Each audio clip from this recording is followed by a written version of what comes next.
Riders of the Purple Sage, a Western adventure. Written by Zane Grey, audiobook produced by BookTV. Please visit our generous brand partner, our favorite candle maker, Iron Collective, at ironcollective.co and use code BookTV to get 20% off your first order. Chapter 1. Lassiter. A sharp clip-clop of iron-shod hoofs deadened and died away, and clouds of yellow dust drifted from under the cottonwoods out over the sage. Jane Withersteen gazed down the wide purple slope with dreamy and troubled eyes. A rider had just left her, and it was his message that held her thoughtful and almost sad, awaiting the churchmen, who were coming to resent and attack her, right to befriend a Gentile. She wondered if the unrest and strife that had lately come to the little village of Cottonwoods was to involve her, and then she sighed, remembering that her father had founded this remotest border settlement of southern Utah, and that he had left it to her. She owned all the ground and many of the cottages. Withersteen House was hers, and the great ranch, with its thousands of cattle and the swiftest horses of the sage. To her belonged Amber Spring, the water which gave verdure and beauty to the village and made living possible on that wild purple upland waste. She could not escape being involved by whatever befell Cottonwoods. That year, 1871, had marked a change which had been gradually coming in the lives of the peace-loving Mormons of the border. Glaze, Stone Bridge, Sterling, villages to the north, had risen against the invasion of Gentile settlers and the forays of rustlers. There had been opposition to the one and fighting with the other, and now Cottonwoods had begun to wake and bestir itself and grown hard. Jane prayed that the tranquility and sweetness of her life would not be permanently disrupted. She meant to do so much more for her people than she had done. She wanted the sleepy, quiet pastoral days to last always. Trouble between the Mormons and the Gentiles of the community would make her unhappy. She was Mormon-born, and she was a friend to poor and unfortunate Gentiles. She wished only to go on doing good and being happy. And she thought of what that great ranch meant to her. She loved it all. The grove of cottonwoods, the old stone house, the amber-tinted water, and the droves of shaggy, dusty horses and mustangs, the sleek, clean-limbed, blooded racers, and the browsing herds of cattle, and the lean, sun-browned riders of the sage.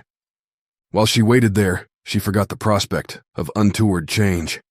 The bray of a lazy burro broke the afternoon quiet, and it was comfortingly suggestive of the drowsy farmyard and the open corrals and the green alfalfa fields.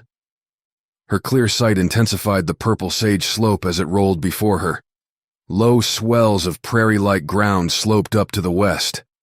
Dark, lonely cedar trees, few and far between, stood out strikingly, and at long distances, ruins of red rocks. Farther on, up the gradual slope, rose a broken wall, a huge monument, looming dark purple and stretching its solitary, mystic way, a wavering line that faded in the north. Here to the westward was the light and color and beauty. Northward the slope descended to a dim line of cajuns from which rose an upflinging of the earth, not mountainous, but a vast heave of purple uplands with ribbed and fan-shaped walls, castle-crowned cliffs, and gray escarpments. Over it all crept the lengthening, waning afternoon shadows. The rapid beat of hooves recalled Jane Withersteen to the question at hand. A group of riders cantered up the lane, dismounted, and threw their bridles. They were 7 in number, and Tull, the leader, a tall, dark man, was an elder of Jane's church. "Did you get my message?" he asked curtly. "Yes," replied Jane. "I sent word I'd give that rider Venters half an hour to come down to the village. He didn't come." "He knows nothing of it," said Jane. "I didn't tell him. I've been waiting here for you." "Where is Venters?" "I left him in the courtyard." "Here, Jerry," called Tull, turning to his men. "Take the gang and fetch Venters out here if you have to rope him." The dusty-booted and long-spurred riders clanked noisily into the grove of cottonwoods and disappeared in the shade. "Elder Tull, what do you mean by this?" demanded Jane. "If you must arrest Venters, you might have the courtesy to wait till he leaves my home. And if you do arrest him, it will be adding insult to injury. It's absurd to accuse Venters of being mixed up in that shooting fray in the village last night. He was with me at the time. Besides, he let me take charge of his guns. You're only using this as a pretext. What do you mean to do to Venters? I'll tell you presently, replied Tull. But first tell me why you defend this worthless rider. Worthless, exclaimed Jane, indignantly. He's nothing of the kind. He was the best rider I ever had. There's not a reason why I shouldn't champion him, and every reason why I should. It's no little shame to me, Elder Tull, that through my friendship, he has roused the enmity of my people and become an outcast. Besides, I owe him eternal gratitude for saving the life of little Faye. I've heard of your love for Faye Larkin and that you intend to adopt her. But, Jane Withersteen, the child is a Gentile. Yes, but Elder, I don't love the Mormon children any less because I love a Gentile child. I shall adopt Faye if her mother will give her to me. I'm not so much against that. You can give the child Mormon teaching, said Tull. But I'm sick of seeing this fellow Venters hang around you. I'm going to put a stop to it. You've so much love to throw away on these beggars of Gentiles that I've an idea you might love Venters. Tull spoke with the arrogance of a Mormon whose power could not be brooked, and with the passion of a man in whom jealousy had kindled a consuming fire. Maybe I do love him, said Jane. She felt both fear and anger stir her heart. I'd never thought of that. Poor fellow. He certainly needs someone to love him.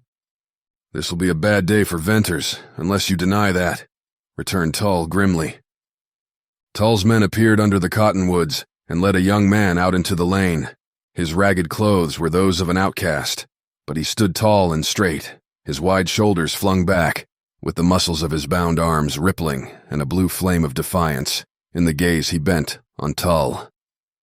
For the first time, Jane Withersteen felt Venters's real spirit. She wondered if she would love this splendid youth. Then her emotion cooled to the sobering sense of the issue at stake. Venters, will you leave Cottonwoods at once, and forever? Asked Tull tensely. Why? Rejoined the rider. Because I order it! Venters laughed in cool disdain. The red leaped to Tull's dark cheek. If you don't go, it means your ruin, he said sharply. Ruin, exclaimed Venters passionately. Haven't you already ruined me? What do you call ruin? A year ago I was a rider. I had horses and cattle of my own. I had a good name in Cottonwoods. And now when I come into the village to see this woman, you set your men on me. You hound me. You trail me as if I were a rustler. I've no more to lose, except my life. Will you leave Utah? Oh, I know, went on Venters tauntingly. It galls you, the idea of beautiful Jane Withersteen being friendly to a poor Gentile. You want her all yourself. You're a wiving Mormon. You have use for her. And Withersteen House and Amber Spring and 7,000 head of cattle. Tull's hard jaw protruded, and rioting blood corded the veins of his neck. Once more, will you go? No. Then I'll have you whipped within an inch of your life, replied Tull harshly. I'll turn you out in the sage, and if you ever come back, you'll get worse. Venters's agitated face grew coldly set, and the bronze changed to gray. Jane impulsively stepped forward. Oh, Elder Tull, she cried. You won't do that. Tull lifted a shaking finger toward her. That'll do from you. Understand, you'll not be allowed to hold this boy to a friendship that's offensive to your bishop, Jane Withersteen. Your father left you wealth and power. It has turned your head. You haven't yet come to see the place of Mormon women. We've reasoned with you, borne with you. We've patiently waited. We've let you have your fling, which is more than I ever saw granted to a Mormon woman. But you haven't come to your senses. Now, once for all, you can't have any further friendship with Venters. He's going to be whipped, and he's got to leave Utah. Oh, don't whip him. It would be dastardly, implored Jane, with slow certainty of her failing courage. Tull always blunted her spirit, and she grew conscious that she had feigned a boldness which she did not possess. He loomed up now in different guise, not as a jealous suitor, but embodying the mysterious despotism she had known from childhood, the power of her creed. Venters, will you take your whipping here, or would you rather go out in the sage? Asked Tull. He smiled a flinty smile that was more than inhuman, yet seemed to give out of its dark aloofness a gleam of righteousness. "I'll take it here, if I must," said Venters. "But by God, Tull, you'd better kill me outright. That'll be a dear whipping for you and your praying Mormons. You'll make me another Lassiter." The strange glow, the austere light which radiated from Tull's face, might have been a holy joy at the spiritual conception of exalted duty. But there was something more in him, barely hidden, a something personal and sinister, a deep of himself, an engulfing abyss. As his religious mood was fanatical and inexorable, so would his physical hate be merciless. "Elder, I repent my words," Jane faltered. The religion in her, the long habit of obedience, of humility, as well as agony of fear, spoke in her voice. "Spare the boy," she whispered. "You can't save him now," replied Tull stridently. Her head was bowing to the inevitable. She was grasping the truth, when suddenly there came, in inward constriction, a hardening of gentle forces within her breast. Like a steel bar, it was stiffening all that had been soft and weak in her. She felt a birth in her, of something new and unintelligible. Once more her strained gaze sought the sage slopes. Jane Withersteen loved that wild and purple wilderness. In times of sorrow, it had been her strength. In happiness, its beauty was her continual delight. In her extremity, she found herself murmuring, "Whence cometh my help?" It was a prayer, as if forth from those lonely purple reaches and walls of red and clefts of blue might ride a fearless man, neither creed-bound nor creed-mad, who would hold up a restraining hand in the faces of her ruthless people. The restless movements of Tull's men suddenly quieted down. Then followed a low whisper, a rustle, a sharp exclamation. "Look," said one, pointing to the west. "A rider." Jane Withersteen wheeled and saw a horseman, silhouetted against the western sky, coming riding out of the sage. He had ridden down from the left, in the golden glare of the sun, and had been unobserved till close at hand, an answer to her prayer. "Do you know him? Does anyone know him?" questioned Tull hurriedly. His men looked and looked, and one by one shook their heads. "He's come from far," said one. "That's a fine hoss," said another. "A strange rider." "Huh, he wears black leather," added a fourth. With a wave of his hand, enjoining silence, Tull stepped forward in such a way that he concealed Venters. The rider reined in his mount, and with a lithe forward-slipping action, appeared to reach the ground in one long step. It was a peculiar movement in its quickness, and inasmuch that while performing it, the rider did not swerve in the slightest from a square front to the group before him. "Look," hoarsely whispered one of Tull's companions. "He packs 2 black-butted guns. Low down. They're hard to see. Black akin them black chaps." "A gunman," whispered another. "Fellers, careful now about moving your hands." The stranger's slow approach might have been a mere leisurely manner of gait, or the cramped short steps of a rider unused to walking. Yet, as well, it could have been the guarded advance of one who took no chances with men. "Hello, stranger," called Tull. No welcome was in this greeting, only a gruff curiosity. The rider responded with a curt nod. The wide brim of a black sombrero cast a dark shade over his face. For a moment, he closely regarded Tull and his comrades, and then, halting in his slow walk, he seemed to relax. "Evening, ma'am," he said to Jane, and removed his sombrero with quaint grace.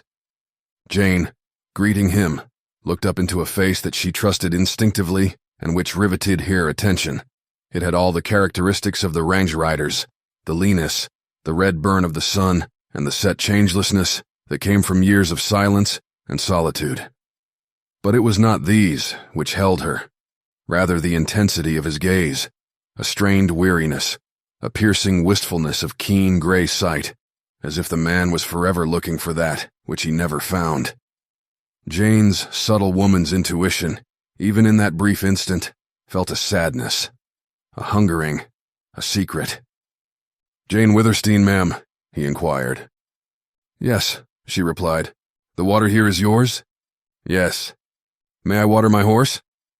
"Certainly, there's the trough. But maybe if you knew who I was." He hesitated, with his glance on the listening men. "Maybe you wouldn't let me water him, though I ain't asking none for myself." Stranger, it doesn't matter who you are. Water your horse. And if you are thirsty and hungry, come into my house. Thanks, ma'am. I can't accept for myself, but for my tired horse. Trampling of hooves interrupted the rider. More restless movements on the part of Tull's men broke up the little circle, exposing the prisoner Venters. Maybe I've kinda hindered something? For a few moments, perhaps? Inquired the rider. Yes, replied Jane Withersteen, with a throb in her voice. She felt the drawing power of his eyes, and then she saw him look at the bound Venters and at the men who held him, and their leader. In this here country, all the rustlers and thieves and cutthroats and gun-throwers and all-round no-good men just happen to be Gentiles. Ma'am, which of the no-good class does that young feller belong to? He belongs to none of them. He's an honest boy. You know that, ma'am. Yes. Then what has he done to get tied up that way? His clear and distinct question, meant for Tull, as well as for Jane Withersteen, stilled the restlessness and brought a momentary silence. Ask him, replied Jane, her voice rising high. The rider stepped away from her, moving out with the same slow, measured stride in which he had approached, and the fact that his action placed her wholly to one side and him no nearer to Tull and his men had a penetrating significance. Young feller, speak up, he said to Venters. Here, stranger, this is none of your mix, began Tull. Don't try any interference. You've been asked to drink and eat. That's more than you'd have got in any other village of the Utah border. Water your horse and be on your way. Easy. I ain't interfering yet, replied the rider. The tone of his voice had undergone a change. A different man had spoken. Where, in addressing Jane, he had been mild and gentle, now with his first speech to Tull, he was dry, cool, biting. I've less stumbled onto a queer deal. 7 Mormons all packing guns, and a Gentile tied with a rope, and a woman who swears by his honesty. Queer, ain't that? Queer or not, it's none of your business, retorted Tull. Where I was raised, a woman's word was law. I ain't quite outgrowed that yet. Tull fumed between amaze and anger. Meddler, we have a law here something different from woman's whim. Mormon law. Take care you don't transgress it. To hell with your Mormon law. The deliberate speech marked the rider's further change, this time from kindly interest to an awakening menace. It produced a transformation in Tull and his companions. The leader gasped and staggered backward at a blasphemous affront to an institution he held most sacred. The man Jerry, holding the horses, dropped the bridles and froze in his tracks. Like posts, the other men stood watchful-eyed, arms hanging rigid, all waiting. Speak up now, young man. What have you done to be roped that way? It's a damned outrage, burst out Venters. I've done no wrong. I've offended this Mormon elder by being a friend to that woman. Ma'am, is it true, what he says? Asked the rider of Jane. But his quiveringly alert eyes never left the little knot of quiet men. True, yes, perfectly true, she answered.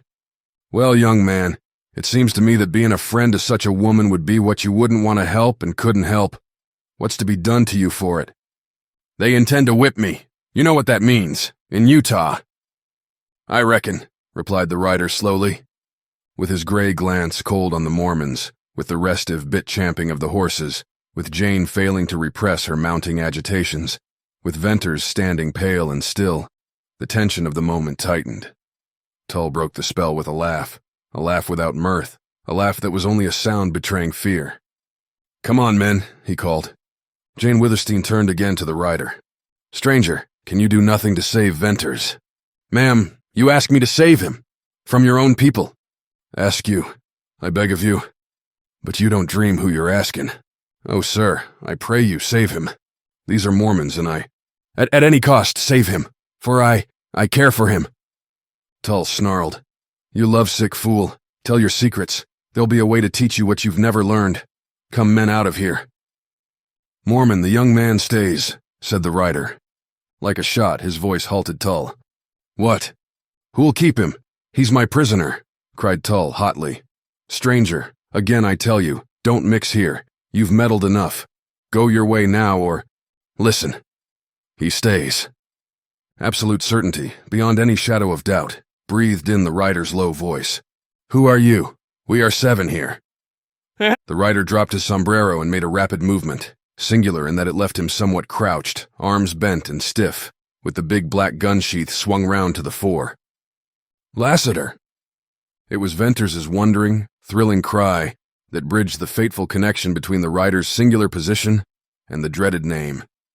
Tull put out a groping hand, the life of his eyes dulled to the gloom with which men of his fear saw the approach of death.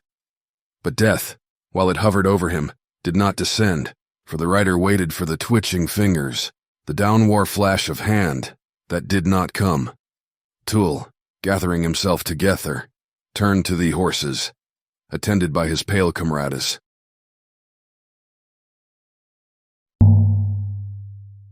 In the tradition of Riders of the Purple Sage, Iron Collective's Iron Casa candle, a BookTV favorite with its unique blend of fig, santal, and woody papyrus, crafts an atmosphere of adventure and mystery. Use code BookTV for 20% off your first order at ironcollective.co. Chapter 2. Cottonwoods.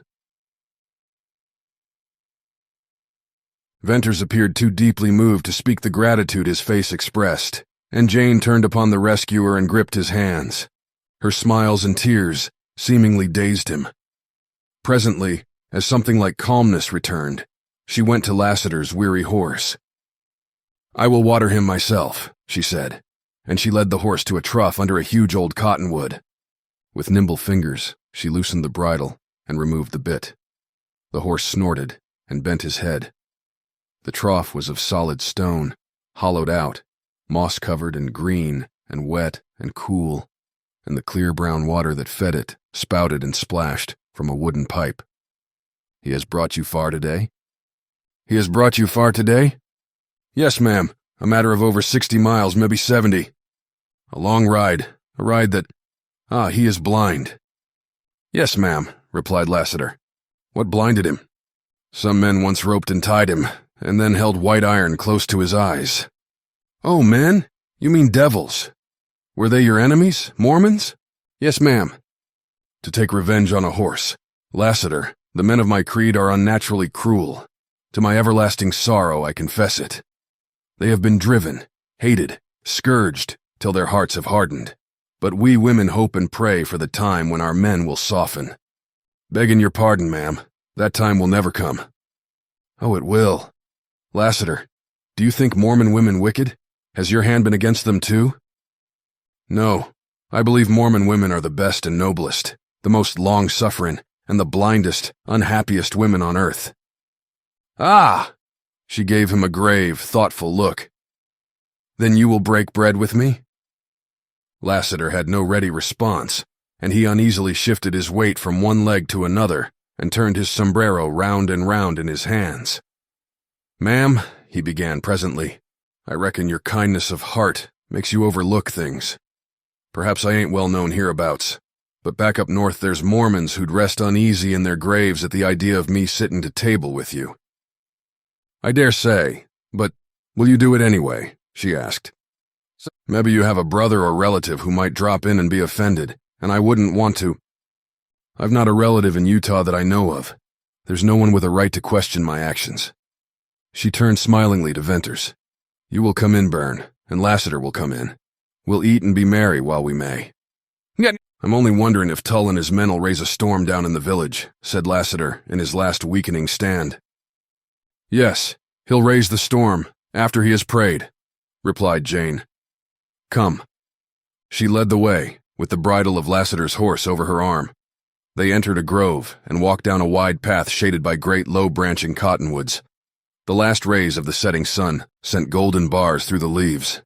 The grass was deep and rich, welcome contrast to sage-tired eyes. Twittering quail darted across the path, and from a treetop somewhere, a robin sang its evening song, and on the still air floated the freshness and murmur of flowing water. The home of Jane Withersteen stood in a circle of cottonwoods and was a flat, long, red stone structure with a covered court in the center, through which flowed a lively stream of amber-colored water. In the massive blocks of stone and heavy timbers and solid doors and shutters showed the hand of a man who had builded against pillage and time, and in the flowers and mosses lining the stone-bedded stream, in the bright colors of rugs and blankets on the court floor, and the cozy corner, with hammock and books, and the clean linen table, showed the grace of a daughter who lived for happiness and the day at hand. Jane turned Lassiter's horse loose in the thick grass. "You will want him to be near you," she said, "or I'd have him taken to the alfalfa fields." At her call appeared women who began at once to bustle about, hurrying to and fro, setting the table. Then Jane, excusing herself, went within. She passed through a huge low-ceiled chamber, like the inside of a fort, and into a smaller one where a bright wood fire blazed in an old open fireplace, and from this into her own room. It had the same comfort as was manifested in the home-like outer court. Moreover, it was warm and rich in soft hues. Seldom did Jane Withersteen enter her room without looking into her mirror. She knew she loved the reflection of that beauty, which since early childhood she had never been allowed to forget. Her relatives and friends, and later a horde of Mormon and Gentile suitors, had fanned the flame of natural vanity in her. So that at 28, she scarcely thought at all of her wonderful influence for good in the little community where her father had left her, practically its beneficent landlord, but cared most for the dream, and the assurance and the allurement of her beauty. This time, however, she gazed into her glass with more than the usual happy motive, without the usual slight, conscious smile. For she was thinking of more than the desire to be fair in her own eyes, in those of her friend. She wondered if she were to seem fair in the eyes of this Lassiter, this man whose name had crossed the long wild breaks of stone and plains of sage, this gentle-voiced, sad-faced man who was a hater and a killer of Mormons. It was not now her usual half-conscious vain obsession that actuated her as she hurriedly changed her riding dress to one of white, and then looked long at the stately form with its gracious contours, at the fair face with its strong chin and full firm lips, at the dark blue, proud, and passionate eyes. If by some means I can keep him here a few days, a week, he will never kill another Mormon, she mused. Lassiter. I shudder when I think of that name, of him. But when I look at the man, I forget who he is. I almost like him. I remember only that he saved Byrne. He has suffered. I wonder what it was. Did he love a Mormon woman once? How splendidly he championed us poor misunderstood souls. Somehow he knows. Much. Jane Withersteen joined her guests and bade them to her board. Dismissing her woman, she waited upon them with her own hands. It was a bountiful supper and a strange company. On her right sat the ragged and half-starved Venters, and though blind eyes could have seen what he counted for in the sum of her happiness, yet he looked the gloomy outcast his allegiance had made him, and about him there was the shadow of the ruin presaged by Tull. On her left sat black leather-garbed Lassiter, looking like a man in a dream. Hunger was not with him, nor composure, nor speech, and when he twisted in frequent unquiet movements, the heavy guns that he had not removed knocked against the table legs. If it had been otherwise possible to forget the presence of Lassiter, those telling little jars would have rendered it unlikely. And Jane Withersteen talked and smiled and laughed, with all the dazzling play of lips and eyes that a beautiful, daring woman could summon to her purpose. When the meal ended, and the men pushed back their chairs, she leaned closer to Lassiter and looked square into his eyes. "Why did you come to Cottonwoods?" Her question seemed to break a spell. The rider arose, as if he had just remembered himself, and had tarried longer than his wont. "Ma'am, I have hunted all over the southern Utah and Nevada for something, and through your name I learned where to find it, here in Cottonwoods." "My name, oh, I remember. You did know my name when you spoke first. Well, tell me where you heard it and from whom." "At the little village, Glaze I think it's called, some 50 miles or more west of here, and I heard it from a Gentile, a rider who said you'd know where to tell me to find." "What?" she demanded, imperiously, as Lassiter broke off. "Millie Erne's grave," he answered low, and the words came with a wrench. Venters wheeled in his chair to regard Lassiter in amazement, and Jane slowly raised herself in white, still wonder. "Millie Erne's grave," she echoed in a whisper. "What do you know of Millie Erne, my best beloved friend, who died in my arms? What were you to her?" "Did I claim to be anything?" he inquired. "I know people, relatives, who have long wanted to know where she's buried, that's all. Relatives? She never spoke of relatives, except a brother who was shot in Texas. Lassiter, Millie Ernie's grave is in a secret burying ground on my property. Will you take me there? You'll be offending Mormons worse than by breaking bread with me. Indeed, yes, but I'll do it. Only we must go unseen. Tomorrow, perhaps. Thank you, Jane Withersteen, replied the rider, and he bowed to her and stepped backward out of the court. Will you not stay, sleep under my roof? She asked. No, ma'am, and thanks again. I never sleep indoors, and even if I did, there's that gathering storm in the village below. No, I'll go to the sage. I hope you won't suffer none for your kindness to me. Lassiter, said Venters, with a half-bitter laugh, my bed, too, is the sage. Perhaps we may meet out there. Maybe so, but the sage is wide and I won't be near. Good night. At Lassiter's low whistle, the black horse whinnied and carefully picked his blind way out of the grove. The rider did not bridle him, but walked beside him, leading him by touch of hand, and together they passed slowly into the shade of the cottonwoods. Jane, I must be off soon, said Venters. Give me my guns. If I'd had my guns. Either my friend or the elder of my church would be lying dead, she interposed. Tull would be, surely. Oh, you fierce-blooded savage youth, can't I teach you forbearance, mercy? Burn. It's divine to forgive your enemies. Let not the sun go down upon thy wrath. Hush. Talk to me no more of mercy or religion, after today. Today this strange coming of Lassiter left me still a man, and now I'll die a man. Give me my guns. Silently she went into the house, to return with a heavy cartridge belt and gun-filled sheath and a long rifle. These she handed to him, and as he buckled on the belt, she stood before him in silent eloquence. Jane, he said in gentler voice, don't look so. I'm not going out to murder your churchman. I'll try to avoid him and all his men. But can't you see I've reached the end of my rope? Jane, you're a wonderful woman. Never was there a woman so unselfish and good. Only you're blind in one way. Listen. From behind the grove came the clicking sound of horses in a rapid trot. Some of your riders, he continued.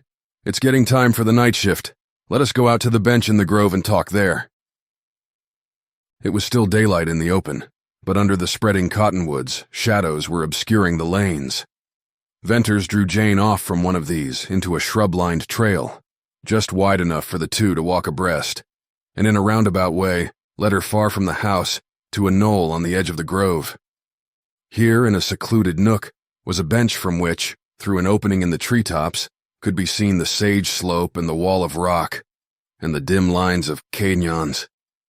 Jane had not spoken, since Venters had shocked her with his first harsh speech, but all the way she had clung to his arm, and now, as he stopped and laid his rifle against the bench, she still clung to him.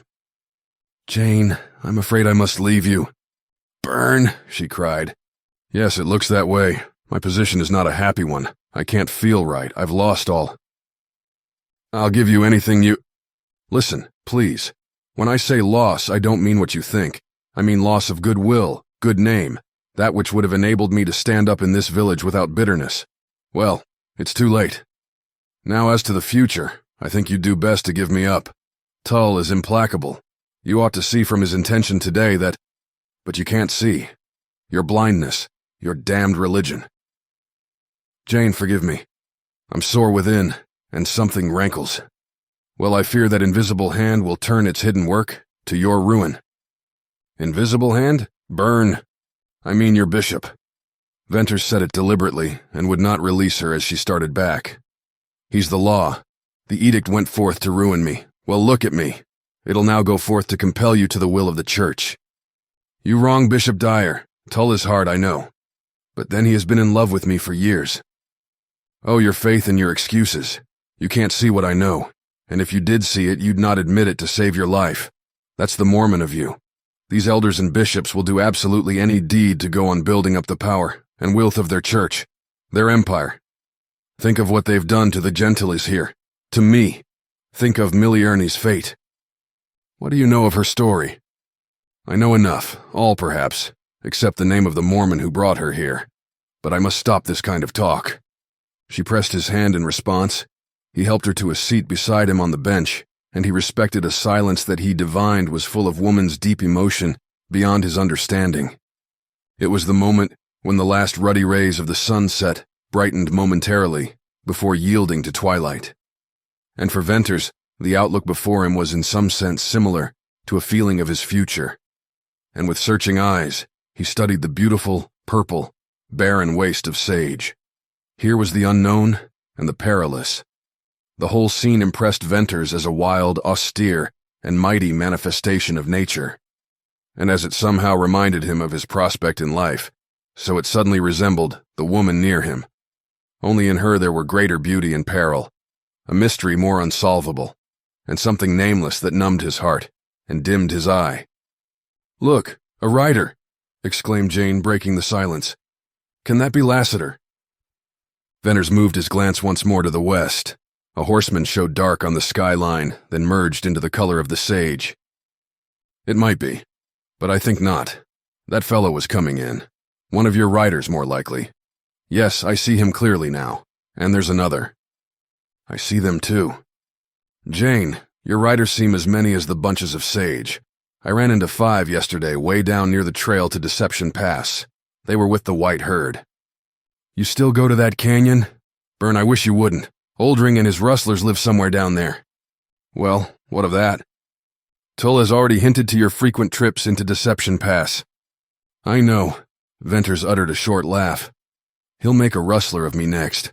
But Jane, there's no water for 50 miles after I leave here, and the nearest is in the canyon. I must drink and water my horse. There, I see more riders. They are going out. The red herd is on the slope, toward the pass. Twilight was fast falling. A group of horsemen crossed the dark line of low ground to become more distinct as they climbed the slope. The silence broke to a clear call from an incoming rider, and almost like the peal of a hunting horn, floated back the answer. The outgoing riders moved swiftly, came sharply into sight as they topped a ridge to show wild and black above the horizon, and then passed down, dimming into the purple of the sage. "I hope they don't meet Lassiter," said Jane. "So do I," replied Venters. "By this time the riders of the night shift know what happened today, but Lassiter will likely keep out of their way. Bern, who's Lassiter? He's only a name to me, a terrible name." "Who is he?" "I don't know, Jane. Nobody I ever met knows him. He talks a little like a Texan, like Millie Ernie. Did you note that?" "Yes. How strange of him to know of her. And she lived here 10 years and has been dead too. Bern, what do you know of Lassiter? Tell me what he has done, why you spoke of him to Tull, threatening to become another Lassiter yourself." "Jane, I only heard things, rumors, stories, most of which I disbelieved. At Glaze his name was known, but none of the riders or ranchers I knew there ever met him. At Stone Bridge I never heard him mentioned. But at Sterling and villages north of there, he was spoken of often. I've never been in a village which he had been known to visit. There were many conflicting stories about him and his doings. Some said he had shot up this and that Mormon village, and others denied it. I'm inclined to believe he has, and you know how Mormons hide the truth. But there was one feature about Lassiter upon which all agree, that he was what riders in this country call a gunman. He's a man with a marvelous quickness and accuracy in the use of a Colt. And now that I've seen him, I know more. Lassiter was born without fear. I watched him with eyes which saw him, my friend. I'll never forget the moment I recognized him from what had been told me of his crouch before the draw. It was then I yelled his name. I believe that yell saved Tull's life. At any rate, I know this. Between Tull and death, then there was not the breadth of the littlest hair. If he or any of his men had moved a finger downward. Venters left his meaning unspoken, but at the suggestion, Jane shuddered. The pale afterglow in the west darkened with the merging of twilight into night. The sage now spread out black and gloomy. One dim star glimmered in the southwest sky. The sound of trotting horses had ceased, and there was silence, broken only by a faint, dry pattering of cottonwood leaves in the soft night wind. Into this peace and calm suddenly broke the high-keyed yelp of a coyote, and from far off in the darkness came the faint answering note of a trailing mate. "Hello, the sage dogs are barking," said Venters. "I don't like to hear them," replied Jane. "At night, sometimes when I lie awake, listening to the long mourn or breaking bark or wild howl, I think of you asleep somewhere in the sage, and my heart aches." "Jane, you couldn't listen to sweeter music, nor could I have a better bed." "Just think, men like Lassiter, and you have no home, no comfort, no rest, no place to lay your weary heads. Well, let us be patient. Tull's anger may cool, and time may help us. You might do some service to the village, who can tell? Suppose you discovered the long unknown hiding place of Oldring and his band and told it to my riders. That would disarm Tull's ugly hints and put you in favor. For years my riders have trailed the tracks of stolen cattle. You know as well as I how dearly we've paid for our ranges in this wild country. Oldring drives our cattle down into the network of deceiving Cajuns, and somewhere far to the north or east, he drives them up and out to Utah markets. If you will spend time in Deception Pass, try to find the trails." "Jane, I've thought of that. I'll try." "I must go now, and it hurts, for now I'll never be sure of seeing you again. But tomorrow, Byrne?" "Tomorrow, surely. I'll watch for Lassiter and ride in with him. Good night." Then she left him and moved away, a white gliding shape that soon vanished in the shadows.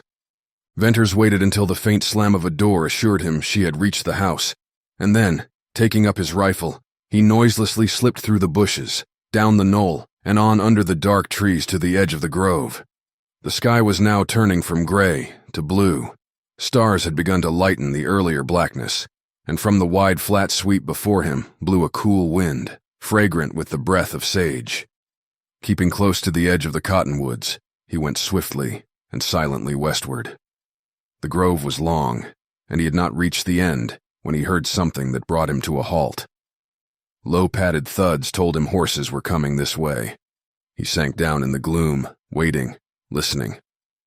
Much before he had expected, judging from sound, to his amazement he descried horsemen near at hand.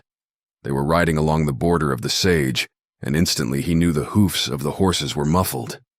Then the pale starlight afforded him indistinct sight of the riders, but his eyes were keen and used to the dark, and by peering closely he recognized the huge bulk and black-bearded visage of Oldring and the lithe, supple form of the rustlers' lieutenant, a masked rider. They passed on. The darkness swallowed them. Then, farther out on the sage, a dark, compact body of horsemen went by, almost without sound, almost like specters, and they, too, melted into the night.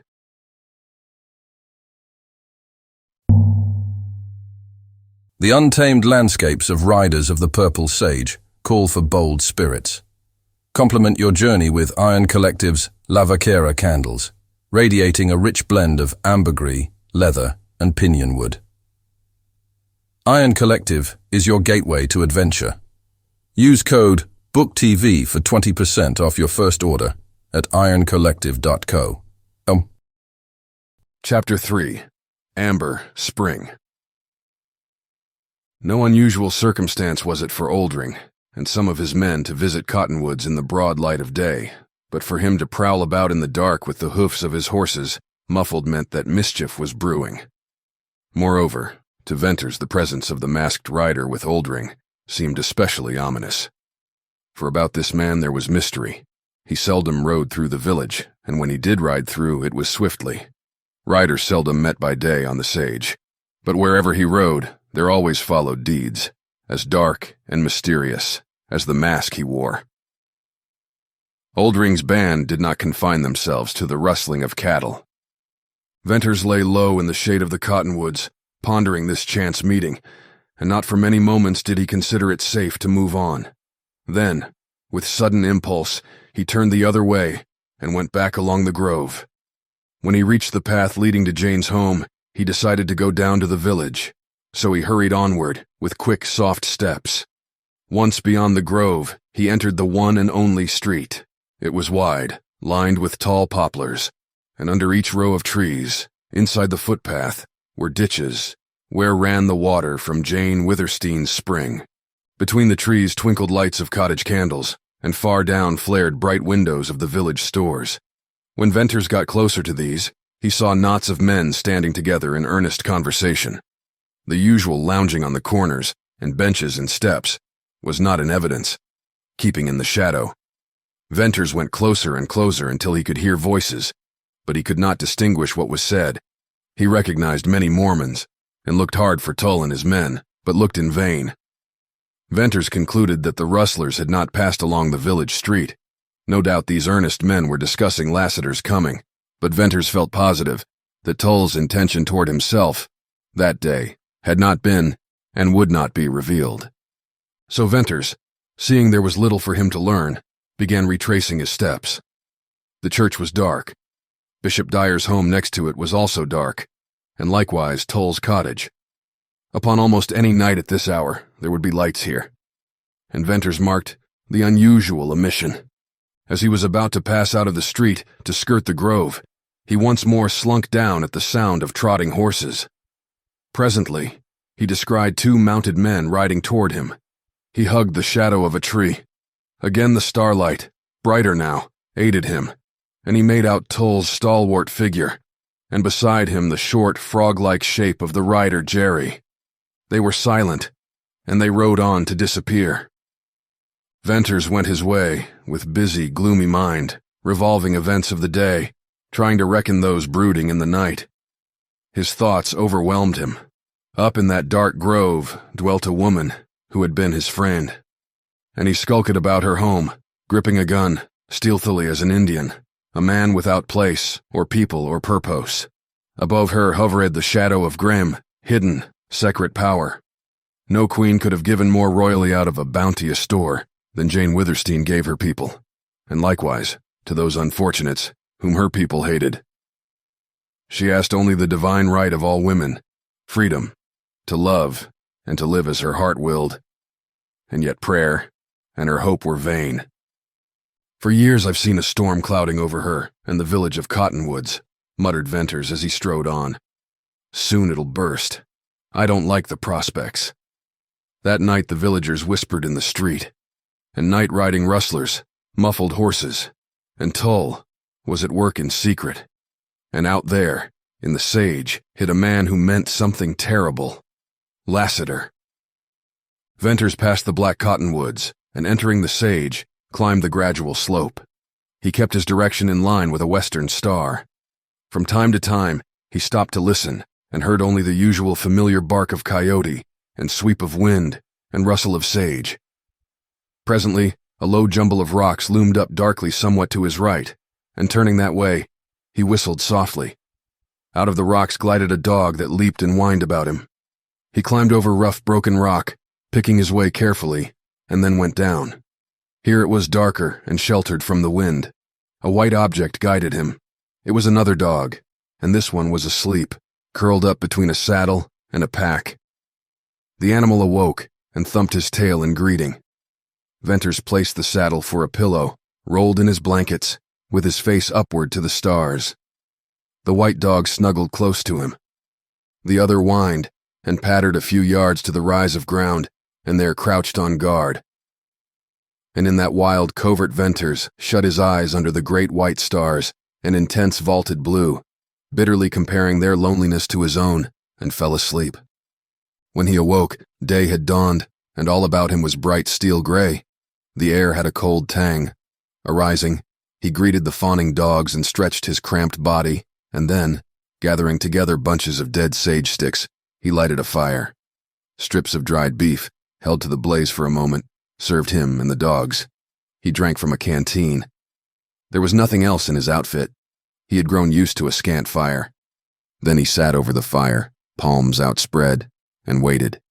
Waiting had been his chief occupation for months, and he scarcely knew what he waited for unless it was the passing of the hours. But now he sensed action in the immediate present. The day promised another meeting with Lassiter and Jane, perhaps news of the rustlers. On the morrow, he meant to take the trail to Deception Pass. And while he waited, he talked to his dogs. He called them Ring and Whitey. They were sheepdogs, half collie, half deerhound, superb in build, perfectly trained. It seemed that in his fallen fortunes, these dogs understood the nature of their value to him, and governed their affection and faithfulness accordingly. Whitey watched him with somber eyes of love, and Ring, crouched on the little rise of ground above, kept tireless guard. When the sun rose, the white dog took the place of the other, and Ring went to sleep at his master's feet. By and by, Venters rolled up his blankets and tied them and his meager pack together, then climbed out to look for his horse. He saw him presently, a little way off in the sage, and went to fetch him. In that country, where every rider boasted of a fine mount and was eager for a race, where thoroughbreds dotted the wonderful grazing ranges, Venters rode a horse that was sad proof of his misfortunes. Then, with his back against a stone, Venters faced the east, and stick in hand and idle blade, he waited. The glorious sunlight filled the valley with purple fire. Before him, to left, to right, waving, rolling, sinking, rising. Like low swells of a purple sea, stretched the sage. Out of the grove of cottonwoods, a green patch on the purple, gleamed the dull red of Jane Withersteen's old stone house.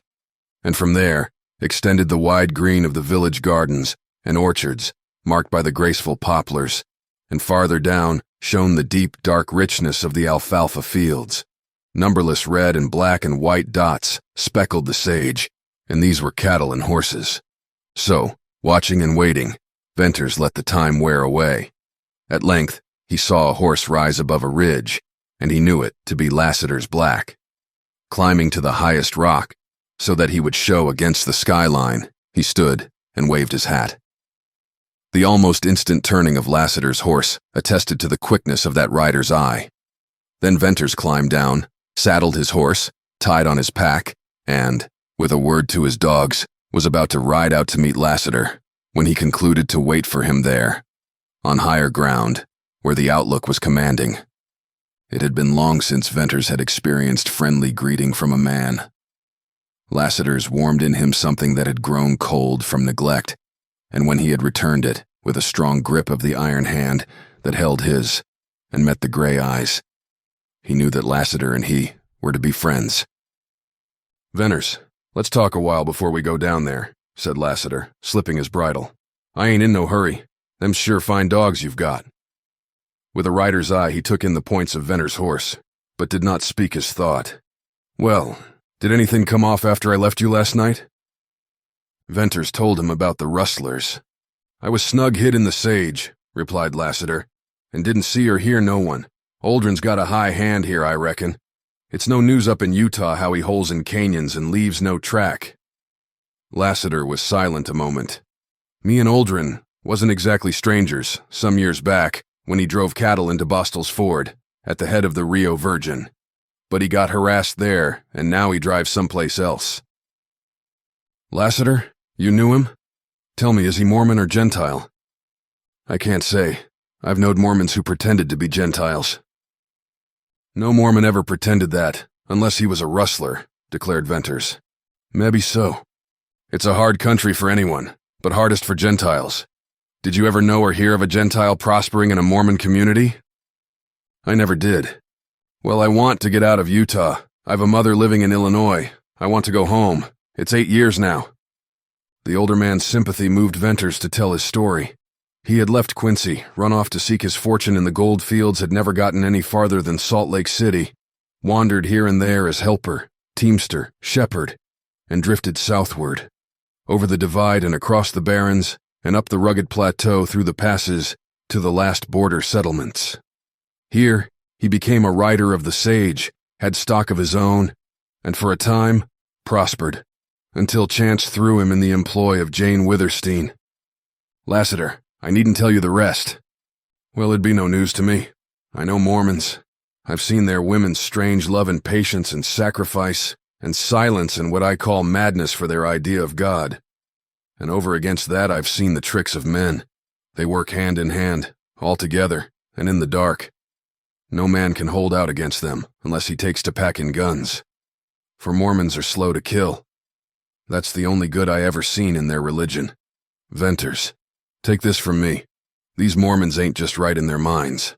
Else could a Mormon marry one woman when he already has a wife and call it duty?" "Lassiter, you think as I think," returned Venters. Nah. "How'd it come then that you never throwed a gun on Tull, or some of them?" inquired the rider curiously. "Jane pleaded with me, begged me to be patient, to overlook. She even took my guns from me. I lost all before I knew it," replied Venters, with the red color in his face. "But Lassiter, listen. Out of the wreck, I saved a Winchester, 2 Colts, and plenty of shells. I packed these down into Deception Pass. There, almost every day for 6 months, I have practiced with my rifle till the barrel burnt my hands, practiced the draw, the firing of a Colt, hour after hour." "Now that's interesting to me," said Lassiter, with a quick uplift of his head and a concentration of his gray gaze on Venters. "Could you throw a gun before you began that practicing?" "Yes, and now?" Venters made a lightning-swift movement. Lassiter smiled, and then his bronzed eyelids narrowed till his eyes seemed mere gray slits. "You'll kill Tull," he did not question. He affirmed. "I promised Jane Withersteen I'd try to avoid Tull. I'll keep my word, but sooner or later Tull and I will meet. As I feel now, if he even looks at me, I'll draw. I reckon so. There'll be hell down there presently." He paused a moment and flicked a sagebrush with his quirt. "Venters, seeing as you're considerable worked up, tell me Millie Ern's story." Venters' agitation stilled to the trace of suppressed eagerness in Lassiter's query. "Millie Ern's story. Well, Lassiter, I'll tell you what I know. Millie Erna had been in Cottonwoods years when I first arrived there, and most of what I tell you happened before my arrival. I got to know her pretty well. She was a slip of a woman and crazy on religion. I conceived an idea that I never mentioned. I thought she was at heart more Gentile than Mormon. But she passed as a Mormon, and certainly she had the Mormon woman's locked lips. You know, in every Mormon village, there are women who seem mysterious to us. But about Millie there was more than the ordinary mystery. When she came to Cottonwoods, she had a beautiful little girl whom she loved, passionately. Millie was not known openly in Cottonwoods as a Mormon wife. That she really was a Mormon wife, I have no doubt. Perhaps the Mormon's other wife or wives would not acknowledge Millie. Such things happen in these villages. Mormon wives wear yokes, but they get jealous. Well, whatever had brought Millie to this country, love or madness of religion, she repented of it. She gave up teaching the village school, she quit the church, and she began to fight Mormon upbringing for her baby girl. Then the Mormons put on the screws, slowly, as is their way. At last, the child disappeared. Lost was the report. The child was stolen, I know that. So do you. That wrecked Millie Erna. But she lived on in hope. She became a slave. She worked her heart and soul and life out to get back her child. She never heard of it again. Then she sank.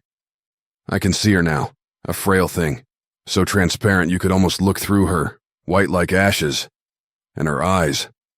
Her eyes have always haunted me. She had one real friend, Jane Withersteen.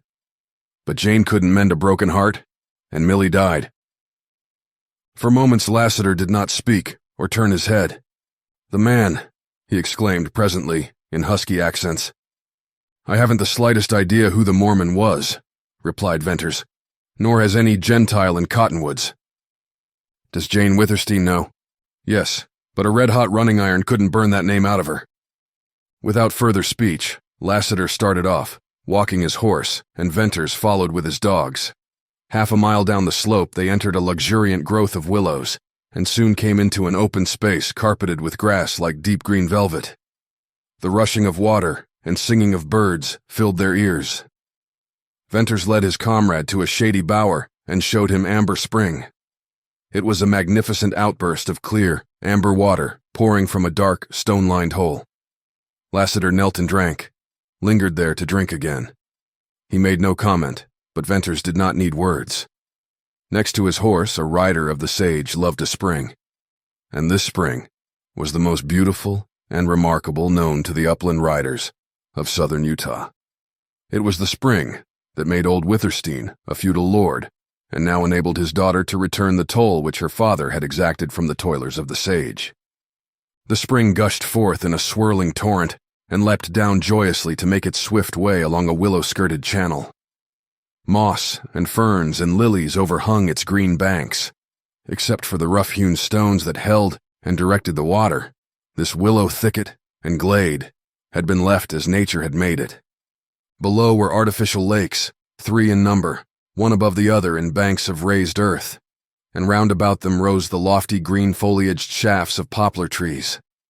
Ducks dotted the glassy surface of the lakes.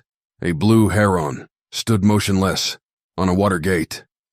Kingfishers darted with shrieking flight along the shady banks.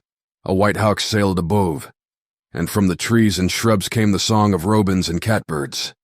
It was all in strange contrast to the endless slopes of lonely sage and the wild rock environs beyond. Venters thought of the woman who loved the birds and the green of the leaves and the murmur of the water. Next on the slope, just below the third and largest lake, were corrals and a wide stone barn, and open sheds and coops and pens. Here were clouds of dust and cracking sounds of hooves and romping colts and hee-hawing burros. Neighing horses trampled to the corral fences, and on the little windows of the barn projected bobbing heads of bays and blacks and sorrels. When the 2 men entered the immense barnyard, from all around the din increased. This welcome, however, was not seconded by the several men and boys who vanished on sight. Venters and Lassiter were turning toward the house when Jane appeared in the lane, leading a horse. In riding skirt and blouse she seemed to have lost some of her statuesque proportions, and looked more like a girl rider than the mistress of Withersteen. She was brightly smiling, and her greeting was warmly cordial. "Good news," she announced. "I've been to the village. All is quiet. I expected, I don't know what, but there's no excitement, and Tull has ridden out on his way to Glaze." "Tull gone?" inquired Venters, with surprise. He was wondering what could have taken Tull away. Was it to avoid another meeting with Lassiter that he went? Could it have any connection with the probable nearness of Oldring and his gang? "Gone, yes, thank goodness," replied Jane. "Now I'll have peace for a while. Lassiter, I want you to see my horses. You are a rider, and you must be a judge of horseflesh. Some of mine have Arabian blood. My father got his best strain, in Nevada, from Indians, who claimed their horses were bred down from the original stock left by the Spaniards. Well, ma'am, the one you've been riding takes my eye," said Lassiter, as he walked round the racy, clean-limbed and fine-pointed roan. "Where are the boys?" she asked, looking about. "Jerd. Paul. Where are you? Here. Bring out the horses." The sound of dropping bars inside the barn was the signal for the horses to jerk their heads in the windows, to snort and stamp. Then they came pounding out of the door, a file of thoroughbreds, to plunge about the barnyard, heads and tails up, manes flying. They halted afar off, squared away to look, came slowly forward with whinnies for their mistress, and doubtful snorts for the strangers and their horses. Come, called Jane, holding out her hands. "Why, Bells, Wrangle, where are your manners? Come, Black Star, come, Night. Ah, you beauties, my racers of the sage." Only 2 came up to her, those she called Night and Black Star. Venters never looked at them without delight. The first was soft dead black, the other glittering black, and they were perfectly matched in size, both being high and long-bodied, wide through the shoulders, with lithe, powerful legs. That they were a woman's pets showed in the gloss of skin, the fineness of mane. It showed, too, in the light of big eyes and the gentle reach of eagerness. "I never seen their like," was Lassiter's encomium, "and in my day, I've seen a sight of horses. Now, ma'am, if you was wantin' to make a long and fast ride across the sage, say to elope." Lassiter ended there with dry humor, yet behind that was meaning. Jane blushed and made arch eyes at him. "Take care, Lassiter. I might think that a proposal," she replied gaily. "It's dangerous to propose elopement to a Mormon woman. Well, I was expecting you. Now will be a good hour to show you Millie Ern's grave. The day riders have gone, and the night riders haven't come in. Byrne, what do you make of that? Need I worry? You know I have to be made to worry." "Well, it's not usual for the night shift to ride in so late," replied Venters slowly, and his glance sought Lassiter's. "Cattle are usually quiet after dark. Still, I've known even a coyote to stampede your white herd. I refuse to borrow trouble." "Come," said Jane. They mounted, and with Jane in the lead, rode down the lane, and turning off into a cattle trail, proceeded westward. Venters's dogs trotted behind them. On this side of the ranch, the outlook was different from that on the other.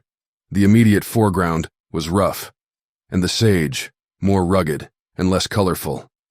There were no dark blue lines of canyons to hold the eye, nor any uprearing rock walls. It was a long roll and slope into gray obscurity. Soon Jane left the trail and rode into the sage, and presently she dismounted and threw her bridle. The men did likewise. Then, on foot, they followed her, coming out at length on the rim of a low escarpment. She passed by several little ridges of earth to halt before a faintly defined mound. It lay in the shade of a sweeping sagebrush close to the edge of the promontory, and a rider could have jumped his horse over it without recognizing a grave. "Here." She looked sad as she spoke, but she offered no explanation for the neglect of an unmarked, uncared-for grave. There was a little bunch of pale, sweet lavender daisies, doubtless planted there by Jane. "I only come here to remember and to pray," she said, "but I leave no trail." A grave in the sage. How lonely this resting place of Millie Erne. The cottonwoods or the alfalfa fields were not in sight, nor was there any rock or ridge or cedar to lend contrast to the monotony. Gray slopes, tinting the purple, barren and wild, with the wind waving the sage, swept away to the dim horizon. Lassiter looked at the grave and then out into space. At that moment, he seemed a figure of bronze. Jane touched Venters's arm and led him back to the horses. "Burn," cried Jane when they were out of hearing. Suppose Lassiter were Millie's husband, the father of that little girl lost so long ago. "It might be, Jane. Let us ride on. If he wants to see us again, he'll come." So they mounted and rode out to the cattle trail and began to climb. From the height of the ridge, where they had started down, Venters looked back. He did not see Lassiter, but his glance, drawn irresistibly farther out on the gradual slope, caught sight of a moving cloud of dust. "Hello, a rider." "Yes, I see," said Jane. "That fellow's riding hard. Jane, there's something wrong." "Oh yes, there must be. How he rides." The horse disappeared in the sage, and then puffs of dust marked his course. "He's shortcut on us. He's making straight for the corrals." Venters and Jane galloped their steeds and reined in at the turning of the lane. This lane led down to the right of the grove. Suddenly into its lower entrance flashed a bay horse. Then Venters caught the fast, rhythmic beat of pounding hooves. Soon, his keen eye recognized the swing of the rider in his saddle. "It's Judkins, your Gentile rider," he cried. "Jane, when Judkins rides like that, it means hell."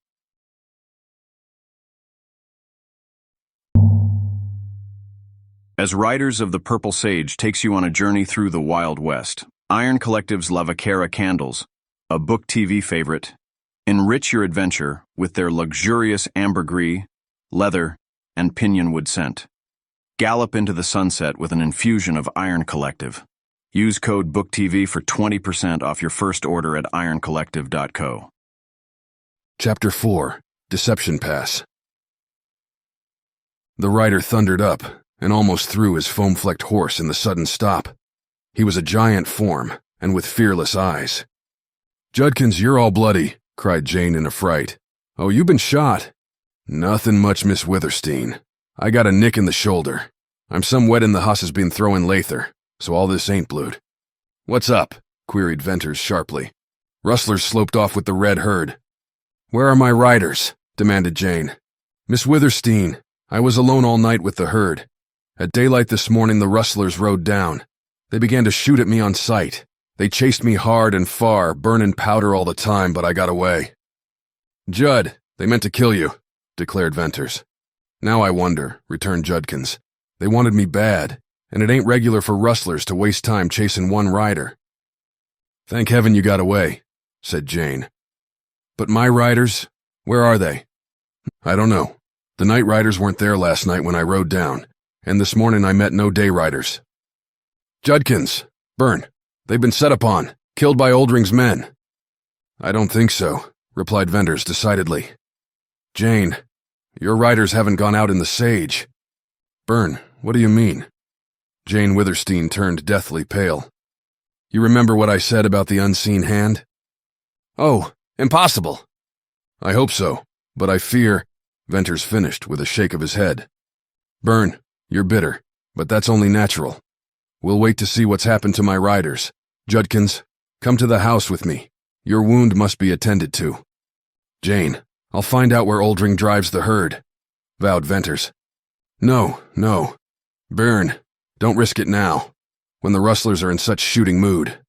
I'm going. Judd, how many cattle in that red herd? 2,500 head. Whew, what on earth can Oldring do with so many cattle? Why 100 head is a big steal, I've got to find out. Don't go, implored Jane. Byrne, you want a hoss that can run. Miss Withersteen, if it's not too bold of me to advise, make him take a fast hoss or don't let him go. Yes, Judkins. He must ride a horse that can't be caught. Which one? Black Star, Knight. Jane, I won't take either, said Venters emphatically. I wouldn't risk losing one of your favorites. Wrangle, then. That's the hoss, replied Judkins. Wrangle can outrun Black Star and Knight. You'd never believe it, Miss Withersteen, but I know. Wrangle's the biggest and fastest hoss on the Sage. Oh no, Wrangle can't beat Black Star. But Byrne, take Wrangle if you will go. Ask Jerd for anything you need. Oh, be watchful, careful. God speed you. She clasped his hand, turned quickly away, and went down a lane with the rider. Venters rode to the barn, and leaping off, shouted for Jerd. The boy came running. Venters sent him for meat, bread, and dried fruits to be packed in saddlebags. His own horse he turned loose into the nearest corral. Then he went for Wrangle. The giant sorrel had earned his name for a trait the opposite of amiability. He came readily out of the barn, but once in the yard he broke from Venters and plunged about with ears laid back. Venters had to rope him, and then he kicked down a section of fence, stood on his hind legs, crashed down and fought the rope. Jerd returned to lend a hand. Wrangle don't get enough work, said Jerd, as the big saddle went on. He's unruly when he's corralled, and wants to run. Wait till he smells the sage. Jerd, this horse is an iron-jawed devil. I never straddled him but once. Run? Say, he's swift as wind. When Venters's boot touched the stirrup, the sorrel bolted, giving him the rider's flying mount. The swing of this fiery horse recalled to Venters days that were not really long past, when he rode into the Sage as the leader of Jane Withersteen's riders. Wrangle pulled hard on a tight rein. He galloped out of the lane, down the shady border of the grove, and hauled up at the watering trough, where he pranced and champed his bit. Venters got off and filled his canteen while the horse drank. The dogs, Ring and Whitey, came trotting up for their drink. Then Venters remounted and turned Wrangle toward the Sage. A wide white trail wound away down the slope. One keen, sweeping glance told Venters that there was neither man nor horse nor steer within the limit of his vision unless they were lying down in the Sage. Ring loped in the lead, and Whitey loped in the rear. Wrangle settled gradually into an easy swinging canter, and Venters's thoughts, now that the rush and flurry of the start were past, and the long miles stretched before him, reverted to a calm reckoning of late, singular coincidences. There was the night ride of Tull's, which, viewed in the light of subsequent events, had a look of his covert machinations. Oldring and his masked rider and his rustlers riding muffled horses. The report that Tull had ridden out that morning. With his man Jerry on the trail to Glaze, the strange disappearance of Jane Withersteen's riders, the unusually determined attempt to kill the one Gentile still in her employ, an intention frustrated, no doubt, only by Judkins' magnificent riding of her racer, and lastly, the driving of the red herd. These events, to Venters's color of mind, had a dark relationship. Remembering Jane's accusation of bitterness, he tried hard to put aside his rancor in judging Tull. But it was bitter knowledge that made him see the truth. He had felt the shadow of an unseen hand. He had watched till he saw its dim outline, and then he had traced it to a man's hate, to the rivalry of a Mormon elder, to the power of a bishop, to the long, far-reaching arm of a terrible creed. That unseen hand had made its first move against Jane Withersteen. Her riders had been called in, leaving her without help, to drive 7,000 head of cattle. But to Venters, it seemed extraordinary that the power which had called in these riders had left so many cattle to be driven by rustlers and harried by wolves. For hand in glove with that power was an insatiate greed. They were one and the same. "What can Oldring do with 2,500 head of cattle?" muttered Venters. "Is he a Mormon? Did he meet Tull last night? It looks like a black plot to me. But Tull and his churchmen wouldn't ruin Jane Withersteen unless the church was to profit by that ruin. Where does Oldring come in? I'm going to find out about these things." Wrangel did the 25 miles in 3 hours and walked little of the way. When he had gotten warmed up, he had been allowed to choose his own gait. The afternoon had well advanced when Venters struck the trail of the red herd and found where it had grazed the night before. Then Venters rested the horse and used his eyes. Near at hand were a cow and a calf and several yearlings, and farther out in the sage some straggling steers. He caught a glimpse of coyotes skulking near the cattle. The slow, sweeping gaze of the rider failed to find other living things within the field of sight. The sage about him was breast-high to his horse, oversweet with its warm, fragrant breath, gray where it waved to the light, darker where the wind left it still, and beyond the wonderful haze purple lent by distance. Far across that wide waste began the slow lift of uplands through which Deception Pass cut its tortuous, many-canyoned way. Venters raised the bridle of his horse and followed the broad cattle trail. The crushed sage resembled the path of a monster snake. In a few miles of travel, he passed several cows and calves that had escaped the drive. Then he stood on the last high bench of the slope, with the floor of the valley beneath. The opening of the Cayenne showed in a break of the sage, and the cattle trail paralleled it as far as he could see. That trail led to an undiscovered point, where Oldring drove cattle into the pass, and many a rider who had followed it had never returned. Venters satisfied himself that the rustlers had not deviated from their usual course, and then he turned at right angles off the cattle trail and made for the head of the pass. The sun lost its heat and wore down to the western horizon, where it changed from white to gold and rested like a huge ball about to roll on its golden shadows down the slope. Venters watched the lengthening of the rays and bars and marveled at his own league-long shadow. The sun sank.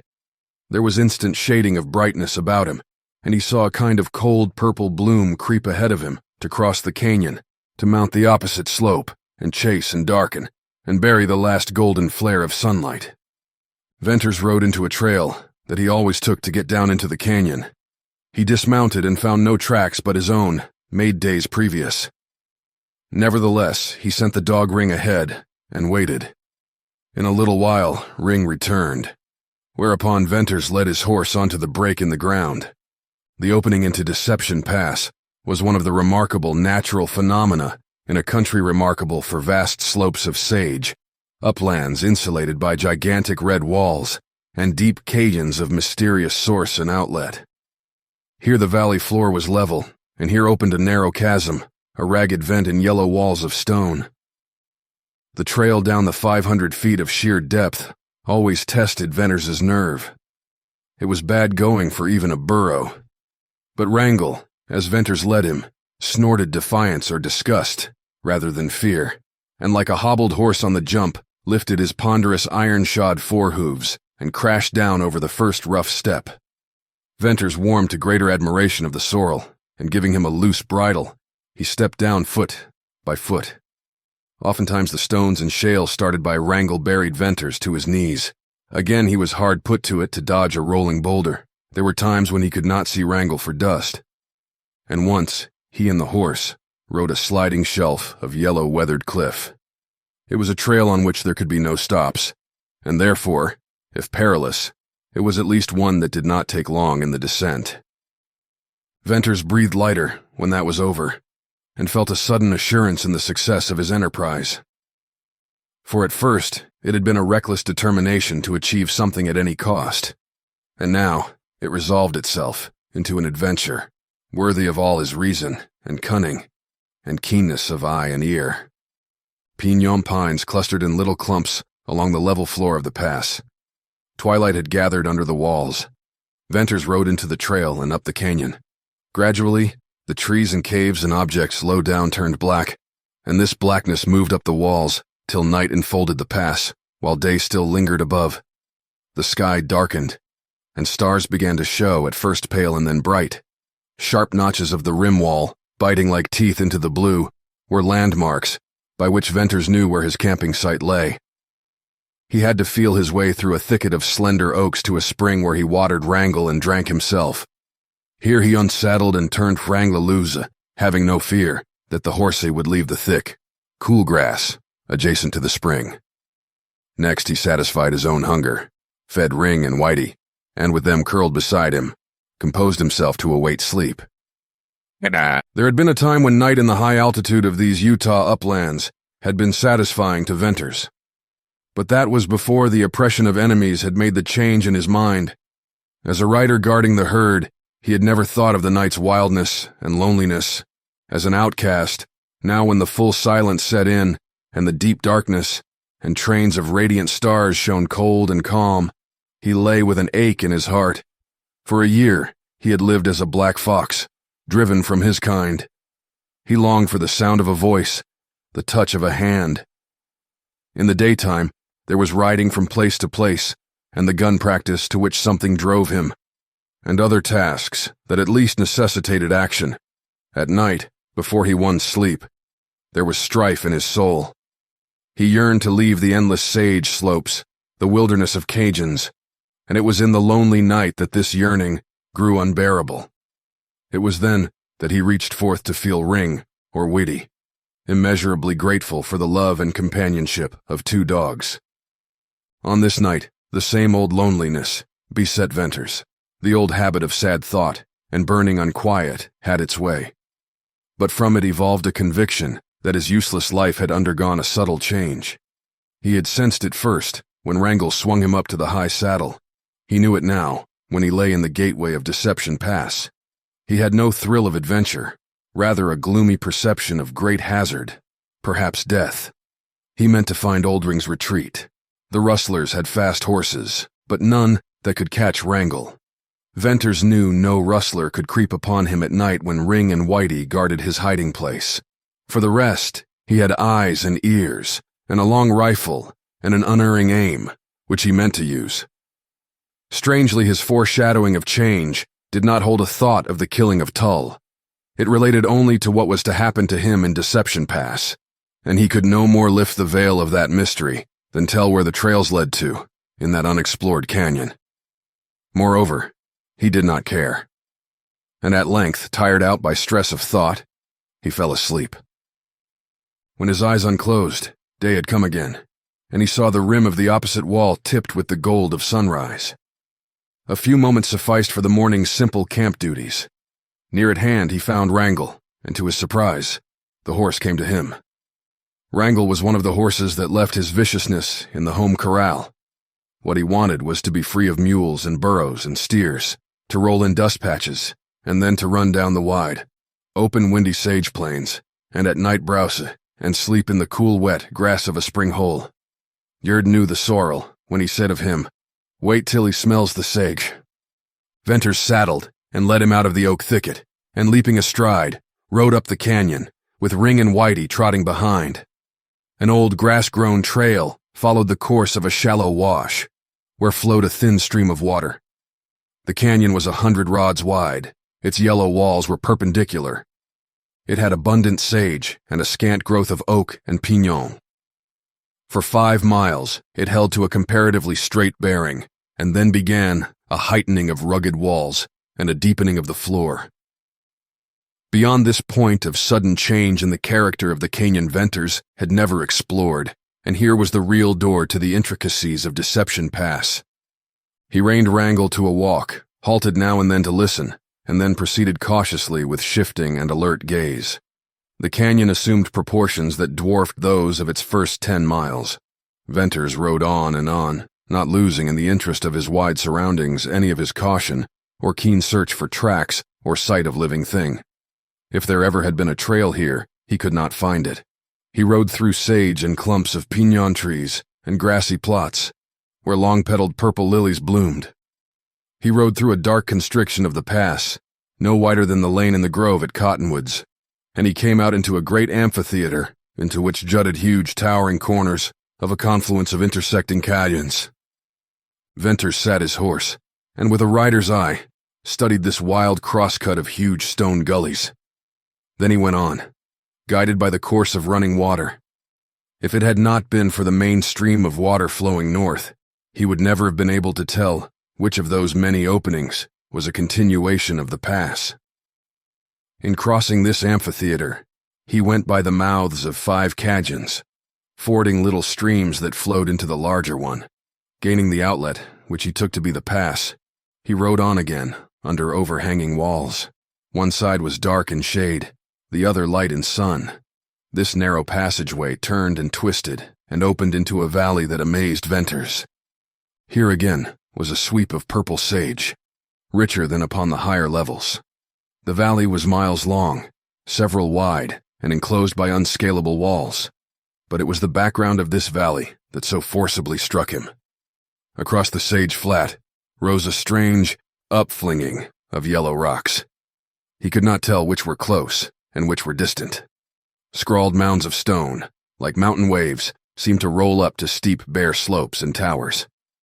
In this plain of sage Venters flushed birds and rabbits, and when he had proceeded about a mile he caught sight of the bobbing white tails of a herd of running antelope. He rode along the edge of the stream which wound toward the western end of the slowly looming mounds of stone. The high slope retreated out of sight behind the nearer protection. To Venters, the valley appeared to have been filled in by a mountain of melted stone that had hardened in strange shapes of rounded outline. He followed the stream till he lost it in a deep cut. Therefore Venters quit the dark slit which baffled further search in that direction and rode out along the curved edge of stone where it met the sage. It was not long before he came to a low place, and here Wrangel readily climbed up. All about him was ridgy roll of wind-smoothed, rain-washed rock. Not a tuft of grass or a bunch of sage colored the dull rust yellow. He saw where to the right this uneven flow of stone ended in a blunt wall. Leftward, from the hollow that lay at his feet, mounted a gradual slow-swelling slope to a great height topped by leaning, cracked and ruined crags. Not for some time did he grasp the wonder of that acclivity. It was no less than a mountainside, glistening in the sun like polished granite, with cedar trees springing as if by magic out of the denuded surface. Winds had swept it clear of weathered shale, and rains had washed it free of dust. Far up the curved slope, its beautiful lines broke to meet the vertical rim wall, to lose its grace in a different order and color of rock, a stained yellow cliff of cracks and caves and seamed crags. And straight before Venters was a scene less striking, but more significant to his keen survey. For beyond a mile of the bare, hummocky rock began the valley of sage and the mouths of cajuns, one of which surely was another gateway into the pass. He got off his horse, and giving the bridle to Ring to hold, he commenced a search for the cleft where the stream ran. He was not successful, and concluded the water dropped into an underground passage. Then he returned to where he had left Wrangel, and led him down off the stone to the sage. It was a short ride to the opening canyons. There was no reason for a choice of which one to enter. The one he rode into was a clear, sharp shaft in yellow stone, 1,000 feet deep, with wonderful wind-worn caves, low down and high above buttressed and turreted ramparts. Farther on, Venters came into a region where deep indentations marked the line of canyon walls. These were huge, cove-like blind pockets extending back to a sharp corner with a dense growth of underbrush and trees. Venters penetrated into one of these offshoots, and, as he had hoped, he found abundant grass. He had to bend the oak saplings to get his horse through. Deciding to make this a hiding place if he could find water, he worked back to the limit of the shelving walls. In a little cluster of silver spruces, he found a spring. This enclosed nook seemed an ideal place to leave his horse and to camp at night, and from which to make stealthy trips on foot. The thick grass hid his trail. The dense growth of oaks in the opening would serve as a barrier to keep Wrangel in, if, indeed, the luxuriant browse would not suffice for that. So Venters, leaving Whitey with the horse, called Ring to his side, and rifle in hand, worked his way out to the open. A careful photographing in mind of the formation of the bold outlines of rimrock assured him he would be able to return to his retreat even in the dark. Bunches of scattered sage covered the center of the canyon, and among these Venters threaded his way with the step of an Indian. At intervals, he put his hand on the dog and stopped to listen. There was a drowsy hum of insects, but no other sound disturbed the warm midday stillness. Venters saw ahead a turn, more abrupt than any yet. Warily he rounded this corner, once again to halt bewildered. The canyon opened fan-shaped into a great oval of green and gray growths. It was the hub of an oblong wheel, and from it, at regular distances, like spokes, ran the outgoing canyons. Here a dull red color predominated over the fading yellow. The corners of wall bluntly rose, scarred and scrawled, to taper into towers and serrated peaks and pinnacled domes. Venters pushed on more heedfully than ever. Toward the center of this circle, the sagebrush grew smaller and farther apart. He was about to sheer off to the right, where thickets and jumbles of fallen rock would afford him cover, when he ran right upon a broad cattle trail. Like a road it was, more than a trail, and the cattle tracks were fresh. What surprised him more, they were wet. He pondered over this feature. It had not rained. The only solution to this puzzle was that the cattle had been driven through water, and water deep enough to wet their legs. Suddenly Ring growled low. Venters rose cautiously and looked over the sage. A band of straggling horsemen were riding across the oval. He sank down, startled and trembling. "Rustlers," he muttered. Hurriedly he glanced about for a place to hide. Near at hand, there was nothing but sagebrush. He dared not risk crossing the open patches to reach the rocks. Again he peeped over the sage. The rustlers, 4, 5, 7, 8 in all, were approaching, but not directly in line with him. That was relief for a cold deadness which seemed to be creeping inward along his veins. He crouched down with bated breath and held the bristling dog. He heard the click of iron-shod hooves on stone, the coarse laughter of men, and then voices gradually dying away. Long moments passed. Then he rose. The rustlers were riding into a canyon. Their horses were tired, and they had several pack animals. Evidently, they had traveled far. Venters doubted that they were the rustlers who had driven the red herd. Oldring's band had split. Venters watched these horsemen disappear under a bold canyon wall. The rustlers had come from the northwest side of the oval. Venters kept a steady gaze in that direction, hoping if there were more, to see from what canyon they rode. A quarter of an hour went by. Reward for his vigilance came when he descried 3 more mounted men, far over to the north. But out of what canyon they had ridden, it was too late to tell. He watched the 3 ride across the oval and round the jutting red corner, where the others had gone. "Up that canyon!" exclaimed Venters. "Oldring's den. I found it." A knotty point for Venters was the fact that the cattle tracks all pointed west. The broad trail came from the direction of the canyon into which the rustlers had ridden, and undoubtedly the cattle had been driven out of it across the oval. There were no tracks pointing the other way. It had been in his mind that Oldring had driven the red herd toward the rendezvous, and not from it. Where did that broad trail come down into the pass, and where did it lead? Venters knew he wasted time in pondering the question, but it held a fascination not easily dispelled. For many years, Oldring's mysterious entrance and exit to Deception Pass had been all-absorbing topics to sage riders. All at once the dog put an end to Venters's pondering. Ring sniffed the air, turned slowly in his tracks with a whine, and then growled. Venters wheeled. 2 horsemen were within 100 yards, coming straight at him. One, lagging behind the other, was Oldring's masked rider. Venters cunningly sank, slowly trying to merge into sagebrush. But guarded as his action was, the first horse detected it. He stopped short, snorted, and shot up his ears. The rustler bent forward, as if keenly peering ahead. Then, with a swift sweep, he jerked a gun from its sheath and fired. The bullet zipped through the sagebrush. Flying bits of wood struck Venters, and the hot, stinging pain seemed to lift him in one leap. Like a flash, the blue barrel of his rifle gleamed level, and he shot once, twice. Like a flash, the blue barrel of his rifle gleamed level, and he shot once, twice. The foremost rustler dropped his weapon and toppled from his saddle, to fall with his foot catching in a stirrup. The horse snorted wildly and plunged away, dragging the rustler through the sage. The masked rider huddled over his pommel, slowly swaying to one side, and then, with a faint, strange cry, slipped out of the saddle.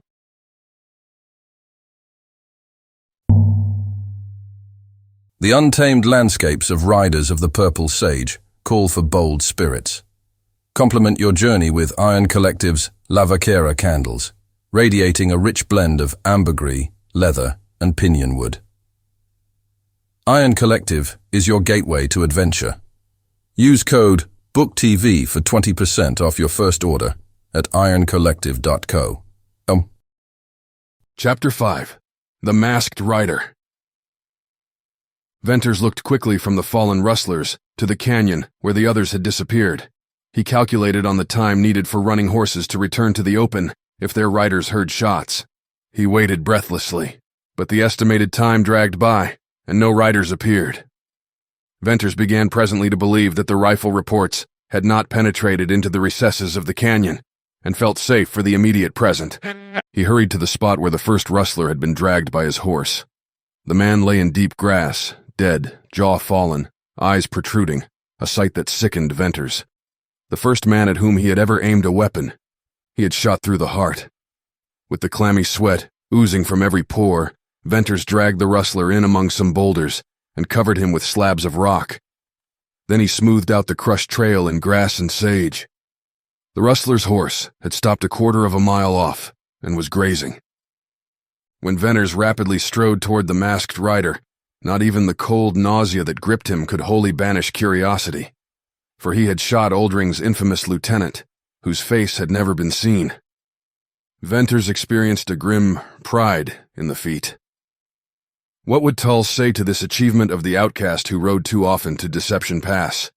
Venters's curious eagerness and expectation had not prepared him for the shock he received when he stood over a slight, dark figure. The rustler wore the black mask that had given him his name, but he had no weapons. Venters glanced at the drooping horse. There were no gun sheaths on the saddle. "A rustler who didn't pack guns," muttered Venters. "He wears no belt. He couldn't pack guns in that rig. Strange." A low, gasping intake of breath and a sudden twitching of body told Venters the rider still lived. "He's alive. I've got to stand here and watch him die, and I shot an unarmed man." Shrinkingly, Venters removed the rider's wide sombrero and the black cloth mask. This action disclosed bright chestnut hair, inclined to curl, and a white, youthful face. Along the lower line of cheek and jaw was a clear demarcation, where the brown of tanned skin met the white that had been hidden from the sun. "Oh, he's only a boy. What? Can he be Oldring's masked rider?" The boy showed signs of returning consciousness. He stirred, his lips moved, a small brown hand clenched in his blouse. Venters knelt with a gathering horror of his deed. His bullet had entered the rider's right breast, high up to the shoulder. With hands that shook, Venters untied a black scarf and ripped open the blood-wet blouse.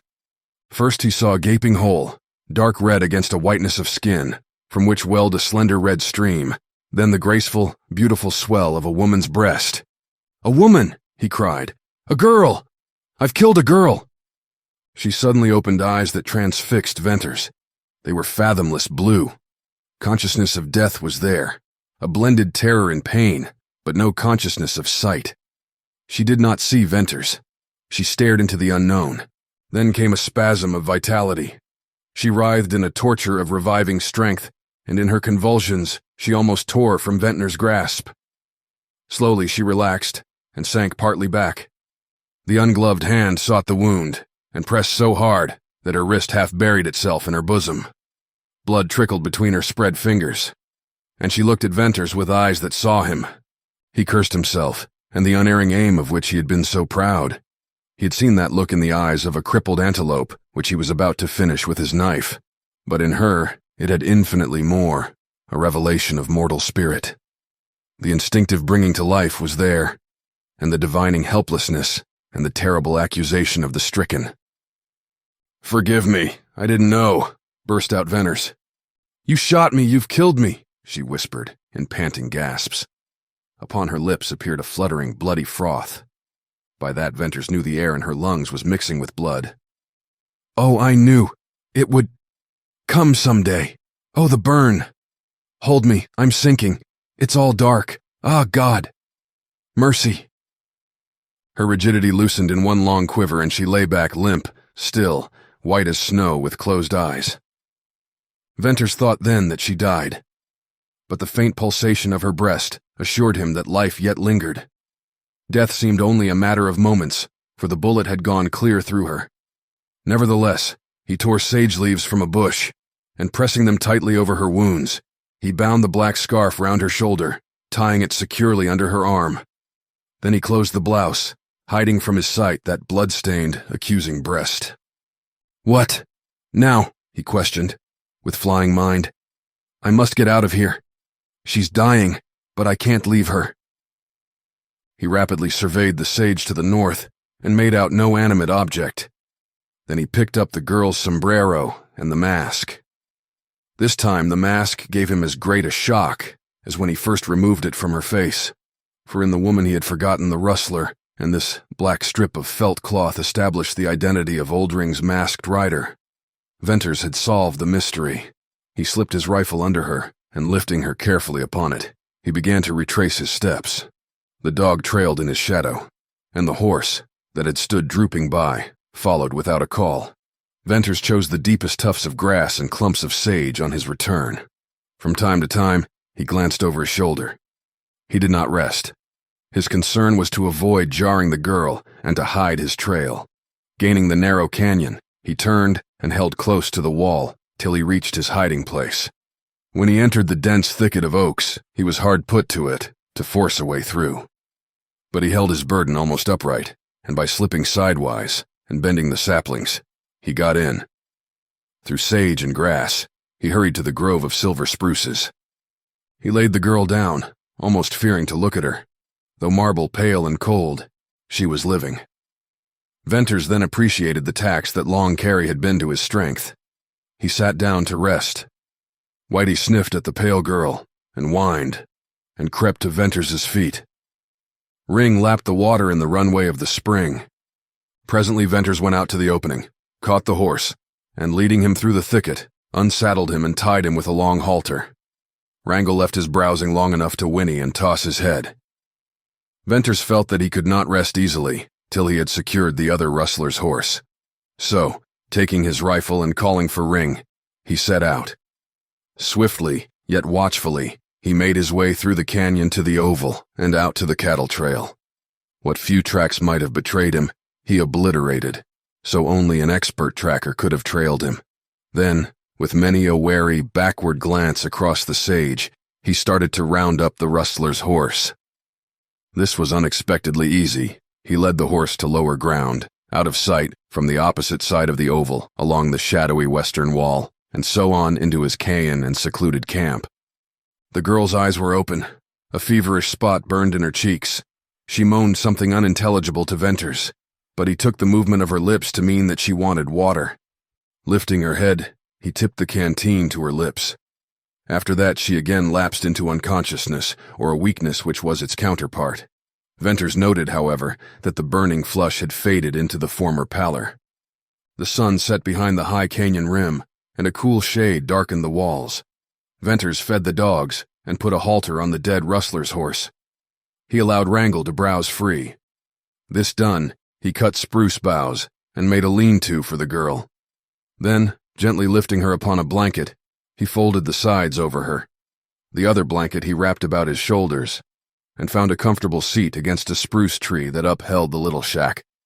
Ring and Whitey lay near at hand, one asleep, the other watchful. Venters dreaded the night's vigil. At night his mind was active, and this time he had to watch and think and feel beside a dying girl whom he had all but murdered. 1,000 excuses he invented for himself, yet not one made any difference in his act or his self-reproach. It seemed to him that when night fell black, he could see her white face so much more plainly. "She'll go, presently," he said, "and be out of agony, thank God." Every little while certainty of her death came to him with a shock, and then he would bend over and lay his ear on her breast. Her heart still beat. The early night blackness cleared to the cold starlight. The horses were not moving, and no sound disturbed the deathly silence of the canyon. "I'll bury her here," thought Venters, "and let her grave be as much a mystery as her life was." For the girl's few words, the look of her eyes, the prayer, had strangely touched Venters. She was only a girl, he soliloquized. What was she to Oldring? Rustlers don't have wives, nor sisters, nor daughters. She was bad, that's all. But somehow, well, she may not have willingly become the companion of rustlers. That prayer of hers, to God for mercy. Life is strange and cruel. I wonder if other members of Oldring's gang are women. Likely enough. But what was his game? Oldring's masked rider, a name to make villagers hide and lock their doors. A name credited with 12 murders, 100 forays, and 1,000 stealings of cattle. What part did the girl have in this? It may have served Oldring to create mystery. Hours passed. The white stars moved across the narrow strip of dark blue sky above. The silence awoke to the low hum of insects. Venters watched the immovable white face, and as he watched, hour by hour waiting for death, the infamy of her passed from his mind. He thought only of the sadness, the truth of the moment. Whoever she was, whatever she had done, she was young, and she was dying. The after part of the night wore on interminably. The starlight failed, and the gloom blackened to the darkest hour. "She'll die at the gray of dawn," muttered Venters, remembering some old woman's fancy. The blackness paled to gray, and the gray lightened, and day peeped over the eastern rim. Venters listened at the breast of the girl. She still lived. Did he only imagine that her heart beat stronger, ever so slightly, but stronger? He pressed his ear closer to her breast, and he rose with his own pulse quickening. "If she doesn't die soon, she's got a chance, the barest chance to live," he said. He wondered if the internal bleeding had ceased. There was no more film of blood upon her lips, but no corpse could have been whiter. Opening her blouse, he untied the scarf and carefully picked away the sage leaves from the wound in her shoulder. It had closed. Lifting her lightly, he ascertained that the same was true of the hole where the bullet had come out. He reflected on the fact that clean wounds closed quickly in the healing upland air. He recalled instances of riders who had been cut and shot, apparently to fatal issues. Yet the blood had clotted, the wounds closed, and they had recovered. He had no way to tell if internal hemorrhage still went on, but he believed that it had stopped. Otherwise, she would surely not have lived so long. He marked the entrance of the bullet and concluded that it had just touched the upper lobe of her lung. Perhaps the wound in the lung had also closed. As he began to wash the bloodstains from her breast and carefully re-bandage the wound, he was vaguely conscious of a strange, grave happiness in the thought that she might live. Broad daylight and a hint of sunshine high on the cliff rim to the west brought him to consideration of what he had better do. And while busy with his few camp tasks, he revolved the thing in his mind. It would not be wise for him to remain long in his present hiding place, and if he intended to follow the cattle trail and try to find the rustlers, he had better make a move at once, for he knew that rustlers, being riders, would not make much of a day's or night's absence from camp for 1 or 2 of their number. But when the missing ones failed to show up in reasonable time, there would be a search, and Venters was afraid of that. "A good tracker could trail me," he muttered, "and I'd be cornered here. Let's see. Rustlers are a lazy set when they're not on the ride. I'll risk it. Then I'll change my hiding place." He carefully cleaned and reloaded his guns. When he rose to go, he bent a long glance down upon the unconscious girl. Then, ordering Whitey and Ring to keep guard, he left the camp. The safest cover lay close under the wall of the canyon, and here, through the dense thickets, Venters made his slow, listening advance toward the oval. Upon gaining the wide opening, he decided to cross it and follow the left wall till he came to the cattle trail. He scanned the oval as keenly as if hunting for antelope. Then, stooping, he stole from one cover to another, taking advantage of rocks and bunches of sage until he had reached the thickets under the opposite wall. Once there, he exercised extreme caution in his surveys of the ground ahead, but increased his speed when moving, Dodging from bush to bush, he passed the mouths of 2 canyons, and in the entrance of a 3rd canyon, he crossed a wash of swift, clear water to come abruptly upon the cattle trail. It followed the low bank of the wash, and keeping it in sight, Venters hugged the line of sage and thicket. Like the curves of a serpent, the canyon wound for a mile or more, and then opened into a valley. Patches of red showed clear against the purple of sage, and farther out on the level dotted strings of red led away to the wall of rock. "Ha! The red herd!" exclaimed Venters. Then dots of white and black told him there were cattle of other colors in this enclosed valley. Oldring, the rustler, was also a rancher. Venters's calculating eye took count of stock that outnumbered the red herd. "What a range," went on Venters. "Water and grass enough for 50,000 head, and no riders needed." After his first burst of surprise and rapid calculation, Venters lost no time there, but slunk again into the sage on his back trail. With the discovery of Oldring's hidden cattle range had come enlightenment on several problems. Here the rustler kept his stock. Here was Jane Withersteen's red herd. Here were the few cattle that had disappeared from the cottonwood slopes during the last 2 years. Until Oldring had driven the red herd, his thefts of cattle. For that time had not been more than enough to supply meat for his men. Of late, no drives had been reported from Sterling or the villages north, and Venters knew that the riders had wondered at Oldring's inactivity in that particular field. He and his band had been active enough in their visits to Glaze and Cottonwoods. They always had gold, but of late, the amount gambled away and drunk and thrown away in the villages had given rise to much conjecture. Oldring's more frequent visits had resulted in new saloons, and where there had formerly been one raid or shooting fray in the little hamlets, there were now many. Perhaps Oldring had another range farther on up the pass, and from there drove the cattle to distant Utah towns, where he was little known. But Venters came finally to doubt this, and from what he had learned in the last few days, a belief began to form in Venters' mind that Oldring's intimidations of the villages and the mystery of the masked rider, with his alleged evil deeds and the fierce resistance offered any trailing riders and the rustling of cattle, these things were only the craft of the rustler chief to conceal his real life and purpose and work in Deception Pass. And like a scouting Indian, Venters crawled through the sage of the Oval Valley, crossed trail after trail on the north side, and at last entered the canyon, out of which headed the cattle trail, and into which he had watched the rustlers disappear. If he had used caution before, now he strained every nerve to force himself to creeping stealth and to sensitiveness of ear. He crawled along so hidden that he could not use his eyes except to aid himself in the toil, some progress through the breaks and ruins of cliff wall. Yet from time to time, as he rested, he saw the massive red walls growing higher and wilder, more looming and broken. He made note of the fact that he was turning and climbing. The sage and thickets of oak and brakes of alder gave place to pinon pine, growing out of rocky soil. Suddenly a low, dull murmur assailed his ears. At first, he thought it was thunder, then the slipping of a weathered slope of rock.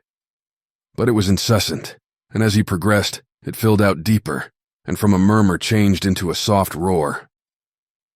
"Falling water," he said. "There's volume to that. I wonder if it's the stream I lost." The roar bothered him, for he could hear nothing else. Likewise, however, no rustlers could hear him.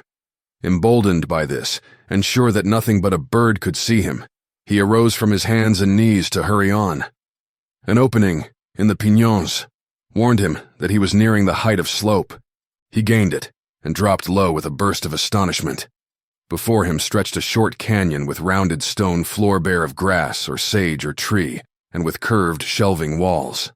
A broad, rippling stream flowed toward him, and at the back of the canyon waterfall, burst from a wide rent in the cliff, and bounding down in 2 green steps, spread into a long white sheet.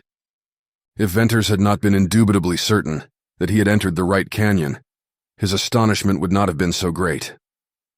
There had been no breaks in the walls, no side canyons entering this one, where the rustlers' tracks and the cattle trail had guided him, and therefore, he could not be wrong.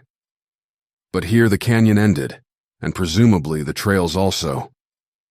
That cattle trail headed out of here, Venters kept saying to himself. It headed out. Now what I want to know is how on earth did cattle ever get in here?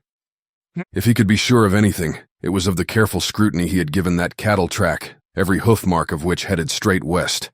He was now looking east at an immense round boxed corner of canyon, down which tumbled a thin, white veil of water, scarcely 20 yards wide. Somehow, somewhere, his calculations had gone wrong.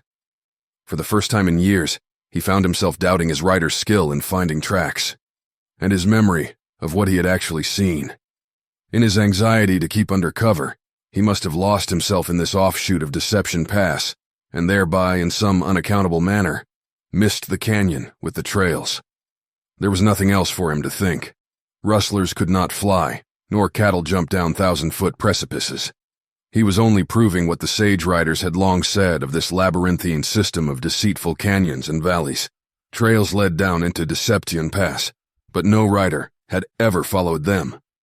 On a sudden, he heard above the soft roar of the waterfall an unusual sound that he could not define. He dropped flat behind a stone and listened. From the direction he had come swelled something that resembled a strange muffled pounding and splashing and ringing.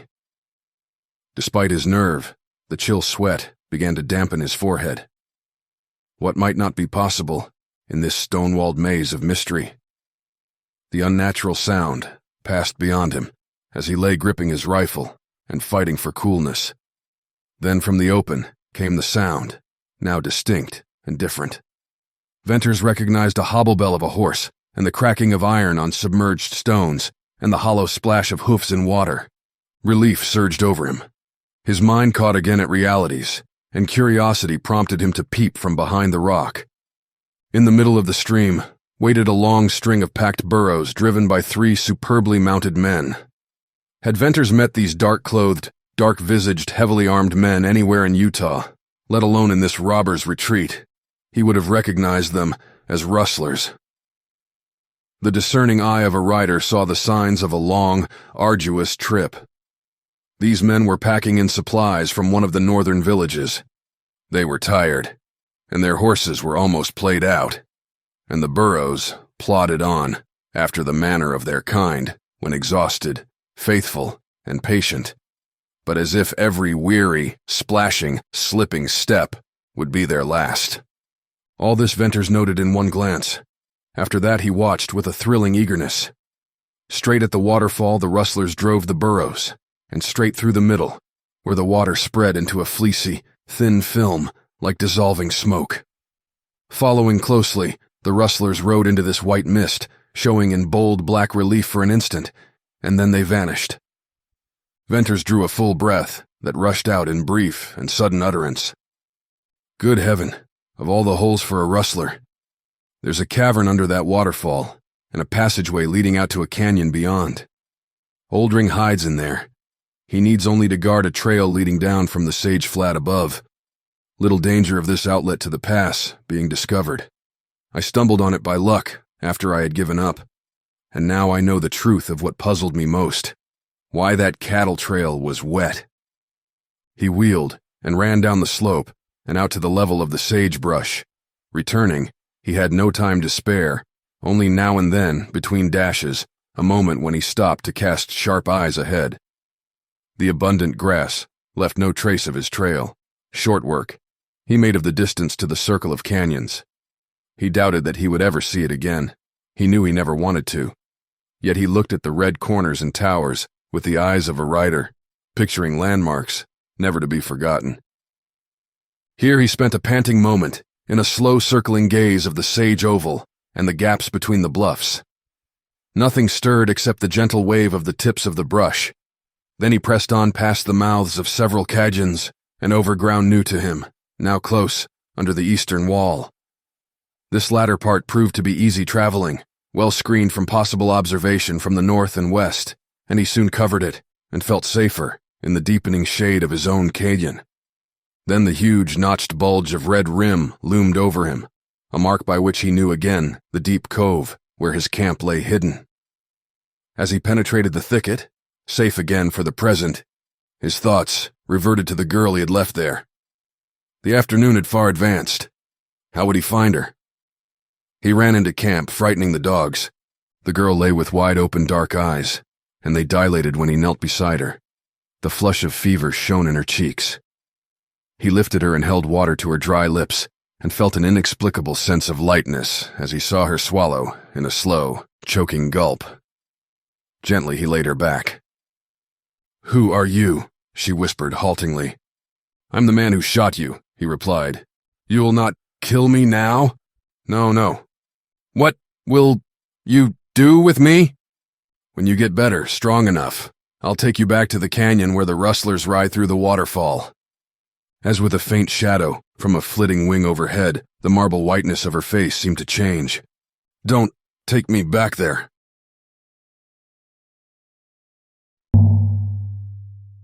As Riders of the Purple Sage takes you on a journey through the Wild West, Iron Collective's Labyrinth candles, a BookTV favorite, enrich your adventure with their luxurious ambergris, leather, and pinionwood scent. Gallop into the sunset with an infusion of Iron Collective. Use code BookTV for 20% off your first order at ironcollective.co. Chapter 6. The Millwheel of Steers. Meantime, at the ranch, when Judkins's news had sent Venters on the trail of the rustlers, Jane Withersteen led the injured man to her house, and with skilled fingers, dressed the gunshot wound in his arm. "Judkins, what do you think happened to my riders?" I'd rather not say," he replied. "Tell me. Whatever you'll tell me, I'll keep to myself. I'm beginning to worry about more than the loss of a herd of cattle. Venters hinted of. But tell me, Judkins." "Well, Miss Withersteen, I think as Venters thinks, your riders have been called in." "Judkins, by whom? You know who handles the reins of your Mormon riders."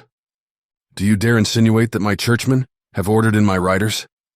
"I ain't insinuating. Nothin', Miss Withersteen," answered Judkins with spirit.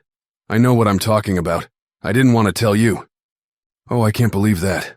I'll not believe it. Would Tull leave my herds at the mercy of rustlers and wolves just because... No. It's unbelievable. Yes, the particular thing's unheard of around cottonwoods. But beggin' pardon, Miss Withersteen, there never was any other rich Mormon woman here on the border, let alone one that's taken the bit between her teeth." That was a bold thing for the reserved Judkins to say, but it did not anger her. This rider's crude hint of her spirit gave her a glimpse of what others might think. Humility and obedience had been hers always. But had she taken the bit between her teeth? Still, she wavered. And then, with quick spurt of warm blood along her veins, she thought of Black Star when he got the bit fast between his iron jaws and ran wild in the sage. If she ever started to run, Jane smothered the glow and burn within her, ashamed of a passion for freedom that opposed her duty. "Judkins, go to the village," she said, "and when you have learned anything definite about my riders, please come to me at once." When he had gone, Jane resolutely applied her mind to a number of tasks that of late had been neglected. Her father had trained her in the management of 100 employees and the working of gardens and fields, and to keep record of the movements of cattle and riders. And beside the many duties she had added to this work was one of extreme delicacy, such as required all her tact and ingenuity. It was an unobtrusive, almost secret aid, which she rendered to the Gentile families of the village. Though Jane Withersteen never admitted so to herself, it amounted to no less than a system of charity. But for her invention of numberless kinds of employment, for which there was no actual need, these families of Gentiles, who had failed in a Mormon community, would have starved. In aiding these poor people, Jane thought she deceived her keen churchmen, but it was a kind of deceit for which she did not pray to be forgiven. Equally as difficult was the task of deceiving the Gentiles, for they were as proud as they were poor. It had been a great grief to her to discover how these people hated her people, and it had been a source of great joy that through her they had come to soften in hatred. At any time, this work called for a clearness of mind that precluded anxiety and worry. But under the present circumstances, it required all her vigor and obstinate tenacity to pin her attention upon her task. Sunset came, bringing with the end of her labor a patient calmness and power to wait that had not been hers earlier in the day. She expected Judkins, but he did not appear. Her house was always quiet. Tonight, however, it seemed unusually so. At supper, her women served her with a silent assiduity. It spoke what their sealed lips could not utter, the sympathy of Mormon women. Jerd came to her with the key of the great door of the stone stable, and to make his daily report about the horses. One of his daily duties was to give Black Star and Knight and the other racers a 10-mile run. This day, it had been omitted, and the boy grew confused in explanations that she had not asked for. She did inquire if he would return on the morrow, and Jerd, in mingled surprise and relief, assured her he would always work for her. Jane missed the rattle and trot, canter and gallop of the incoming riders on the hard trails. Dusk shaded the grove where she walked. The birds ceased singing, the wind sighed through the leaves of the cottonwoods, and the running water murmured down its stone-bedded channel. The glimmering of the first star was like the peace and beauty of the night. Her faith welled up in her heart and said that all would soon be right in her little world. She pictured Venters about his lonely campfire sitting between his faithful dogs. She prayed for his safety, for the success of his undertaking. Early the next morning, one of Jane's women brought in word that Judkins wished to speak to her. She hurried out, and in her surprise to see him armed with rifle and revolver, she forgot her intention to inquire about his wound. "Judkins, those guns? You never carried guns." "It's high time, Miss Withersteen," he replied. "Will you come into the grove? It ain't just exactly safe for me to be seen here." She walked with him into the shade of the cottonwoods. "What do you mean?" "Miss Withersteen, I went to my mother's house last night. While there, someone knocked, and a man asked for me. I went to the door. He wore a mask. He said I'd better not ride any more for Jane Withersteen. His voice was hoarse and strange, disguised, I reckon, like his face. He said no more, and ran off in the dark." "Did you know who he was?" asked Jane, in a low voice. "Yes." Jane did not ask to know. She did not want to know. She feared to know. All her calmness fled at a single thought. "That's why I'm packing guns," went on Judkins. "For I'll never quit riding for you, Miss Withersteen, till you let me go." "Judkins, do you want to leave me?" "Do I look that way? Give me a hoss, a fast hoss, and send me out on the sage." "Oh, thank you, Judkins. You're more faithful than my own people. I ought not accept your loyalty. You might suffer more through it. But what in the world can I do? My head whirls. The wrong to Venters, the stolen herd, these masks, threats, this coil in the dark. I can't understand. But I feel something dark and terrible closing in around me." "Miss Withersteen, it's all simple enough," said Judkins, earnestly. "Now please listen. And begging your pardon, just turn that deaf Mormon ear aside, and let me talk clear and plain in the other. I went around to the saloons, and the stores, and the loafing places yesterday. All your riders are in. There's talk of a vigilance band organized to hunt down rustlers. They call themselves the Riders. That's the report. That's the reason given for your riders leaving you. Strange that only a few riders of other ranchers joined the band. And Tull's man, Jerry Card, he's the leader. I seen him and his hoss. He ain't been to Glaze. I'm not easy to fool on the looks of a hoss that's traveled the sage. Tull and Jerry didn't ride to Glaze. Well, I met Blake and Dorn, both good friends of mine usually, as far as their Mormon lights will let 'em go. But these fellers couldn't fool me, and they didn't try very hard. I asked them, straight out like a man, why they left you like that. I didn't forget to mention how you nursed Blake's poor old mother when she was sick, and how good you was to Dorn's kids. They looked ashamed, Miss Withersteen, and they just froze up, that dark-set look that makes them strange and different to me. But I could tell the difference between that first, natural twinge of conscience and the later look of some secret thing. And the difference I caught was that they couldn't help themselves. They hadn't no say in the matter. They looked as if their being unfaithful to you was being faithful to a higher duty. And there's the secret, why it's as plain as sight of my gun here. Plain. My herd's to wander in the sage, to be stolen. Jane Withersteen a poor woman, her head to be brought low and her spirit broken. Why, Judkins, it's plain enough. Miss Withersteen, Let me get what boys I can gather, and hold the white herd. It's on the slope now, not 10 miles out. 3,000 head and all steers. They're wild and likely to stampede at the pop of a jackrabbit's ears. We'll camp? Right with them, and try to hold them. Judkins, I'll reward you someday for your service, unless all is taken from me. Get the boys and tell Jerd to give you pick of my horses, except Black Star and Night, but do not shed blood for my cattle nor heedlessly risk your lives. Jane Withersteen rushed to the silence and seclusion of her room, and there could not longer hold back the bursting of her wrath. She went stone blind in the fury of a passion that had never before showed its power. Lying upon her bed, sightless, voiceless, she was a writhing living flame, and she tossed there while her fury burned and finally burned itself out. Then, weak and spent, she lay thinking, not of the oppression that would break her, but of this new revelation of self. Until the last few days there had been little in her life to rouse passions. Her forefathers had been Vikings, savage chieftains, who bore no cross and brooked no hindrance to their will. Her father had inherited that temper, and at times, like antelope fleeing before fire on the slope, his people fled from his red rages. Jane Withersteen realized that the spirit of wrath and war had lain dormant in her. She shrank from black depths hitherto unsuspected. The one thing in man or woman that she scorned above all scorn, and which she could not forgive, was hate. Hate headed a flaming pathway straight to hell, all in a flash. Beyond her control there had been in her a birth of fiery hate, and the man who had dragged her peaceful and loving spirit to this degradation was a minister of God's word, an elder of her church, the counselor of her beloved bishop.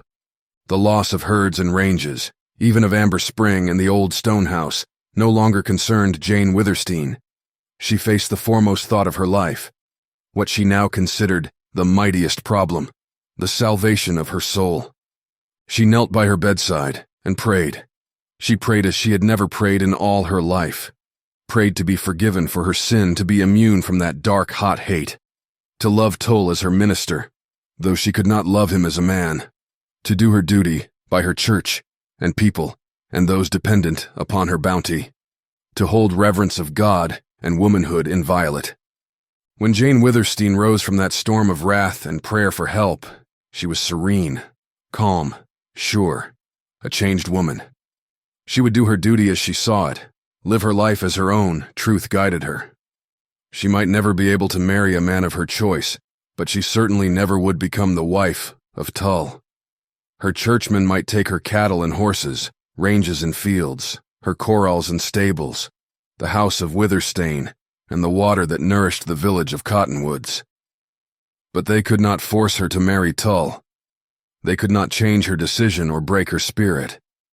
Once resigned to further loss, and sure of herself, Jane Withersteen attained a peace of mind that had not been hers for a year. She forgave Tull, and felt a melancholy regret over what she knew he considered duty, irrespective of his personal feeling for her.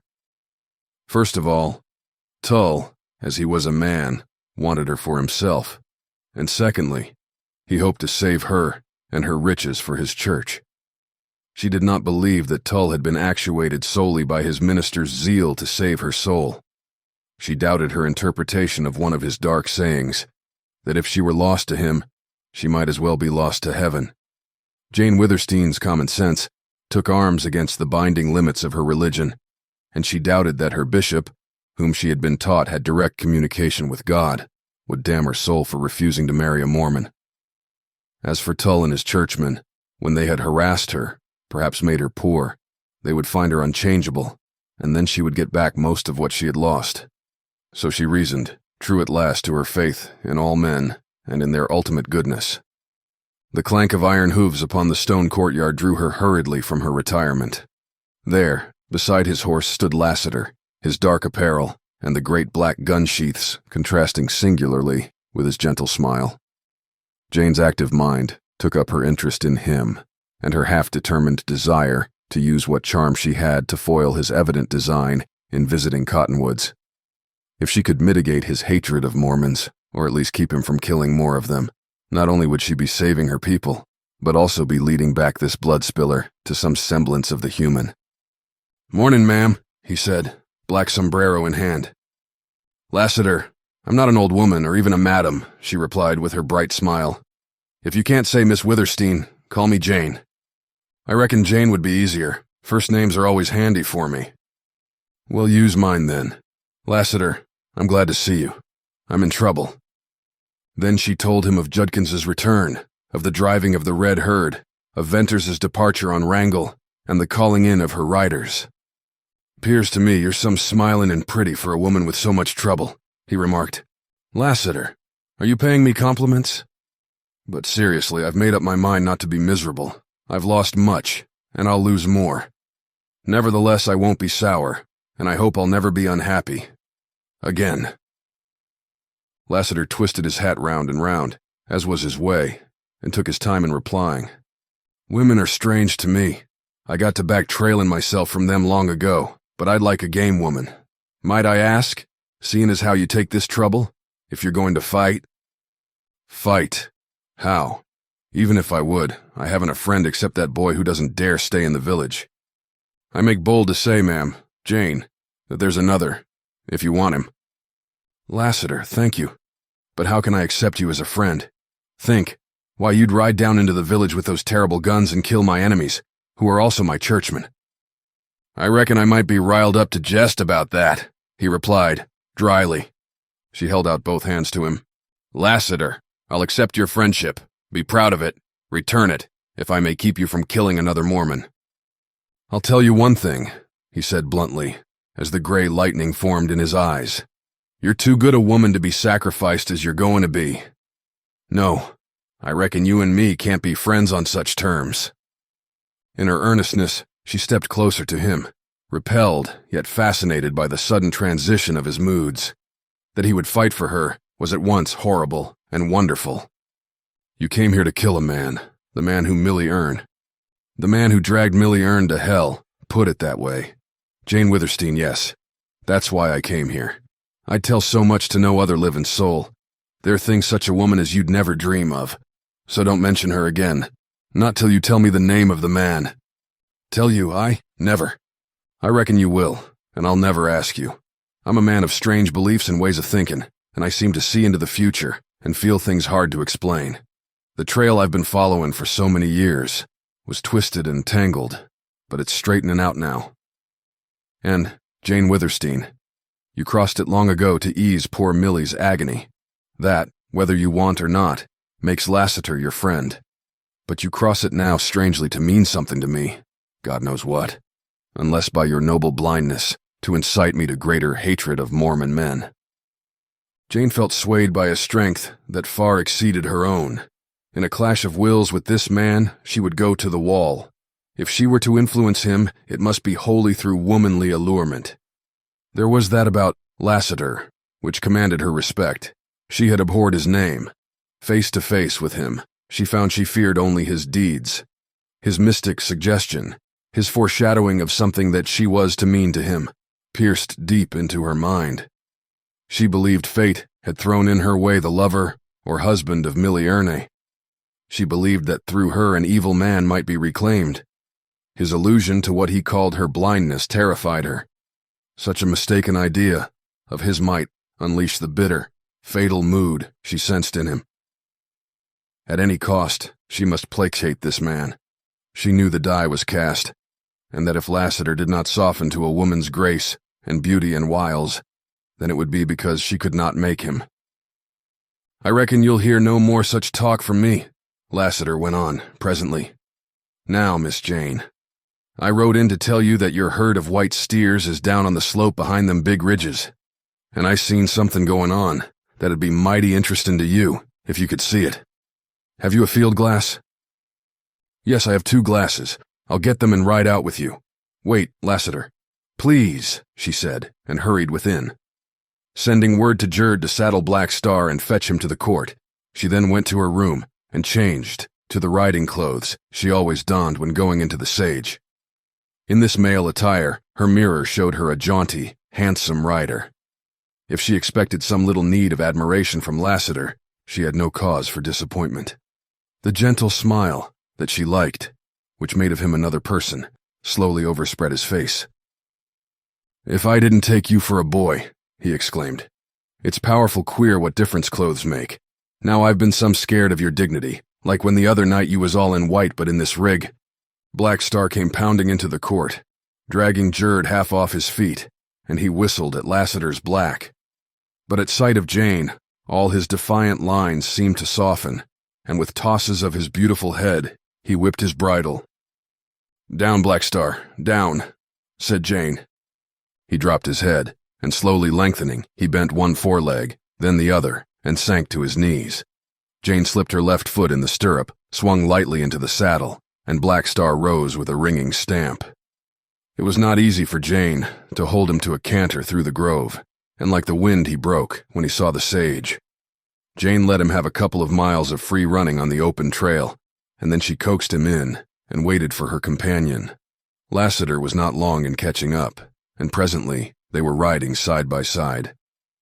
It reminded her how she used to ride with Venners. Where was he now? She gazed far down the slope to the curved purple lines of Deception Pass, and involuntarily shut her eyes with a trembling stir of nameless fear. "We'll turn off here," Lassiter said, "and take to the sage a mile or so. The white herd is behind them big ridges." "What are you going to show me?" asked Jane. "I'm prepared. Don't be afraid." He smiled as if he meant that bad news came swiftly enough without being presaged by speech. When they reached the lee of a rolling ridge, Lassiter dismounted, motioning to her to do likewise.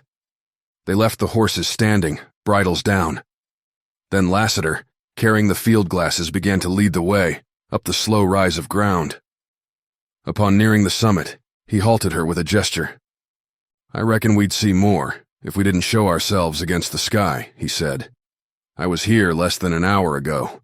Then the herd was 7 or 8 miles south, and if they ain't bolted yet—" "Lassiter, bolted?" "That's what I said. Now let's see." Jane climbed a few more paces behind him and then peeped over the ridge. Just beyond began a shallow swale that deepened and widened into a valley and then swung to the left. Following the undulating sweep of sage, Jane saw the straggling lines and then the great body of the white herd. She knew enough about steers, even at a distance of 4 or 5 miles, to realize that something was in the wind. Bringing her field glass into use, she moved it slowly from left to right, which action swept the whole herd into range. The stragglers were restless. The more compactly massed steers were browsing. Jane brought the glass back to the big sentinels of the herd, and she saw them trot with quick steps, stop short, and toss wide horns, look everywhere, and then trot in another direction. "Judkins hasn't been able to get his boys together yet," said Jane, "but he'll be there soon. I hope not too late. Lassiter, what's frightening those big leaders?" "Nothing just on the minute," replied Lassiter. "Them steers are quieting down. They've been scared, but not bad yet. I reckon the whole herd has moved a few miles this way since I was here." "They didn't browse that distance, not in less than an hour. Cattle aren't sheep." "No, they just run it, and that looks bad." "Lassiter, what frightened them?" repeated Jane impatiently. "Put down your glass. You'll see at first better with a naked eye. Now look along them ridges on the other side of the herd, the ridges where the sun shines bright on the sage. That's right. Now look and look, hard and wait." Long-drawn moments of straining sight rewarded Jane with nothing save the low purple rim of ridge and the shimmering sage. "It's begun again," whispered Lassiter, and he gripped her arm. "Watch. There. Did you see that?" No. Tell me what to look for." "A white flash. A kind of pinpoint of quick light. A gleam as from sun shining on something white." Suddenly Jane's concentrated gaze caught a fleeting glint. Quickly she brought her glass to bear on the spot. Again the purple sage, magnified in color and size and wave, for long moments irritated her with its monotony. Then from out of the sage on the ridge flew up a broad, white object, flashed in the sunlight, and vanished. Like magic it was, and bewildered Jane. "What on earth is that? What on earth is that? I reckon there's someone behind that ridge, throwing up a sheet or a white blanket to reflect the sunshine." "Why?" queried Jane, more bewildered than ever. "To stampede the herd," replied Lassiter, and his teeth clicked. "Ah, She made a fierce, passionate movement, clutched the glass tightly, shook as with the passing of a spasm, and then dropped her head. Presently she raised it to greet Lassiter with something like a smile. "My righteous brethren are at work again," she said, in scorn. She had stifled the leap of her wrath, but for perhaps the first time in her life, a bitter derision curled her lips. Lassiter's cool gray eyes seemed to pierce her. "I said I was prepared for anything, but that was hardly true. But why would anybody stampede my cattle? That's a Mormon's godly way of bringing a woman to her knees. Lassiter, I'll die before I ever bend my knees. I might be led. I won't be driven. Do you expect the herd to bolt? I don't like the looks of them big steers, but you can never tell. Cattle sometimes stampede as easily as buffalo. Any little flash or move will start them. A rider getting down and walking toward them sometimes will make them jump and fly. And again, nothing seems to scare them. But I reckon that white flare will do the biz. It's a new one on me, and I've seen some riding and rustling. It just takes one of them God-fearing Mormons to think of devilish tricks." "Lassiter, might not this trick be done by Oldring's men?" asked Jane, ever grasping at straws. "It might be, but it ain't," replied Lassiter. "Oldring's an honest thief. He don't skulk behind ridges to scatter your cattle to the four winds. He rides down on you, and if you don't like it, you can throw a gun." Jane bit her tongue to refrain from championing men who at the very moment were proving to her that they were little and mean, compared even with rustlers. "Look, Jane, them leading steers have bolted. They're drawing the stragglers, and that'll pull the whole herd." Jane was not quick enough to catch the details called out by Lassiter, but she saw the line of cattle lengthening. Then, like a stream of white bees pouring from a huge swarm, the steers stretched out from the main body. In a few moments, with astonishing rapidity, the whole herd got into motion. A faint roar of trampling hooves came to Jane's ears, and gradually swelled. Low rolling clouds of dust began to rise above the sage. "It's a stampede, and a hummer," said Lassiter. "Oh, Lassiter, the herd's running with the valley. It leads into the canyon. There's a straight jump off." "I reckon they'll run into it too, but that's a good many miles yet. And Jane, this valley swings round almost north before it goes east. That stampede will pass within a mile of us." The long, white, bobbing line of steers streaked swiftly through the sage, and a funnel-shaped dust cloud arose at a low angle. A dull rumbling filled Jane's ears. "I'm thinking of milling that herd," said Lassiter. His gray glance swept up the slope to the west. "There's some specks and dust way off toward the village. Maybe that's Judkins and his boys. It ain't likely he'll get here in time to help. You'd better hold Black Star here, on this high ridge." He ran to his horse, and throwing off saddlebags and tightening the cinches, he leaped astride and galloped straight down across the valley. Jane went for Black Star, and leading him to the summit of the ridge, she mounted and faced the valley with excitement and expectancy. She had heard of milling stampeded cattle, and knew it was a feat accomplished by only the most daring riders. The white herd was now strung out in a line, 2 miles long. The dull rumble of thousands of hooves deepened into continuous low thunder, and as the steers swept swiftly closer, the thunder became a heavy roll. Lassiter crossed in a few moments, the level of the valley, to the eastern rise of ground, and there waited the coming of the herd. Presently, as the head of the white line reached a point opposite to where Jane stood, Lassiter spurred his black into a run. Jane saw him take a position on the offside of the leaders of the stampede, and there he rode. It was like a race.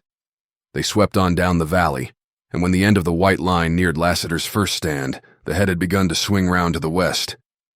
It swung slowly and stubbornly, yet surely, and gradually assumed a long, beautiful curve of moving white. To Jane's amaze, she saw the leaders swinging, turning till they headed back toward her and up the valley. Out to the right of these wild, plunging steers ran Lassiter's black, and Jane's keen eye appreciated the fleet stride and sure-footedness of the blind horse. Then it seemed that the herd moved in a great curve, a huge half-moon, with the points of head and tail almost opposite, and a mile apart. But Lassiter relentlessly crowded the leaders, shearing them to the left, turning them little by little. And the dust-blinded wild followers plunged on madly in the tracks of their leaders. This ever-moving, ever-changing curve of steers rolled toward Jane, and when below her, scarce half a mile, it began to narrow and close into a circle. Lassiter had ridden parallel with her position, turned toward her, then aside, and now he was riding directly away from her, all the time pushing the head of that bobbing line inward. It was then that Jane, suddenly understanding Lassiter's feat, stared and gasped at the riding of this intrepid man. His horse was fleet and tireless, but blind. He had pushed the leaders around and around till they were about to turn in, on the inner side of the end of that line of steers. The leaders were already running in a circle. The end of the herd was still running almost straight. But soon, they would be wheeling. Then, when Lassiter had the circle formed, how would he escape? With Jane Withersteen, prayer was as ready as praise, and she prayed for this man's safety. A circle of dust began to collect. Dimly, as through a yellow veil, Jane saw Lassiter press the leaders inward to close the gap in the sage. She lost sight of him in the dust. Again, she thought she saw the black, riderless now, rear and drag himself and fall. Lassiter had been thrown, lost. Then he reappeared, running out of the dust into the sage. He had escaped, and she breathed again. Spellbound, Jane Withersteen watched this stupendous mill wheel of steers. Here was the milling of the herd. The white running circle closed in upon the open space of sage, and the dust circles closed above into a pall. The ground quaked, and the incessant thunder of pounding hooves rolled on. Jane felt deafened, yet she thrilled to a new sound.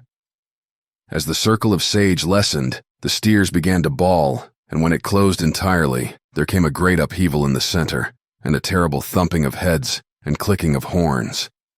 Bawling, climbing, goring, the great mass of steers on the inside wrestled in a crashing din, heaved and groaned under the pressure. Then came a deadlock. The inner strife ceased, and the hideous roar and crash. Movement went on in the outer circle, and that, too, gradually stilled. The white herd had come to a stop, and the pall of yellow dust began to drift away on the wind. Jane Withersteen waited on the ridge with full and grateful heart. Lassiter appeared, making his weary way toward her through the sage, and up on the slope, Judkins rode into sight with his troop of boys. For the present, at least, the white herd would be looked after. When Lassiter reached her and laid his hand on Black Star's mane, Jane could not find speech. "Killed! My hoss!" he panted. "Oh, I'm sorry," cried Jane. "Lassiter, I know you can't replace him, but I'll give you any one of my racers. Bells or Knight, even Black Star." "I'll take a fast hoss, Jane, but not one of your favorites," he replied. "Only, will you let me have Black Star now and ride him over there and head off them fellers who stampeded the herd?" He pointed to several moving specks of black and puffs of dust in the purple sage. "I can head them off with this hoss, and then Lassiter. They'll never stampede no more cattle." "Oh, no. Lassiter, I won't let you go." But a flush of fire flamed in her cheeks, and her trembling hands shook Black Star's bridle, and her eyes fell before Lassiter's. Chapter 7. The Daughter of Withersteen. "Lassiter, will you be my rider?" Jane had asked him. "I reckon so," he had replied. Few as the words were, Jane knew how infinitely much they implied. She wanted him to take charge of her cattle and horse and ranges, and save them if that were possible. Yet, though she could not have spoken aloud all she meant, she was perfectly honest with herself. Whatever the price to be paid, she must keep Lassiter close to her. She must shield from him the man who had led Millie Erne to Cottonwoods. In her fear, she so controlled her mind that she did not whisper this Mormon's name to her own soul. She did not even think it. Besides, beyond this thing she regarded as a sacred obligation thrust upon her, was the need of a helper, of a friend, of a champion, in this critical time. If she could rule this gunman, as Venters had called him, if she could even keep him from shedding blood, what strategy to play his flame and his presence against the game of oppression her churchmen were waging against her? Never would she forget the effect on Tull and his men when Venters shouted Lassiter's name. If she could not wholly control Lassiter, then what she could do might put off the fatal day. One of her safe racers was a dark bay, and she called him Bells because of the way he struck his iron shoes on the stones. When Jerd let out this slender, beautifully built horse, Lassiter suddenly became all eyes. A rider's love of a thoroughbred shone in them. Round and round Bells he walked, plainly weakening all the time in his determination not to take one of Jane's favorite racers. "Lassiter, you're half horse, and Bells sees it already," said Jane, laughing. "Look at his eyes. He likes you. He'll love you too. How can you resist him?" "Oh, Lassiter. But Bells can run. It's nip and tuck between him and Wrangle, and only Black Star can beat him. He's too spirited a horse for a woman. Take him. He's yours." "I just am weak where a hoss is concerned," said Lassiter. "I'll take him, and I'll take your orders, ma'am." "Well, I'm glad, but never mind the ma'am. Let it still be Jane." From that hour, it seemed, Lassiter was always in the saddle, riding early and late, and coincident with his part in Jane's affairs, the days assumed their old tranquility. Her intelligence told her this was only the lull before the storm, but her faith would not have it so. She resumed her visits to the village, and upon one of these she encountered Tull. He greeted her, as he had before any trouble came between them, and she, responsive to peace if not quick to forget, met him halfway, with manner almost cheerful. He regretted the loss of her cattle. He assured her that the vigilantes which had been organized would soon rout the rustlers. When that had been accomplished, her riders would likely return to her. "You've done a headstrong thing to hire this man Lassiter," Tull went on, severely. "He came to Cottonwoods with evil intent. I had to have somebody, and perhaps making him my rider may turn out best in the end for the Mormons of Cottonwoods." "You mean to stay his hand?" "I do, if I can. A woman like you can do anything with a man. That would be well, and would atone in some measure for the errors you have made." He bowed and passed on. Jane resumed her walk with conflicting thoughts. She resented Elder Tull's cold, impassive manner that looked down upon her as one who had incurred his just displeasure. Otherwise he would have been the same calm, dark-browed, impenetrable man she had known for 10 years. In fact, except when he had revealed his passion in the matter of the seizing of Venters, she had never dreamed he could be other than the grave, reproving preacher. He stood out now, a strange, secretive man. She would have thought better of him if he had picked up the threads of their quarrel where they had parted. Was Tull what he appeared to be? The question flung itself involuntarily over Jane Withersteen's inhibitive habit of faith without question, and she refused to answer it. Tull could not fight in the open. Venters had said, Lassiter had said, that her elder shirked fight and worked in the dark. Just now, in this meeting, Tull had ignored the fact that he had sued, exhorted, demanded that she marry him. He made no mention of Venters. His manner was that of the minister, who had been outraged, but who overlooked the frailties of a woman. Beyond question, he seemed unutterably aloof from all knowledge of pressure being brought to bear upon her, absolutely guiltless of any connection with secret power over riders, with night journeys, with rustlers and stampedes of cattle. And that convinced her again of unjust suspicions, but it was convincement through an obstinate faith.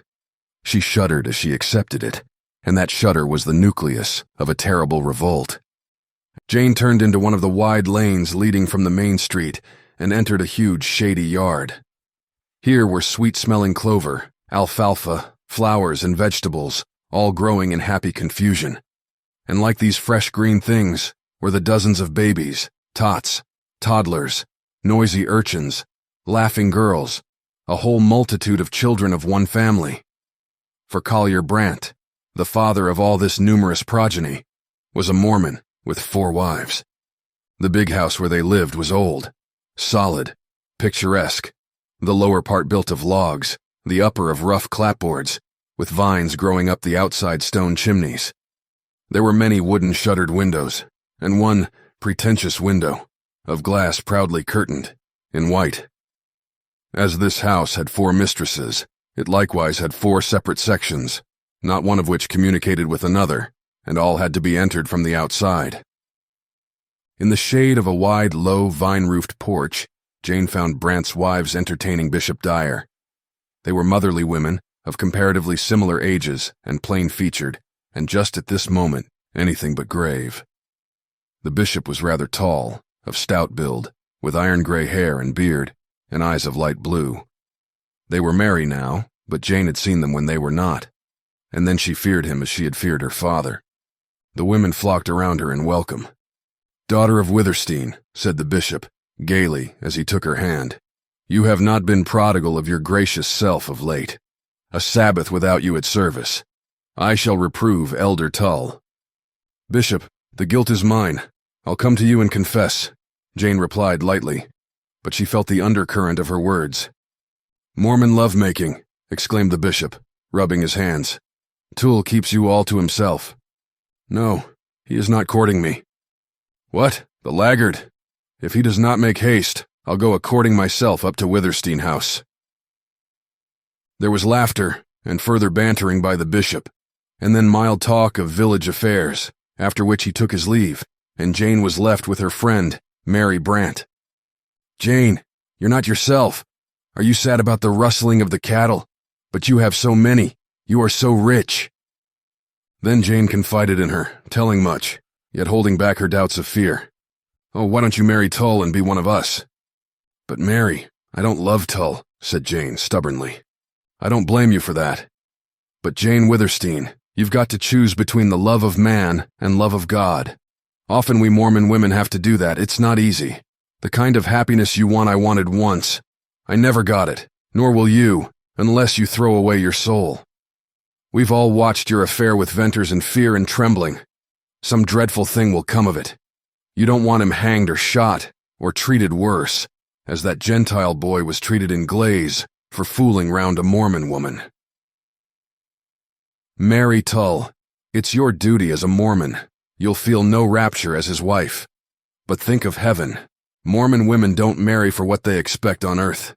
Take up the cross, Jane. Remember your father found Amber Spring, built these old houses, brought Mormons here, and fathered them. You are the daughter of Withersteen." Jane left Mary Brant and went to call upon other friends. They received her with the same glad welcome as had Mary, lavished upon her the pent-up affection of Mormon women, and let her go with her ears ringing of Tull, Venters, Lassiter, of duty to God and glory in heaven. "Verily," murmured Jane, "I don't know myself when, through all this, I remain unchanged, nay, more fixed of purpose." She returned to the main street and bent her thoughtful steps toward the center of the village. A string of wagons drawn by oxen was lumbering along. These sage freighters, as they were called, hauled grain and flour and merchandise from Sterling. And Jane laughed suddenly in the midst of her humility at the thought that they were her property, as was one of the 3 stores for which they freighted goods. The water that flowed along the path at her feet and turned into each cottage yard to nourish garden and orchard also was hers, no less her private property because she chose to give it free. Yet in this village of cottonwoods, which her father had founded and which she maintained, she was not her own mistress. She was not able to abide by her own choice of a husband. She was the daughter of Withersteen. Suppose she proved it, imperiously. But she quelled that proud temptation at its birth. Nothing could have replaced the affection which the village people had for her. No power could have made her happy as the pleasure her presence gave. As she went on down the street, past the stores with their rude platform entrances, and the saloons, where tired horses stood with bridles dragging, she was again assured of what was the bread and wine of life to her, that she was loved. Dirty boys playing in the ditch, clerks, teamsters, riders, loungers on the corners, ranchers on dusty horses, little girls running errands, and women hurrying to the stores all looked up at her coming with glad eyes. Jane's various calls and wandering steps at length led her to the Gentile quarter of the village. This was at the extreme southern end, and here some 30 Gentile families lived in huts and shacks, and log cabins, and several dilapidated cottages. The fortunes of these inhabitants of Cottonwoods could be read in their abodes. Water they had in abundance, and therefore grass and fruit trees, and patches of alfalfa and vegetable gardens. Some of the men and boys had a few stray cattle. Others obtained such intermittent employment as the Mormons reluctantly tendered them. But none of the families was prosperous. Many were very poor, and some lived only by Jane Withersteen's beneficence. As it made Jane happy to go among her own people, so it saddened her to come in contact with these Gentiles. Yet that was not because she was unwelcome. Here she was gratefully received by the women, passionately by the children. But poverty and idleness, with their attendant wretchedness and sorrow, always hurt her. That she could alleviate this distress more now than ever before proved the adage that it was an ill wind that blew. Nobody good. While her Mormon riders were in her employ, she had found few Gentiles who would stay with her, and now she was able to find employment for all the men and boys. No little shock was it to have man after man tell her that he dare not accept her kind offer. "It won't do," said one Carson, an intelligent man who had seen better days. "We've had our warning. Plain and to the point. Now there's Judkins. He packs guns and he can use them, and so can the daredevil boys he's hired. But they've little responsibility. Can we risk having our homes burned in our absence?" Jane felt the stretching and chilling of the skin of her face as the blood left it. "Carson, you and the others rent these houses?" she asked. "You ought to know, Miss Withersteen. Some of them are yours." "I know. Carson, I never in my life took a day's labor for rent or a yearling calf or a bunch of grass, let alone gold. Bivens, your storekeeper, sees to that." "Look here, Carson," went on Jane hurriedly, and now her cheeks were burning. "You and Black and Willett pack your goods and move your families up to my cabins in the Grove. They're far more comfortable than these. Then go to work for me. And if aught happens to you, there I'll give you money. Gold enough to leave Utah." The man choked and stammered, and then, as tears welled into his eyes, he found the use of his tongue and cursed. No gentle speech could ever have equaled that curse in eloquent expression of what he felt for Jane Withersteen. How strangely his look and tone reminded her of Lassiter. "No, it won't do," he said, when he had somewhat recovered himself. "Miss Withersteen, there are things that you don't know, and there's not a soul among us who can tell you." "I seem to be learning many things, Carson. Well then, will you let me aid you? Say till better times?" "Yes, I will," he replied, with his face lighting up. "I see what it means to you, and you know what it means to me. Thank you. And if better times ever come, I'll be only too happy to work for you." "Better times will come. I trust God and have faith in man. Good day, Carson." The lane opened out upon the sage-enclosed alfalfa fields, and the last habitation, at the end of that lane of hovels, was the meanest. Formerly it had been a shed. Now it was a home. The broad leaves of a wide-spreading cottonwood sheltered the sunken roof of weathered boards. Like an Indian hut, it had one floor. Round about it were a few scanty rows of vegetables, such as the hand of a weak woman had time and strength to cultivate. This little dwelling place was just outside the village limits, and the widow who lived there had to carry her water from the nearest irrigation ditch. As Jane Withersteen entered the unfenced yard, a child saw her, shrieked with joy, and came tearing toward her with curls flying. This child was a little girl of 4 called Fay. Her name suited her, for she was an elf, a sprite, a creature so fairy-like and beautiful that she seemed unearthly. "Muvver sended for oo," cried Fay, as Jane kissed her, "and oo never tome." "I didn't know, Fay, but I've come now." Fay was a child of outdoors, of the garden and ditch and field, and she was dirty and ragged, but rags and dirt did not hide her beauty. The one thin little bedraggled garment she wore half covered her fine, slim body. Red as cherries were her cheeks and lips. Her eyes were violet blue, and the crown of her childish loveliness was the curling golden hair. All the children of Cottonwoods were Jane Withersteen's friends. She loved them all. But Fay was dearest to her. Fay had few playmates, for among the Gentile children there were none near her age, and the Mormon children were forbidden to play with her. So she was a shy, wild, lonely child. "Muvver's sick," said Fay, leading Jane toward the door of the hut. Jane went in. There was only one room, rather dark and bare, but it was clean and neat. A woman lay upon a bed. "Mrs. Larkin, how are you?" asked Jane anxiously. "I've been pretty bad for a week, but I'm better now." "You haven't been here all alone, with no one to wait on you?" "Oh no, my women neighbors are kind. They take turns coming in." "Did you send for me?" "Yes, several times. But I had no word, no messages ever got to me. I sent the boys, and they left word with your women that I was ill, and would you please come?" A sudden deadly sickness seized Jane. She fought the weakness, as she fought to be above suspicious thoughts, and it passed, leaving her conscious of her utter impotence. That too passed as her spirit rebounded. But she had again caught a glimpse of dark, underhand domination, running its secret lines this time into her own household. Like a spider in the blackness of night, an unseen hand had begun to run these dark lines, to turn and twist them about her life, to plait and weave a web. Jane Withersteen knew it now, and in the realization, further coolness and sureness came to her, and the fighting courage of her ancestors.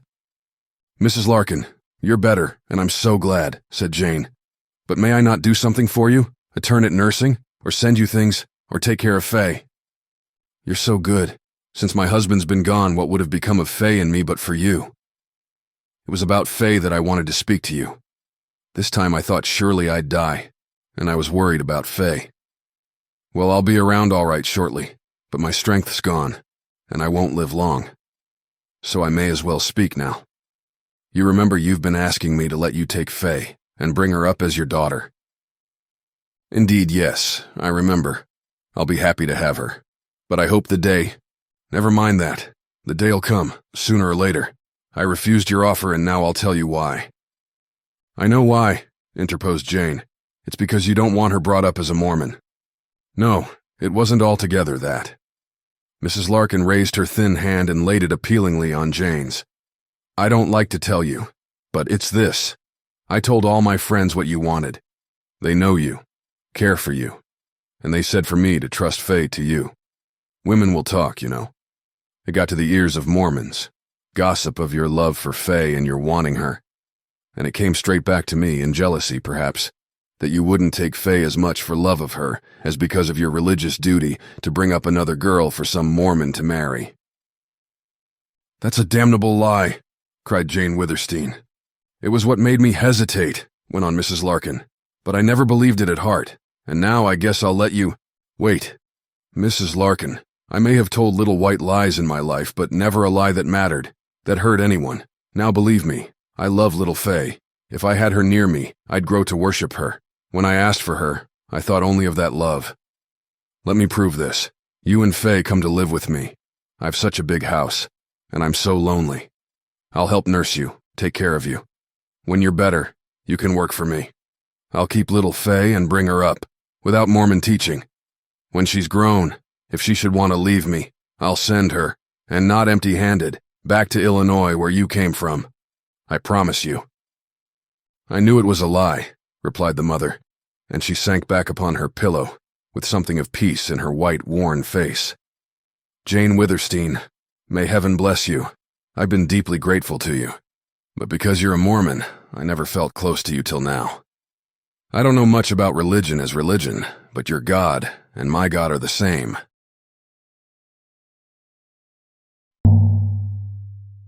As Riders of the Purple Sage takes you on a journey through the Wild West, Iron Collective's La Vaquera candles, a BookTV favorite, envelop your senses and send your mind galloping into the West. Make this adventure that much more vivid with Iron Collective. Use code BookTV for 20% off your first order at ironcollective.co. Chapter 8.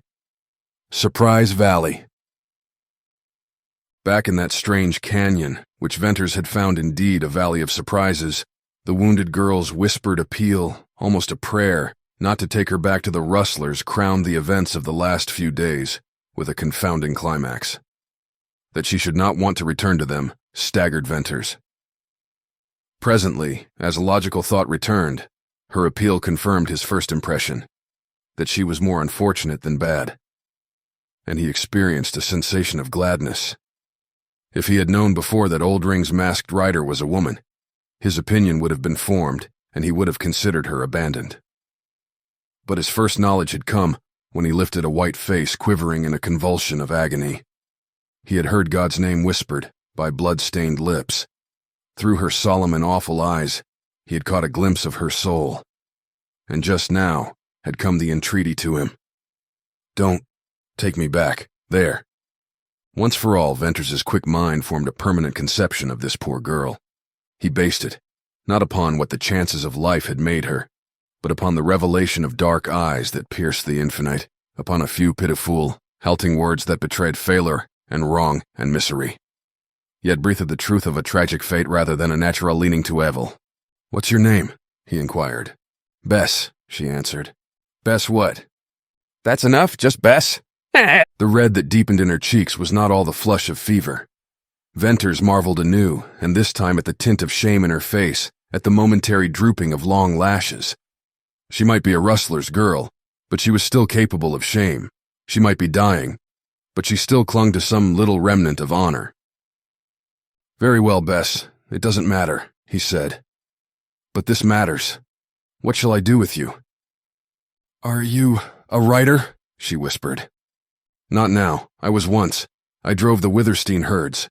But I lost my place, lost all I owned, and now I'm a sort of outcast. My name's Bern Venters. You won't take me to Cottonwoods or Glaze. I'd be hanged. No, indeed. But I must do something with you, for it's not safe for me here. I shot that rustler who was with you. Sooner or later he'll be found, and then my tracks. I must find a safer hiding place where I can't be trailed. Leave me, here. Alone to die. Yes, I will not." Venters spoke shortly with a kind of ring in his voice. "What do you want to do with me?" Her whispering grew difficult, so low and faint that Venters had to stoop to hear her. "Why, let's see," he replied slowly. "I'd like to take you someplace where I could watch by you, nurse you, till you're all right. And then? Well, it'll be time to think of that when you're cured of your wound. It's a bad one. And, Bess, if you don't want to live, if you don't fight for life, you'll never—" "Oh, I want to live. I'm afraid to die. But I'd rather die than go back to Oldring?" asked Venters, interrupting her in turn. Her lips moved in an affirmative. "I promise not to take you back to him, or to Cottonwoods, or to Glaze." The mournful earnestness of her gaze suddenly shone with unutterable gratitude and wonder. And as suddenly, Venters found her eyes beautiful as he had never seen or felt beauty. They were as dark blue as the sky at night. Then the flashing changed to a long, thoughtful look, in which there was a wistful, unconscious searching of his face, a look that trembled on the verge of hope and trust. "I'll try to live," she said. The broken whisper just reached his ears. "Do what you want with me." "Rest then. Don't worry. Sleep," he replied. Abruptly he arose, as if words had been decision for him, and with a sharp command to the dogs, he strode from the camp. Venters was conscious of an indefinite conflict of change within him. It seemed to be a vague passing of old moods, a dim coalescing of new forces, a moment of inexplicable transition. He was both cast down and uplifted. He wanted to think and think of the meaning, but he resolutely dispelled emotion. His imperative need at present was to find a safe retreat, and this called for action. So he set out. It still wanted several hours before dark. This trip he turned to the left and wended his skulking way southward a mile or more to the opening of the valley, where lay the strange scrawled rocks. He did not, however, venture boldly out into the open sage, but clung to the right-hand wall and went along that till its perpendicular line broke into the long incline of bare stone. Before proceeding farther, he halted, studying the strange character of this slope, and realizing that a moving black object could be seen far against such background. Before him ascended a gradual swell of smooth stone. It was hard, polished, and full of pockets worn by centuries of eddying rainwater. 100 yards up began a line of grotesque cedar trees, and they extended along the slope clear to its most southerly end. Beyond that end, Venters wanted to get, and he concluded the cedars, few as they were, would afford some cover. Therefore he climbed swiftly. The trees were farther up than he had estimated, though he had from long habit made allowance for the deceiving nature of distances in that country. When he gained the cover of cedars, he paused to rest and look, and it was then he saw how the trees sprang from holes in the bare rock. Ages of rain had run down the slope, circling, eddying in depressions, wearing deep round holes. There had been dry seasons, accumulations of dust, wind-blown seeds, and cedars rose wonderfully out of solid rock. But these were not beautiful cedars. They were gnarled, twisted into weird contortions, as if growth were torture, dead at the tops, shrunken gray and old. Theirs had been a bitter fight, and Venters felt a strange sympathy for them. This country was hard on trees and men. He slipped from cedar to cedar, keeping them between him and the open valley. As he progressed, the belt of trees widened, and he kept to its upper margin. He passed shady pockets half full of water, and, as he marked the location for possible future need, he reflected that there had been no rain since the winter snows. From one of these shady holes a rabbit hopped out and squatted down, laying its ears flat. Venters wanted fresh meat now, more than when he had only himself to think of. But it would not do to fire his rifle there, so he broke off a cedar branch and threw it. He crippled the rabbit, which started to flounder up the slope. Venters did not wish to lose the meat, and he never allowed crippled game to escape, to die lingeringly in some covert. So after a careful glance below and back toward the canyon, he began to chase the rabbit. The fact that rabbits generally ran uphill was not new to him, but it presently seemed singular why this rabbit, that might have escaped downward, chose to ascend the slope. Venters knew then that it had a burrow higher up. More than once he jerked over to seize it, only in vain, for the rabbit by renewed effort eluded his grasp. Thus the chase continued on up the bare slope.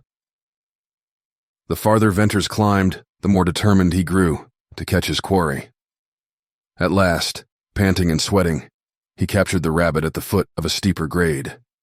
Laying his rifle on the bulge of rising stone, he killed the animal and slung it from his belt. Before starting down, he waited to catch his breath. He had climbed far up that wonderful smooth slope and had almost reached the base of yellow cliff that rose skyward, a huge scarred and cracked bulk. It frowned down upon him, as if to forbid further ascent. Venters bent over for his rifle, and as he picked it up from where it leaned against the steeper grade, he saw several little nicks cut in the solid stone. They were only a few inches deep and about a foot apart. Venters began to count them. 1, 2, 3, 4, on up to 16. That number carried his glance to the top of his first bulging bench of cliff base. Above, after a more level offset, was still steeper slope, and the line of nicks kept on to wind round a projecting corner of wall. A casual glance would have passed by these little dents.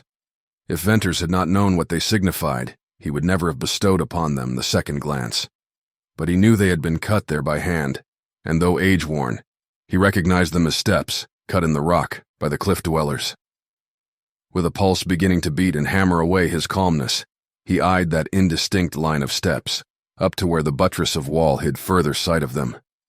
He knew that, behind the corner of stone, would be a cave or a crack, which could never be suspected from below. Chance, that had sported with him of late, now directed him to a probable hiding place. Again, he laid aside his rifle, and removing boots and belt, he began to walk up the steps. Like a mountain goat, he was agile, sure-footed, and he mounted the first bench without bending to use his hands. The next ascent took grip of fingers as well as toes, but he climbed steadily, swiftly, to reach the projecting corner and slipped around it. Here he faced a notch in the cliff. At the apex he turned abruptly into a ragged vent that split the ponderous wall clear to the top, showing a narrow streak of blue sky. At the base this vent was dark, cool, and smelled of dry, musty dust. It zigzagged so that he could not see ahead more than a few yards at a time. He noticed tracks of wildcats and rabbits in the dusty floor. At every turn, he expected to come upon a huge cavern full of little square stone houses, each with a small aperture like a staring dark eye. The passage lightened and widened and opened at the foot of a narrow, steep, ascending chute. Venters had a moment's notice of the rock, which was of the same smoothness and hardness as the slope below, before his gaze went irresistibly upward to the precipitous walls of this wide ladder of granite. These were ruined walls of yellow sandstone, and so split and splintered, so overhanging with great sections of balancing rim, so impending with tremendous crumbling crags, that Venters caught his breath sharply, and, appalled, he instinctively recoiled, as if a step upward might jar the ponderous cliffs from their foundation. Indeed, it seemed that these ruined cliffs were but awaiting a breath of wind to collapse and come tumbling down. Venters hesitated. It would be a foolhardy man who risked his life under the leaning, waiting avalanches of rock in that gigantic split. Yet how many years had they leaned there without falling? At the bottom of the incline was an immense heap of weathered sandstone, all crumbling to dust.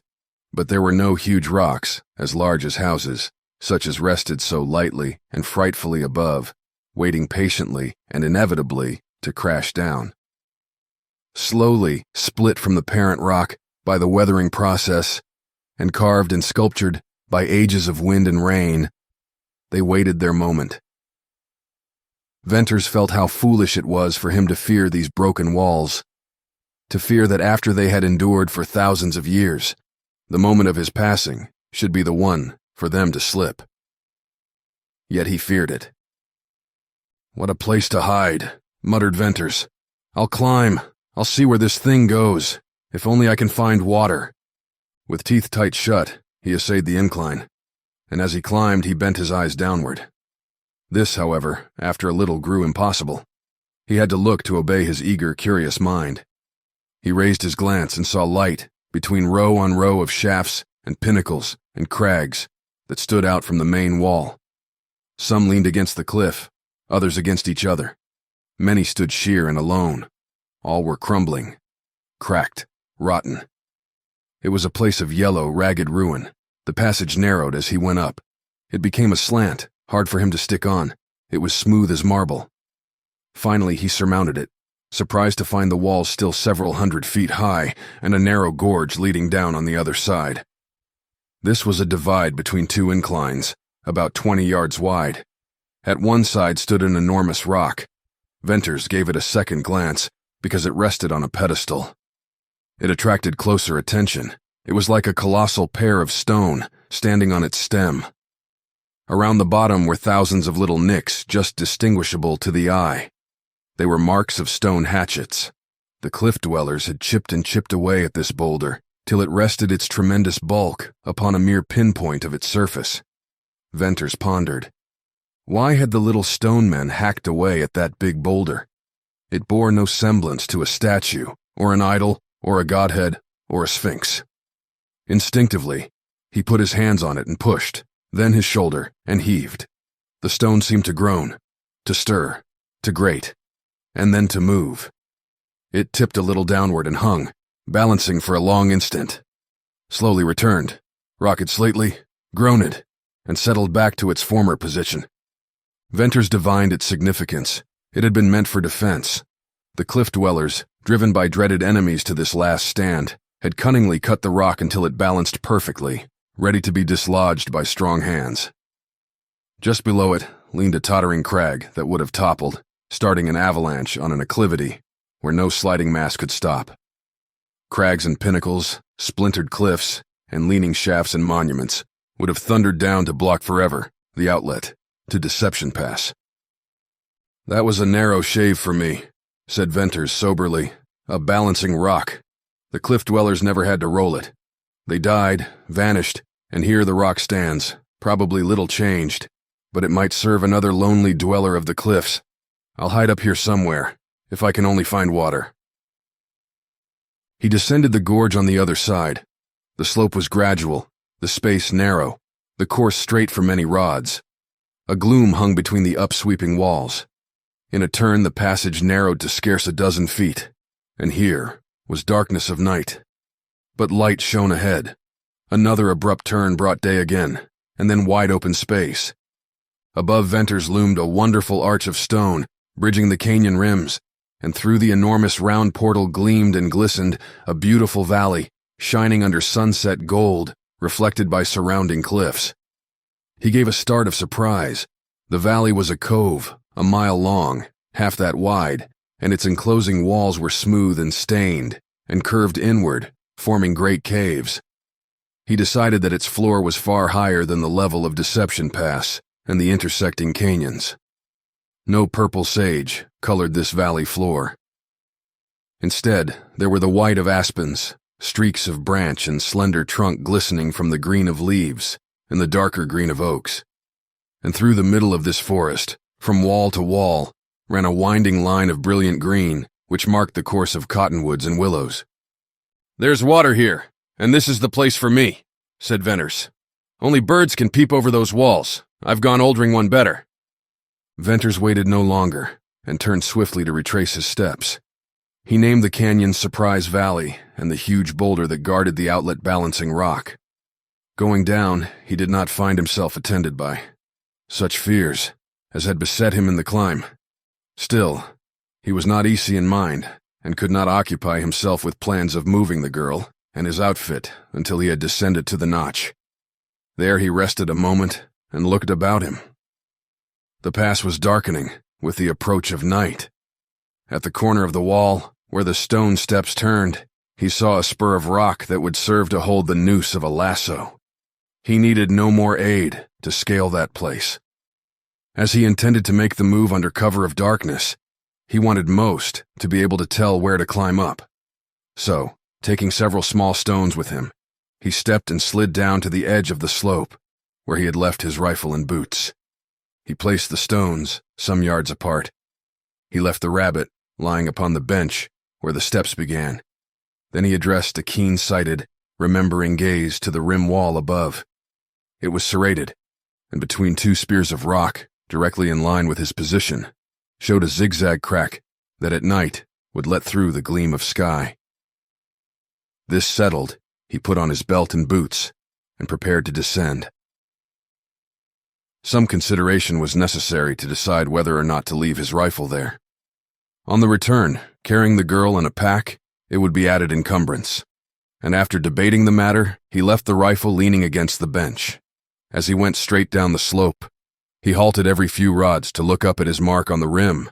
It changed, but he fixed each change in his memory. When he reached the first cedar tree, he tied his scarf upon a dead branch and then hurried toward camp, having no more concern about finding his trail upon the return trip. Darkness soon emboldened and lent him greater speed. It occurred to him, as he glided into the grassy glade near camp and heard the whinny of a horse, that he had forgotten Wrangle. The big sorrel could not be gotten into Surprise Valley. He would have to be left here. Venters determined at once to lead the other horses out through the thicket and turn them loose. The farther they wandered from this canyon, the better it would suit him. He easily descried Wrangle through the gloom, but the others were not in sight. Venters whistled low for the dogs, and when they came trotting to him, he sent them out to search for the horses, and followed. It soon developed that they were not in the glade, nor the thicket. Venters grew cold and rigid at the thought of rustlers having entered his retreat. But the thought passed, for the demeanor of Ring and Whitey reassured him. The horses had wandered away. Under the clump of silver spruces, a denser mantle of darkness, yet not so thick that Venters' night-practiced eyes could not catch the white oval of a still face. He bent over it with a slight suspension of breath that was both caution, lest he frighten her, and chill uncertainty of feeling, lest he find her dead. But she slept, and he arose to renewed activity. He packed his saddlebags. The dogs were hungry. They whined about him and nosed his busy hands, but he took no time to feed them, nor to satisfy his own hunger. He slung the saddlebags over his shoulders and made them secure with his lasso. Then he wrapped the blankets closer about the girl and lifted her in his arms. Wrangle whinnied and thumped the ground as Venters passed him with the dogs. The sorrel knew he was being left behind and was not sure whether he liked it or not. Venters went on and entered the thicket. Here he had to feel his way in pitch blackness and to wedge his progress between the close saplings. Time meant little to him now that he had started, and he edged along with slow side movement till he got clear of the thicket. Ring and Whitey stood waiting for him. Taking to the open aisles and patches of the sage, he walked guardedly, careful not to stumble or step in dust or strike against spreading sage branches. If he were burdened, he did not feel it. From time to time, when he passed out of the black lines of shade into the wan starlight, he glanced at the white face of the girl lying in his arms. She had not awakened from her sleep or stupor.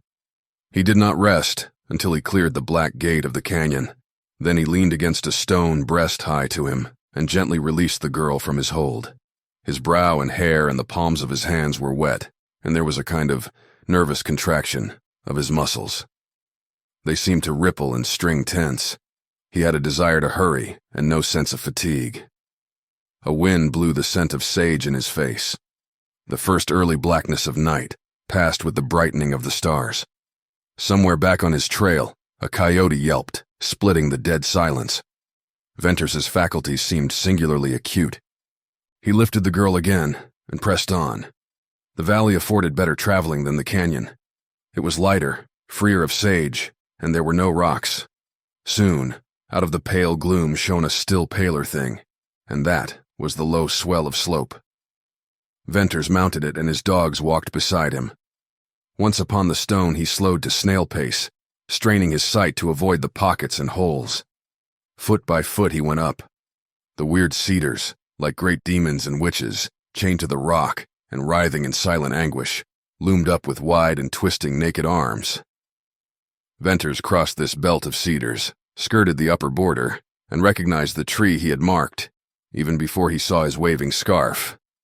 Here he knelt and deposited the girl gently, feet first, and slowly laid her out full length.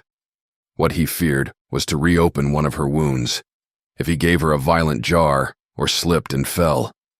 But the supreme confidence, so strangely felt that night, admitted no such blunders. The slope before him seemed to swell into obscurity, to lose its definite outline in a misty, opaque cloud that shaded into the overshadowing wall. He scanned the rim where the serrated point speared the sky, and he found the zigzag crack. It was dim, only a shade lighter than the dark ramparts, but he distinguished it, and that served. Lifting the girl, he stepped upward, closely attending to the nature of the path under his feet. After a few steps, he stopped to mark his line with the crack in the rim. The dogs clung closer to him. While chasing the rabbit, this slope had appeared interminable to him. Now, burdened as he was, he did not think of length, or height, or toil. He remembered only to avoid a misstep and to keep his direction. He clambered on, with frequent stops to watch the rame. And before he dreamed of gaining the bench, he bumped his knees into it, and saw, in the dim gray light, his rifle and the rabbit. He had come straight up without mishap, or swerving off his course, and his shut teeth unlocked. As he laid the girl down in the shallow hollow of the little ridge, with her white face upturned, she opened her eyes. Wide, staring black, at once like both the night and the stars, they made her face seem still whiter. "Is it you?" she asked faintly. "Yes," replied Venters. "Oh, where are we?" "I'm taking you to a safe place where no one will ever find you. I must climb a little here and call the dogs. Don't be afraid. I'll soon come for you." She said no more. Her eyes watched him steadily for a moment, and then closed. Venters pulled off his boots and then felt for the little steps in the rock. The shade of the cliff above obscured the point he wanted to gain, but he could see dimly, a few feet before him. What he had attempted with care, he now went at with surpassing lightness. Buoyant, rapid, sure, he attained the corner of wall and slipped around it. Here he could not see a hand before his face, so he groped along, found a little flat space, and there removed the saddlebags. The lasso he took back with him to the corner and looped the noose over the spur of rock. "Ring! Whitey, come!" he called softly. Low whines came up from below. "Here, come, Whitey, ring," he repeated, this time sharply. Then followed scraping of claws and pattering of feet, and out of the gray gloom below him swiftly climbed the dogs to reach his side and pass beyond. Venters descended, holding to the lasso. He tested its strength by throwing all his weight upon it. Then he gathered the girl up, and holding her securely in his left arm, he began to climb, at every few steps, jerking his right hand upward along the lasso. It sagged at each forward movement he made, but he balanced himself lightly during the interval when he lacked the support of a taut rope. He climbed as if he had wings, the strength of a giant, and knew not the sense of fear. The sharp corner of cliff seemed to cut out of the darkness. He reached it, and the protruding shelf, and then, entering the black shade of the notch, he moved blindly but surely to the place where he had left the saddlebags. He heard the dogs, though he could not see them. Once more he carefully placed the girl at his feet. Then, on hands and knees, he went over the little flat space, feeling for stones. He removed a number, and scraping the deep dust into a heap, he unfolded the outer blanket from around the girl and laid her upon this bed. Then he went down the slope again for his boots, rifle, and the rabbit, and bringing also his lasso with him, he made short work of that trip. "Are you there?" The girl's voice came low from the blackness. "Yes," he replied, and was conscious that his laboring breast made speech difficult. "Are we in a cave?" "Yes." "Oh, listen. The waterfall, wah, I hear it, you've brought me back." Venters heard a murmuring moan, that one moment swelled to a pitch almost softly shrill, and the next lulled to a low, almost inaudible sigh. "That's wind blowing, in the cliffs," he panted. "You're far from Oldring's canyon." The effort it cost him to speak made him conscious of extreme lassitude, following upon great exertion. It seemed that when he lay down and drew his blanket over him, the action was the last before utter prostration. He stretched inert, wet, hot, his body one great strife of throbbing, stinging nerves and bursting veins, and there he lay for a long while before he felt that he had begun to rest. Rest came to him that night, but no sleep. Sleep he did not want. The hours of strained effort were now as if they had never been, and he wanted to think. Earlier in the day he had dismissed an inexplicable feeling of change, but now, when there was no longer demand on his cunning and strength, and he had time to think, he could not catch the elusive thing that had sadly perplexed as well as elevated his spirit. Above him, through a V-shaped cleft, in the dark rim of the cliff, shone the lustrous stars that had been his lonely accusers for a long, long year. Tonight they were different. He studied them. Larger, whiter, more radiant they seemed, but that was not the difference he meant. Gradually it came to him that the distinction was not one he saw, but one he felt. In this he divined as much of the baffling change as he thought would be revealed to him then. And as he lay there, with the singing of the cliff winds in his ears, the white stars above the dark, bold vent, the difference which he felt was that he was no longer alone.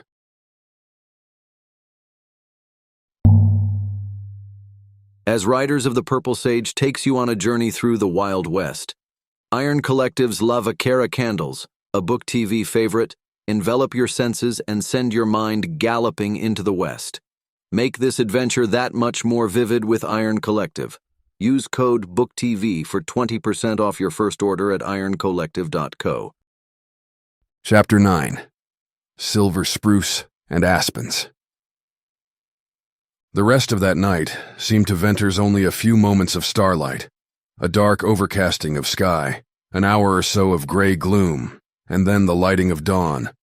When he had bestirred himself, feeding the hungry dogs and breaking his long fast, and had repacked his saddlebags, it was clear daylight, though the sun had not tipped the yellow wall in the east. He concluded to make the climb and descent into Surprise Valley in one trip. To that end he tied his blanket upon Ring and gave Whitey the extra lasso and the rabbit to carry. Then with the rifle and saddlebags slung upon his back, he took up the girl. She did not awaken from heavy slumber. That climb up under the rugged, menacing brows of the broken cliffs, in the face of a grim, leaning boulder that seemed to be weary of its age-long wavering, was a tax on strength and nerve that Venters felt equally with something sweet and strangely exulting in its accomplishment. He did not pause until he gained the narrow divide, and there he rested. Balancing rock loomed huge, cold in the gray light of dawn, a thing without life. Yet it spoke silently to Venters. I am waiting to plunge down, to shatter and crash, roar and boom, to bury your trail, and close forever the outlet to Deception Pass. He did not pause until he gained the narrow divide. On the descent of the other side, Venters had easy going. but was somewhat concerned because Whitey appeared to have succumbed to temptation, and while carrying the rabbit was also chewing on it. And Ring evidently regarded this as an injury to himself, especially as he had carried the heavier load. Presently, he snapped at one end of the rabbit and refused to let go, but his action prevented Whitey from further misdoing, and then the two dogs pattered down, carrying the rabbit between them. Venters turned out of the gorge and suddenly paused stock still, astounded at the scene before him. The curve of the great stone bridge had caught the sunrise, and through the magnificent arch burst a glorious stream of gold that shone with a long slant down into the center of Surprise Valley. Only through the arch did any sunlight pass, so that all the rest of the valley lay still asleep. Dark green, mysterious, shadowy, merging its level into walls as misty and soft as morning clouds. Venters then descended, passing through the arch, looking up at its tremendous height and sweep.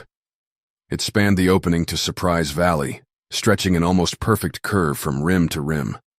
Even in his hurry and concern, Venters could not but feel its majesty, and the thought came to him that the cliff dwellers must have regarded it as an object of worship. Down, down, down Venters strode, more and more feeling the weight of his burden as he descended, and still the valley lay below him. As all other canyons and coves and valleys had deceived him, so had this deep, nestling oval.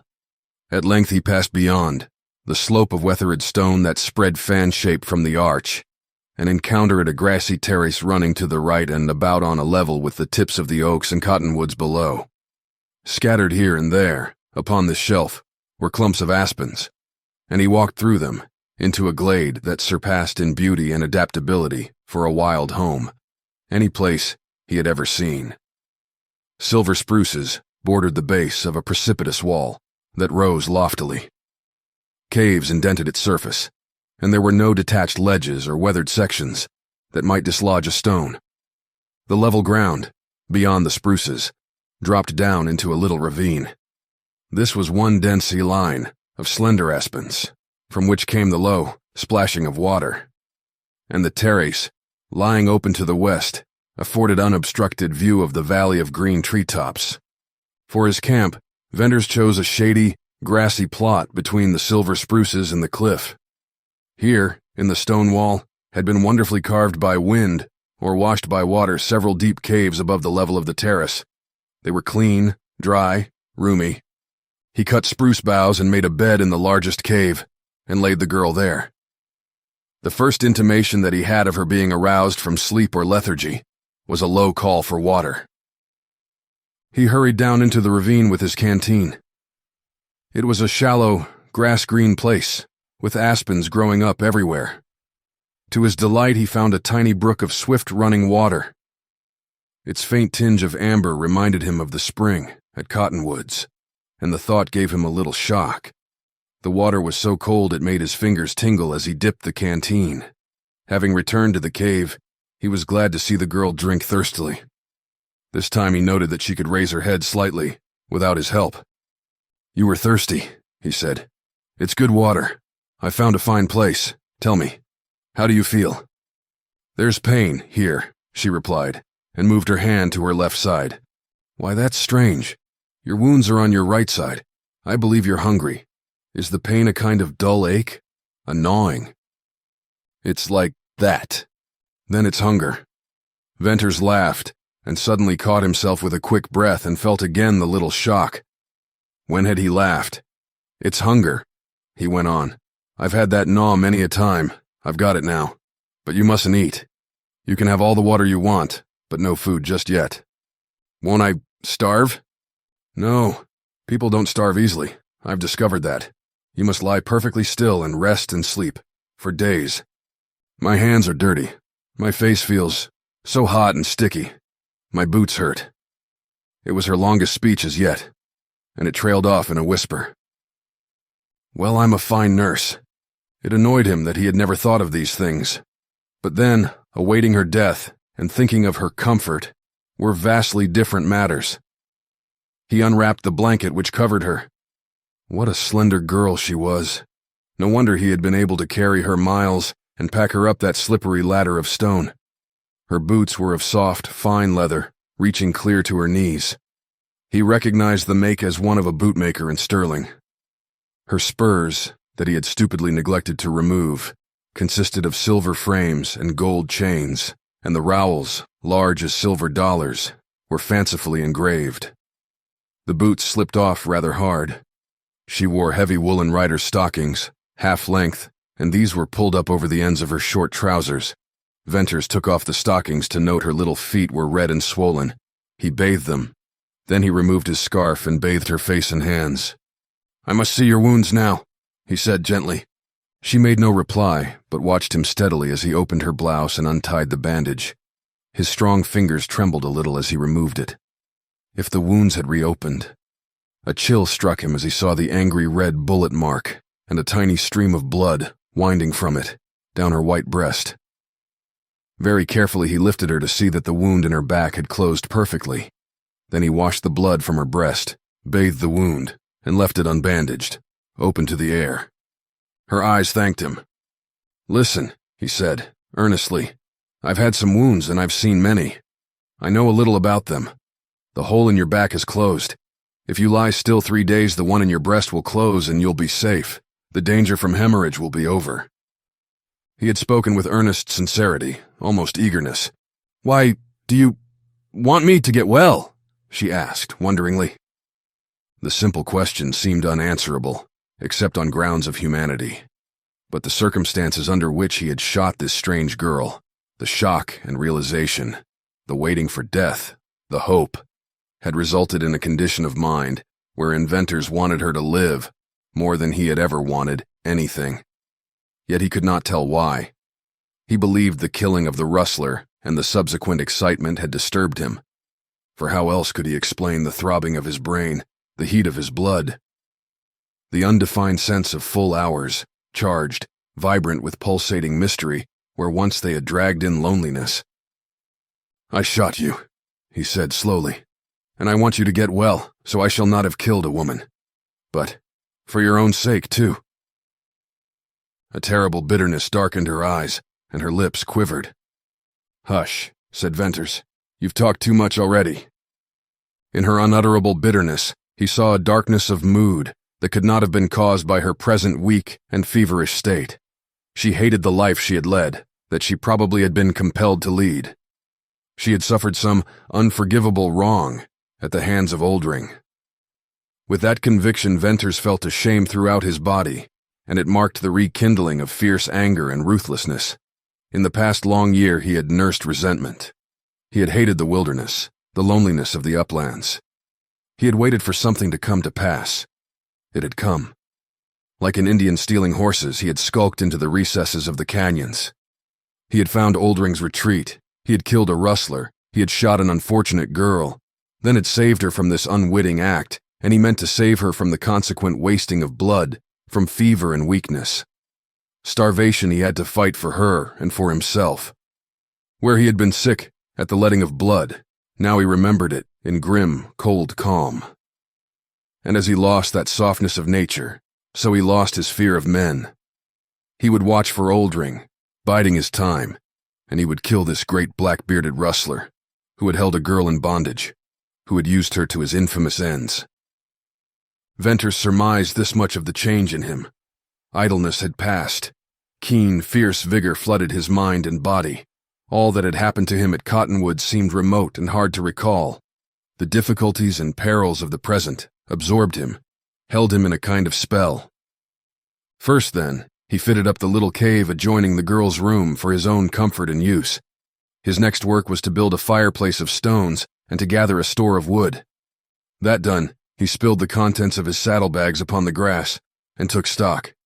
His outfit consisted of a small-handled axe, a hunting knife, a large number of cartridges for rifle or revolver, a tin plate, a cup and a fork and spoon, a quantity of dried beef and dried fruits, and small canvas bags containing tea, sugar, salt, and pepper. For him alone, this supply would have been bountiful to begin a sojourn in the wilderness. But he was no longer alone. Starvation in the uplands was not an unheard of thing. He did not, however, worry at all on that score. and feared only his possible inability to supply the needs of a woman in a weakened and extremely delicate condition. If there was no game in the valley, a contingency he doubted, it would not be a great task for him to go by night to Oldring's herd and pack out a calf. The exigency of the moment was to ascertain if there were game in Surprise Valley. Whitey still guarded the dilapidated rabbit, and Ring slept nearby under a spruce. Venters called Ring and went to the edge of the terrace, and there halted to survey the valley. He was prepared to find it larger than his unstudied glances had made it appear. For more than a casual idea of dimensions and a hasty conception of oval shape and singular beauty, he had not had time. Again, the felicity of the name he had given the valley struck him forcibly. Around the red perpendicular walls, except under the great arc of stone, ran a terrace fringed at the cliff base by silver spruces. Below that, first terrace, sloped another wider one, densely overgrown with aspens, and the center of the valley was a level circle of oaks and alders, with the glittering green line of willows and cottonwood dividing it in half. Venters saw a number and variety of birds flitting among the trees.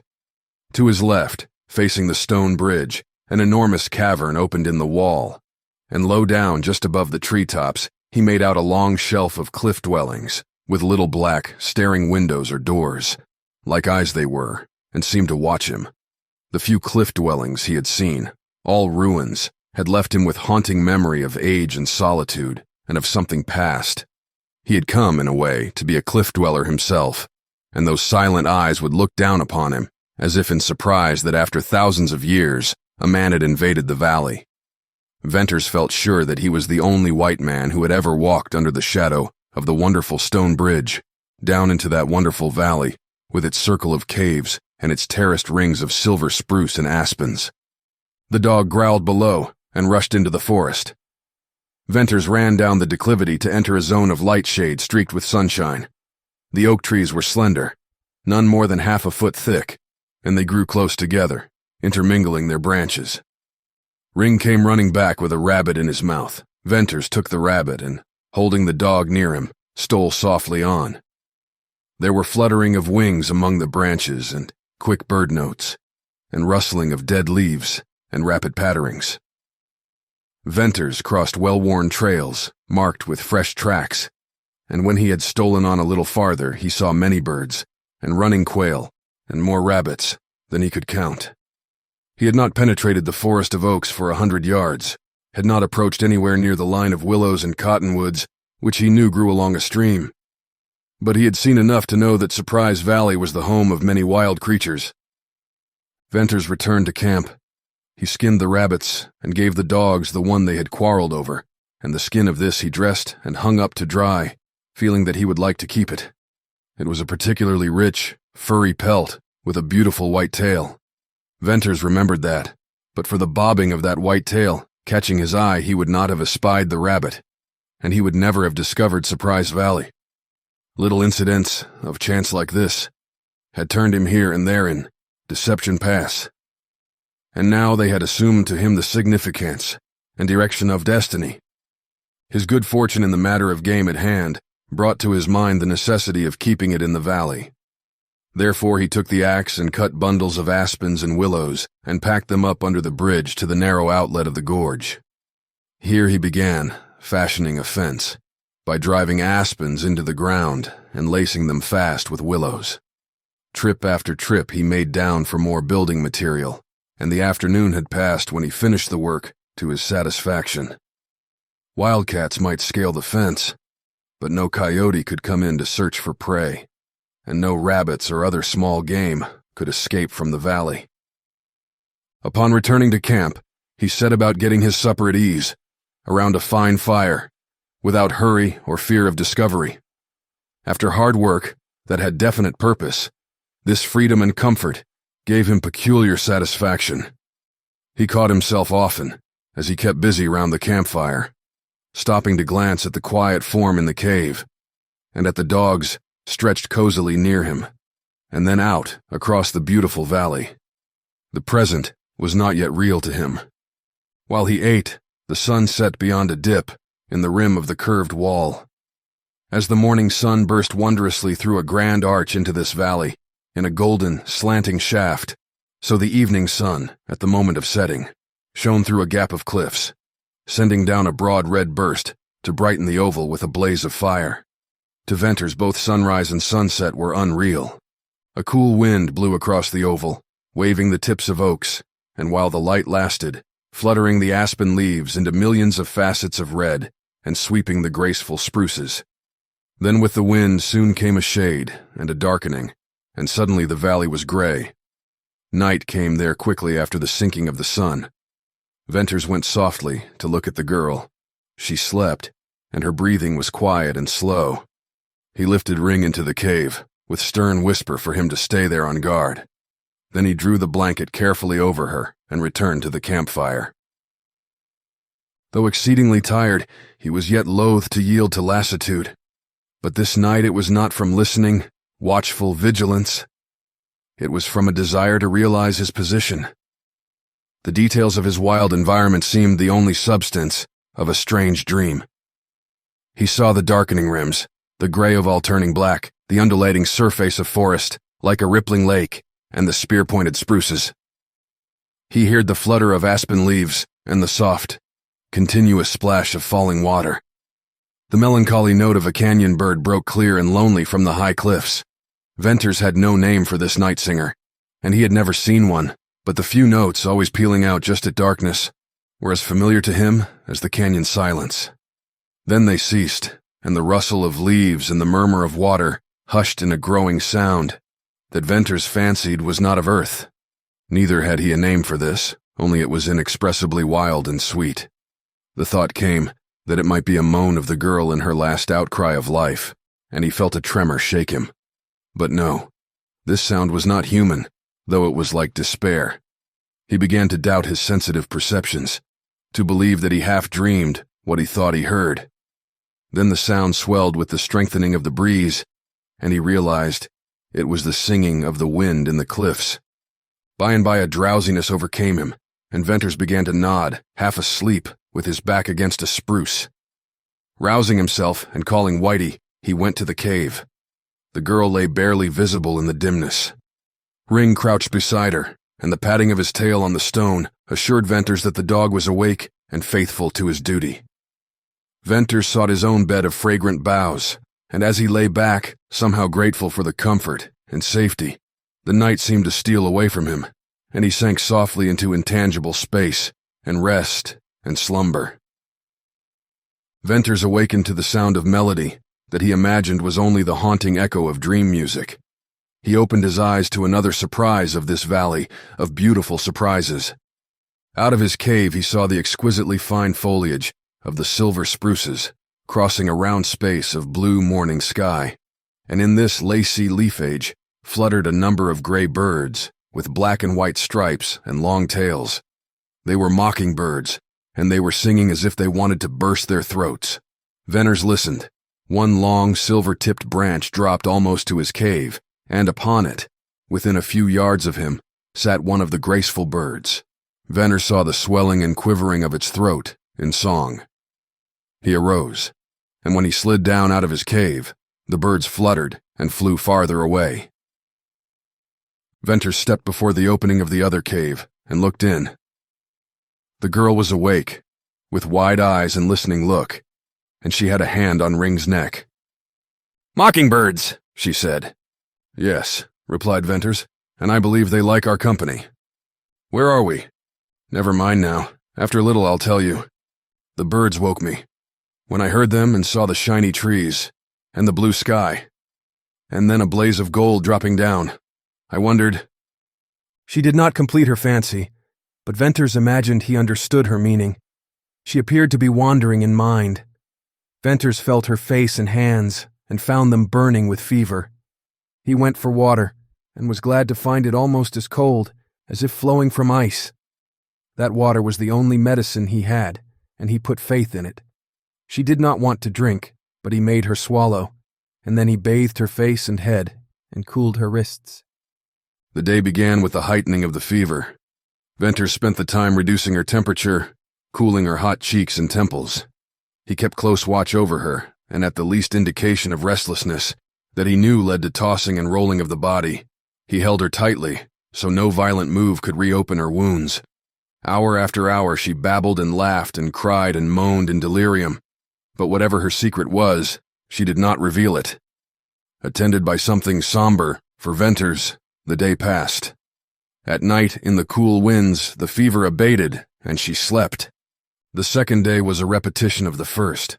On the third, he seemed to see her wither and waste away before his eyes. That day he scarcely went from her side for a moment, except to run for fresh, cool water, and he did not eat. The fever broke on the fourth day, and left her spent and shrunken, a slip of a girl with life only in her eyes.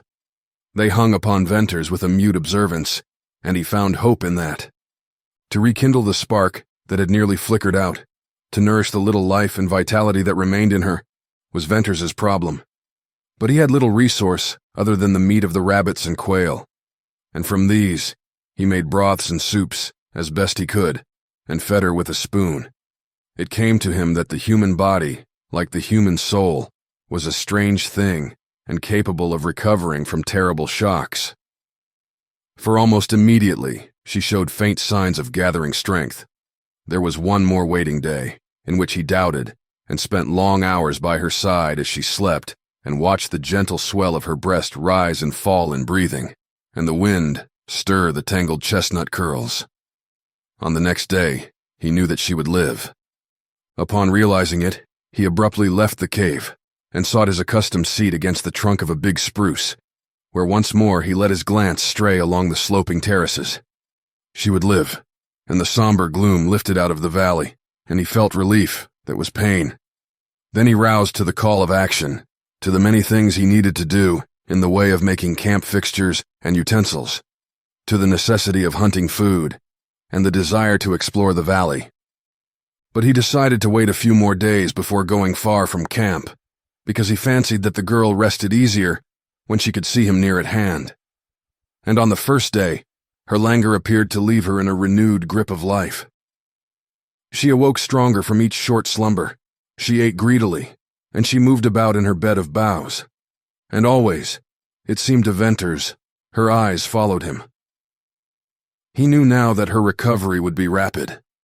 She talked about the dogs, about the caves, the valley, about how hungry she was, till Venters silenced her, asking her to put off further talk till another time.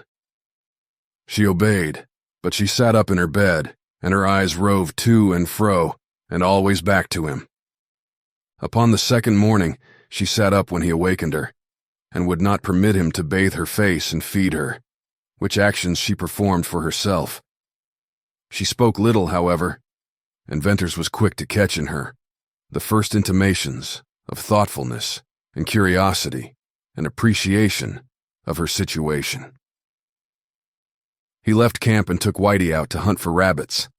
Upon his return, he was amazed and somewhat anxiously concerned to see his invalid sitting with her back to a corner of the cave and her bare feet swinging out. Hurriedly he approached, intending to advise her to lie down again, to tell her that perhaps she might overtax her strength.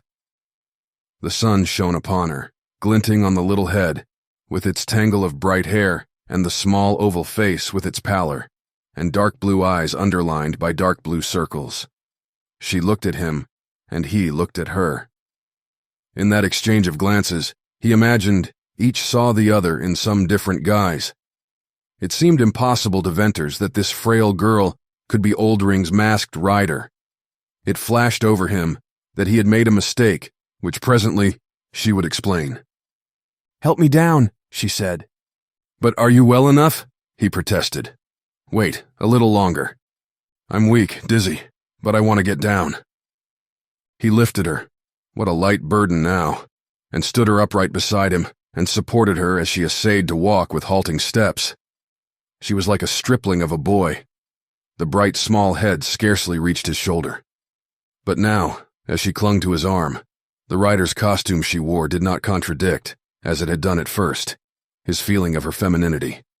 She might be the famous masked rider of the uplands, she might resemble a boy, but her outline, her little hands and feet, her hair, her big eyes and tremulous lips, and especially as something that Venters felt as a subtle essence rather than what he saw, proclaimed her sex.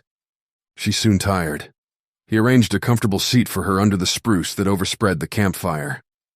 "Now tell me, everything," she said. He recounted all that had happened from the time of his discovery of the rustlers in the canyon up to the present moment. "You shot me, and now you've saved my life?" "Yes, after almost killing you, I've pulled you through." "Are you glad?" "I should say so." Her eyes were unusually expressive, and they regarded him steadily. She was unconscious of that mirroring of her emotions, and they shone with gratefulness and interest and wonder and sadness. "Tell me, about yourself?" she asked. He made this a briefer story, telling of his coming to Utah, his various occupations till he became a writer, and then how the Mormons had practically driven him out of Cottonwoods, an outcast. Then, no longer able to withstand his own burning curiosity, he questioned her in turn. "Are you Oldring's masked rider?" "Yes," she replied, and dropped her eyes. "I knew it. I recognized your figure. And mask, for I saw you once. Yet I can't believe it. But you never were really that rustler, as we riders knew him. A thief, a marauder, a kidnapper of women, a murderer of sleeping riders." "No, I never stole, or harmed anyone, in all my life. I only rode and rode." "But why?" he burst out. "Why the name? I understand Oldring made you ride. But the black mask, the mystery, the things laid to your hands, the threats in your infamous name, the night riding credited to you, the evil deeds deliberately blamed on you and acknowledged by rustlers, even Oldring himself. Why? Tell me why." "I never knew that," she answered low. Her drooping head straightened, and the large eyes, larger now and darker, met Venter's with a clear, steadfast gaze in which he read truth. It verified his own conviction. "Never knew? That's strange. Are you a Mormon?" "No." "Is Oldring a Mormon?" "No." "Do you care for him?" "Yes, I hate his men, his life. Sometimes I almost hate him." Venters paused in his rapid-fire questioning, as if to brace himself to ask for a truth that would be abhorrent for him to confirm, but which he seemed driven to hear. What were you to Oldring?" Like some delicate thing suddenly exposed to blasting heat, the girl wilted, her head dropped, and into her white, wasted cheeks crept the red of shame. Venters would have given anything to recall that question. It seemed so different, his thought when spoken. Yet her shame established in his mind something akin to the respect he had strangely been hungering to feel for her. "Done that question. Forget it," he cried, in a passion of pain for her and anger at himself. "But once and for all, tell me, I know it, yet I want to hear you say so. You couldn't help yourself." "Oh no." "Well, that makes it all right with me," he went on honestly. I want you to feel that, you see, we've been thrown together, and I want to help you, not hurt you. I thought life had been cruel to me, but when I think of yours, I feel mean and little for my complaining. Anyway, I was a lonely outcast, and now, I don't see very clearly what it all means. Only we are here, together. We've got to stay here, for long, surely till you are well. But you'll never go back to Oldring, and I'm sure helping you will help me, for I was sick in mind. There's something now for me to do, and if I can win back your strength, then get you away, out of this wild country, help you somehow to a happier life. Just think how good that'll be for me."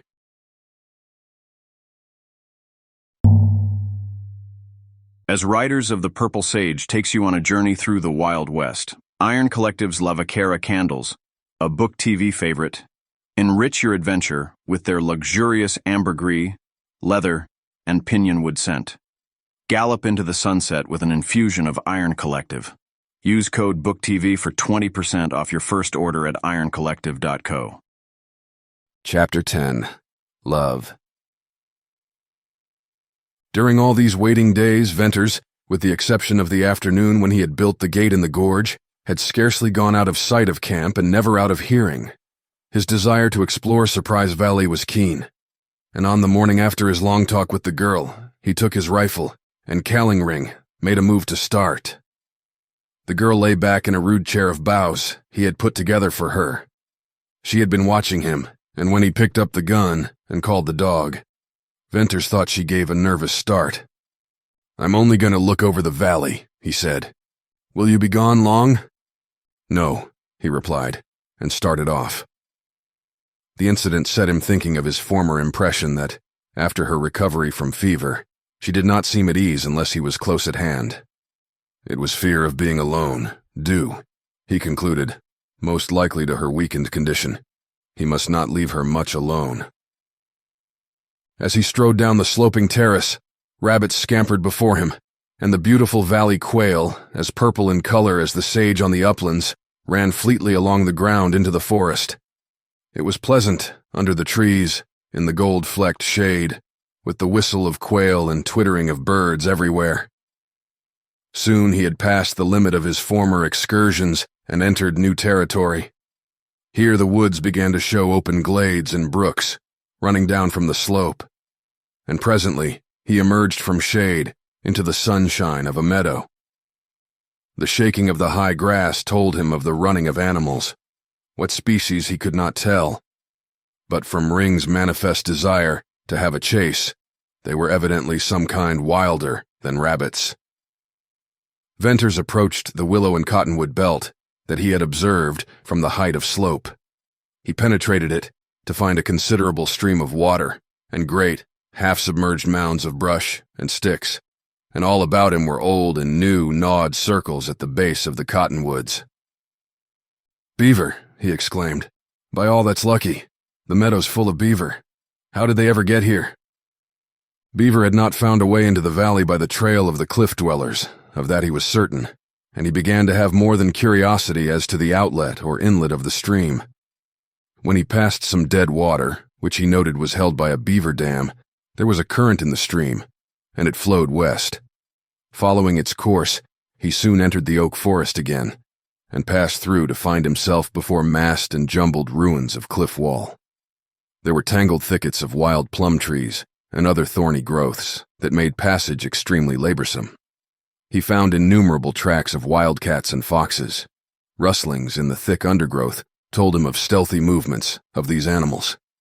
At length, his further advance appeared futile, for the reason that the stream disappeared in a split at the base of immense rocks over which he could not climb. To his relief, he concluded that though beaver might work their way up the narrow chasm where the water rushed, it would be impossible for men to enter the valley there. This western curve was the only part of the valley where the walls had been split asunder, and it was a wildly rough and inaccessible corner. Going back a little way, he leapt the stream and headed toward the southern wall. Once out of the oaks, he found again the low terrace of aspens, and above that, the wide, open terrace fringed by silver spruces. This side of the valley contained the wind or water-worn caves. As he pressed on, keeping to the upper terrace, cave after cave opened out of the cliff, now a large one, now a small one. Then yawned, quite suddenly and wonderfully above him, the great cavern of the cliff dwellers. It was still a goodly distance, and he tried to imagine, if it appeared so huge from where he stood, what it would be when he got there. He climbed the terrace and then faced a long, gradual ascent of weathered rock and dust, which made climbing too difficult for attention to anything else. At length, he entered a zone of shade and looked up. He stood just within the hollow of a cavern so immense that he had no conception of its real dimensions. The curved roof, stained by ages of leakage, with buff and black and rust-colored streaks, swept up and loomed higher and seemed to soar to the rim of the cliff. Here again was a magnificent arch, such as formed the grand gateway to the valley. Only in this instance, it formed the dome of a cave instead of the span of a bridge. Venters passed onward and upward. The stones he dislodged rolled down with strange, hollow crack and roar. He had climbed 100 rods inward, and yet he had not reached the base of the shelf where the cliff dwellings rested, a long half-circle of connected stone house, with little dark holes that he had fancied were eyes. At length he gained the base of the shelf, and here found steps cut in the rock. These facilitated climbing, and as he went up, He thought how easily this vanished race of men might once have held that stronghold against an army. There was only one possible place to ascend, and this was narrow and steep. Venters had visited cliff dwellings before, and they had been in ruins, and of no great character or size, but this place was of proportions that stunned him, and it had not been desecrated by the hand of man, nor had it been crumbled by the hand of time. It was a Stupenghost tomb. It had been a city. It was just as it had been left by its builders.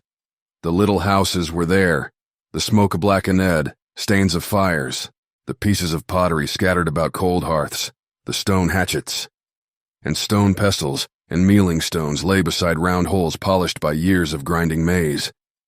Lay there as if they had been carelessly dropped yesterday. But the cliff dwellers were gone. Dust. They were dust on the floor, or at the foot of the shelf, and their habitations and utensils endured. Venters felt the sublimity of that marvelous vaulted arch, and it seemed to gleam with the glory of something that was gone. How many years had passed since the cliff dwellers gazed out across the beautiful valley as he was gazing now? How long had it been since women ground grain in those polished holes? What time had rolled by since men of an unknown race lived, loved, fought, and died there? Had an enemy destroyed them? Had disease destroyed them? Or only that greatest destroyer, time? Venters saw a long line of blood-red hands painted low down upon the yellow roof of stone. Here was strange portent, if not an answer to his queries. The place oppressed him. It was light but full of a transparent gloom. It smelled of dust and musty stone, of age and disuse. It was sad. It was solemn. It had the look of a place where silence had become master and was now irrevocable and terrible and could not be broken. Yet, at the moment, from high up in the carved crevices of the arch, floated down the low, strange wail of wind, a knell indeed, for all that had gone. Venters, sighing, gathered up an armful of pottery, such pieces as he thought strong enough and suitable for his own use, and bent his steps toward camp. He mounted the terrace at an opposite point to which he had left. He saw the girl, looking in the direction he had gone. His footsteps made no sound in the deep grass, and he approached close without her being aware of his presence.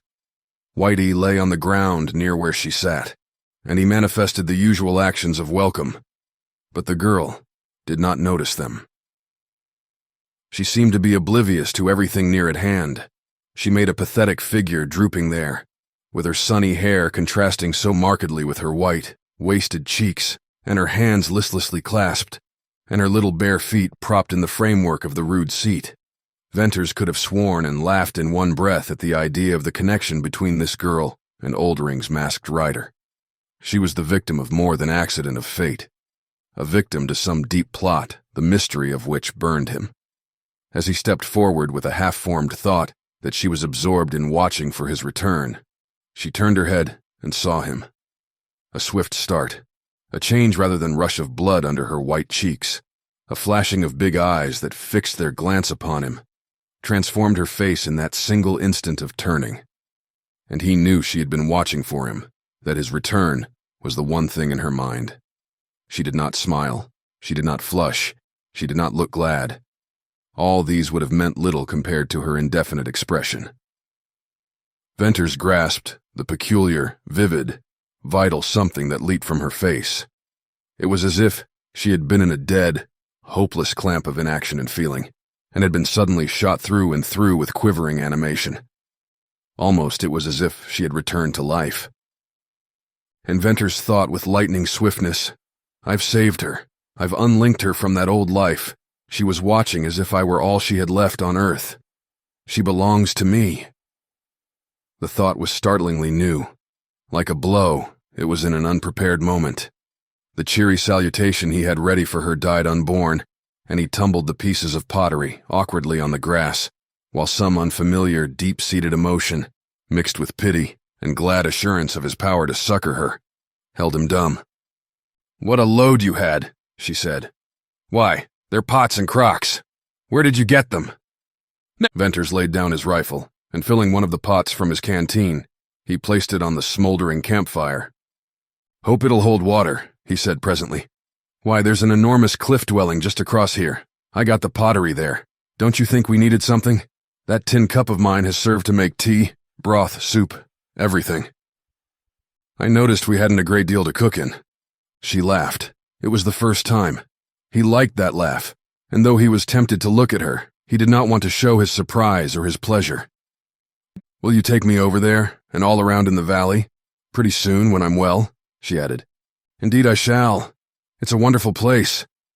Rabbits so thick you can't step without kicking one out. And quail, beaver, foxes, wildcats. We're in a regular den. But, haven't you ever seen a cliff dwelling?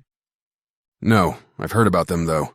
The men say the pass is full of old houses and ruins. Why, I should think you'd have run across one in all your riding around, said Venters.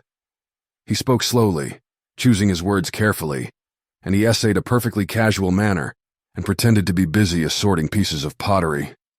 She must have no cause again to suffer shame for curiosity of his. Yet never in all his days had he been so eager to hear the details of anyone's life. When I rode like the wind, she replied, and never had time to stop for anything. I remember that day I met you in the pass. How dusty you were, how tired your horse looked. Were you always riding? Oh no, sometimes not for months, when I was shut up in the cabin. Venters tried to subdue a hot tingling. You were shut up then? He asked carelessly. When Oldring went away on his long trips, he was gone for months sometimes, he shut me up in the cabin. What for? Perhaps to keep me from running away. I always threatened that. Mostly, though, because the men got drunk at the villages, but they were always good to me. I wasn't afraid. A prisoner? That must have been hard on you? I like that. As long as I can remember, I've been locked up there at times, and those times were the only happy ones I ever had. It's a big cabin, high up on a cliff, and I could look out. Then I had dogs and pets I had tamed, and books. There was a spring inside, and food stored, and the men brought me fresh meat. Once I was there one whole winter. It now required deliberation on Venters's part to persist in his unconcern and to keep at work. He wanted to look at her, to volley questions at her. As long as you can remember, you've lived in Deception Pass, he went on. I've a dim memory of some other place, and women and children, but I can't make anything of it. Sometimes I think till I'm weary. Then you can read. You have books. Oh yes, I can read and write too, pretty well. Oldring is educated. He taught me, and years ago an old rustler lived with us, and he had been something different once. He was always teaching me. So Oldring takes long trips, mused Venters. Do you know where he goes? No. Every year he drives cattle north of Sterling, then does not return for months. I heard him accused once of living two lives, and he killed the man. That was at Stone Bridge. Venters dropped his apparent task and looked up with an eagerness he no longer strove to hide. Bess, he said, using her name for the first time. I suspected Oldring was something besides a rustler. Tell me, what's his purpose here in the pass? I believe much that he has done was to hide his real work here. You're right. He's more than a rustler. In fact, as the men say, his rustling cattle is now only a bluff. There's gold in the canyons. Ah, yes, there's gold. Not in great quantities, but gold enough for him and his men. They wash for gold week in and week out. Then they drive a few cattle and go into the villages to drink and shoot and kill, to bluff the riders. Drive a few cattle, but Bess, the Withersteen herd, the red herd, 2,500 head, that's not a few, and I tracked them into a valley near here. Oldring never stole the red herd. He made a deal with Mormons. The riders were to be called in, and Oldring was to drive the herd and keep it till a certain time, I won't know when, then drive it back to the range. What his share was I didn't hear. Did you hear why that deal was made? Queried Venters. No, but it was a trick of Mormons. They're full of tricks. I've heard Oldring's men tell about Mormons. Maybe the Withersteen woman wasn't minding her halter.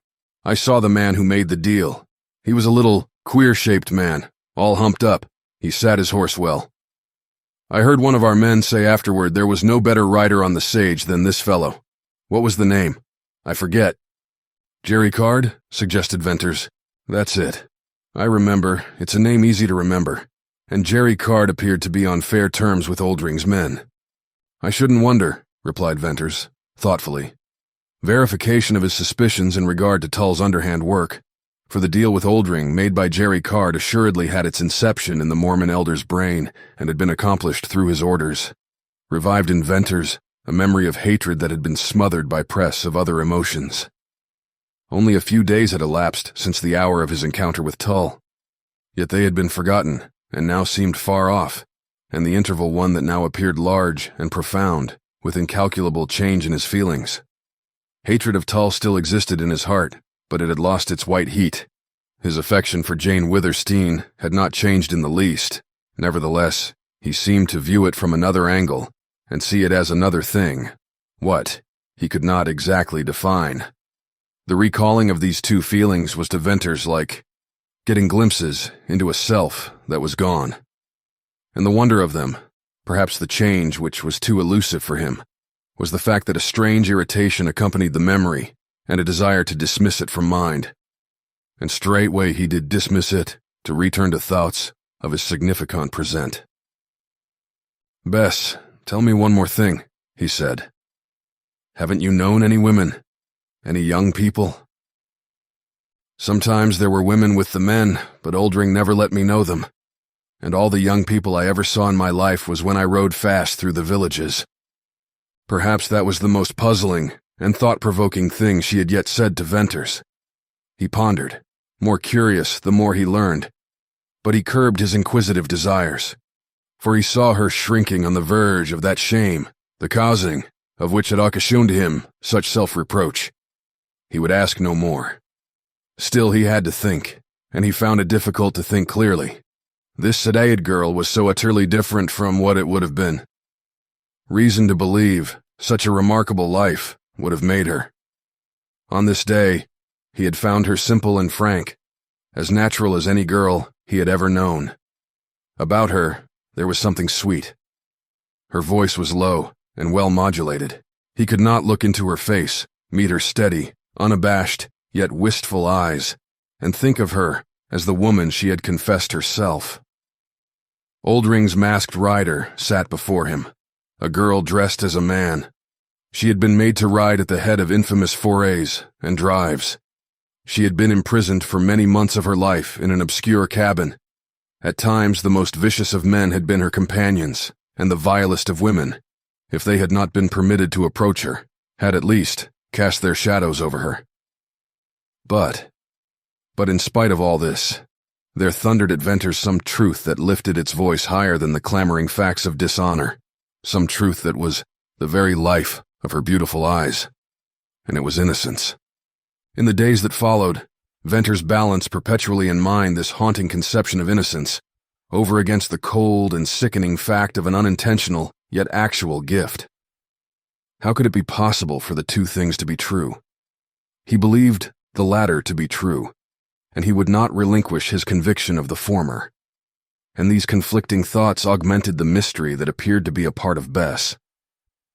In those ensuing days, however, it became clear as clearest light that Bess was rapidly regaining strength, that unless reminded of her long association with Oldring, she seemed to have forgotten it, that like an Indian who lives solely from moment to moment, she was utterly absorbed in the present.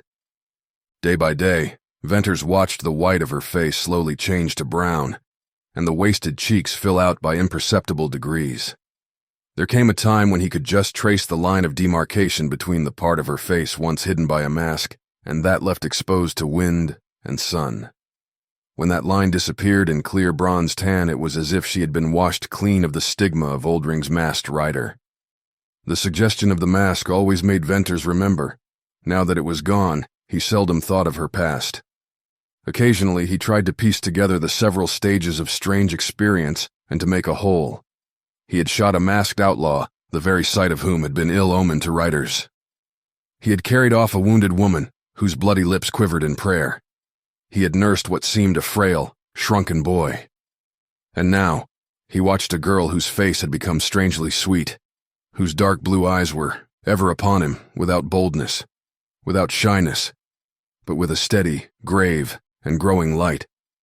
Many times Venters found the clear gaze embarrassing to him, yet like wine, it had an exhilarating effect. What did she think, when she looked at him so. Almost he believed she had no thought at all about her, and the present there in Surprise Valley, and the dim yet subtly impending future, fascinated Venters, and made him thoughtful as all his lonely vigils in the Sage had not. Chiefly, it was the present that he wished to dwell upon, but it was the call of the future which stirred him to action.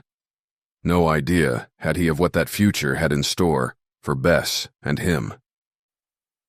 He began to think of improving Surprise Valley as a place to live in, for there was no telling how long they would be compelled to stay there.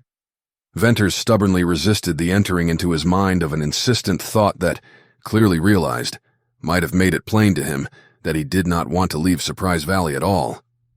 But it was imperative that he consider practical matters, and whether or not he was destined to stay long there, he felt the immediate need of a change of diet. It would be necessary for him to go farther afield for a variety of meat, and also that he soon visit Cottonwoods for a supply of food. It occurred again to Venters that he could go to the canyon, where Oldring kept his cattle, and at little risk he could pack out some beef. He wished to do this, however, without letting Bess know of it till after he'd made the trip. Presently, he hit upon the plan of going, while she was asleep. That very night, he stole out of camp, climbed up under the stone bridge, and entered the outlet to the pass. The gorge was full of luminous gloom. Balancing rock loomed dark and leaned over the pale descent. Transformed in the shadowy light, it took shape and dimensions of a spectral god, waiting for the moment to hurl himself down upon the tottering walls and close forever the outlet to Deception Pass. At night, more than by day, Venters felt something fearful and fateful in that rock, and that it had leaned and waited through 1,000 years to have somehow to deal with his destiny. "Old man, if you must roll, wait till I get back to the girl, and then roll," he said aloud, as if the stones were indeed a god. And those spoken words, in their grim note to his ear, as well as contents to his mind, told Venters that he was all but drifting on a current which he had not power nor wish to stem. Venters exercised his usual care in the matter of hiding tracks from the outlet, yet it took him scarcely an hour to reach Oldring's cattle.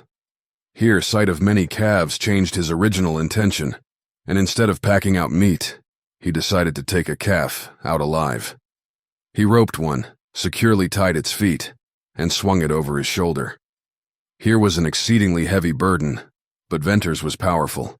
He could take up a sack of grain, and with ease pitch it over a pack saddle, and he made long distance without resting. The hardest work came in the climb up to the outlet and on through to the valley. When he had accomplished it, he became fired with another idea that again changed his intention. He would not kill the calf, but keep it alive. He would go back to Oldring's herd and pack out more calves. Thereupon, he secured the calf in the best available spot for the moment and turned to make a second trip. When Venters got back to the valley with another calf, it was close upon daybreak. He crawled into his cave and slept late. Bess had no inkling that he had been absent from camp nearly all night, and only remarked solicitously that he appeared to be more tired than usual, and more in the need of sleep. In the afternoon, Venters built a gate across a small ravine near camp, and here corralled the calves, and he succeeded in completing his task, without Bess being any the wiser. That night, he made 2 more trips to Oldring's range, and again on the following night, and yet another on the next. With 8 calves in his corral, he concluded that he had enough, but it dawned upon him then that he did not want to kill one. "I've rustled Oldring's cattle," he said, and laughed. He noted then that all the calves were red. "Red," he exclaimed, "from the red herd. I've stolen Jane Withersteen's cattle. That's about the strangest thing yet."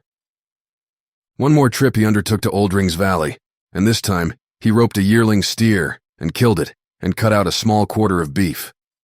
The howling of coyotes told him he need have no apprehension that the work of his knife would be discovered. He packed the beef back to camp and hung it upon a spruce tree. Then he sought his bed. On the morrow he was up bright and early, glad that he had a surprise for Bess. He could hardly wait for her to come out. Presently she appeared and walked under the spruce. Then she approached the campfire. There was a tinge of healthy red in the bronze of her cheeks, and her slender form had begun to round out in graceful lines.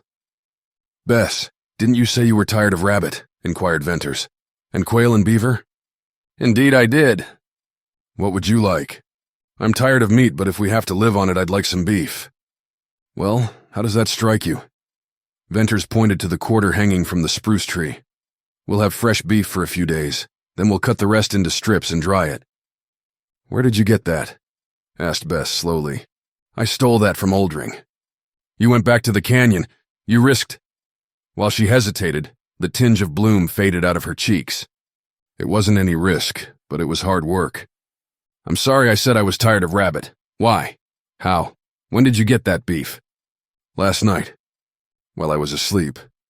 "Yes." "I woke last night sometime, but I didn't know." Her eyes were widening, darkening with thought, and whenever they did so, the steady, watchful, seeing gaze gave place to the wistful light. In the former, she saw as the primitive woman without thought. In the latter, she looked inward, and her gaze was the reflection of a troubled mind. For long, Venters had not seen that dark change, that deepening of blue which he thought was beautiful and sad. But now he wanted to make her think. "I've done more than packing that beef," he said. "For 5 nights I've been working while you slept. I've got 8 calves corralled near a ravine. 8 calves, all alive and doing fine." You went 5 nights, all that Venters could make, of the dilation of her eyes, her slow pallor, and her exclamation, was fear. Fear for herself, or for him. "Yes, I didn't tell you, because I knew you were afraid to be left alone." "Alone?" She echoed his word, but the meaning of it was nothing to her. She had not even thought of being left alone. It was not, then, fear for herself, but for him. This girl, always slow of speech and action, now seemed almost stupid. She put forth a hand that might have indicated the groping of her mind.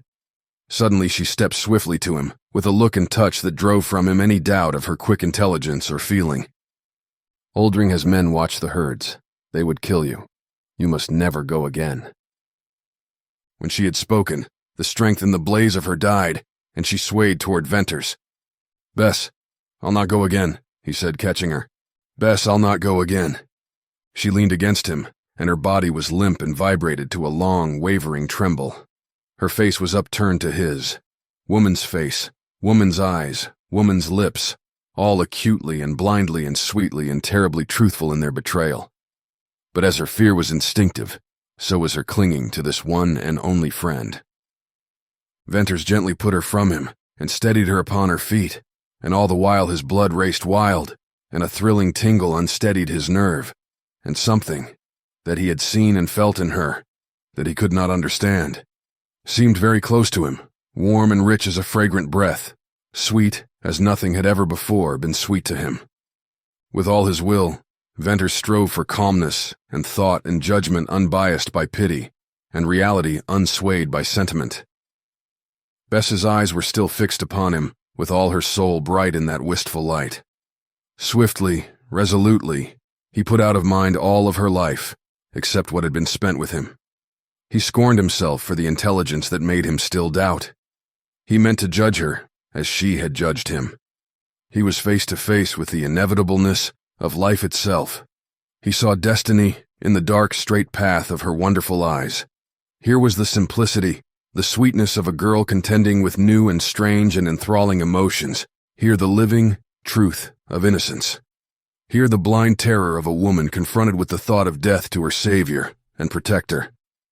All this Venters saw, but besides, there was in Bess's eyes a slow dawning consciousness that seemed about to break out in glorious radiance. "Bess, are you thinking?" he asked. "Yes, oh yes." "Do you realize we are here alone, man and woman?" "Yes, say that." "Have you thought that we may make our way out to civilization, or we may have to stay here, alone, hidden from the world all our lives?" "I never thought, till now." "Well, what's your choice, to go or to stay here, alone with me?" "Stay." Newborn thought of self, ringing vibrantly in her voice, gave her answer singular power. Venters trembled, and then swiftly turned his gaze from her face, from her eyes. He knew what she had only half divined, that she loved him.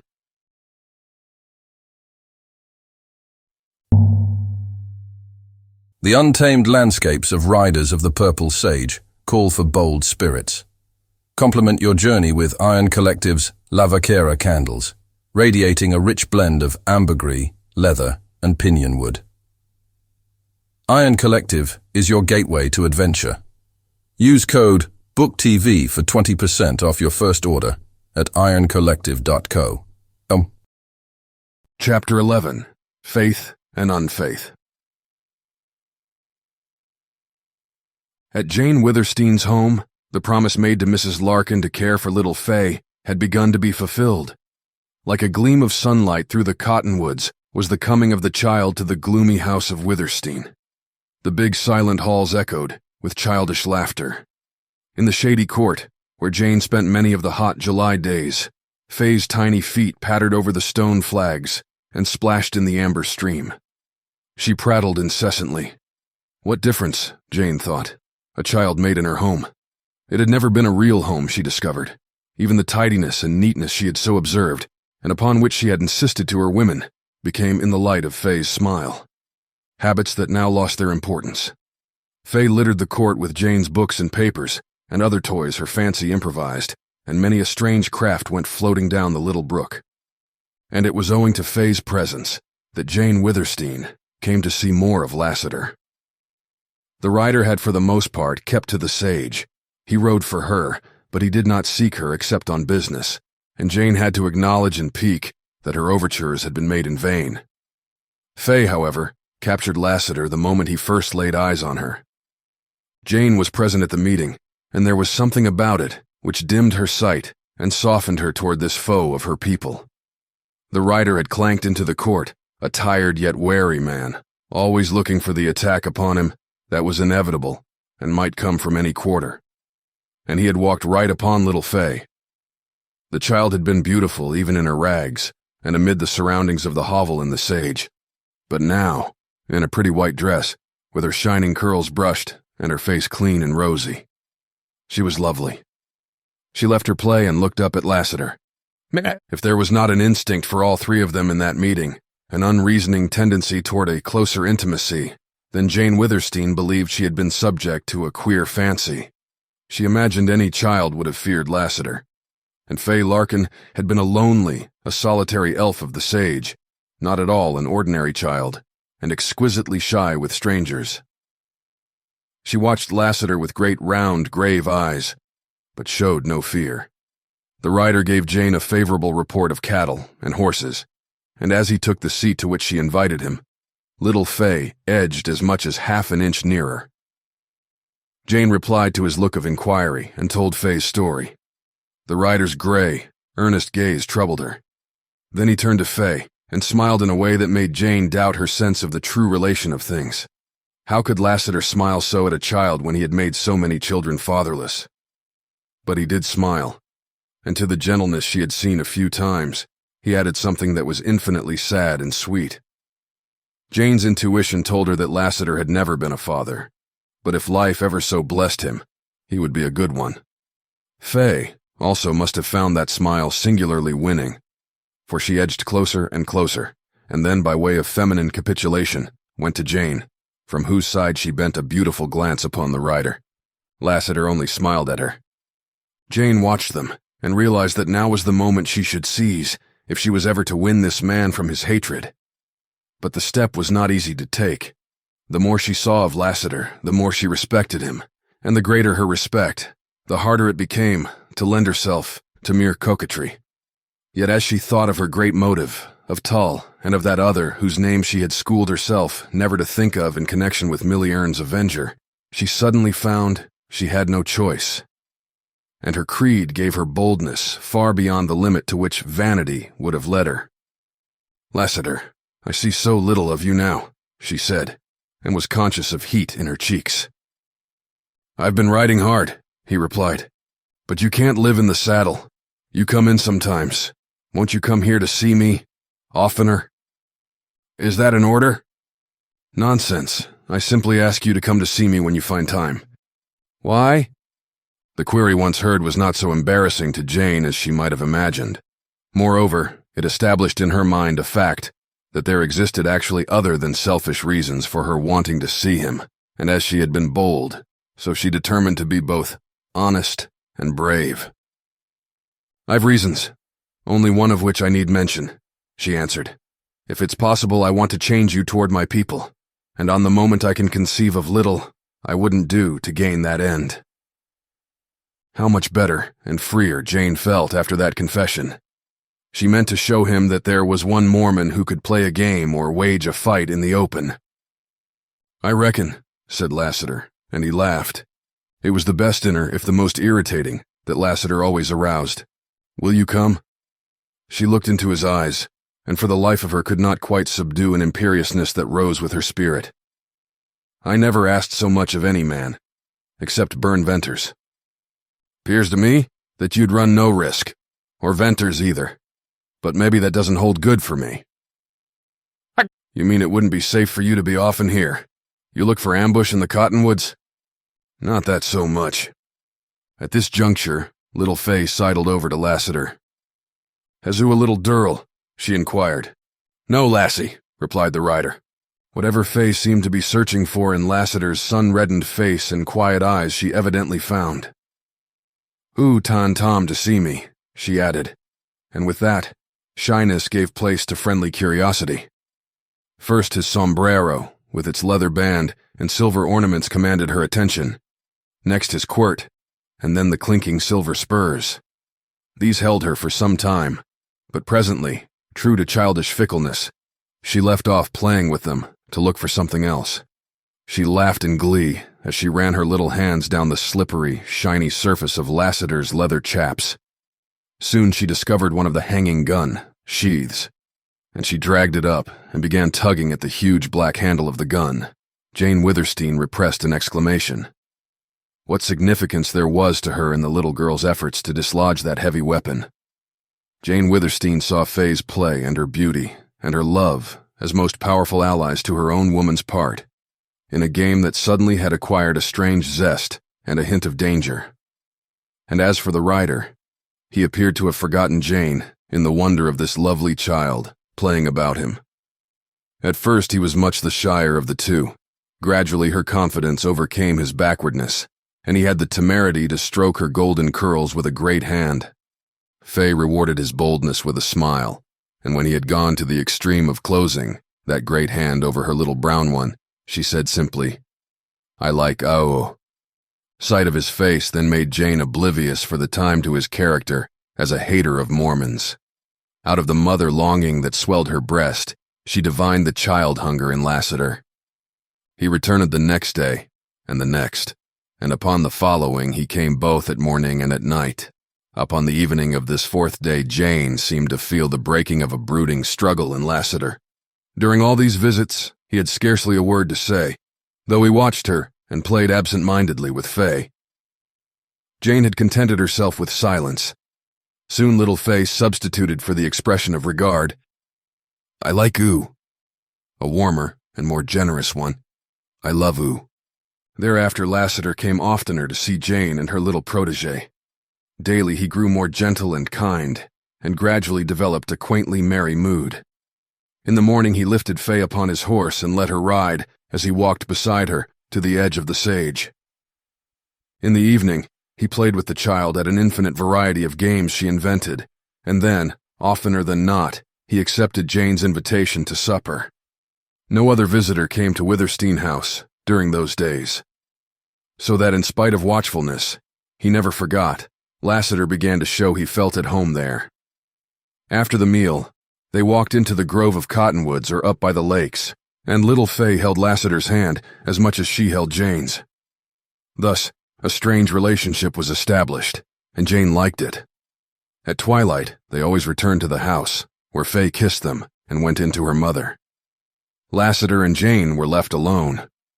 Then, if there were anything that a good woman could do to win a man and still preserve her self-respect, it was something which escaped the natural subtlety of a woman determined to allure.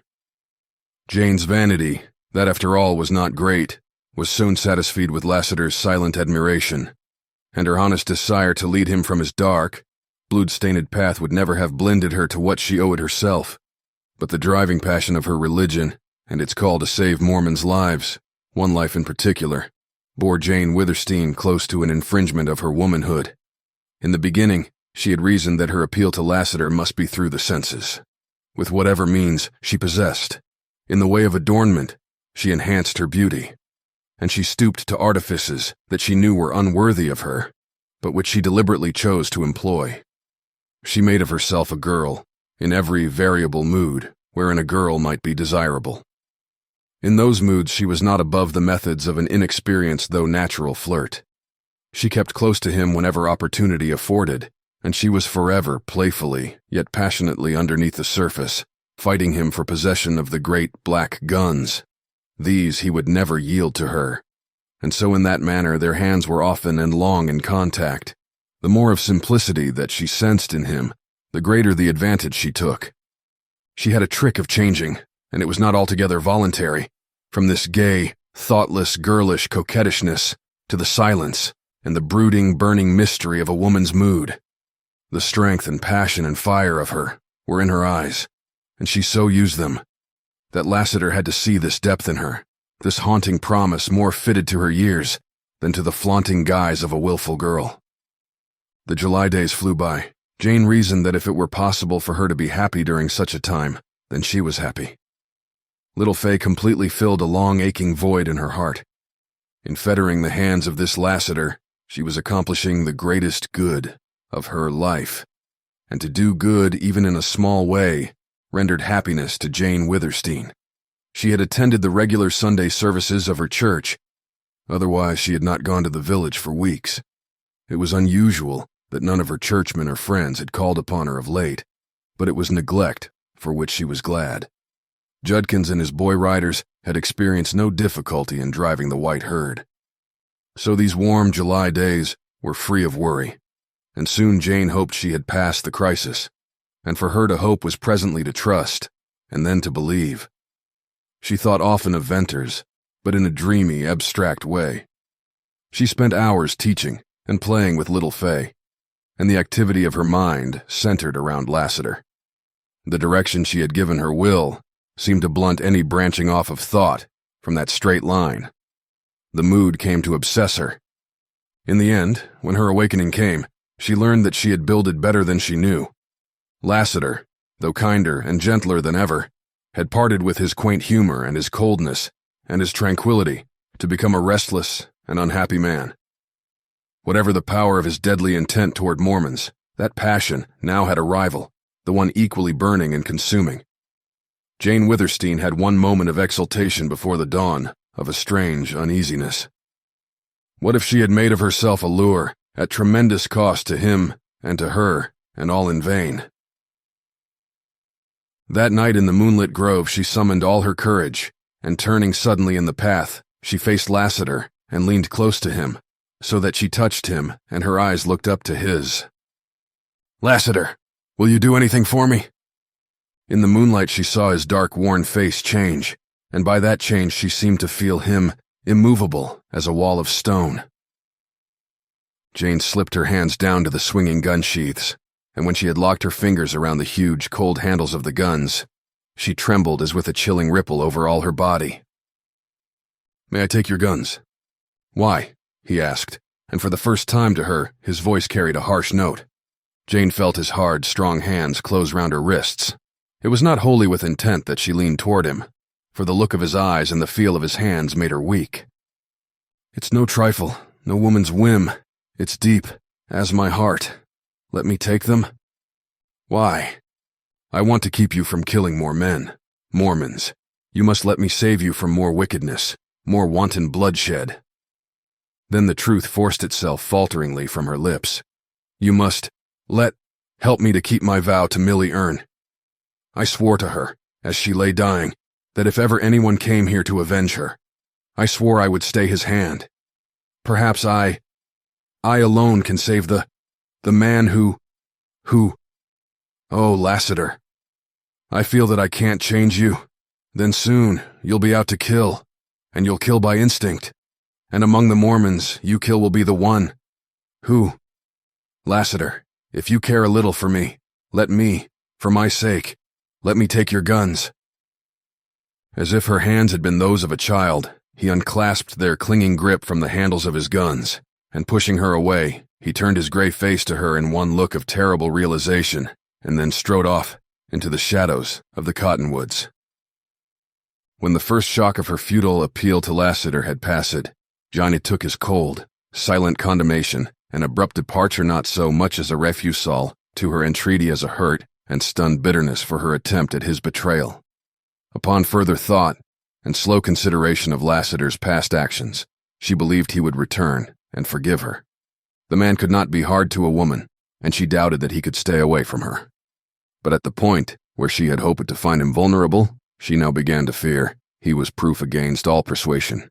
The iron and stone quality that she had early suspected in him had actually cropped out as an impregnable barrier. Nevertheless, if Lassiter remained in Cottonwoods, she would never give up her hope and desire to change him. She would change him if she had to sacrifice everything dear to her except hope of heaven. Passionately devoted as she was to her religion, she had yet refused to marry a Mormon. But a situation had developed wherein self-pulled in the great white light of religious duty of the highest order. That was the leading motive, the divinely spiritual one. But there were other motives, which, like tentacles, aided in drawing her will to the acceptance of a possible abnegation. And through the watches of that sleepless night, Jane Withersteen, in fear and sorrow and doubt, came finally to believe that if she must throw herself into Lassiter's arms to make him abide by "thou shalt not kill," she would yet do well. In the morning she expected Lassiter at the usual hour, but she was not able to go at once to the court, so she sent little Fay. Mrs. Larkin was ill and required attention. It appeared that the mother, from the time of her arrival at Withersteen House, had relaxed and was slowly losing her hold on life. Jane had believed that absence of worry and responsibility coupled with good nursing and comfort would mend Mrs. Larkin's broken health.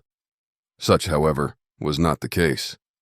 When Jane did get out to the court, Fay was there alone, and at the moment embarking on a dubious voyage down the stone-lined amber stream upon a craft of 2 brooms and a pillow. Fay was as delightfully wet as she could possibly wish to get. Clatter of hooves distracted Fay and interrupted the scolding she was gleefully receiving from Jane. The sound was not the light-spirited trot that Bells made when Lassiter rode him into the outer court. This was slower and heavier, and Jane did not recognize in it any of her other horses. The appearance of Bishop Dyer startled Jane. He dismounted with his rapid, jerky motion, flung the bridle, and, as he turned toward the inner court and stalked up on the stone flags, his boots rang. In his authoritative front and in the red anger unmistakably flaming in his face, he reminded Jane of her father. "Is that the Larkin pauper?" he asked, brusquely, without any greeting to Jane. "It's Mrs. Larkin's little girl," replied Jane, slowly. "I hear you intend to raise the child?" "Yes. Of course you mean to give her Mormon bringing up." "No." His questions had been swift. She was amazed at a feeling that someone else was replying for her. "I've come to say a few things to you." He stopped to measure her with stern, speculative eye. Jane Withersteen loved this man. From earliest childhood, she had been taught to revere and love bishops of her church. And for 10 years, Bishop Dyer had been the closest friend and counselor of her father, and for the greater part of that period, her own friend and scriptural teacher. Her interpretation of her creed and her religious activity and fidelity to it, her acceptance of mysterious and holy Mormon truths, were all invested in this bishop. Bishop Dyer as an entity was next to God. He was God's mouthpiece to the little Mormon community at Cottonwoods. God revealed himself, in secret, to this mortal. And Jane Withersteen suddenly suffered a paralyzing affront to her consciousness of reverence by some strange, irresistible twist of thought, wherein she saw this bishop as a man.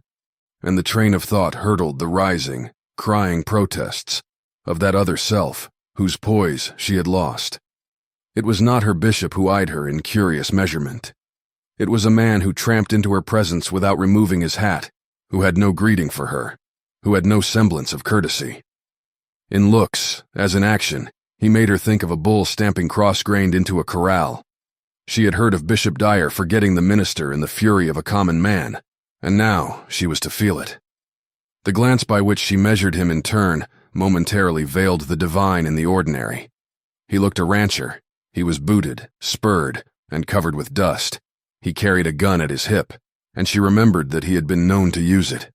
But during the long moment, while he watched her, there was nothing commonplace in the slow gathering might of his wrath. "Brother Tull has talked to me," he began. "It was your father's wish that you marry Tull, and my order. You refused him?" "Yes." "You would not give up your friendship with that tramp Venters?" "No." "But you'll do as I order," he thundered.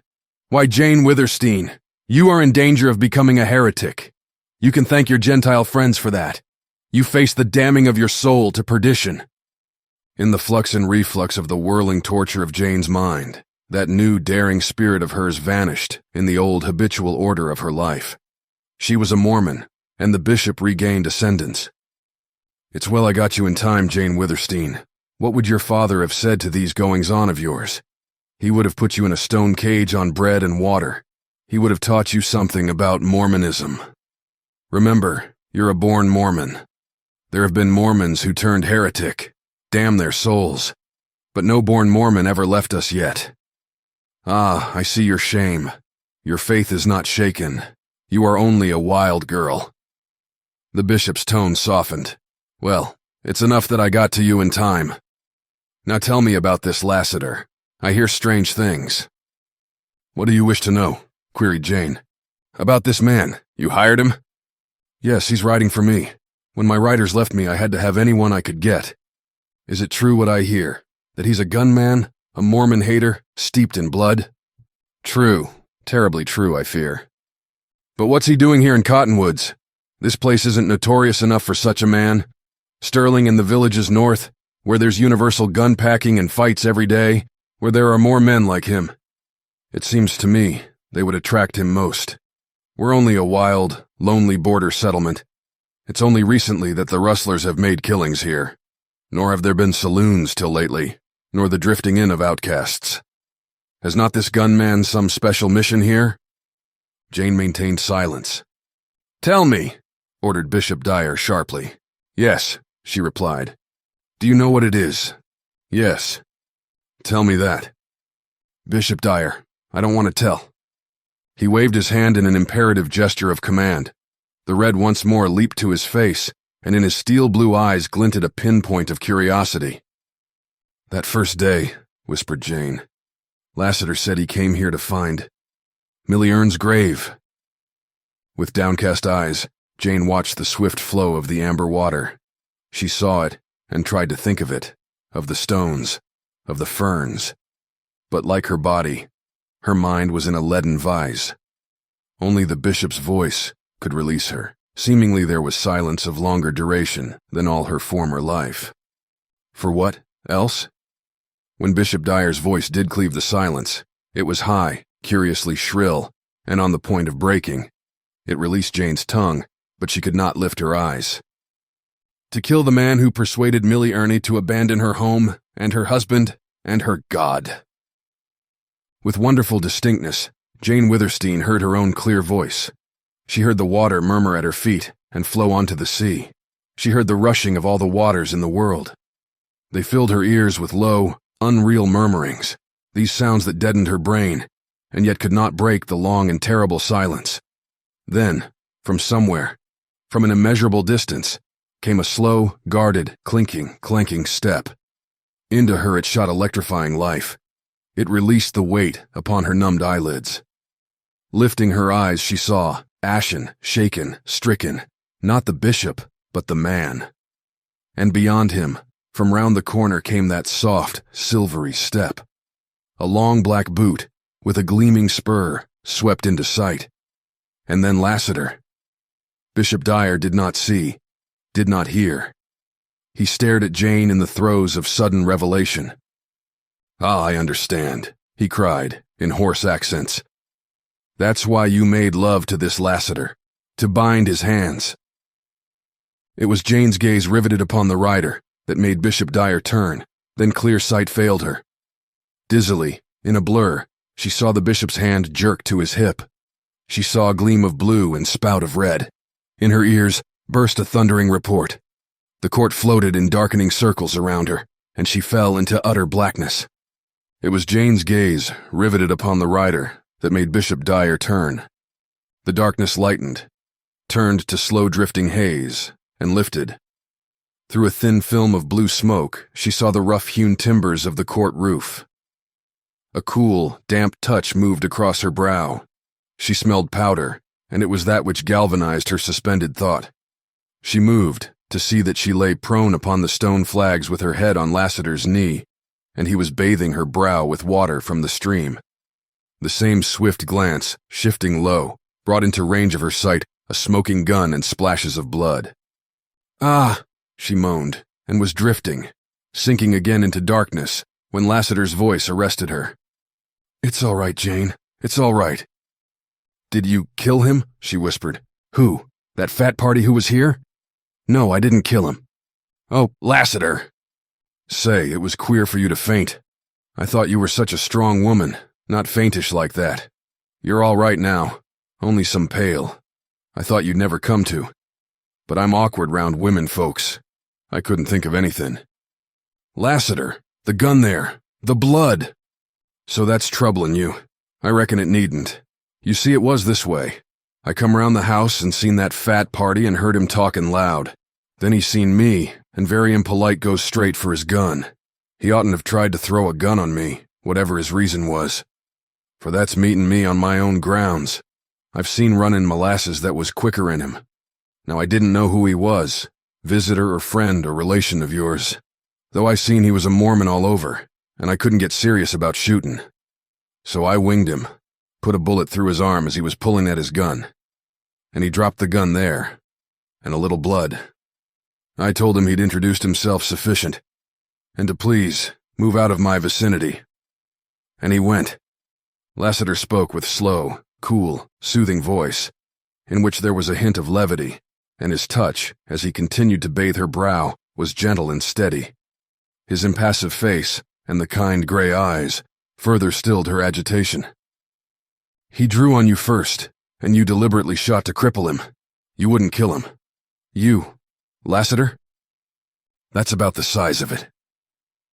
Jane kissed his hand. All that was calm and cool about Lassiter instantly vanished. "Don't do that. I won't stand it. And I don't care a damn who that fat party was." He helped Jane to her feet and to a chair. Then with the wet scarf he had used to bathe her face, he wiped the blood from the stone flags, and picking up the gun, he threw it upon a couch. With that, he began to pace the court, and his silver spurs jangled musically, and the great gun sheaths softly brushed against his leather chaps. "So, it's true, what I heard him say?" Lassiter asked, presently halting before her. "You made love to me, to bind my hands?" "Yes," confessed Jane. It took all her woman's courage to meet the gray storm of his glance. "All these days that you've been so friendly, and like a partner. All these evenings that have been so bewildering to me. Your beauty, and the way you looked and came close to me. They were woman's tricks to bind my hands." "Yes." "And your sweetness that seems so natural, and your throwing little Fay and me so much together, to make me love the child. All that was for the same reason." "Yes." Lassiter flung his arms, a strange gesture for him. "Maybe it wasn't much in your Mormon thinking, for you to play that game, but to ring the child in, that was hellish." Jane's passionate, unheeding zeal began to loom darkly. "Lassiter, whatever my intention in the beginning, Fay loves you dearly, and I've grown to like you." "That's powerful kind of you now," he said. Sarcasm and scorn made his voice that of a stranger. "And you sit there and look me straight in the eyes. You're a wonderful strange woman, Jane Withersteen." "I'm not ashamed, Lassiter. I told you I'd try to change you. Would you mind telling me just what you tried?" "I tried to make you see beauty in me and be softened by it. I wanted you to care for me so that I could influence you. It wasn't easy. At first you were stone blind. Then I hoped you'd love little Fay, and through that, come to feel the horror of making children fatherless. Jane Withersteen, either you're a fool or noble beyond my understanding. Maybe you're both. I know you're blind. What you meant is one thing, What you did was to make me love you. Lassiter. I reckon I'm a human being, though I never loved anyone but my sister, Millie Earn. That was long. Oh, are you Millie's brother? Yes, I was, and I loved her. There never was anyone but her in my life till now. Didn't I tell you that long ago I backtrailed myself from women? I was a Texas Ranger till Millie left home, and then I became something else. Lassiter. For years I've been a lonely man set on one thing. I came here and met you, and now I'm not the man I was. The change was gradual, and I took no notice of it. I understand now that never satisfied longing to see you, listen to you, watch you, feel you near me. It's plain now why you were never out of my thoughts. I've had no thoughts but of you. I've lived and breathed for you. And now when I know what it means, what you've done, I'm burning up with hell's fire. Oh, Lassiter, no, you don't love me that way, Jane cased. If that's what love is, then I do. Forgive me, I didn't mean to make you love me like that. Oh, what a tangle of our lives. You, Millie Earn's brother, and I, heedless, mad to melt your heart toward Mormons. Lassiter, I may be wicked, but not wicked enough to hate. If I couldn't hate Tull, could I hate you? After all, Jane, maybe you're only blind, Mormon blind. That only can explain what's close to selfishness. I'm not selfish. I despise the very word. If I were free. But you're not free of Mormonism. And in playing this game with me, you've been unfaithful. Unfaithful, faltered Jane. Yes, I said unfaithful. You're faithful to your bishop and unfaithful to yourself. You're false to your womanhood and true to your religion. But for a saving innocence, you'd have made yourself low and vile, betraying yourself, betraying me. All to bind my hands and keep me from snuffing out Mormon life.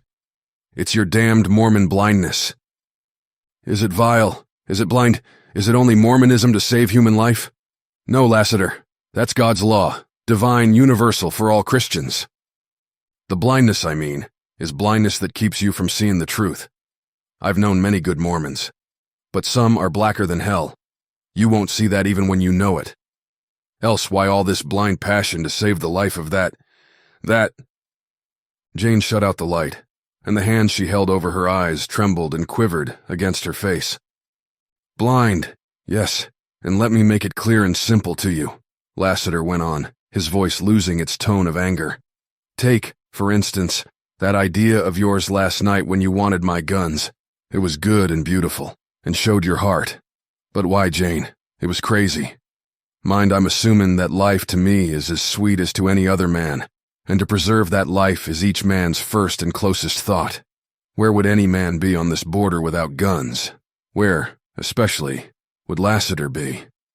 Well, I'd be under the sage with thousands of other men now living and sure, better men than me. Gun-packing in the West since the Civil War has growed into a kind of moral law. And out here, on this border, it's the difference between a man and something not a man. Look what your take inventors' guns from him all but made him. Why, your churchmen carry guns. Tull has killed a man and drawed on others. Your bishop has shot a half-dozen men, and it wasn't through prayers of his that they recovered. And today, he'd have shot me if he'd been quick enough on the draw. Could I walk or ride down into Cottonwoods without my guns? This is a wild time, Jane Withersteen. This year of our Lord 1871. No time for a woman, exclaimed Jane, brokenly. Oh, Lassiter, I feel helpless, lost, and don't know where to turn. If I am blind, then I need someone. A friend. You, Lassiter, more than ever. Well, I didn't say nothing about going back on you, did I?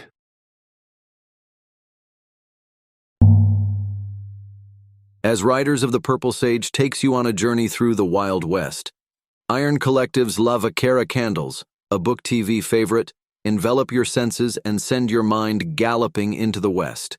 Make this adventure that much more vivid with Iron Collective. Use code BookTV for 20% off your first order at ironcollective.co. Chapter 12. The Invisible Hand. Jane received a letter from Bishop Dyer, not in his own handwriting, which stated that the abrupt termination of their interview had left him in some doubt as to her future conduct. A slight injury had incapacitated him from seeking another meeting at present. The letter went on to say, and ended with a request, which was virtually a command, that she call upon him at once. The reading of the letter acquainted Jane Withersteen with the fact that something within her had all but changed. She sent no reply to Bishop Dyer, nor did she go to see him. On Sunday she remained absent from the service, for the second time in years. And though she did not actually suffer, there was a deadlock of feelings deep within her, and the waiting for a balance to fall on either side was almost as bad as suffering. She had a gloomy expectancy of untoward circumstances, and with it, a keen-edged curiosity to watch developments.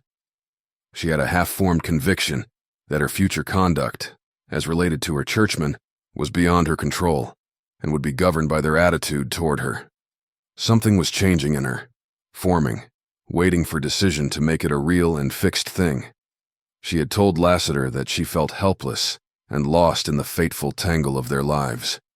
And now she feared that she was approaching the same chaotic condition of mind in regard to her religion. It appalled her to find that she questioned phases of that religion. Absolute faith had been her serenity. Though leaving her faith unshaken, her serenity had been disturbed, and now it was broken by open war between her and her ministers. That something within her, a whisper, which she had tried in vain to hush, had become a ringing voice, and it called to her to wait. She had transgressed no laws of God. Her churchmen, however invested with the power and the glory of a wonderful creed, however they sat in inexorable judgment of her, must now practice toward her. The simple, common, Christian virtue they professed to preach. Do unto others, as you would have others do unto you. Jane Withersteen, waiting in darkness of mind, remained faithful still, but it was darkness that must soon be pierced by light. If her faith were justified, if her churchmen were trying only to intimidate her, the fact would soon be manifest, as would their failure, and then she would redouble her zeal toward them and toward what had been the best work of her life, work for the welfare and happiness of those among whom she lived, Mormon and Gentile alike. If that secret, intangible power closed its coils round her again, if that great invisible hand moved here and there and everywhere, slowly paralyzing her with its mystery and its inconceivable sway over her affairs, then she would know, beyond doubt, that it was not chance, nor jealousy, nor intimidation, nor ministerial wrath at her revolt, but a cold and calculating policy thought out long before she was born, a dark, immutable will of whose empire she and all that was. Hers was but an atom. Then might come her ruin, then might come her fall into black storm, yet she would rise again, and to the light. God would be merciful to a driven woman who had lost her way. A week passed. Little Fay played and prattled and pulled at Lassiter's big black guns. The rider came to Withersteen House oftener than ever.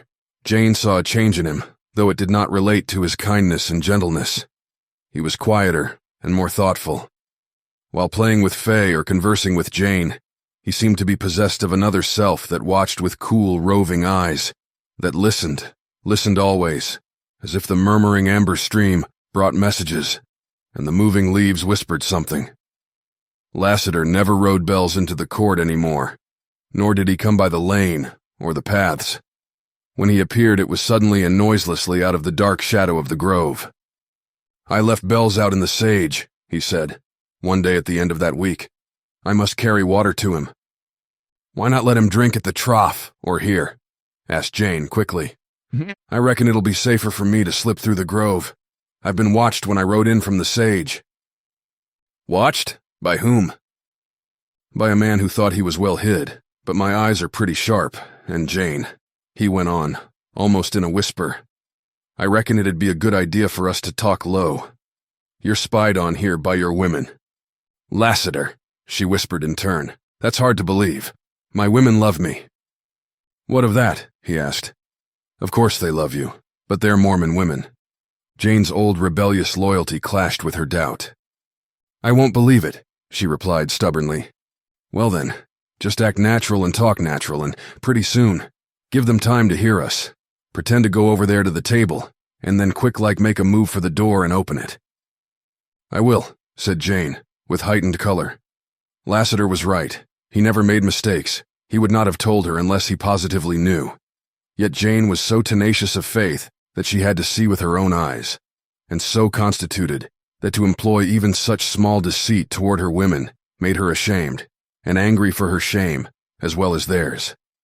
Then a singular thought confronted her that made her hold up this simple ruse, which hurt her, though it was well justified, against the deceit she had wittingly and eagerly used toward Lassiter. The difference was staggering in its suggestion of that blindness of which he had accused her.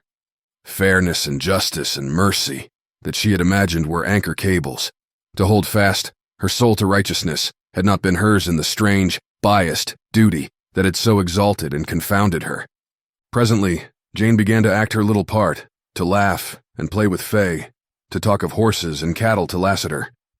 Then she made deliberate mention of a book in which she kept records of all pertaining to her stock, and she walked slowly toward the table, and when near the door, she suddenly whirled and thrust it open. Her sharp action nearly knocked down a woman who had undoubtedly been listening. "Hester," said Jane sternly, "you may go home, and you need not come back." Jane shut the door and returned to Lassiter. Standing unsteadily, she put her hand on his arm. She let him see that doubt had gone, and how this stab of disloyalty pained her. "Spies! My own women!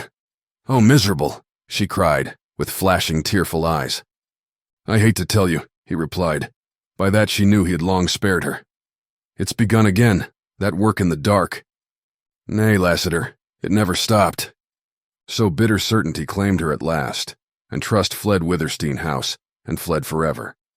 The women who owed much to Jane Withersteen changed not in love for her, nor in devotion to their household work, but they poisoned it both by 1,000. Acts of stealth, and cunning and duplicity. Jane broke out once and caught them in strange, stone-faced unhesitating falsehood. Thereafter she broke out no more. She forgave them, because they were driven. Poor, fettered, and sealed Hagars. How she pitied them. What terrible thing bound them and locked their lips, when they showed neither consciousness of guilt toward their benefactress, nor distress at the slow wearing apart of long-established and dear ties. "The blindness again!" cried Jane Withersteen. "In my sisters as in me. Oh, God." There came a time when no words passed between Jane and her women. Silently they went about their household duties, and secretly they went about the underhand work to which they had been bidden. The gloom of the house, and the gloom of its mistress, which darkened even the bright spirit of little Faye, did not pervade these women. Happiness was not among them, but they were aloof from gloom. They spied and listened. They received and sent secret messengers. And they stole Jane's books and records, and finally the papers that were deeds of her possessions. Through it all, they were silent, rapt, in a kind of trance. Then one by one, without leave or explanation or farewell, they left Withersteen House, and never returned. Coincident with this disappearance, Jane's gardeners and workers in the alfalfa fields and stablemen quit her, not even asking for their wages. Of all her Mormon employees about the great ranch, only Jerd remained. He went on with his duty, but talked no more of the change than if it had never occurred. "Jerd," said Jane, "what stock you can't take care of turn out in the sage. Let your first thought be for Black Star and Night. Keep them in perfect condition. Run them every day and watch them always." Though Jane Withersteen gave them such liberality, she loved her possessions. She loved the rich green stretches of alfalfa, and the farms, and the grove, and the old stone house, and the beautiful, ever-faithful amber spring, and every one of a myriad of horses, and colts, and burros and fowls, down to the smallest rabbit that nipped her vegetables. But she loved best her noble Arabian steeds. In common with all riders of the upland sage, Jane cherished two material things: the cold, sweet, brown water that made life possible in the wilderness, and the horses which were a part of that life. When Lassiter asked her what Lassiter would be without his guns, he was assuming that his horse was part of himself. So Jane loved Black Star and Night, because it was her nature to love all beautiful creatures, perhaps all living things, and then she loved them because she herself was of the sage, and in her had been born and bred the rider's instinct to rely on his four-footed brother. and when Jane gave Jerd the order to keep her favorites trained down to the day, it was a half-conscious admission that presaged a time when she would need her fleet horses. Jane had now, however, no leisure to brood over the coils that were closing round her. Mrs. Larkin grew weaker as the August days began. She required constant care. There was little Fay to look after, and such household work as was imperative. Lassiter put Bells in the stable with the other racers and directed his efforts to a closer attendance upon Jane. She welcomed the change. He was always at hand to help, and it was her fortune to learn that his boast of being awkward around women had its root in humility and was not true. His great brown hands were skilled in a multiplicity of ways which a woman might have envied. He shared Jane's work and was of especial help to her in nursing Mrs. Larkin. The woman suffered most at night, and this often broke Jane's rest. So it came about that Lassiter would stay by Mrs. Larkin during the day, when she needed care, and Jane would make up the sleep she lost in night watches. Mrs. Larkin at once took kindly to the gentle Lassiter, and, without ever asking who or what he was, praised him to Jane. "He's a good man and loves children," she said. How sad to hear this truth spoken of a man whom Jane thought lost beyond all redemption, yet ever and ever Lassiter towered above her, and behind her through his black, sinister figure shone something luminous that strangely affected Jane. Good and evil began to seem incomprehensibly blended in her judgment. It was her belief that evil could not come forth from good.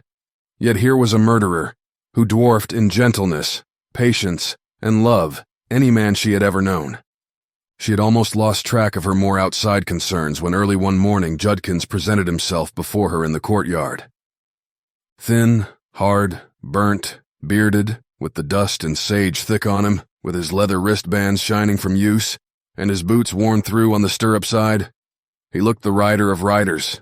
He wore 2 guns and carried a Winchester. Jane greeted him with surprise and warmth, set meat and bread and drink before him, and called Lassiter out to see him. The men exchanged glances, and the meaning of Lassiter's keen inquiry and Judkins's bold reply, both unspoken, was not lost upon Jane. "Where's your hoss?" asked Lassiter, aloud. "Left him down the slope," answered Judkins. "I footed it in a ways, and slept last night in the sage. I went to the place you told me you most always slept, but didn't strike you. I moved up some, near the spring, and now I go there nights." "Judkins? The white herd?" queried Jane hurriedly. "Miss Withersteen, I make proud to say I've not lost a steer. For a good while after that stampede Lassiter milled we had no trouble. Why, even the sage dogs left us, but it's begun again, that flashing of lights over ridge tips, and queer puffing of smoke. And then at night, strange whistles and noises. But the herds acted magnificent. And my boys say Miss Withersteen. They're only kids. But I ask no better riders. I got the laugh in the village for taking them out. They're a wild lot, and you know boys have more nerve than grown men, because they don't know what danger is. I'm not denying there's danger, but they glory in it, and maybe I like it myself. Anyway, we'll stick. We're going to drive the herd on the far side of the first break of Deception Pass. There's a great round valley over there, and no ridges or piles of rocks to aid these stampeders. The rains are due. We'll have plenty of water for a while, and we can hold that herd from anybody except Oldring. I come in for supplies. I'll pack a couple of burros and drive out after dark tonight. Judkins, take what you want from the storeroom. Lassiter will help you. I can't thank you enough. But wait. Jane went to the room that had once been her father's, and from a secret chamber in the thick stone wall she took a bag of gold, and carrying it back to the court, she gave it to the rider. There, Judkins, and understand that I regard it as little for your loyalty. Give what is fair to your boys, and keep the rest. Hide it. Perhaps that would be wisest. Oh, Miss Withersteen, ejaculated the rider. I couldn't earn so much in 10 years. It's not right. I oughtn't take it. Judkins, you know I'm a rich woman. I tell you I've few faithful friends. I've fallen upon evil days. God only knows what will become of me and mine, so take the gold. She smiled in understanding of his speechless gratitude and left him with Lassiter. Presently she heard him speaking low at first, then in louder accents, emphasized by the thumping of his rifle on the stones. As infernal a job as even you, Lassiter, ever heard of. Why, son, was Lassiter's reply. This breaking of Miss Withersteen may seem bad to you, but it ain't bad, yet. Some of these wall-eyed fellers who look just as if they was walking in the shadow of Christ himself, right down the sunny road, now they can think of things and do things that are really hell-bent. Jane covered her ears and ran to her own room, and there like caged lioness, she paced to and fro till the coming of little Fay reversed her dark thoughts. The following day, a warm and muggy one, threatening rain a while Jane was resting in the court, a horseman clattered through the grove and up to the hitching rack. He leaped off and approached Jane with the manner of a man determined to execute difficult mission, yet fearful of its reception. In the gaunt, wiry figure and the lean brown face, Jane recognized one of her Mormon riders, Blake. It was he of whom Judkins had long since spoken. Of all the riders ever in her employ, Blake owed her the most, and as he stepped before her, removing his hat and making manly efforts to subdue his emotion, he showed that he remembered. "Miss Withersteen, Mother's dead," he said. "Oh, Blake," exclaimed Jane, and she could say no more. "She died free from pain in the end, and she's buried, resting at last, thank God. I've come to ride for you again, if you'll have me. Don't think I mentioned Mother to get your sympathy. When she was living and your riders quit, I had to also. I was afraid of what might be done, said to her, 'Miss Withersteen, we can't talk of what's going on now.' Blake, do you know? I know a great deal. You understand my lips are shut, but without explanation or excuse I offer my services. I'm a Mormon, I hope a good one, but there are some things. It's no use, Miss Withersteen. I can't say any more, what I'd like to. But will you take me back? Blake, you know what it means. I don't care, I'm sick of I'll show you a Mormon who'll be true to you. But Blake, how terribly you might suffer for that. Maybe. Aren't you suffering now? God knows indeed I am. Miss Withersteen, it's a liberty on my part to speak so, but I know you pretty well. Know you'll never give in. I wouldn't if I were you. And I must. Something makes me tell you the worst is yet to come. That's all. I absolutely can't say more. Will you take me back? Let me ride for you. Show everybody what I mean. Blake, it makes me happy to hear you. How my riders hurt me when they quit. Jane felt the hot tears well to her eyes and splash down upon her hands. I thought so much of them, tried so hard to be good to them, and not one was true. You've made it easy to forgive. Perhaps many of them really feel as you do, but dare not return to me. Still, Blake, I hesitate to take you back, yet I want you so much. Do it then. If you're going to make your life a lesson to Mormon women, let me make mine a lesson to the men. Right is right. I believe in you, and here's my life to prove it. You hint it may mean your life, said Jane, breathless and low. We won't speak of that. I want to come back. I want to do what every rider aches in his secret heart to do for you. Miss Withersteen, I hoped it'd not be necessary to tell you that my mother on her deathbed told me to have courage. She knew how the thing galled me. She told me to come back. Will you take me? God bless you, Blacka. Yes, I'll take you back. And will you accept gold from me? Miss Withersteen, I just gave Judkins a bag of gold. I'll give you one. If you will not take it, you must not come back. You might ride for me a few months, weeks, days till the storm breaks. Then you'd have nothing and be in disgrace with your people. We'll forearm you against poverty, and me against endless regret. I'll give you gold which you can hide, till some future time. Well, if it pleases you, replied Blake, but you know I never thought of pay. Now, Miss Withersteen, one thing more. I want to see this man Lassiter. Is he here? Yes, but Blake, what need you see him?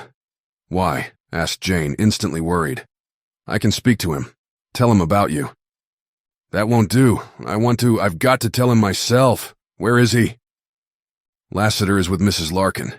She is ill. I'll call him, answered Jane, and going to the door she softly called for the rider. A faint, musical jingle preceded his step. Then his tall form crossed the threshold. Lassiter, Here's Blake, an old rider of mine. He's come back to me and he wishes to speak to you." Blake's brown face turned exceedingly pale. "Yes, I had to speak to you," he said swiftly. "My name's Blake. I'm a Mormon and a rider. Lately I quit Miss Withersteen. I've come to beg her to take me back. Now I don't know you, but I know what you are. So I've this to say to your face. It would never occur to this woman to imagine, let alone suspect me to be a spy. She couldn't think it might just be a low plot to come here and shoot you in the back. Jane Withersteen hasn't that kind of a mind. Well, I've not come for that. I want to help her, to pull a bridle along with Judkins and you. The thing is, do you believe me?" "I reckon I do," replied Lassiter. How this slow, cool speech contrasted with Blake's hot, impulsive words. "You might have saved some of your breath. See here, Blake, cinch this in your mind. Lassiter has met some square Mormons, and maybe—" "Blake," interrupted Jane, nervously anxious to terminate a colloquy that she perceived was an ordeal for him. "Go at once and fetch me a report of my horses." "Miss Withersteen, you mean the big drove, down in the sage-cleared fields?" "Of course," replied Jane. "My horses are all there, except the blooded stock I keep here." "Haven't you heard, then?" "Heard? No. What's happened to them?" "They're gone, Miss Withersteen. Gone these 10 days past. Dorn told me, and I rode down to see for myself." "Lassiter, did you know?" asked Jane, whirling to him. "I reckon so. But what was the use to tell you?" It was Lassiter turning away his face, and Blake studying the stone flags at his feet, that brought Jane to the understanding of what she betrayed. She strove desperately, but she could not rise immediately from such a blow. "My horses! My horses! What's become of them?" "Dorn said the riders report another drive by Oldring, and I trailed the horses miles down the slope toward Deception Pass. My red herd's gone. My horse is gone. The white herd will go next. I can stand that. But if I lost Black Star and Night, it would be like parting with my own flesh and blood. Lassiter, Blake, am I in danger of losing my racers?" "A rustler, or anybody stealing hosses of yours would most of all want the blacks," said Lassiter. His evasive reply was affirmative enough. The other rider nodded gloomy acquiescence. Oh! Jane Withersteen choked, with violent utterance. "Let me take charge of the blacks," asked Blake. "One more rider won't be any great help to Judkins, but I might hold Black Star and Night if you put such store on their value." "Value? Blake, I love my racers. Besides, there's another reason why I mustn't lose them. You go to the stables. Go with Jared every day when he runs the horses, and don't let them out of your sight. If you would please me, win my gratitude, guard my black racers." When Blake had mounted and ridden out of the court, Lassiter regarded Jane with the smile that was becoming rarer as the days sped by. "'Pears to me, as Blake says, you do put some store on them hosses. Now I ain't gainsaying that the Arabians are the handsomest hosses I ever seen. But Bells can beat Night, and run neck and neck with Black Star. Lassiter, don't tease me now. I'm miserable, sick. Bells is fast, but he can't stay with the blacks, and you know it. Only Wrangle can do that. I'll bet that big raw-boned brute can more'n show his heels to your black racers. Jane, out there in the sage, on a long chase, Wrangle could kill your favorites." No, replied Jane impatiently. "Lassiter, why do you say that so often? I know you've teased me at times, and I believe it's only kindness. You're always trying to keep my mind off worry. But you mean more by this repeated mention of my racers?" "I reckon so." Lassiter paused, and for the 1,000th time in her presence, moved his black sombrero round and round, as if counting the silver pieces on the band. "Well, Jane, I've sort of read a little that's passing in your mind. You think I might fly from my home, from Cottonwoods, from the Utah border? I reckon. And if you ever do and get away with the blacks, I wouldn't like to see Wrangle left here on the sage. Wrangle could catch you. I know Venter's had him, but you can never tell. Maybe he hasn't got him now. Besides, things are happening, and something of the same queer nature might have happened to Venter's. God knows you're right. Poor Byrne, how long he's gone. In my trouble I've been forgetting him. But Lassiter, I've little fear for him. I've heard my riders say he's as keen as a wolf. As to your reading my thoughts, well, your suggestion makes an actual thought of what was only one of my dreams. I believe I dreamed of flying from this wild borderland, Lassiter. I've strange dreams. I'm not always practical in thinking of my many duties, as you said once. For instance, if I dared, I'd ask you to saddle the blacks and ride away with me, and hide me. Jane! The rider's sunburnt face turned white. A few times Jane had seen Lassiter's cool calm broken, when he had met little Fay, when he had learned how and why he had come to love both child and mistress, when he had stood beside Millie Ern's grave. But one and all they could not be considered in the light of his present agitation. Not only did Lassiter turn white, not only did he grow tense, not only did he lose his coolness, but also he suddenly, violently, hungrily, took her into his arms and crushed her to his breast. "Lassiter," cried Jane, trembling. It was an action for which she took sole blame. Instantly, as if dazed, weakened, he released her. "Forgive me," went on Jane. "I'm always forgetting your feelings. I thought of you as my faithful friend. I'm always making you out more than human. Only, let me say, I meant that, about riding away. I'm wretched, sick of this. Oh, something bitter and black grows on my heart." "Jane, the hell of it," he replied with deep intake of breath, "is you can't ride away. Maybe realizing it accounts for my grabbing you. That way, as much as the crazy boy's rapture your words gave me, I don't understand myself. But the hell of this game is, you can't ride away." "Lassiter, what on earth do you mean? I'm an absolutely free woman." "You ain't absolutely anything of the kind. I reckon I've got to tell you. Tell me all. It's uncertainty that makes me a coward. It's faith and hope, blind love if you will, that makes me miserable. Every day I awake believing, still believing. The day grows, and with it doubts, fears, and that black bat hate that bites hotter and hotter into my heart. Then comes night. I pray. I pray for all, and for myself. I sleep, and I awake free once more, trustful, faithful, to believe, to hope. Then, oh my God, I grow and live 1,000 years till night again. But if you want to see me a woman, tell me why I can't ride away. Tell me what more I'm to lose. Tell me the worst." "Jane, you're watched. There's no single move of yours, except when you're hid in your house, that ain't seen by sharp eyes.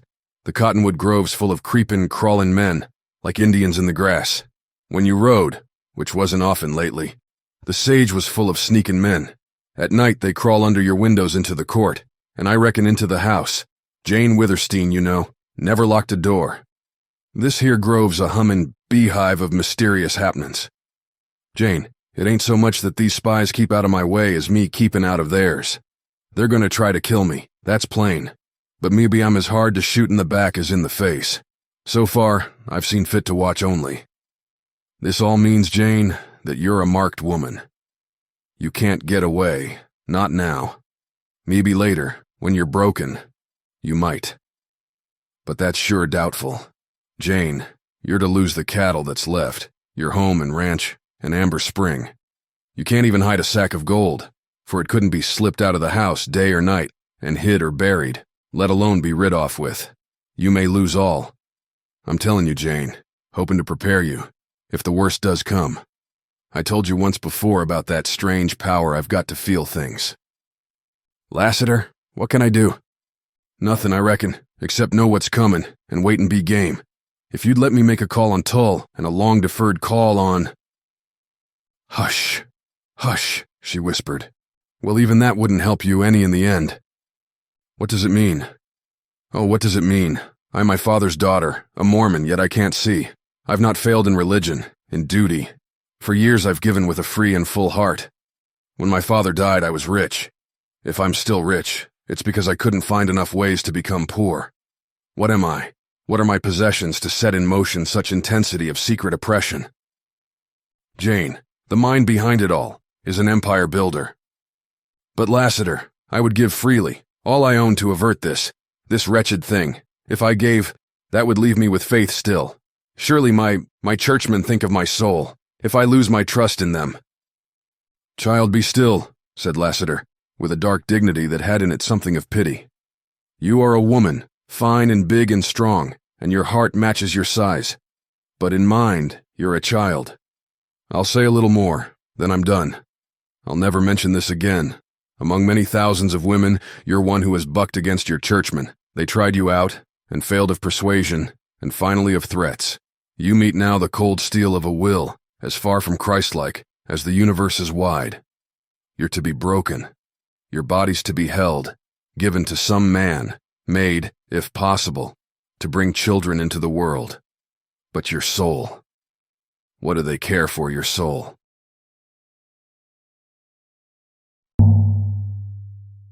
In the tradition of Riders of the Purple Sage, Iron Collective's Iron Casa candle, a BookTV favorite with its unique blend of fig, santal, and woody papyrus, crafts an atmosphere of adventure and mystery.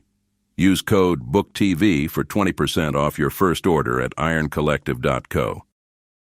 Chapter 13. Solitude and Storm. In his hidden valley, Venters awakened from sleep, and his ears rang with innumerable melodies from full-throated mockingbirds, and his eyes opened wide upon the glorious golden shaft of sunlight shining through the great stone bridge.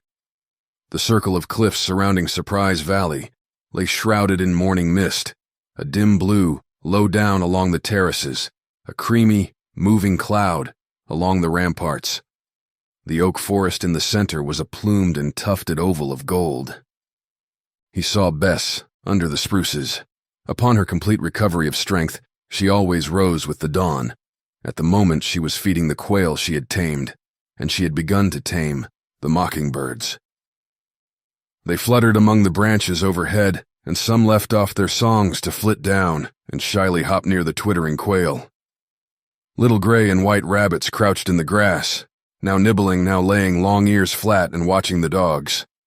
Venters's swift glance took in the brightening valley, and Bess and her pets, and Ring, and Whitey. It swept over all to return again and rest upon the girl. She had changed. To the dark trousers and blouse she had added moccasins of her own make, but she no longer resembled a boy. No eye could have failed to mark the rounded contours of a woman. The change had been to grace and beauty. A glint of warm gold gleamed from her hair, and a tint of red shone in the clear, dark brown of cheeks. The haunting sweetness of her lips and eyes, that earlier had been elusive, a promise, had become a living fact. She fitted harmoniously into that wonderful setting.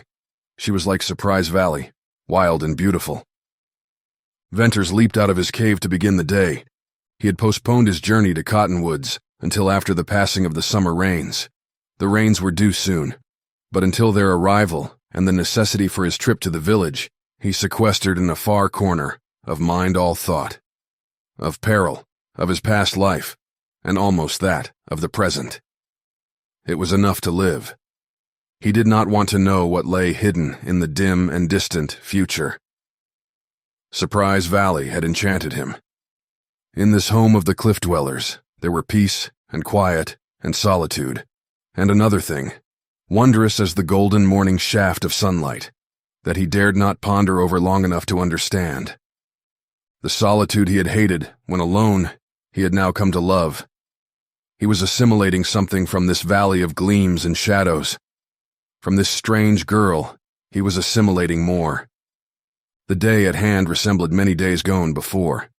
As Venters had no tools with which to build, or to till the terraces, he remained idle. Beyond the cooking of the simple fairy, there were no tasks. And as there were no tasks, there was no system. He and Bess began one thing, to leave it, to begin another, to leave that, and then do nothing but lie under the spruces and watch the great cloud sails majestically move along the ramparts, and dream, and dream.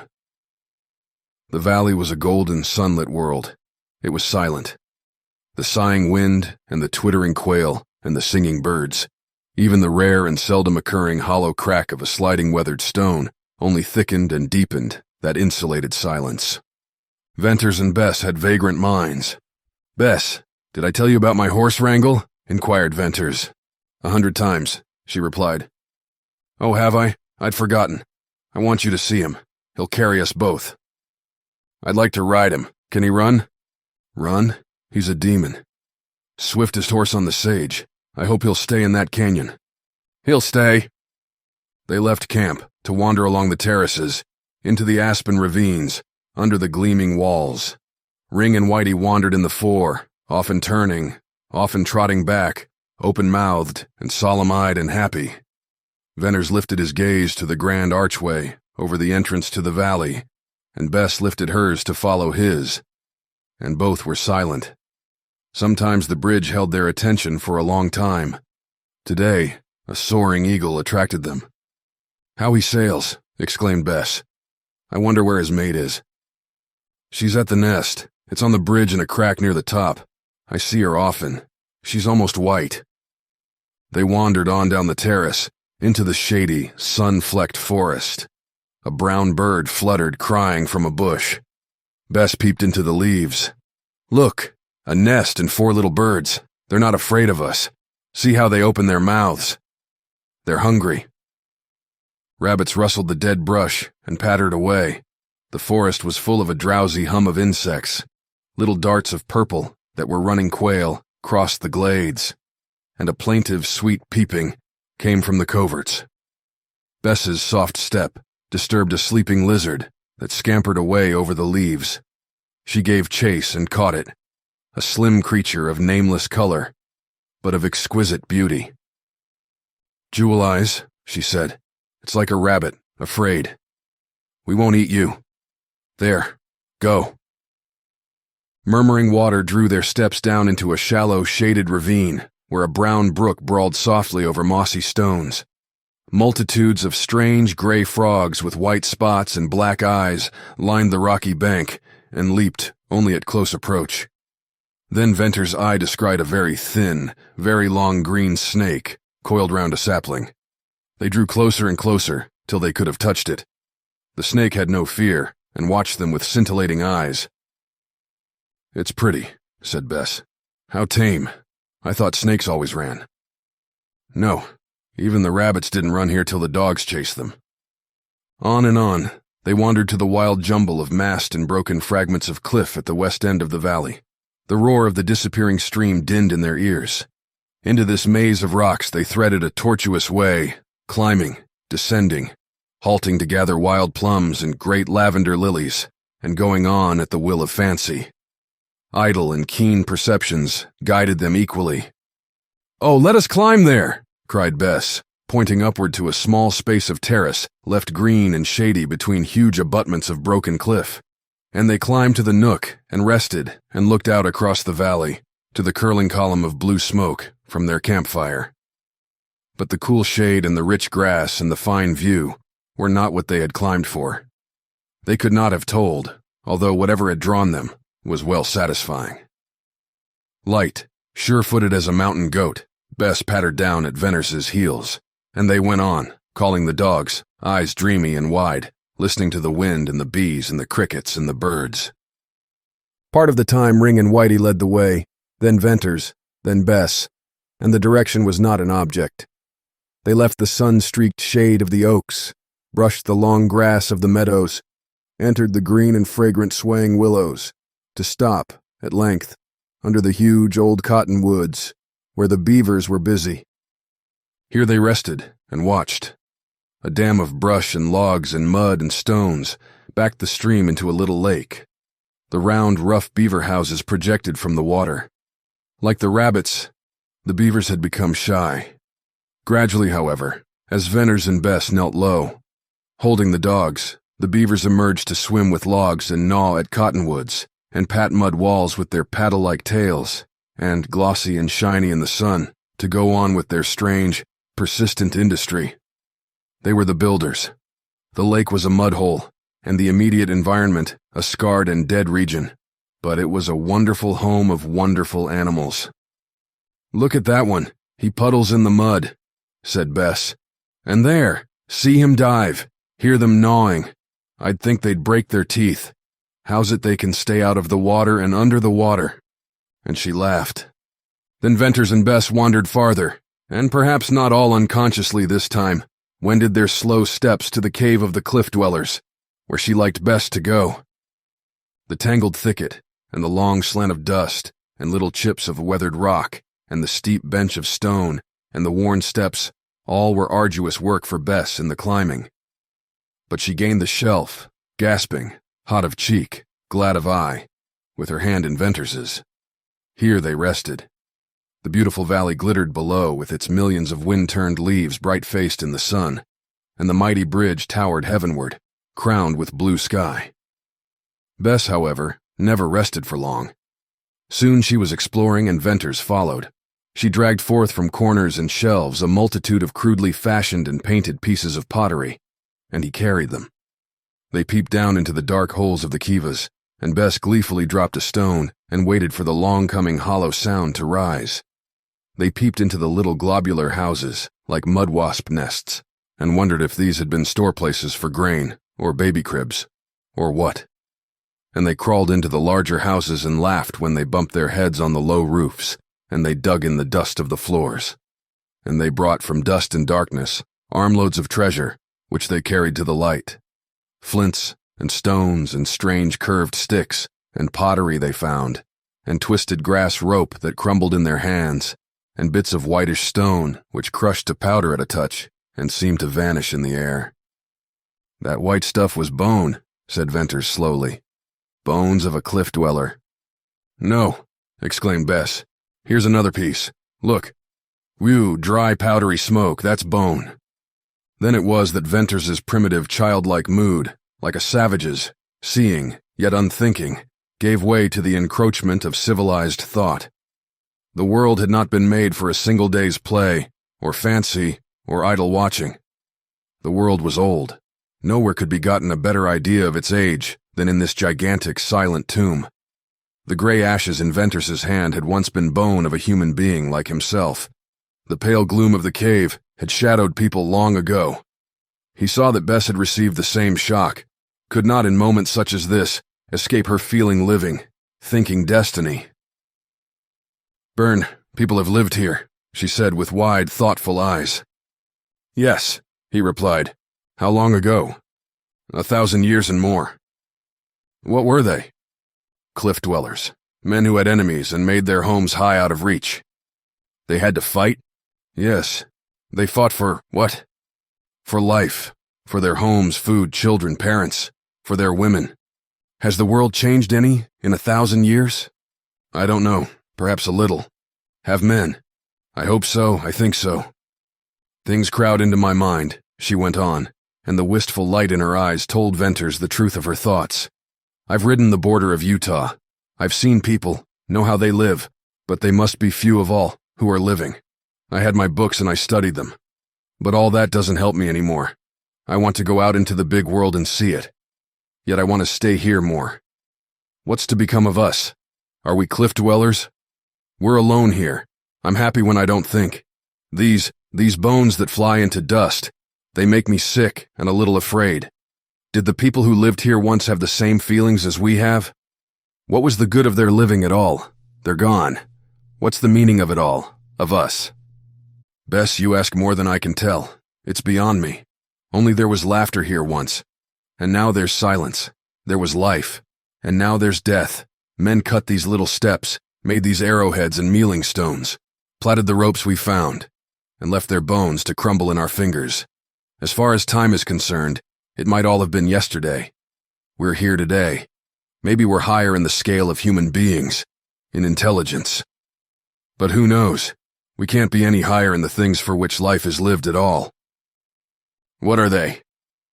Why, I suppose relationship, friendship, love. Love. Yes, love of man for woman, love of woman for man. That's the nature, the meaning, the best of life itself. She said no more. Wistfulness of glance deepened into sadness. Come, let us go, said Venters. Action brightened her. Beside him, holding his hand, she slipped down the shelf, ran down the long, steep slant of sliding stones, out of the cloud of dust, and likewise out of the pale gloom. We beat the slide, she cried. The miniature avalanche cracked and roared, and rattled itself into an inert mass at the base of the incline. Yellow dust like the gloom of the cave, but not so changeless, drifted away on the wind. The roar clapped in echo, from the cliff, returned, went back, and came again to die in the hollowness. Down on the sunny terrace there was a different atmosphere. Ring and Weedy leaped around Bess. Once more she was smiling, gay, and thoughtless, with the dream mood in the shadow of her eyes. "Bess, I haven't seen that since last summer. Look," said Venters, pointing to the scalloped edge of rolling purple clouds that peeped over the western wall. "We're in for a storm." "Oh, I hope not. I'm afraid of storms." "Are you? Why? Have you ever been down in one of these walled-up pockets in a bad storm?" "No. Now I think of it, I haven't." "Well, it's terrible. Every summer I get scared to death and hide somewhere in the dark. Storms up on the Sage are bad, but nothing to what they are down here in the canyons. And in this little valley, why, echoes can rap back and forth so quick, they'll split our ears. We're perfectly safe here, Bess." "I know, but that hasn't anything to do with it. The truth is I'm afraid of lightning and thunderclaps hurt my head. If we have a bad storm, will you stay close to me?" "Yes." When they got back to camp, the afternoon was closing, and it was exceedingly sultry. Not a breath of air stirred the aspen leaves, and when these did not quiver, the air was indeed still. The dark purple clouds moved almost imperceptibly out of the west. "What have we for supper?" asked Bess. "Rabbit." "Burn, can't you think of another new way to cook rabbit?" went on Bess with earnestness. "What do you think I am, a magician?" retorted Venters. "I wouldn't dare tell you. But Burn, do you want me to turn into a rabbit?" There was a dark blue merry flashing of eyes and a parting of lips. Then she laughed. In that moment she was naive and wholesome. "Rabbit seems to agree with you," replied Venters. "You are well and strong, and growing very pretty." Anything in the nature of compliment he had never before said to her, and just now he responded to a sudden curiosity to see its effect. Bess stared, as if she had not heard aright, slowly blushed, and completely lost her poise in happy confusion. "I'd better go right away," he continued, "and fetch supplies from Cottonwoods." A startlingly swift change in the nature of her agitation made him reproach himself for his abruptness. No, don't go," she said. "I didn't mean that about the rabbit. I was only trying to be funny. Don't leave me all alone." "Bess, I must go sometime." "Wait then. Wait till after the storms." The purple cloud bank darkened the lower edge of the setting sun, crept up and up, obscuring its fiery red heart, and finally passed over the last ruddy crescent of its upper rim. The intense dead silence awakened to a long, low, rumbling roll of thunder. "Oh!" cried Bess nervously. "We've had big black clouds before this without rain," said Venters. "But there's no doubt about that thunder. The storms are coming. I'm glad. Every rider on the Sage will hear that thunder with glad ears." Venters and Bess finished their simple meal and the few tasks around the camp, then faced the open terrace, the valley, and the west to watch and await the approaching storm. Venters and Bess finished their simple meal, then faced the open terrace to watch and await the approaching storm. It required keen vision to see any movement whatever in the purple clouds.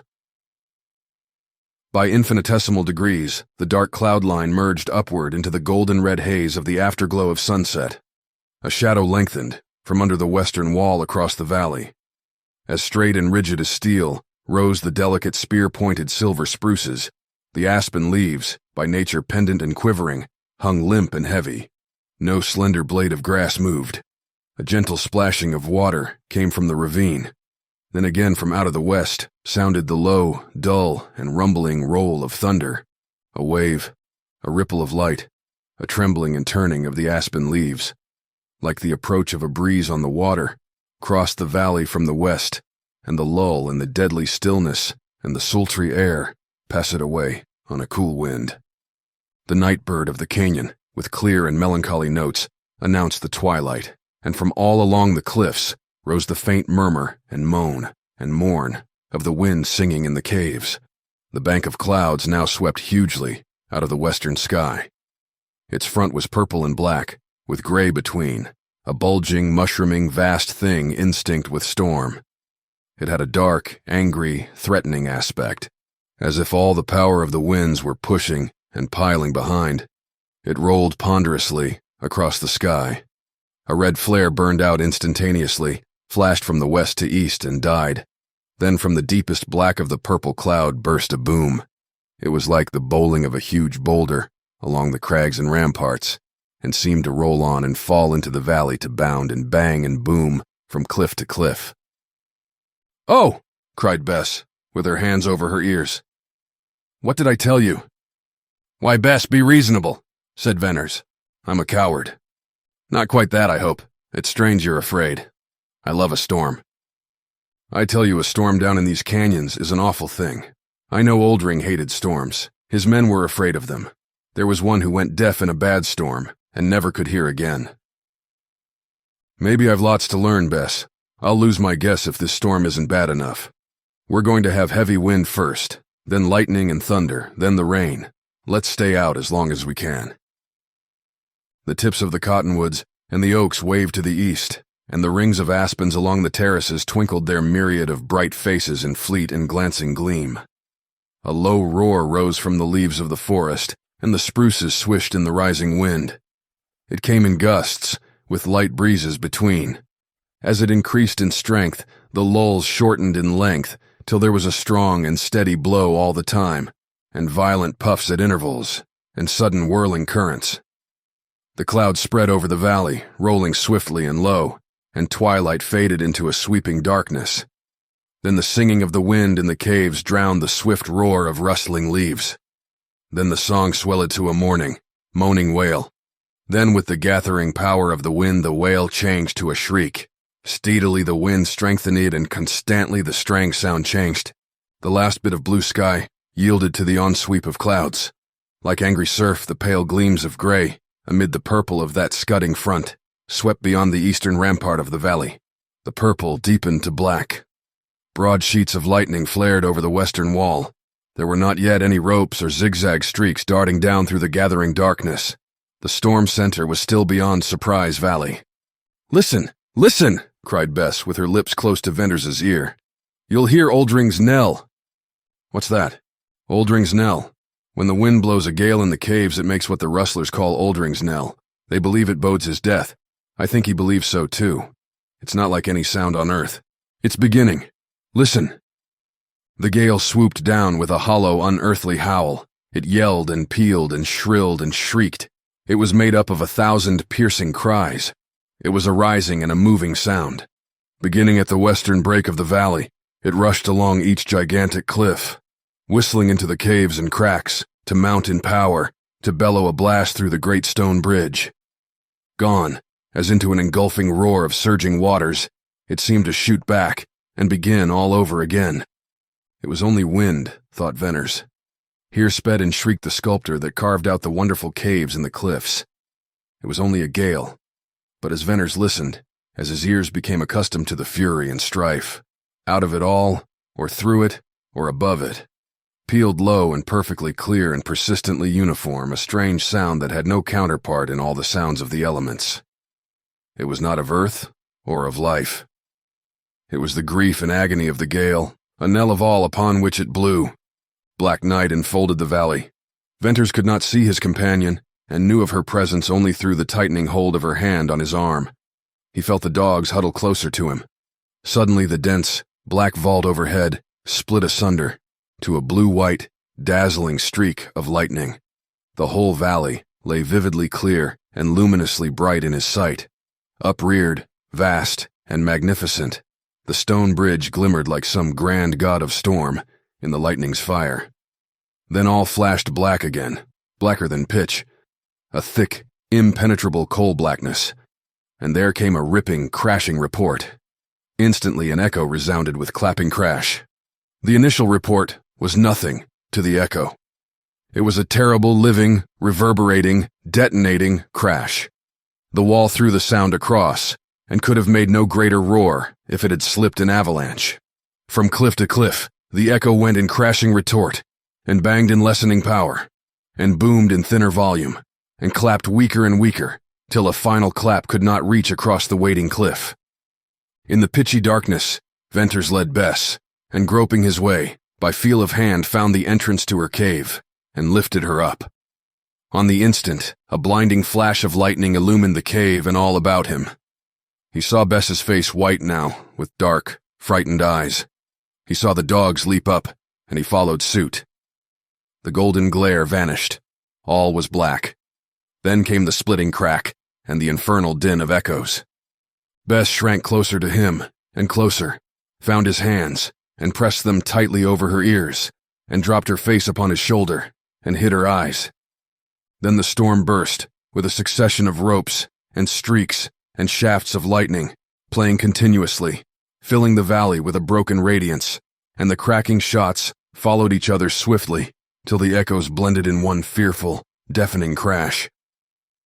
Venters looked out upon the beautiful valley, beautiful now as never before, mystic in its transparent, luminous gloom, weird in the quivering golden haze of lightning. The dark spruces were tipped with glimmering lights. The espens bent low in the winds, as waves in a tempest at sea. The forest of oaks tossed wildly and shone with gleams of fire. Across the valley the huge cavern of the cliff dwellers yawned in the glare, every little black window, as clear as at noonday. But the night and the storm added to their tragedy. Flung arching to the black clouds, the great stone bridge seemed to bear the brunt of the storm. It caught the full fury of the rushing wind. It lifted its noble crown to meet the lightnings. Venters thought of the eagles in their lofty nest in a niche under the arch. A driving pall of rain, black as the clouds, came sweeping on to obscure the bridge and the gleaming walls and the shining valley. The lightning played incessantly, streaking down through opaque darkness of rain. The roar of the wind, with its strange knell and the recrashing echoes, mingled with the roar of the flooding rain, and all seemingly were deadened and drowned in a world of sound. In the dimming pale light, Venters looked down upon the girl. She had sunk into his arms, upon his breast, burying her face. She clung to him. He felt the softness of her, and the warmth, and the quick heave of her breast. He saw the dark, slender, graceful outline of her form. A woman lay in his arms, and he held her closer. He who had been alone in the sad, silent watches of the night was not now and never must be again alone. He who had yearned for the touch of a hand felt the long tremble and the heartbeat of a woman. By what strange chance had she come to love him? By what change, by what marvel had she grown into a treasure? No more did he listen to the rush and roar of the thunderstorm, for with the touch of clinging hands and the throbbing bosom, he grew conscious of an inward storm, the tingling of new chords of thought, strange music of unheard, joyous bells, sad dreams dawning to wakeful delight, dissolving doubt, resurging hope, force, fire, and freedom, unutterable sweetness of desire, a storm in his breast, a storm of real love. Chapter 14. West Wind. When the storm abated, Venters sought his own cave, and late in the night, as his blood cooled and the stir and throb and thrill subsided, he fell asleep. With the breaking of dawn his eyes unclosed. The valley lay drenched and bathed, a burnished oval of glittering green. The rain-washed walls glistened in the morning light. Waterfalls of many forms poured over the rims.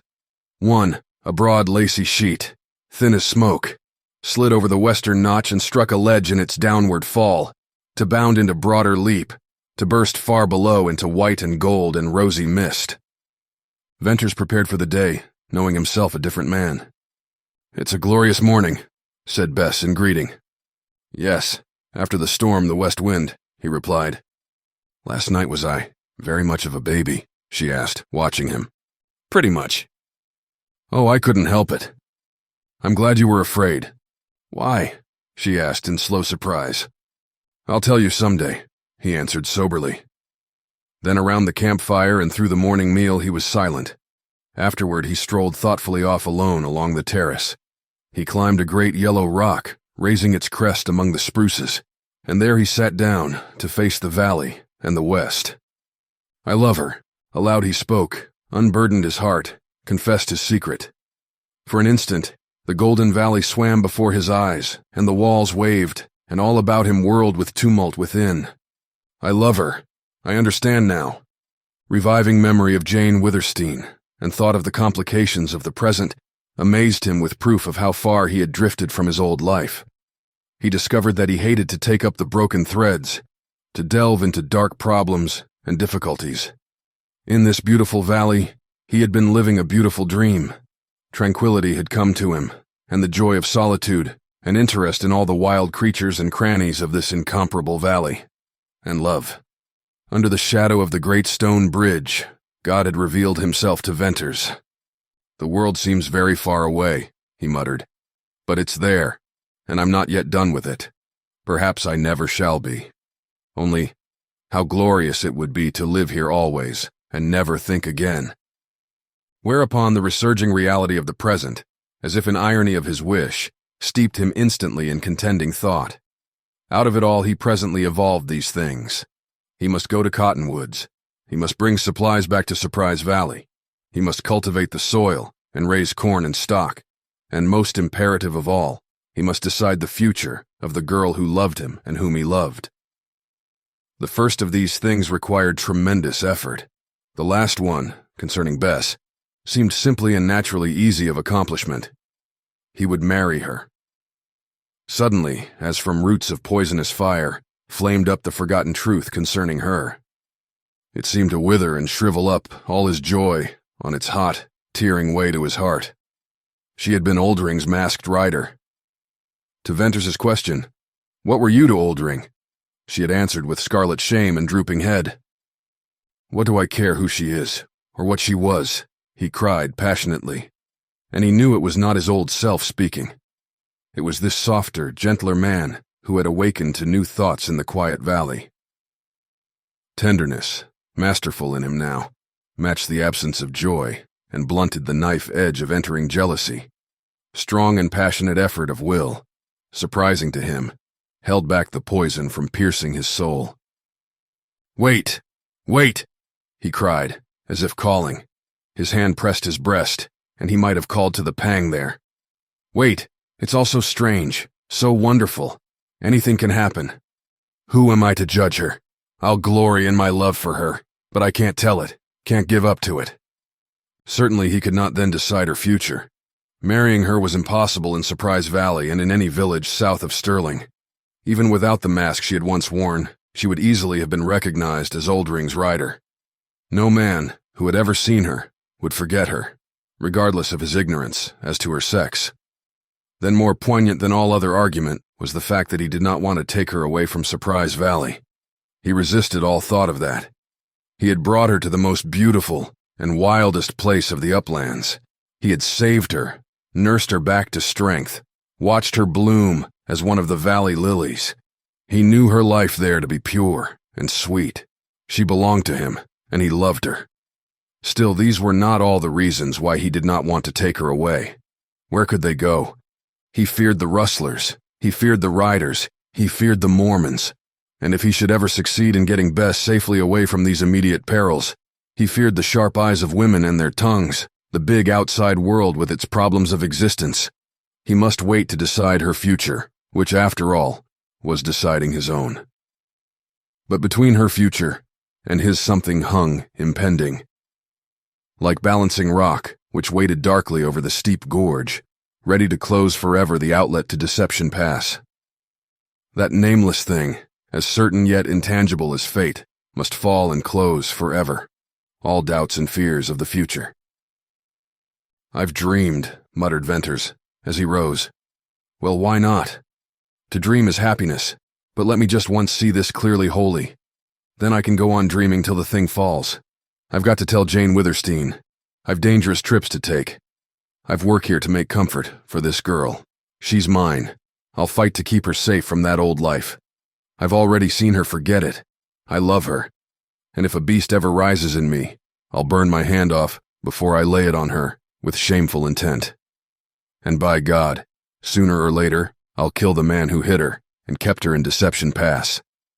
As he spoke, the west wind softly blew in his face. It seemed to soothe his passion.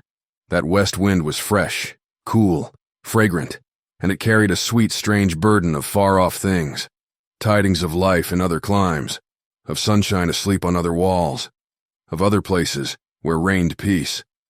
It carried, too, sad truth of human hearts and mystery, of promise and hope, unquenchable.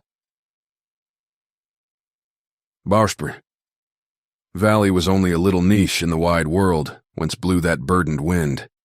Bess was only one of millions, at the mercy of unknown motive, in nature and life. Content had come to Venters in the valley. Happiness had breathed in the slow, warm air. Love as bright as light had hovered over the walls and descended to him.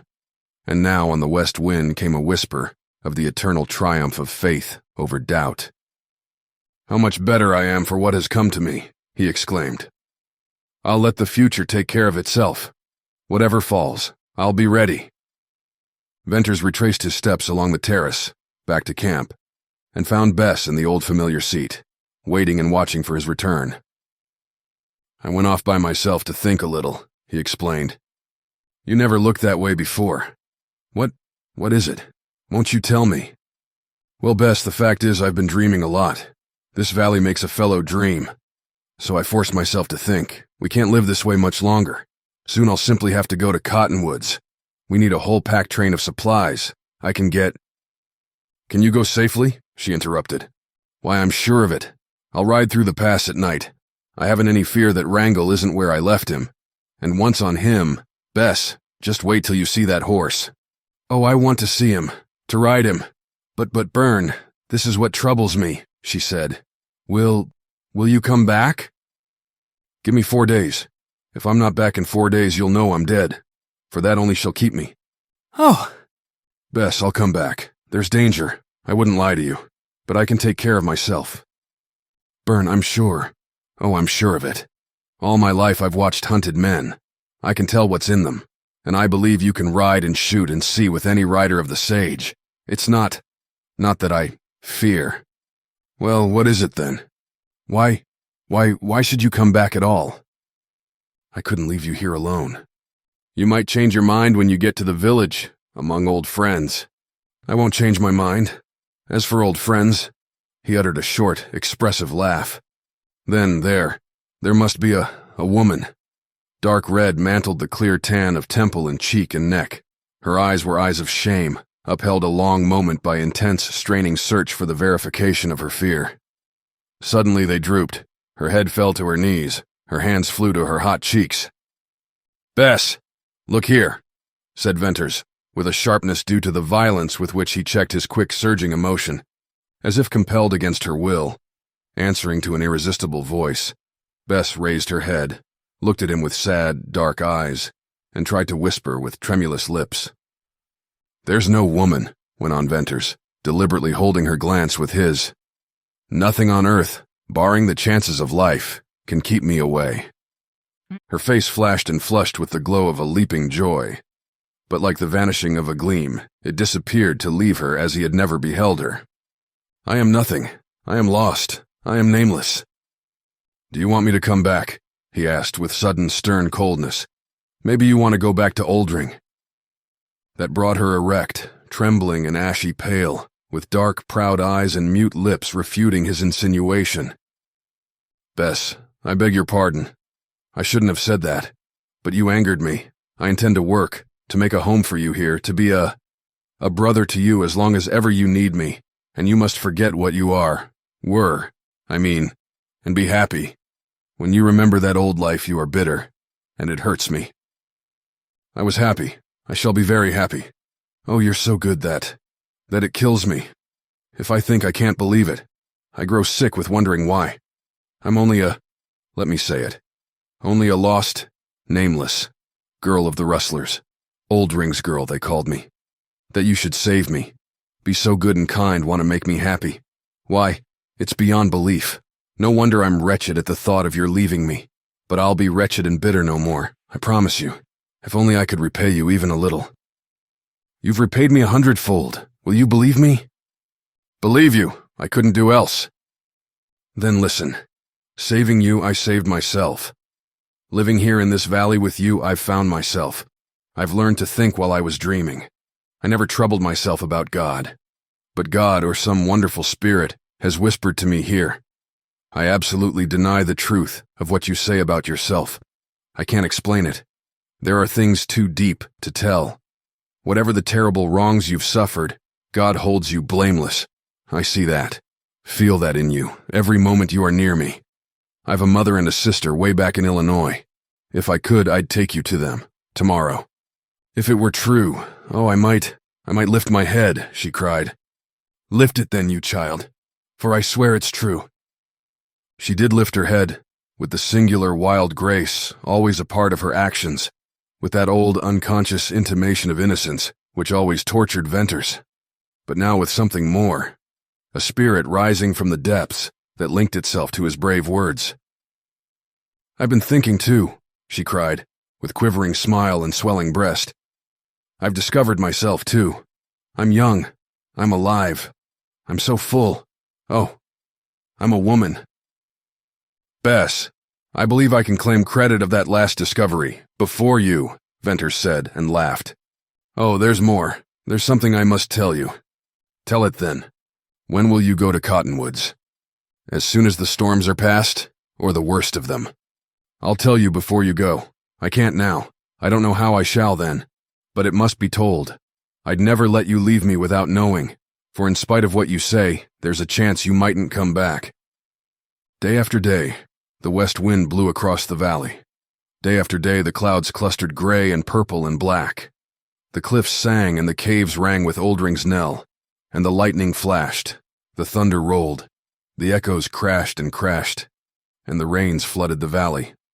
Wildflowers sprang up everywhere, swaying with the lengthening grass on the terraces, smiling wanly from shady nooks, peeping wondrously from year-dry crevices of the walls. The valley bloomed into a paradise.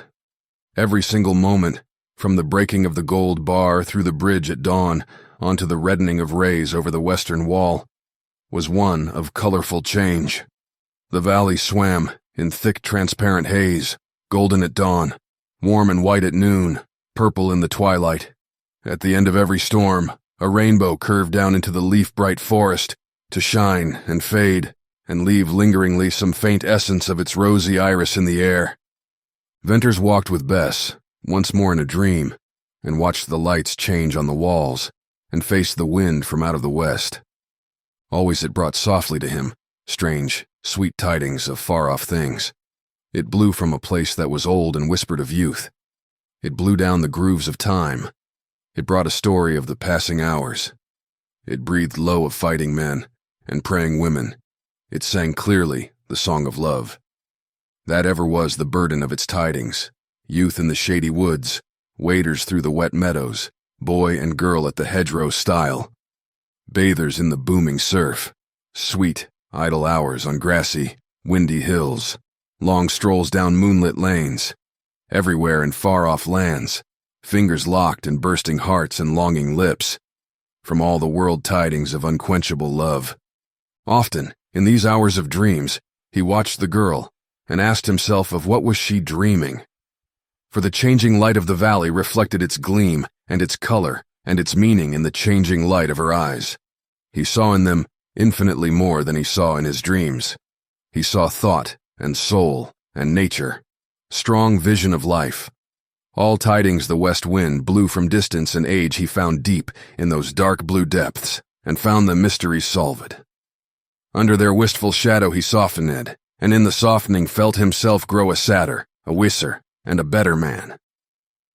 While the west wind blew its tidings, filling his heart full, teaching him a man's part, the days passed, the purple clouds changed to white, and the storms were over for that summer. I must go now, he said. When? She asked. At once, tonight. I'm glad the time has come. It dragged at me. Go, for you'll come back the sooner. Late in the afternoon, as the ruddy sun split its last flame in the ragged notch of the western wall, Bess walked with Venters along the eastern terrace, up the long, weathered slope, under the great stone bridge. They entered the narrow gorge, to climb around the fence long before built there by Venters. Farther than this, she had never been. Twilight had already fallen in the gorge. It brightened to waning shadow in the wider ascent. He showed her balancing rock, of which he had often told her, and explained its sinister leaning over the outlet. Shuddering, she looked down the long, pale incline with its closed-in, toppling walls, What an awful trail. Did you carry me up here? I did, surely, replied he. It frightens me somehow. Yet I never was afraid of trails. I'd ride anywhere a horse could go and climb where he couldn't. But there's something fearful here. I feel as if the place was watching me. Look at this rock. It's balanced here, balanced perfectly.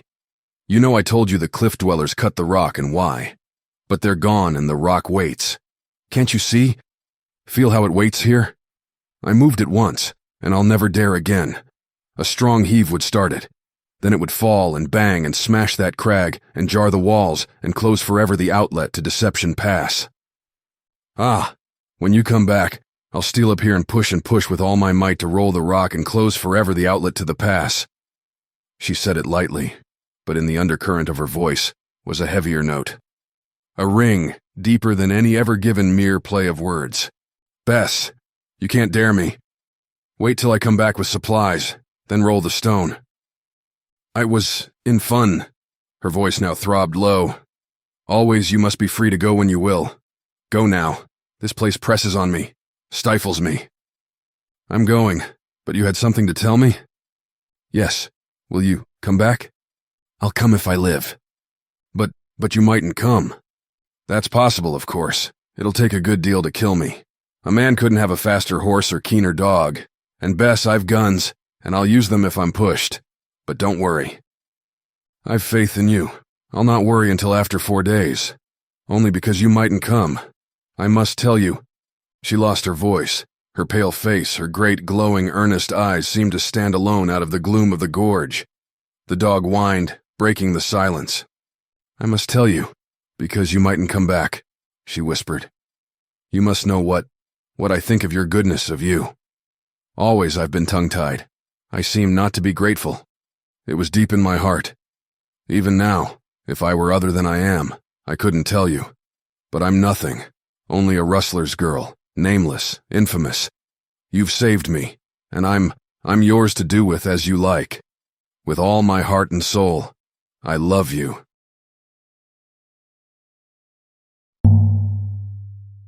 As Riders of the Purple Sage takes you on a journey through the Wild West, Iron Collective's La Vaquera candles, a BookTV favorite, envelop your senses and send your mind galloping into the West. Make this adventure that much more vivid with Iron Collective. Use code BookTV for 20% off your first order at ironcollective.co. Chapter 15. Shadows on the Sage Slope.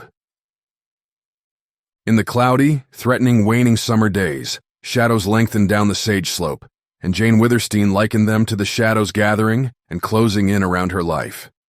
Mrs. Larkin died, and little Fay was left an orphan with no known relative. Jane's love redoubled. It was the saving brightness of a darkening hour. Fay turned now to Jane in childish worship, and Jane at last found full expression for the mother longing in her heart. Upon Lassiter, too, Mrs. Larkin's death had some subtle reaction. Before, he had often, without explanation, advised Jane to send Fay back to any Gentile family that would take her in. Passionately and reproachfully and wonderingly, Jane had refused even to entertain such an idea. And now Lassiter never advised it again, grew sadder and quieter in his contemplation of the child, and infinitely more gentle and loving. Sometimes Jane had a cold, inexplicable sensation of dread when she saw Lassiter watching Fay. What did the writer see in the future? Why did he, day by day, grow more silent, calmer, cooler, yet sater in prophetic assurance of something to be? No doubt, Jane thought, the writer, in his almost superhuman power of foresight, saw behind the horizon the dark, lengthening shadows that were soon to crowd and gloom over him and her and little Fay. Jane Withersteen awaited the long-deferred breaking of the storm with a courage and embittered calm that had come to her in her extremity. Hope had not died. Doubt and fear, subservient to her will, no longer gave her sleepless nights and tortured days. Love remained. All that she had loved, she now loved the more. She seemed to feel that she was defiantly flinging the wealth of her love in the face of misfortune and of hate. No day passed, but she prayed for all, and most fervently for her enemies, It troubled her that she had lost, or had never gained, the whole control of her mind. In some mesure reason and wisdom and decision were locked in a chamber of her brain, awaiting a key. Power to think of some things was taken from her. Meanwhile, abiding a day of judgment, she fought ceaselessly to deny the bitter drops in her cup, to tear back the intangibly slow growth of a hot, corrosive lichen eating into her heart. On the morning of August 10th, Jane, while waiting in the court for Lassiter, heard a clear, ringing report of a rifle. It came from the grove, somewhere toward the corrals. Jane glanced out in alarm. The day was dull, windless, soundless. The leaves of the cottonwoods drooped, as if they had foretold the doom of Withersteen House and were now ready to die and drop and decay. Never had Jane seen such shade. She pondered on the meaning of the report. Revolver shots had of late cracked from different parts of the grove, spies taking snapshots at Lassiter from a cowardly distance. But a rifle report meant more. Riders seldom used rifles. Judkin's inventors were the exceptions she called to mind. Had the men who hounded her, hidden in her grove, taken to the rifle to rid her of Lassiter, her last friend? It was probable. It was likely. And she did not share his cool assumption that his death would never come at the hands of a Mormon. Long had she expected it, his constancy to her, his singular reluctance to use the fatal skill for which he was famed, both now plain to all Mormons, laid him open to inevitable assassination. Yet what charm against ambush, and aim, and enemy he seemed to bear about him. No, Jane reflected, it was not charm, only a wonderful training of eye and ear, and sense of impending peril. Nevertheless, that could not forever avail against secret attack. That moment, a rustling of leaves attracted her attention, then the familiar clinking accompaniment of a slow, soft, measured step, and Lassiter walked into the court. "Jane, there's a fellow out there with a long gun," he said, and removing his sombrero, showed his head bound in a bloody scarf. "I heard the shot. I knew it was meant for you. Let me see. You can't be badly injured." "I reckon not, but maybe it wasn't a close call. I'll sit here in this corner where nobody can see me from the grove." He untied the scarf and removed it to show a long, bleeding furrow above his left temple. "It's only a cut," said Jane, "but how it bleeds. Hold your scarf over it just a moment till I come back." She ran into the house and returned with bandages, and while she bathed and dressed, the one Lassiter talked. "That fellow had a good chance to get me, but he must have flinched when he pulled the trigger. As I dodged down, I saw him run through the trees. He had a rifle. I've been expecting that kind of gunplay. I reckon now I'll have to keep a little closer hid myself. These fellers all seem to get chilly or shaky when they draw a bead on me, but one of them might just happen to hit me. Won't you go away, leave Cottonwoods as I've begged you to, before someone does happen to hit you?" she appealed to him. "I reckon I'll stay. But oh, Lassiter, your blood will be on my hands. See here, lady. Look at your hands now, right now. Aren't they fine, firm, white hands? Aren't they bloody now? Lassiter's blood. That's a queer thing to stain your beautiful hands. But if you could only see deeper, you'd find a redder color of blood. Heart color, Jane." "Oh, my friend." "No, Jane, I'm not one to quit when the game grows hot. No more than you. This game, though, is new to me, and I don't know the moves yet, else I wouldn't have stepped in front of that bullet. Have you no desire to hunt the man who fired at you, to find him and kill him? Well, I reckon I haven't any great hankering for that. Oh, the wonder of it. I knew, I prayed, I trusted. Lassiter, I almost gave all myself to soften you to Mormons. Thank God and thank you, my friend.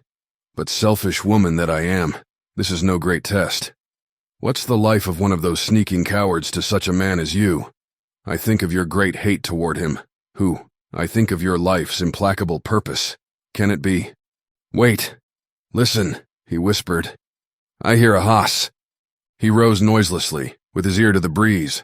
Suddenly he pulled his sombrero down over his bandaged head, and swinging his gun sheaths round in front, he stepped into the alcove. It's a hoss, coming fast, he added. Jane's listening ear soon caught a faint, rapid, rhythmic beat of hoofs. It came from the sage.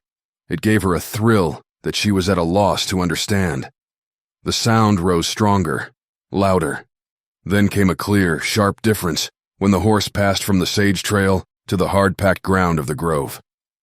It became a ringing run, swift in its bell-like clatterings, yet singular in longer pause than usual between the hoofbeats of a horse.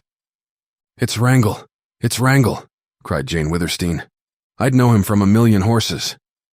Excitement and thrilling expectancy flooded out all Jane Withersteen's calm. A tight band closed round her breast as she saw the giant sorrel flit in reddish-brown flashes across the openings in the green. Then he was pounding down the lane, thundering into the court, crashing his great iron-shod hooves on the stone flags. Wrangle it was, surely, but shaggy and wild-eyed and sage-streaked, with dust-caked lather staining his flanks. He reared and crashed down and plunged. The reader leaped off, threw the bridle, and held hard on a lasso looped round Wrangler's head and neck. Janet's heart sank as she tried to recognize Venters in the rider. Something familiar. Struck her in the lofty stature, in the sweep of powerful shoulders. But this bearded, long-haired, unkempt man, who wore ragged clothes patched with pieces of skin and boots that showed bare legs and feet, this dusty, dark, and wild rider, could not possibly be Venters. "Whoa, Wrangle, old boy. Come down. Easy now. So. You're home, old boy, and presently you can have a drink of water you'll remember." In the voice, Jane knew the rider to be Venters. He tied Wrangle to the hitching rack and turned to the court. "Oh, Byrne, you wild man," she exclaimed. Jane, it's good to see you. Hello, Lassiter. Yes, it's Venters." Like rough iron, his hard hand crushed Jane's. In it, she felt the difference she saw in him. Wild, rugged, unshorn, yet how splendid. He had gone away a boy. He had returned a man. He appeared taller, wider of shoulder, deeper chested, more powerfully built. But was that only her fancy? He had always been a young giant. Was the change one of spirit? He might have been absent for years, proven by fire and steel, grown like Lassiter, strong and cool and sure. His eyes, were they keener, more flashing than before, met hers with clear, frank, warm regard, in which perplexity was not, nor discontent, nor pain. "Look at me long as you like," he said with a laugh. "I'm not much to look at. And Jane, neither you nor Lassiter can brag. You're paler than I ever saw you.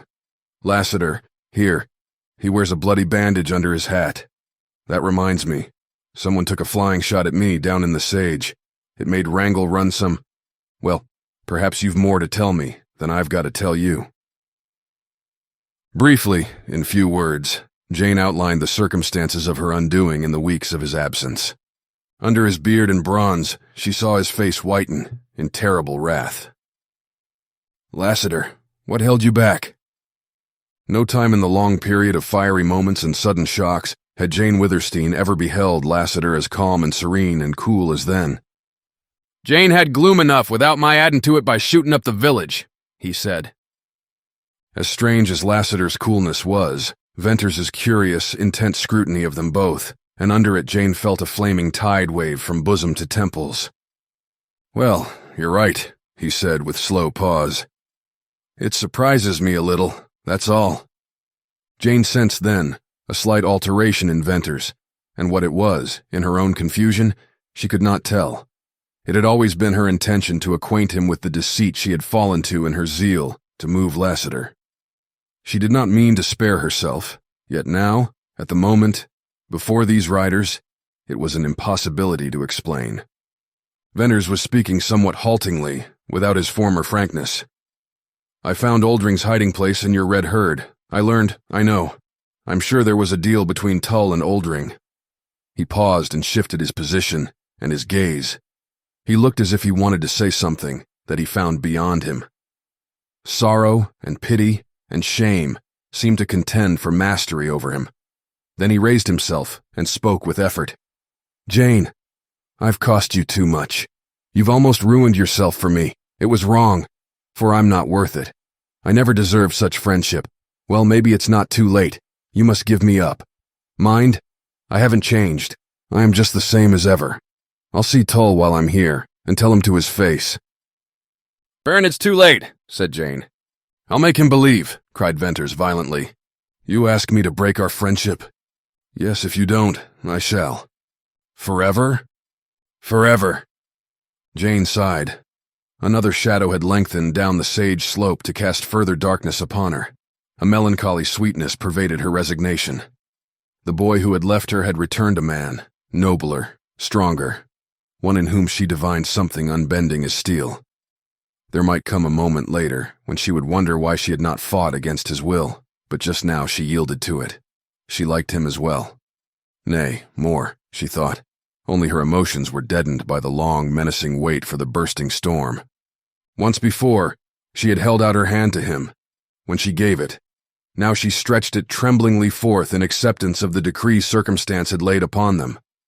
Venters bowed over it, kissed it, pressed it hard, and half stifled a sound very like a sob. Certain it was that when he raised his head, tears glistened in his eyes. "Some women have a hard lot," he said huskily.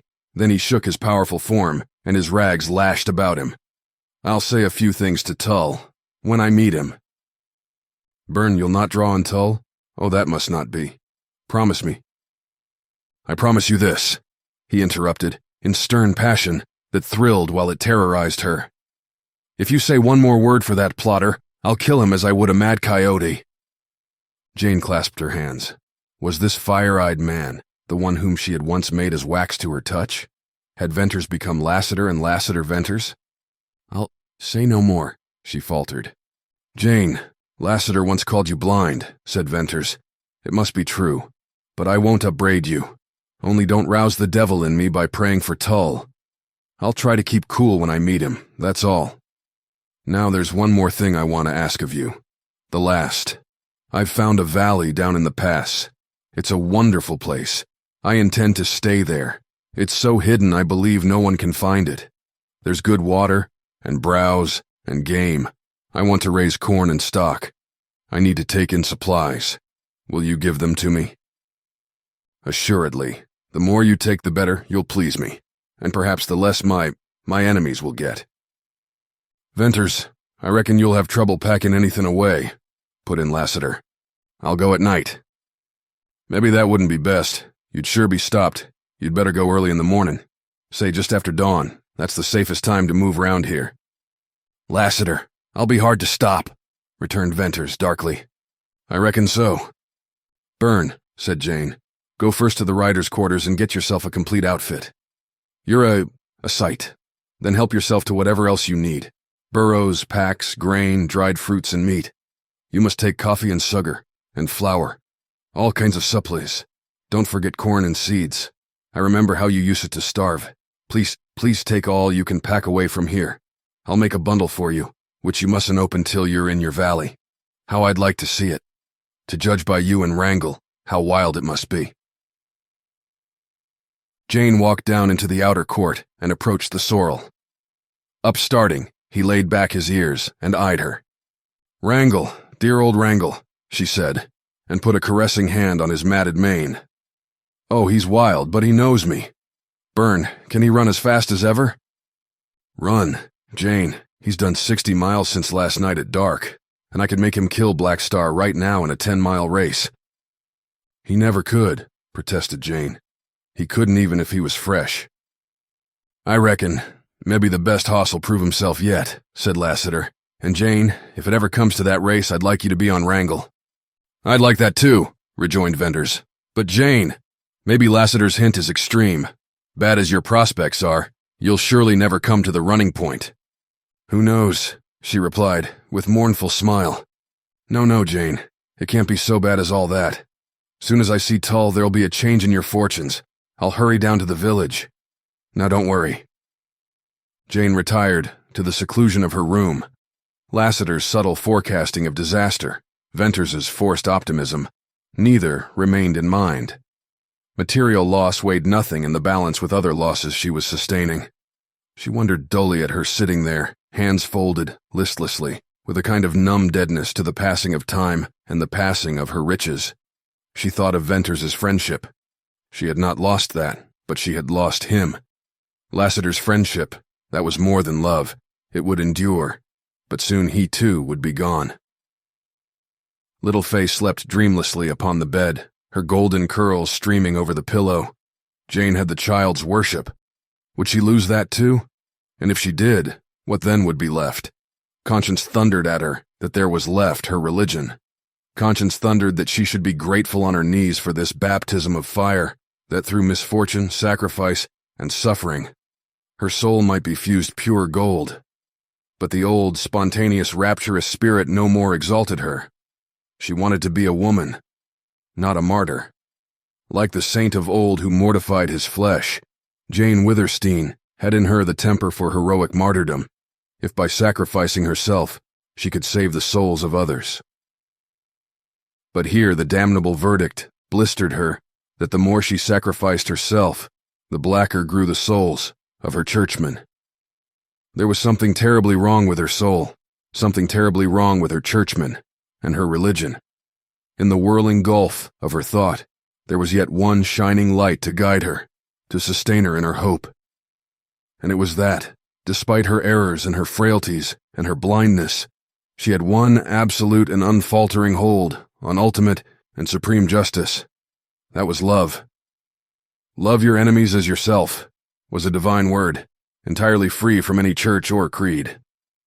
Jane's meditations were disturbed by Lassiter's soft, tinkling step in the court. Always he wore the clinking spurs. Always he was in readiness to ride. She passed out and called him into the huge, dim hall. "I think you will be safer here. The court is too open," she said. "I reckon," replied Lassiter, "and it's cooler here. The day's sure muggy. Well, I went down to the village with Venters." "Already? Where is he?" queried Jane in quick amaze. "He's at the corrals. Blake's helping him get the burros and packs ready. That Blake is a good fellow." Did Byrne meet Tull?" "I guess he did," answered Lassiter, and he laughed dryly. "Tell me. Oh, you exasperate me. You're so cool, so calm. For heaven's sake, tell me what happened."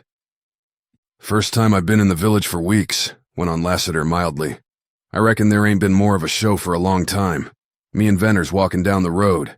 It was funny. I ain't saying anybody was particular glad to see us. I'm not much thought of hereabouts, and Venters, he sure looks like what you called him, a wild man. Well, there was some running of folks before we got to the stores. Then everybody vamoosed except some surprised rustlers in front of a saloon. Venters went right in the stores and saloons, and of course I went along. I don't know which tickled me the most, the actions of many fellers we met, or Venters's nerve. Jane, I was downright glad to be along. You see, that sort of thing is my element, and I've been away from it for a spell. But we didn't find Tull in one of them places. Some Gentile feller at last told Venters he'd find Tull in that long buildin' next to Parsons' store. It's a kind of meetin' room, and sure enough, when we peeped in, it was half full of men. Venters yelled, "Don't anybody pull guns, we ain't come for that." Then he tramped in, and I was some put to keep alongside him. There was a hard scraping sound of feet, a loud cry, and then some whisperin', and after that stillness, you could cut with a knife. Tull was there, and that fat party who once tried to throw a gun on me, and other important-looking men, and that little frog-legged feller who was with Tull the day I rode in here. I wish you could have seen their faces, especially Tull's and the fat party's, but there ain't no use of me trying to tell you how they looked. Well, Venters and I stood there in the middle of the room with that batch of men all in front of us, and not a blamed one of them winked an eyelash or moved a finger. It was natural, of course, for me to notice many of them packed guns. That's a way of mine, first noticing them things. Venters spoke up, and his voice sort of chilled and cut, and he told Tull he had a few things to say. Here Lassiter paused, while he turned his sombrero round and round, in his familiar habit, and his eyes had the look of a man seeing over again some thrilling spectacle, and under his red bronze there was strange animation. Like a shot then, Venters told Tull that the friendship between you and him was all over, and he was leaving your place. He said you'd both of you broken off in the hope of propitiating your people, but you hadn't changed your mind otherwise, and never would. Next he spoke up for you. I ain't going to tell you what he said, only no other woman who ever lived ever had such tribute. You had a champion, Jane, and never fear that those thick-skulled men don't know you now. It couldn't be otherwise. He spoke the ringin', lightnin' truth. Then he accused Tull of the underhand, Miserable robbery of a helpless woman. He told Tull where the red herd was, of a deal made with Oldring, that Jerry Card had made the deal. I thought Tull was going to drop, and that little frog-legged cuss. He looked some limp and white, but Venders's voice would have kept anybody's legs from buckling. I was stiff myself. He went on and called Tull. Called him every bad name ever known to a rider, and then some. He cursed Tull. I never hear a man get such a cursin'. He laughed in scorn at the idea of Tull being a minister. He said Tull and a few more dogs of hell builded their empire out of the hearts of such innocent and God-fearing women as Jane Withersteen. He called Tull a binder of women, a callous beast who hid behind a mock mantle of righteousness, and the last and lowest coward on the face of the earth. To prey on weak women through their religion, that was the last unspeakable crime.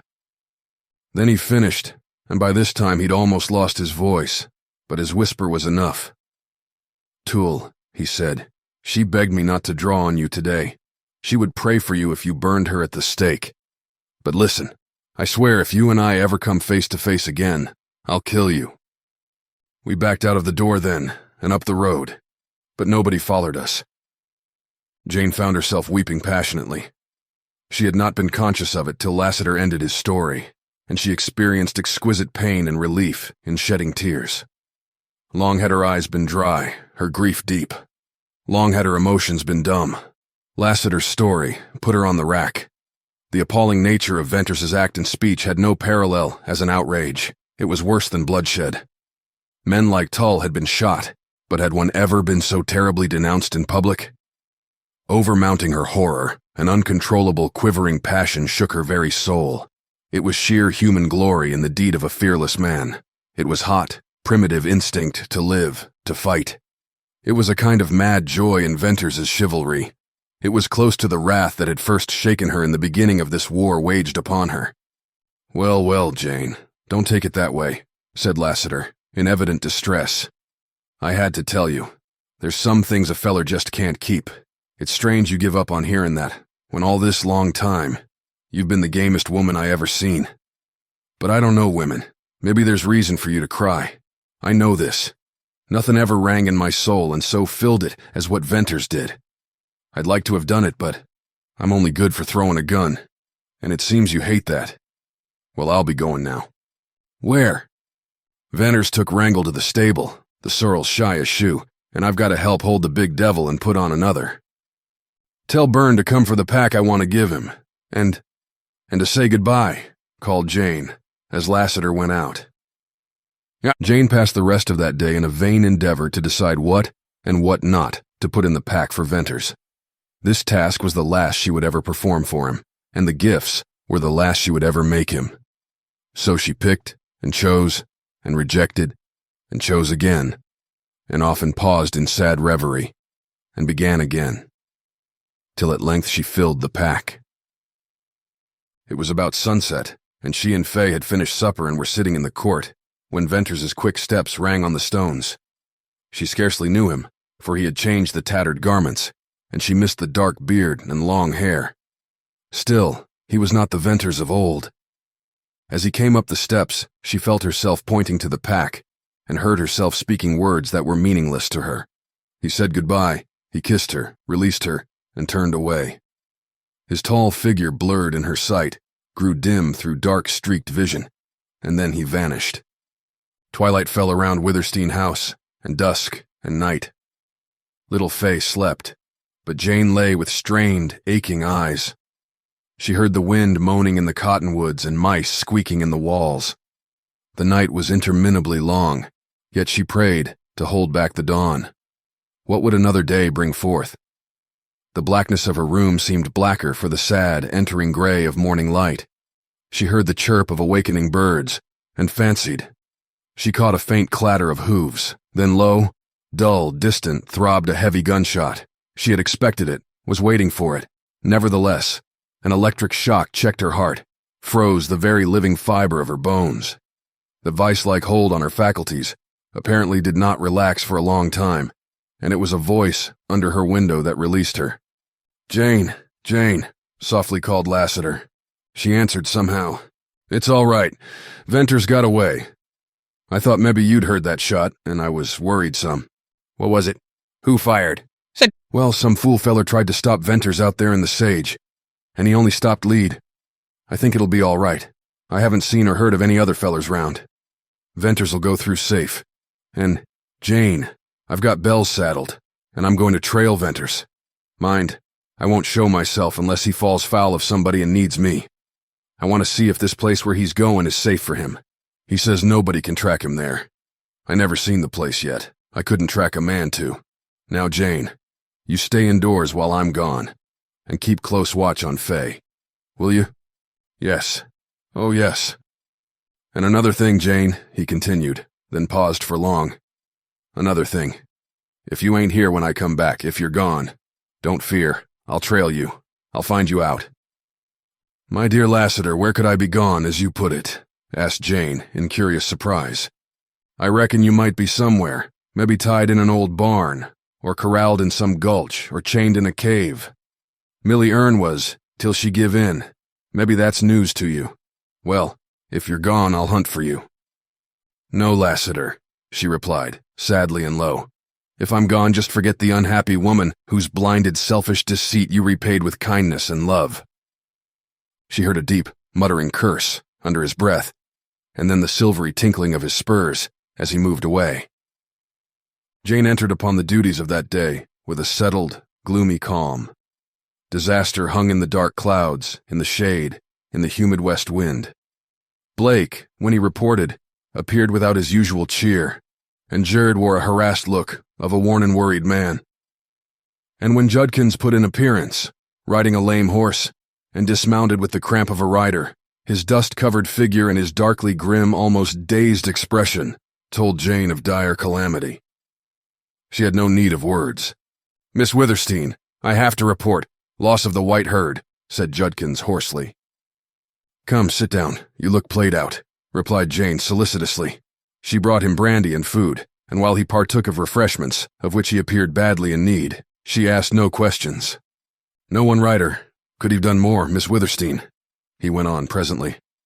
Judkins, don't be distressed. You've done more than any other rider. I've long expected to lose the white herd. It's no surprise. It's in line with other things that are happening. I'm grateful for your service. Miss Withersteen, I knew how you'd take it, but if anything, that makes it harder to tell. You see, a feller wants to do so much for you, and I'd got fond of my job. We led the herd a ways off to the north of the break, in the valley. There was a big level, and pools of water, and tip-top browse, but the cattle was in a high, nervous condition, wild as antelope. You see, they'd been so scared they never slept. I ain't a-going to tell you of the many tricks that were pulled off out there, in the sage, but there wasn't a day for weeks that the herd didn't get started to run. We allus managed to ride 'em close, and drive 'em back, and keep 'em bunched.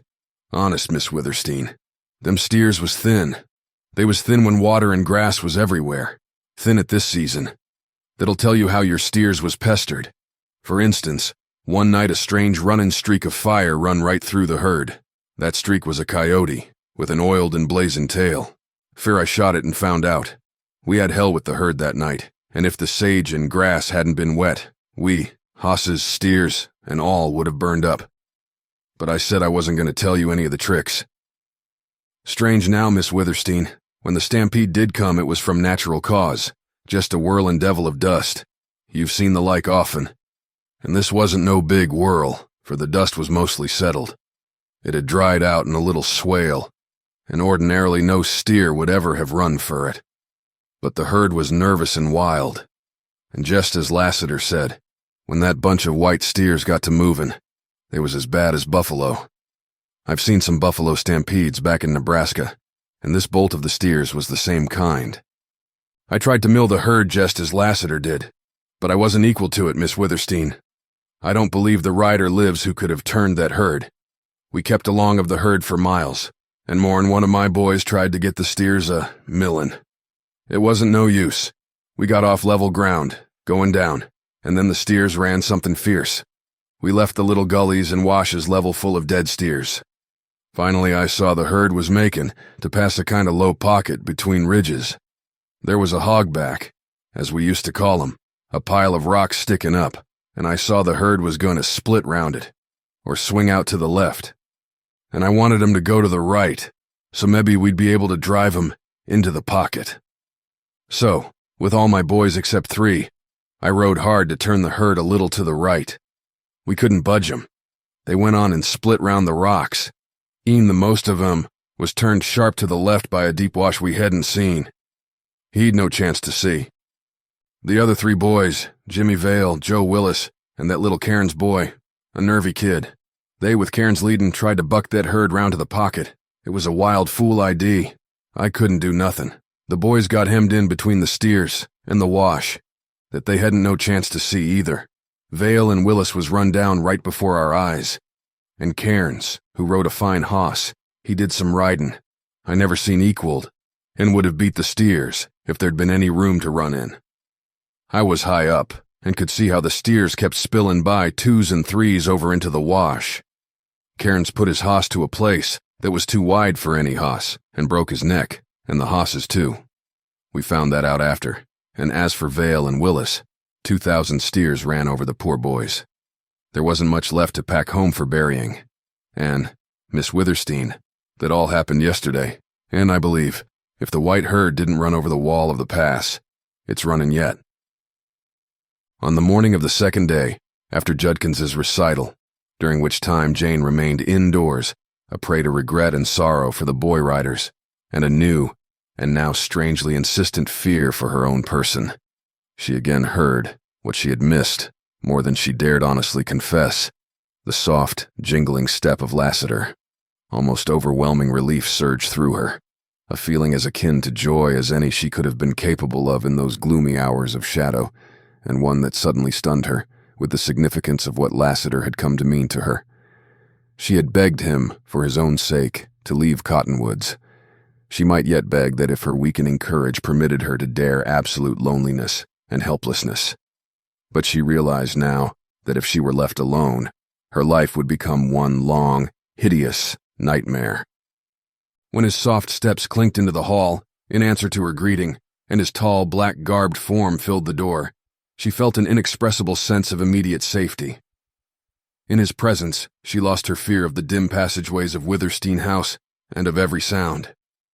Always it had been that, when he entered the court or the hall, she had experienced a distinctly sickening but gradually lessening shock at sight of the huge black guns swinging at his sides. This time, the sickening shock again visited her. It was, however, because a revealing flash of thought told her that it was not alone Lassiter who was thrillingly welcome, but also his fatal weapons. They meant so much. How she had fallen, how broken and spiritless must she be, to have still the same old horror of Lassiter's guns in his name, yet feel somehow a cold, shrinking protection in their law and might and use. "Did you trail Venters? Find his wonderful valley?" she asked eagerly. "Yes, and I reckon it's sure a wonderful place." "Is he safe there? That's been bothering me some. I tracked him, and part of the trail was the hardest I ever tackled. Maybe there's a rustler or somebody in this country who's as good at tracking as I am. If that's so, Venters ain't safe." "Well, tell me all about Byrne and his valley." To Jane's surprise, Lassiter showed disinclination for further talk about his trip. He appeared to be extremely fatigued. Jane reflected that 120 miles, with probably a great deal of climbing on foot, all in 3 days, was enough to tire any rider. Moreover, it presently developed that Lassiter had returned in a mood of singular sadness and preoccupation. She put it down to a moodiness over the loss of her white herd and the now precarious condition of her fortune. Several days passed, and as nothing happened, Jane's spirits began to brighten. Once in her musings, she thought that this tendency of hers to rebound was as sad as it was futile. Meanwhile, she had resumed her walks through the grove with little Fay. One morning she went as far as the sage. She had not seen the slope since the beginning of the rains, and now it bloomed a rich, deep purple. There was a high wind blowing, and the sage tossed and waved and colored beautifully, from light to dark. Clouds scudded across the sky, and their shadows sailed darkly down the sunny slope. Upon her return toward the house, she went by the lane to the stables, and she had scarcely entered the great open space with its corrals and sheds when she saw Lassiter hurriedly approaching. Faye broke from her, and running to a corral fence, began to pat and pull the long, hanging ears of a drowsy burro. One look at Lassiter armed her for a blow. Without a word, he led her across the wide yard to the rise of the ground upon which the stable stood. "Jane, look," he said, and pointed to the ground. Jane glanced down and again, and upon steadier vision made out splotches of blood on the stones and broad, smooth marks in the dust, leading out toward the sage.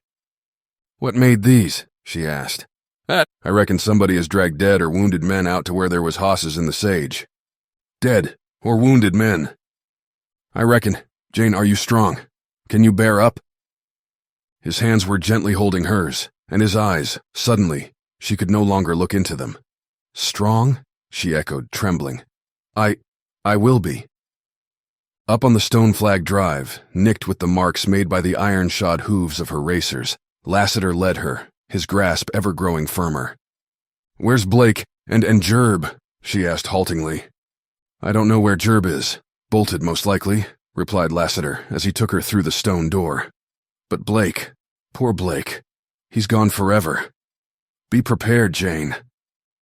With a cold prickling of her skin, with a queer thrumming in her ears, with fixed and staring eyes, Jane saw a gun lying at her feet with chamber swung and empty, and discharged shells scattered near.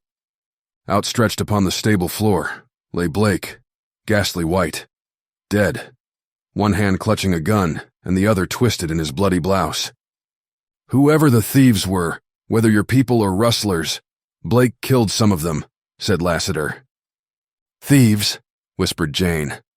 "I reckon, hoss thieves. Look." Lassiter waved his hand toward the stalls. The first stall, Bell's stall, was empty. All the stalls were empty. No racer whinnied and stamped greeting to her. Night was gone. Black Star was gone.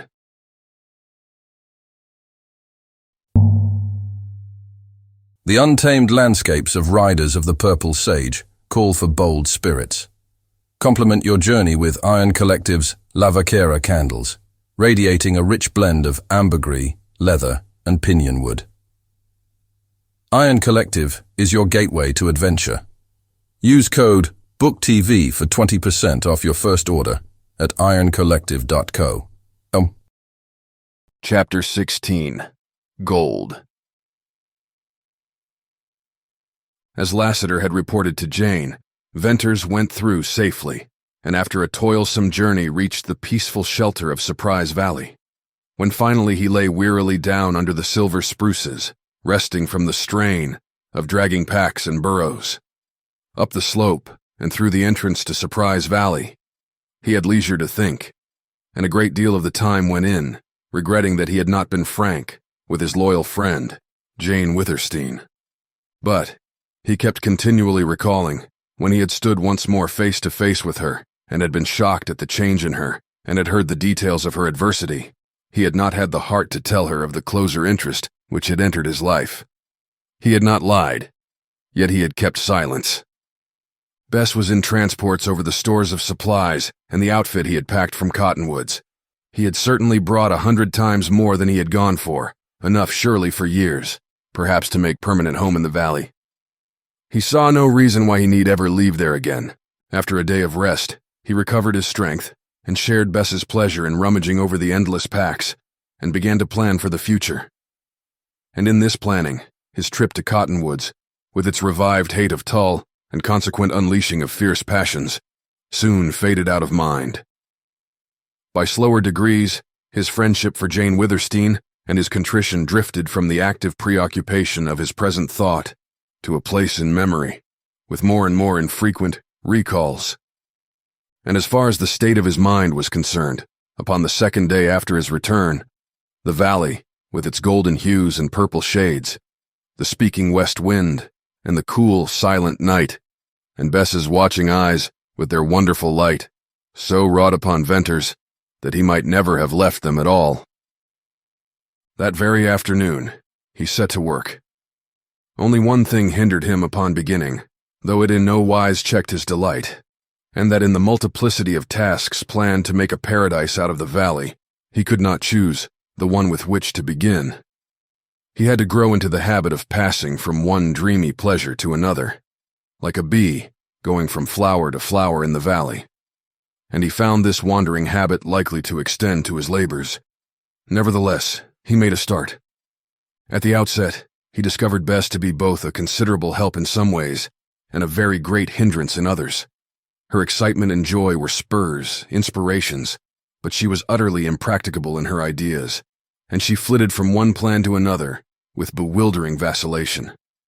Moreover, he fancied that she grew more eager, youthful, and sweet, and he marked that it was far easier to watch her and listen to her than it was to work. Therefore, he gave her tasks that necessitated her going often to the cave, where he had stored his packs. Upon the last of these trips, when he was some distance down the terrace and out of sight of camp, he heard a scream, and then the sharp barking of the dogs. For an instant, he straightened up, amazed. Danger for her had been absolutely out of his mind. She had seen a rattlesnake, or a wildcat. Still, she would not have been likely to scream at sight of either, and the barking of the dogs was ominous. Dropping his work, he dashed back along the terrace. Upon breaking through a clump of aspens, he saw the dark form of a man in the camp. Cold, then hot, Venters burst into frenzied speed to reach his guns. He was cursing himself for a thoughtless fool when the man's tall form became familiar, and he recognized Lassiter. Then the reversal of emotions changed his run to a walk. He tried to call out, but his voice refused to carry. When he reached camp, there was Lassiter staring at the white-faced girl. By that time, Ring and Whitey had recognized him. "Hello, Venters. I'm making you a visit," said Lassiter slowly, "and I'm some surprised to see you've a young feller for company." One glance had sufficed for the keen rider to read Bess's real sex, and for once, his cool calm had deserted him. He stared till the white of Bess's cheeks flared into crimson.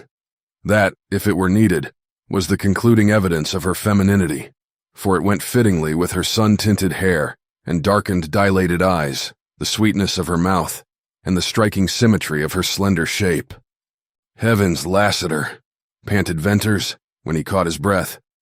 "What relief it's only you. How, in the name of all that's wonderful, did you ever get here?" "I trailed you. I wanted to know where you was, if you had a safe place, so I trailed you." "Trailed me," cried Venters bluntly. "I reckon. It was some of a job after I got to them smooth rocks. I was all day tracking you up to them little cut steps in the rock. The rest was easy. Where's your hoss? I hope you hit him." "I tied him in them queer cedars down on the slope. He can't be seen from the valley." "That's good. Well, I'm completely dumbfounded. It was my idea that no man could track me in here." "I reckon. But if there's a tracker in these uplands as good as me, he can find you." "That's bad. That'll worry me. But Lassiter, now you're here, I'm glad to see you. And my companion here is not a young fellow. Bess, this is a friend of mine. He saved my life once." The embarrassment of the moment did not extend to Lassiter. Almost at once his manner, as he shook hands with Bess, relieved Venters and put the girl at ease. After Venters's words and one quick look at Lassiter, her agitation stilled, and, though she was shy, if she were conscious of anything out of the ordinary in the situation, certainly she did not show it. "I reckon I'll only stay a little while," Lassiter was saying, "and if you don't mind troubling, I'm hungry. I fetched some biscuits along, but they're gone. Venters, this place is sure the wonderfulest ever seen.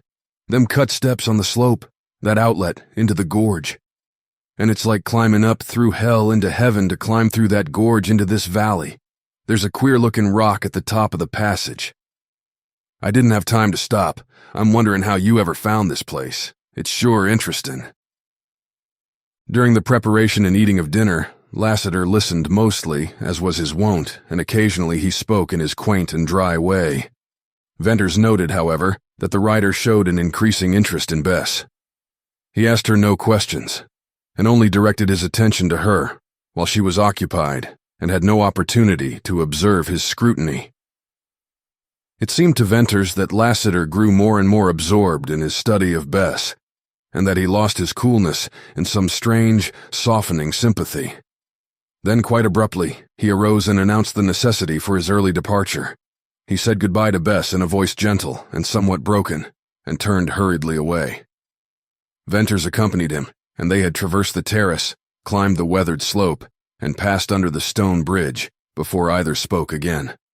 Then Lassiter put a great hand on Venters's shoulder and wheeled him to meet a smoldering fire of gray eyes. "Lassiter, I couldn't tell Jane.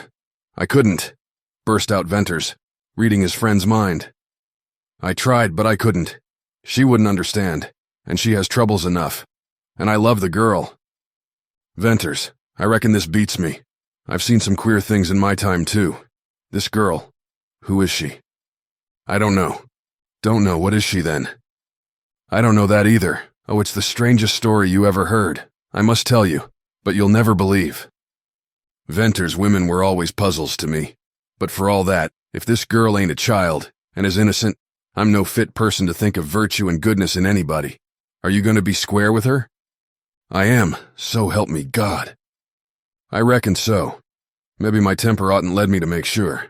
But man, she's a woman in all but years. She's sweeter in the sage. Lassiter, I know. And the hell of it is that in spite of her innocence and charm, she's not what she seems. I wouldn't want to. Of course, I couldn't call you a liar, Venters," said the older man. "What's more, she was Oldring's masked rider." Venters expected to floor his friend with that statement, but he was not in any way prepared for the shock his words gave.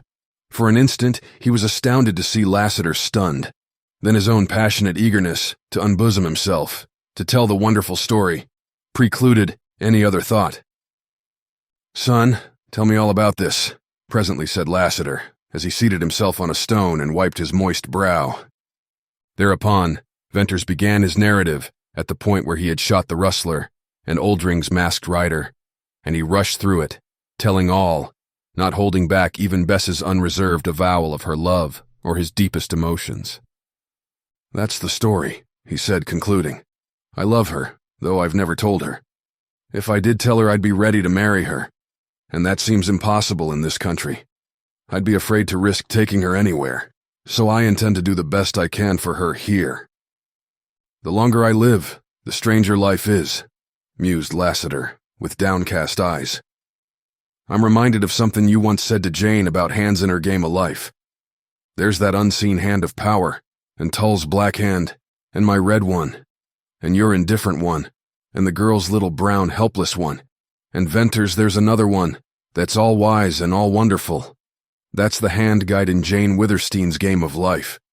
Your story's one to days a far clearer head than mine. I can't offer no advice, even if you asked for it. Maybe I can help you. Anyway, I'll hold Oldring up when he comes to the village and find out about this girl. I knew the rustler years ago. He'll remember me." "Lassiter, if I ever meet Oldring, I'll kill him," cried Venters with sudden intensity. "I reckon that'd be perfectly natural," replied the rider. "Make him think Bess is dead, as she is to him, and that old life." Sure, son. Cool down now. If you're going to begin pulling guns on Tull and Oldring, you want to be cool. I reckon, though, you'd better keep hid here. Well, I must be leaving. One thing, Lassiter. You'll not tell Jane about Bess? Please don't. I reckon not, but I wouldn't be afraid to bet that after she'd got over anger at your secrecy, Venters, she'd be furious once in her life. She'd think more of you. I don't mind saying for myself that I think you're a good deal of a man. In the further ascent, Venters halted several times with the intention of saying goodbye. Yet he changed his mind and kept on climbing till they reached Balancing Rock. Lassiter examined the huge rock, listened to Venters' idea of its position and suggestion, and curiously placed a strong hand upon it. "Hold on!" cried Venters. "I heaved at it once, and have never gotten over my scare." "Well, you do seem uncommon nervous," replied Lassiter, much amused. "Now as for me, why I always had the funniest notion to roll stones. When I was a kid I did it, and the bigger I got, the bigger stones I'd roll. Ain't that funny? Honest, even now I often get off my hoss just to tumble a big stone over a precipice, and watch it drop, and listen to it bang and boom. I've started some slides in my time, and don't you forget it." I never seen a rock I wanted to roll as bad as this one. Wouldn't there just be roaring, crashing hell down that trail? You'd close the outlet forever, exclaimed Venters. Well, goodbye, Lassiter. Keep my secret and don't forget me. And be mighty careful how you get out of the valley below. The Rustlers' Canyon isn't more than 3 miles up the pass. Now you've tracked me here, I'll never feel safe again. In his descent to the valley, Venters' emotion, roused to stirring pitch by the recital of his love story, quieted gradually, and in its place came a sober, thoughtful mood. All at once, he saw that he was serious, because he would never more regain his sense of security while in the valley. What Lassiter could do, another skillful tracker might duplicate. Among the many riders with whom Venters had ridden, he recalled no one who could have taken his trail at Cottonwoods and have followed it to the edge of the bare slope in the pass, let alone up that glistening smooth stone. Lassiter, however, was not an ordinary rider. Instead of hunting cattle tracks, he had likely spent a goodly portion of his life tracking men. It was not improbable that among Oldring's rustlers, there was one who shared Lassiter's gift for trailing, and the more Venters dwelt on this possibility, the more perturbed he grew. Lassiter's visit, moreover, had a disquieting effect upon Bess, and Venters fancied that she entertained the same thought as to future seclusion. The breaking of their solitude, though by a well-meaning friend, had not only dispelled all its dream and much of its charm, but had instilled a canker of fear.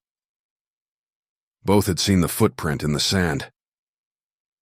Venters did no more work that day. Sunset and twilight gave way to night, and the Cajun bird whistled its melancholy notes, and the wind sang softly in the cliffs, and the campfire blazed and burned down to red embers. To Venters, a subtle difference was apparent in all of these, or else the shadowy change had been in him. He hoped that on the morrow, this slight depression would have passed away. In that measure, however, he was doomed to disappointment. Furthermore, Bess reverted to a wistful sadness that he had not observed in her since her recovery. His attempt to cheer her out of it resulted in dismal failure, and consequently, in a darkening of his own mood. Hard work relieved him. Still, when the day had passed, his unrest returned. Then he set to deliberate thinking, and there came to him the startling conviction that he must leave Surprise Valley and take Bess with him. As a rider, he had taken many chances, and as an adventurer in Deception Pass, he had unhesitatingly risked his life. But now, he would run no preventable hazard of Bess's safety and happiness, and he was too keen not to see that hazard. It gave him a pang to think of leaving the beautiful valley just when he had the means to establish a permanent and delightful home there. One flashing thought tore in hot temptation through his mind. Why not climb up into the gorge, roll Balancing Rock down the trail, and close forever the outlet to Deception Pass? That was the beast in me, showing his teeth, muttered Venters, scornfully. I'll just kill him good and quick. I'll be fair to this girl, if it's the last thing I do on earth. Another day went by, in which he worked less and pondered more, and all the time covertly watched Bess. Her wistfulness had deepened into downright unhappiness, and that made his task to tell her all the harder. He kept the secret another day, hoping by some chance she might grow less moody, and to his exceeding anxiety, she fell into far deeper gloom. Out of his own secret and the torment of it, he divined that she, too, had a secret, and the keeping of. It was torturing her. As yet, he had no plan thought out in regard to how or when to leave the valley, but he decided to tell her the necessity of it and to persuade her to go. Furthermore, he hoped his speaking out would induce her to unburden her own mind. "Bess, what's wrong with you?" he asked. "Nothing," she answered, with averted face. Venters took hold of her gently, though masterfully, forced her to meet his eyes. "You can't look at me and lie," he said. "Now, what's wrong with you? You're keeping something from me." "Well, I've got a secret, too, and I intend to tell it presently." "Oh, I have a secret. I was crazy to tell you when you came back. That's why I was so silly about everything. I kept holding my secret back, gloating over it. But when Lassiter came, I got an idea that changed my mind. Then I hated to tell you." "Are you going to now?" Yes. I was coming to it. I tried yesterday, but you were so cold. I was afraid. I couldn't keep it much longer. Very well, most mysterious lady. Tell your wonderful secret. You needn't laugh, she retorted, with a first glimpse of reviving spirit. I can take the laugh out of you in 1 second. It's a go! She ran through the spruces to the cave and returned, carrying something which was manifestly heavy. Upon nearer view, he saw that whatever she held with such evident importance had been bound up in a black scarf he well remembered. That alone was sufficient to make him tingle with curiosity. Have you any idea what I did in your absence? She asked. I imagine you lounged about, waiting and watching for me, he replied, smiling. I've my share of conceit, you know. You're wrong. I worked. Look at my hands. She dropped on her knees close to where he sat, and carefully depositing the black bundle, she held out her hands. The palms and inside of her fingers were white, puckered, and worn. Why, Bess, you've been fooling in the water, he said. Fooling? Look here. With deft fingers she spread open the black scarf, and the bright sun shone upon a dull, glittering heap of gold. Gold! He exclaimed. Yes, gold. See, pounds of gold. I found it, washed it out of the stream, picked it out grain by grain, nugget by nugget. Gold! He cried. Yes! Now laugh at my secret! For a long minute Venters gazed. Then he stretched forth a hand to feel if the gold was real. Gold! He almost shouted. Bess, there are hundreds, thousands of dollars worth here. He leaned over to her and put his hand, strong and clenching now, on hers. Is there more where this came from? He whispered. Plenty of it, all the way up the stream to the cliff. You know I've often washed for gold. Then I've heard the men talk. I think there's no great quantity of gold here, but enough for a fortune for you. That was your secret. Yes, I hate gold, for it makes men mad. I've seen them drunk with joy and dance and fling themselves around. I've seen them curse and rave. I've seen them fight like dogs and roll in the dust. I've seen them kill each other for gold. Is that why you hated to tell me? Not altogether. Bess lowered her head. It was because I knew you'd never stay here long after you found gold. You were afraid I'd leave you. Yes. Listen. You great simple child. Listen. You sweet, wonderful, wild, blue-eyed girl. I was tortured by my secret. It was that I knew we must leave the valley. We can't stay here much longer. I couldn't think how we'd get away, out of the country, or how we'd live, if we ever got out. I'm a beggar. That's why I kept my secret. I'm poor. It takes money to make way beyond Sterling. We couldn't ride horses or burros or walk forever. So while I knew we must go, I was distracted over how to go and what to do. Now, we've gold. Once beyond Sterling, we'll be safe from rustlers. We've no others to fear. Oh, listen, Bess. Venters now heard his voice ringing high and sweet, and he felt Bess's cold hands in his crushing grasp as she leaned toward him pale, breathless. This is how much I'd leave you. You made me live again. I'll take you away, far away from this wild country. You'll begin a new life. You'll be happy. You shall see cities, ships, people. You shall have anything your heart craves. All the shame and sorrow of your life shall be forgotten, as if they had never been. This is how much I'd leave you here alone. You sad-eyed girl, I love you. Didn't you know it? How could you fail to know it? I love you. I'm free. I'm a man you've made. No more a beggar. Kiss me. This is how much I'd leave you here alone. You beautiful, strange, unhappy girl. But I'll make you happy. What do I care for? Your past. I love you. I'll take you home to Illinois, to my mother. Then I'll take you to far places. I'll make up all you've lost. Oh, I know you love me. Knew it before you told me. And it changed my life. And you'll go with me. Not as my companion as you are here, nor my sister, but Bess, darling. As my wife. Chapter 17. Wrangle's Race Run. The plan eventually decided upon by the lovers was for Venters to go to the village, secure a horse and some kind of a disguise for Bess, or at least less striking apparel than her present garb, and to return post-haste to the valley. Meanwhile, she would add to their store of gold. Then they would strike the long and perilous trail to ride out of Utah. In the event of his inability to fetch back a horse for her, they intended to make the giant sorrel carry double. The gold, a little food, saddle blankets, and Venter's guns were to compose the light outfit with which they would make the start. "I love this beautiful place," said Bess. "It's hard to think of leaving it." "Hard? Well, I should think so," replied Venters. "Maybe, in years." But he did not complete in words his thought that might be possible to return after many years of absence and change. Once again, Bess bade Venters farewell under the shadow of Balancing Rock, and this time it was with whispered hope and tenderness and passionate trust. Long after he had left her, all down through the outlet to the pass, the clinging clasp of her arms, the sweetness of her lips, and the sense of a new and exquisite birth of character in her remained hauntingly and thrillingly in his mind. The girl who had sadly called herself nameless, and nothing had been marvelously transformed in the moment of his avowal of love. It was something to think over, something to warm his heart, but for the present, it had absolutely to be forgotten so that all his mind could be addressed to the trip, so fraught with danger.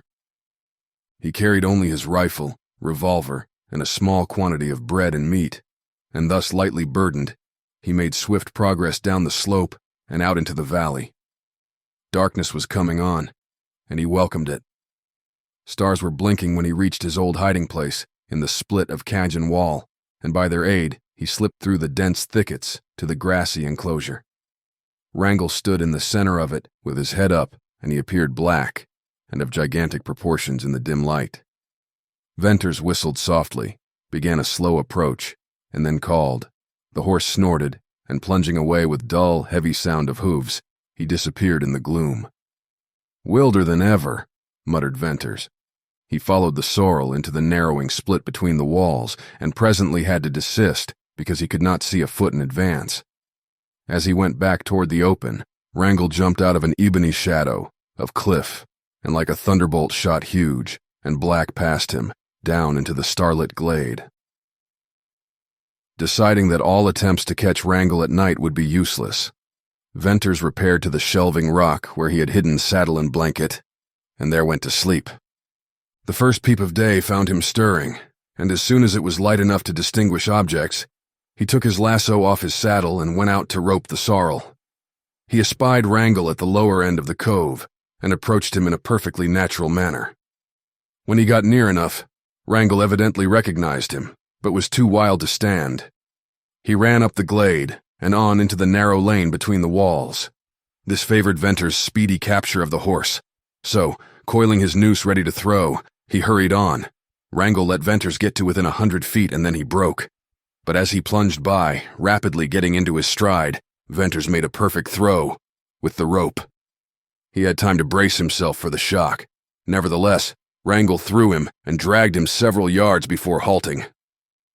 "You wild devil," said Venters, as he slowly pulled Wrangle up. "Don't you know me? Come now, old fellow, so." Wrangle yielded to the lasso, and then to Venters' strong hand. He was as straggly and wild-looking as a horse left to roam free in the sage.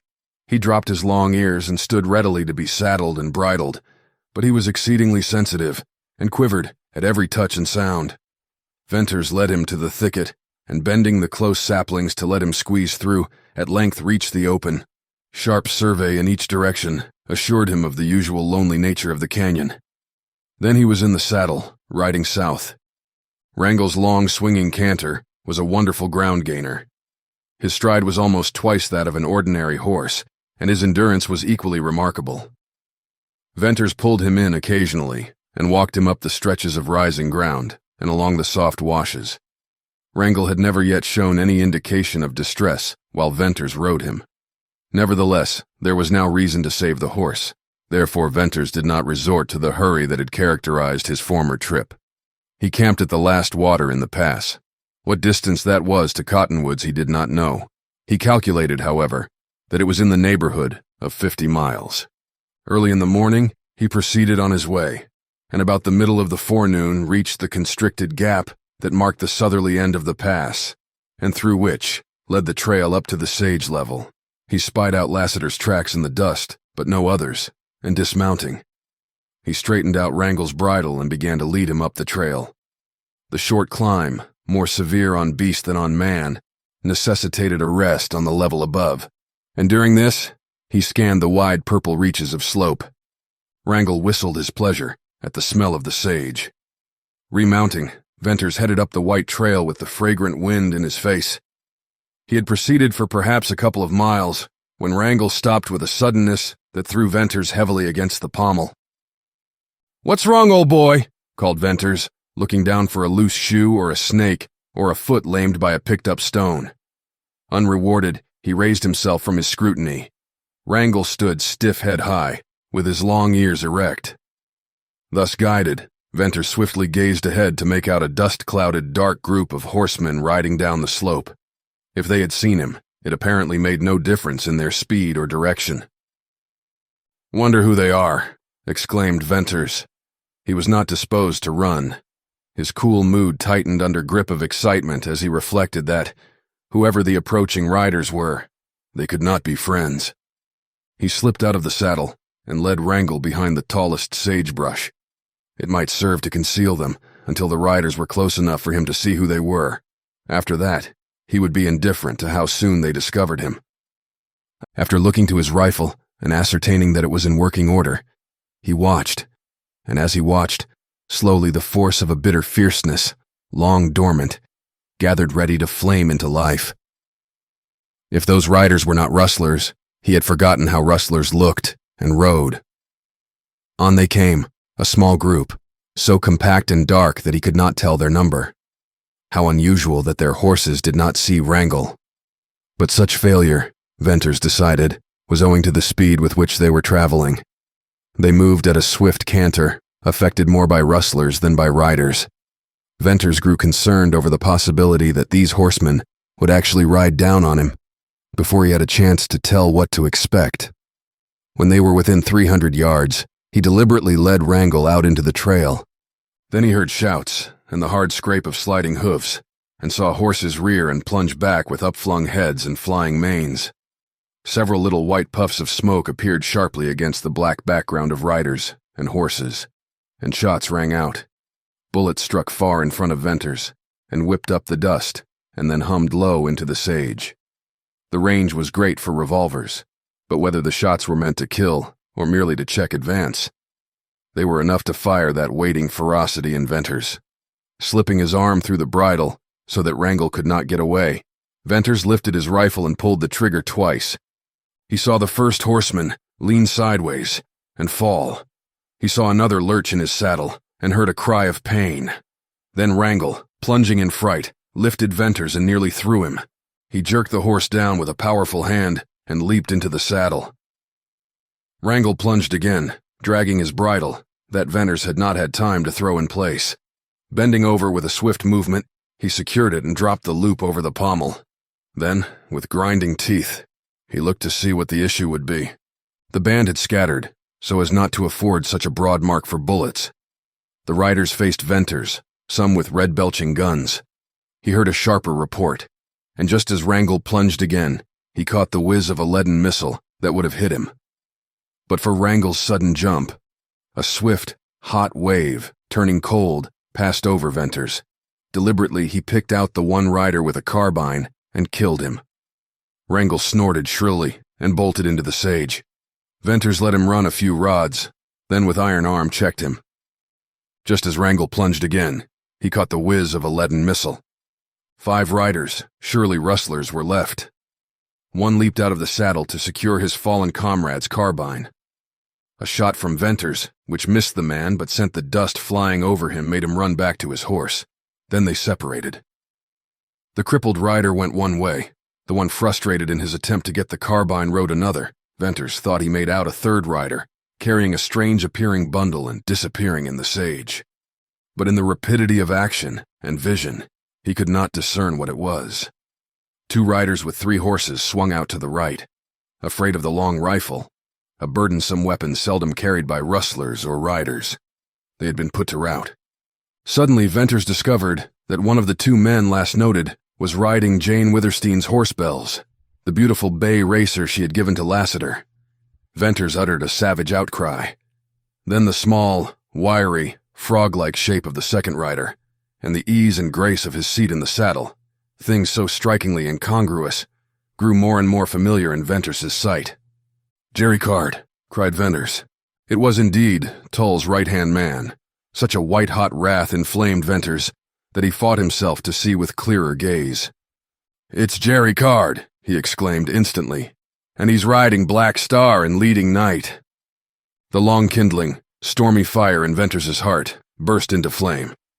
He spurred Wrangle, and as the horse lengthened his stride, Venters slipped cartridges into the magazine of his rifle till it was once again full.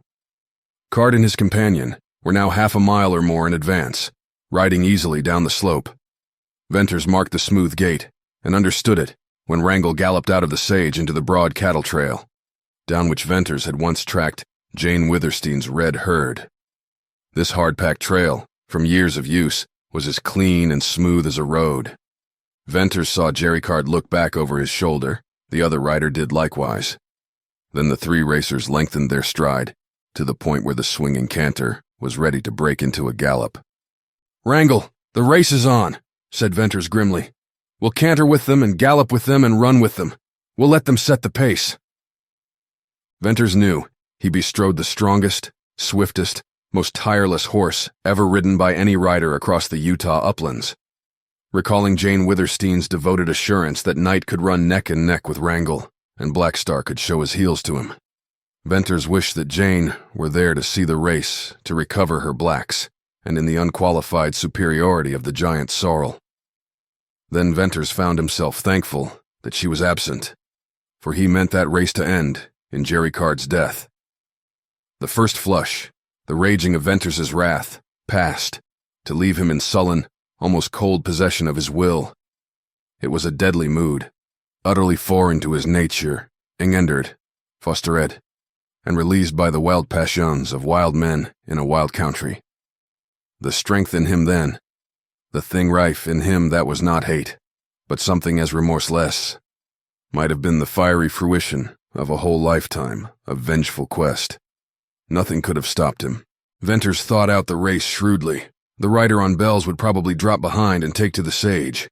What he did was of little moment to Venters. To stop Jerry Card, his evil hidden career as well as his present flight, and then to catch the blacks. That was all that concerned Venters. The cattle trail wound for miles and miles down the slope. Venters saw with a rider's keen vision 10, 15, 20 miles of clear purple sage. There were no oncoming riders or rustlers to aid Card. His only chance to escape lay in abandoning the stolen horses and creeping away in the sage to hide. In 10 miles, Wrangle could run Black Star and Night off their feet, and in 15, he could kill them outright. So Venters held the sorrel in, letting Card make the running. It was a long race that would save the blacks. In a few miles of that swinging canter, Wrangle had crept appreciably closer to the three horses. Jerry Card turned again, and when he saw how the sorrel had gained, he put Black Star to a gallop. Night and Bells, on either side of him, swept into his stride. Venters loosened the rein on Wrangle and let him break into a gallop. The sorrel saw the horses ahead and wanted to run, but Venters restrained him, and in the gallop, he gained more than in the canter. Bells was fast in that gait, but Black Star and Night had been trained to run. Slowly, Wrangle closed the gap down to 1/4 of a mile and crept closer and closer. Jerry Card wheeled once more. Venters distinctly saw the red flash of his red face. This time he looked long. Venters laughed. He knew what passed in Card's mind. The rider was trying to make out what horse it happened to be that thus gained on Jane Withersteen's peerless racers. Wrangle had so long been away from the village that not improbably Jerry had forgotten. Besides, whatever Jerry's qualifications for his fame as the greatest rider of the sage, certain it was that his best point was not far-sightedness. He had not recognized Wrangle. After what must have been a searching gaze, he got his comrade to face about. This action gave Venters amusement. It spoke so surely of the facts that neither Card nor the rustler actually knew their danger. Yet if they kept to the trail, and the last thing such men would do would be to leave it, they were both doomed. This comrade of cards whirled far around in his saddle, and he even shaded his eyes from the sun. He too looked long. Then, all at once, he faced ahead again, and bending lower in the saddle, began to fling his right arm up and down. That flinging Venters knew to be the lashing of bells. Jerry also became active, and the three racers lengthened out into a run. "Now wrangle!" cried Venters. "Run, you big devil! Run!" Venters laid the reins on Wrangle's neck and dropped the loop over the pommel. The sorrel needed no guiding on that smooth trail. He was surer-footed in a run than at any other fast gait, and his running gave the impression of something devilish. He might now have been actuated by Venters' spirit. Undoubtedly, his savage running fitted the mood of his rider. Venters bent forward, swinging with the horse, and gripped his rifle. His eye measured the distance between him and Jerry Card. In less than 2 miles of running, bells began to drop behind the blacks, and Wrangle began to overhaul him. Venters anticipated that the rustler would soon take to the sage, yet he did not. Not improbably, he reasoned that the powerful sorrel could more easily overtake Bells in the heavier, going outside of the trail. Soon only a few hundred yards lay between Bells and Wrangle. Turning in his saddle, the rustler began to shoot, and the bullets beat up little whiffs of dust. Venters raised his rifle, ready to take snapshots, and waited for favorable opportunity when Bells was out of line with the forward horses. Venters had it in him to kill these men as if they were skunk-bitten coyotes, but also he had restraint enough to keep from shooting one of Jane's beloved Arabians. No great distance was covered, however, before Bells swerved to the left, out of line with Black Star and Knight. Then Venters, aiming high and waiting for the pause between Wrangle's great strides, began to take snapshots at the rustler. The fleeing rider presented a broad target for a rifle, but he was moving swiftly forward and bobbing up and down. Moreover, shooting from Wrangle's back was shooting from a thunderbolt. And added to that was the danger of a low-placed bullet taking effect on Bells. Yet despite these considerations, making the shot exceedingly difficult, Venters' confidence, like his implacability, saw a speedy and fatal termination of that rustler's race. On the 6th shot, the rustler threw up his arms and took a flying tumble off his horse. He rolled over and over, hunched himself to a half-erect position, fell, and then dragged himself into the sage. As Venters went thundering by, he peered keenly into the sage, but caught no sign of the man. Bells ran a few hundred yards, slowed up, and had stopped when Wrangle passed him. Again, Venters began slipping fresh cartridges into the magazine of his rifle, and his hand was so sure and steady that he did not drop a single cartridge. With the eye of a rider and the judgment of a marksman, he once more measured the distance between him and Jerry Card. Wrangle had gained, bringing him into rifle range. Venters was hard put to it now, not to shoot, but thought it better to withhold his fire.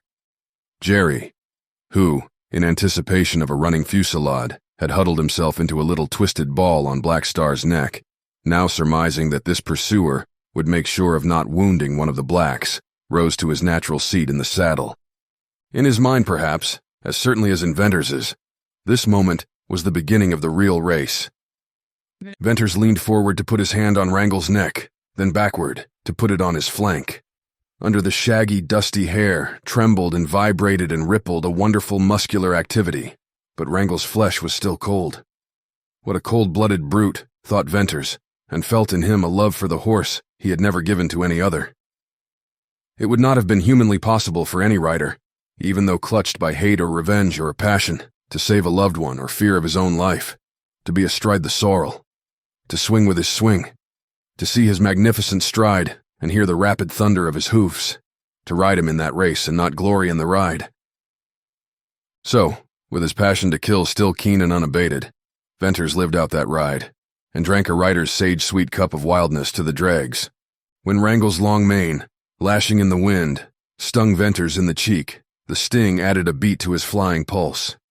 He bent a downward glance to try to see Wrangle's actual stride, and saw only twinkling, darting streaks and the white rush of the trail. He watched the sorrel's savage head, pointed level, his mouth still closed and dry, but his nostrils distended as if he were snorting unseen fire. Wrangle was the horse for a race with death. Upon each side, Venters saw the sage merged into a sailing, colorless wall. In front sloped the lay of ground, with its purple breadth split by the white trail. The wind, blowing with heavy, steady blast into his face, sickened him with enduring sweet odor, and filled his ears with a hollow, rushing roar. Then for the 100th time, he measured the width of space, separating him from Jerry Card. Wrangle had ceased to gain. The blacks were proving their fleetness. Venters watched Jerry Card, admiring the little rider's horsemanship. He had the incomparable seat of the upland rider, born in the saddle. It struck Venters that Card had changed his position, or the position of the horses. Presently, Venters remembered positively that Jerry had been leading Knight on the right-hand side of the trail. The racer was now on the side to the left. No, it was Black Star. But, Venters argued in a maze, Jerry had been mounted on Black Star. Another clearer, keener gaze assured Venters that Black Star was really riderless. Knight now carried Jerry Card. "He's changed from one to the other," said Venters, realizing the astounding feat with unstinted admiration. "Changed at full speed. Jerry Card, that's what you've done unless I'm drunk on the smell of sage. But I've got to see the trick before I believe it." Thenceforth, while Wrangle sped on, Venters glued his eyes to the little rider. Jerry Card rode as only he could ride. Of all the daring horsemen of the uplands, Jerry was the one rider fitted to bring out the greatness of the blacks in that long race. He had them on a dead run, but not yet at the last strained and killing pace. From time to time he glanced backward, as a wise general in retreat, calculating his chances and the power and speed of pursuers, and the moment for the last desperate burst. No doubt Card, with his life at stake, gloried in that race, perhaps more wildly than Venters. For he had been born to the sage, and the saddle, and the wild. He was more than half horse. Not until the last call, the sudden upflashing instinct of self-preservation, would he lose his skill and judgment and nerve and the spirit of that race. Venters seemed to read Jerry's mind. That little crime-stained rider was actually thinking of his horses, husbanding their speed, handling them with knowledge of years, glorying in their beautiful, swift racing stride, and wanting them to win the race when his own life hung suspended in quivering balance. Again Jerry whirled in his saddle, and the sun flashed red on his face. Turning, he drew Black Star closer and closer toward Knight, till they ran side by side, as one horse. Then Card raised himself in the saddle, slipped out of the stirrups, and somehow twisting himself, leaped upon Black Star. He did not even lose the swing of the horse. Like a leech he was there in the other saddle, and as the horses separated, his right foot, that had been apparently doubled under him, shot down to catch the stirrup. The grace and dexterity and daring of that rider's act won something more than admiration from Venters.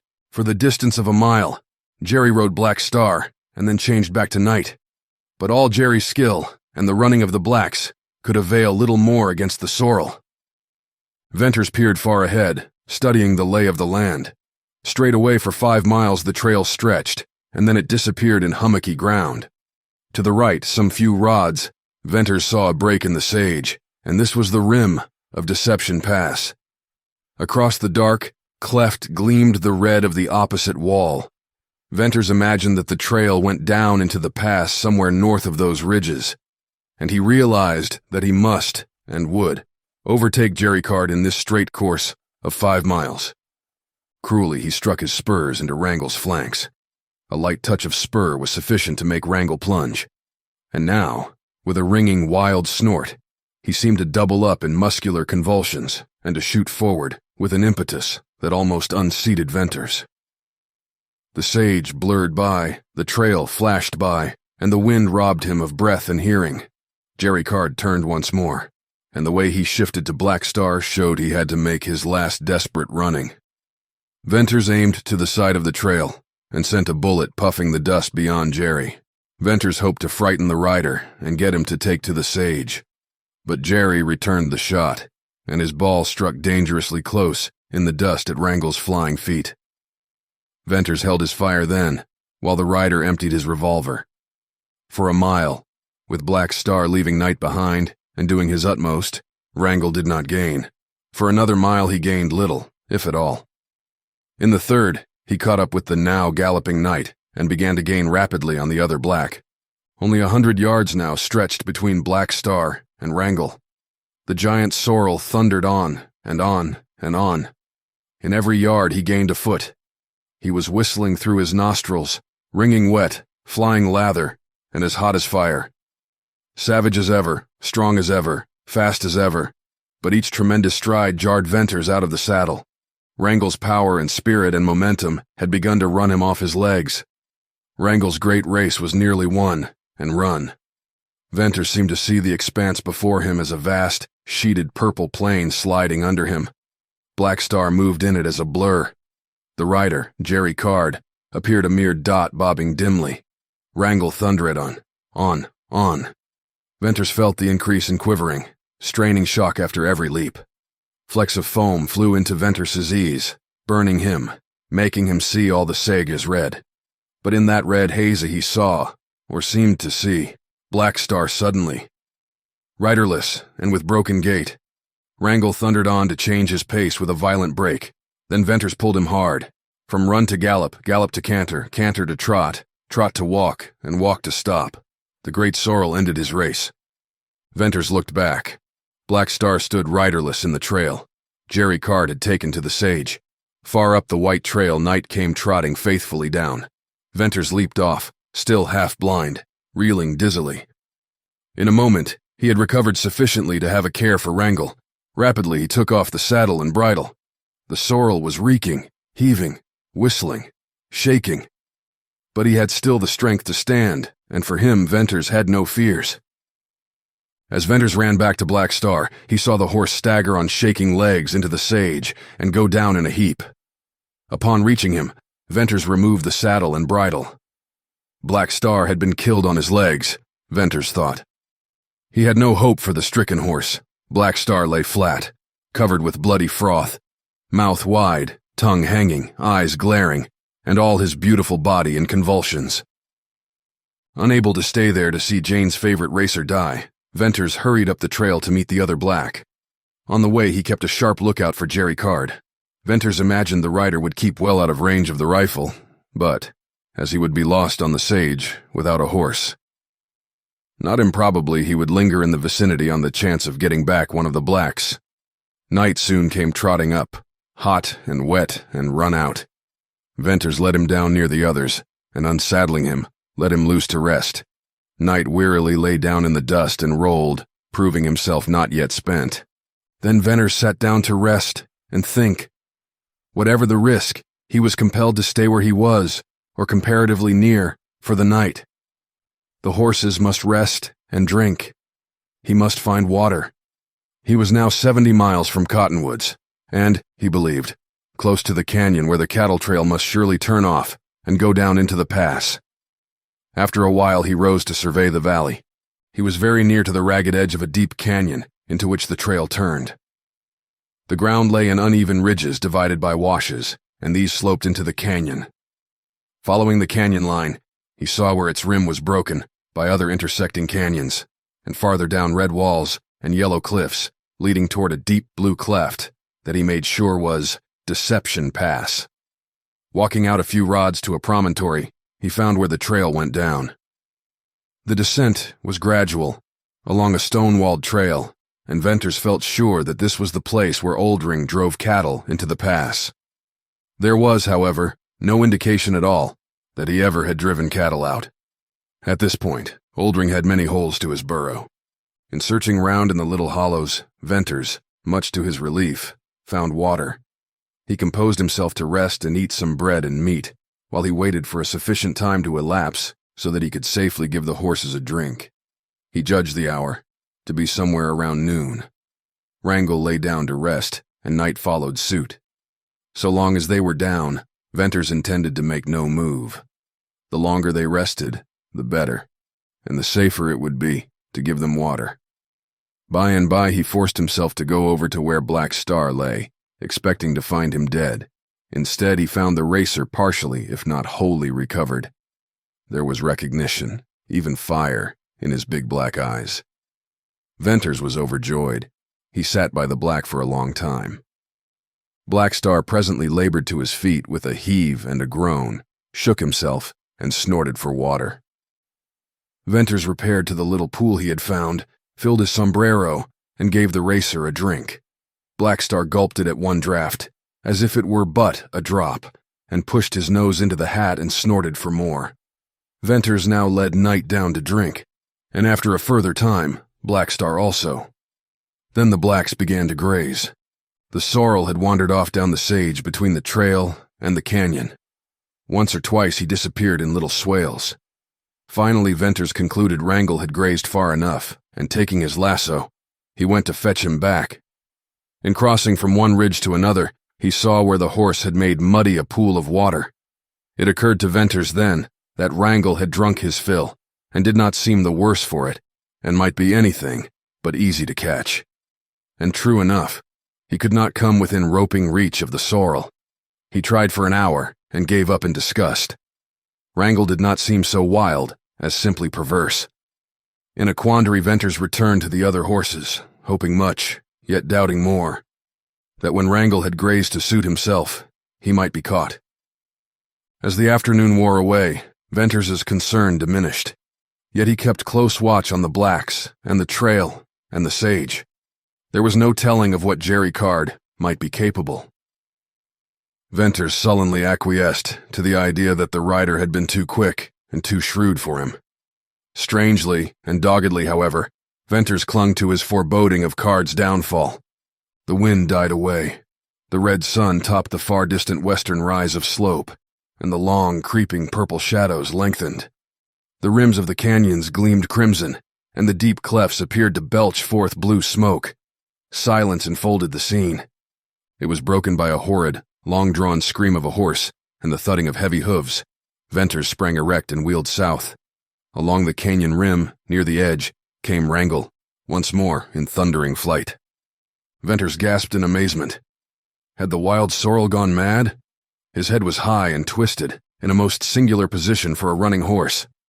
Suddenly, Venters descried a frog-like shape clinging to Wrangle's neck. Jerry Card. Somehow he had straddled Wrangle, and now stuck like a huge burr. But it was his strange position, and the sorrel's wild scream that shook Venters's nerves. Wrangle was pounding toward the turn where the trail went down. He plunged onward, like a blind horse. More than one of his leaps took him to the very edge of the precipice. Jerry Card was bent forward, with his teeth fast in the front of Wrangle's nose. Venters saw it, and there flashed over him a memory of this trick of a few desperate riders. He even thought of one rider who had worn off his teeth in this terrible hold to break or control desperate horses. Wrangle had indeed gone mad. The marvel was what guided him. Was it the half-brute, the more than half-horse instinct of Jerry Card? Whatever the mystery, it was true. And in a few more rods, Jerry would have the sorrel turning into the trail leading down into the canyon. "No, Jerry," whispered Venters, stepping forward and throwing up the rifle. He tried to catch the little humped frog-like shape over the sights. It was moving too fast. It was too small. Yet Venters shot once, twice, the third time, 4 times, 5. All wasted shots and precious seconds. With a deep muttered curse, Venters caught Wrangle through the sights and pulled the trigger. Plainly, he heard the bullet thud. Wrangle uttered a horrible strangling sound. In swift death action he whirled, and with one last splendid leap, he cleared the canyon rim. And he whirled downward with the little frog-like shape clinging to his neck. There was a pause, which seemed never-ending, a shock, and an instant's silence. Then uprolled a heavy crash, a long roar of sliding rocks dying away in distant echo, then silence unbroken. Wrangle's race was run.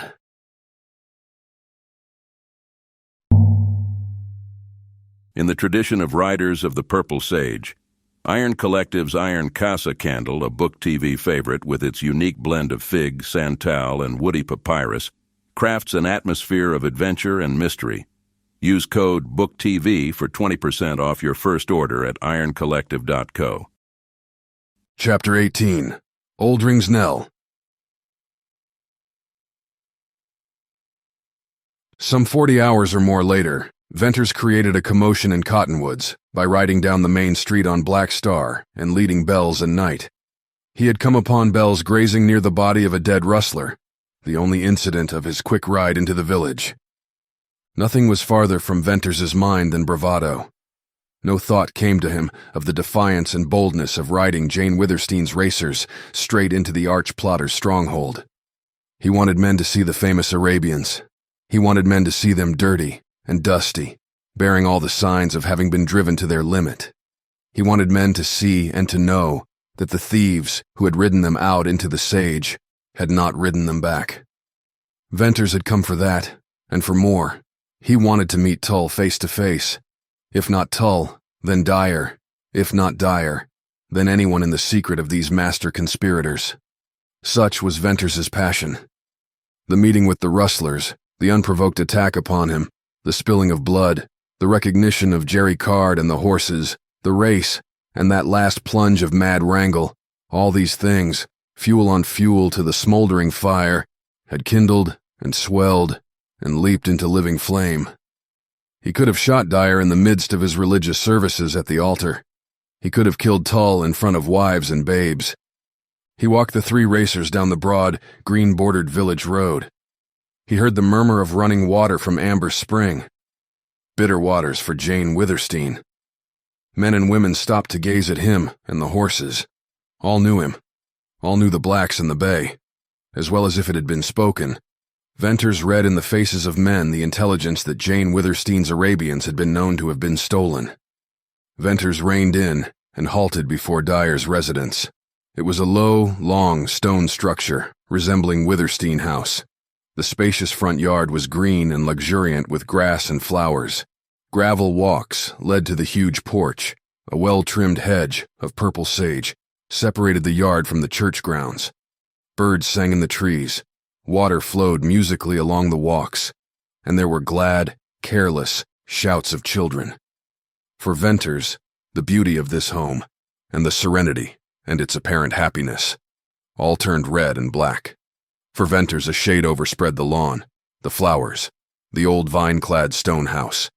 In the music of the singing birds, in the murmur of the running water, he heard an ominous sound. Quiet beauty, sweet music, innocent laughter. By what monstrous abortion of fate did these abide in the shadow of Dyer? Venters rode on and stopped before Tull's cottage. Women stared at him with white faces and then flew from the porch. Tull himself appeared at the door, bent low, craning his neck. His dark face flashed out of sight. The door banged. A heavy bar dropped with a hollow sound. Then Venters shook Black Star's bridle and, sharply trotting, led the other horses to the center of the village. Here at the intersecting streets and in front of the stores, he halted once more. The usual lounging atmosphere of that prominent corner was not now in evidence. Riders and ranchers and villagers broke up what must have been absorbing conversation. There was a rush of many feet, and then the walk was lined with faces. Venters's glance swept down the line of silent stone-faced men. He recognized many riders and villagers, but none of those he had hoped to meet. There was no expression in the faces turned toward him. All of them knew him. Most were inimical, but there were few who were not burning with curiosity and wonder in regard to the return of Jane Withersteen's racers. Yet all were silent. Here were the familiar characteristics, masked feeling, strange secretiveness, expressionless expression of mystery and hidden power. "Has anybody here seen Jerry Card?" queried Venters, in a loud voice.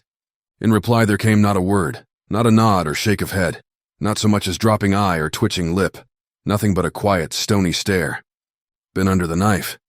You've a fine knife wielder here. One Tull, I believe. Maybe you've all had your tongues cut out?"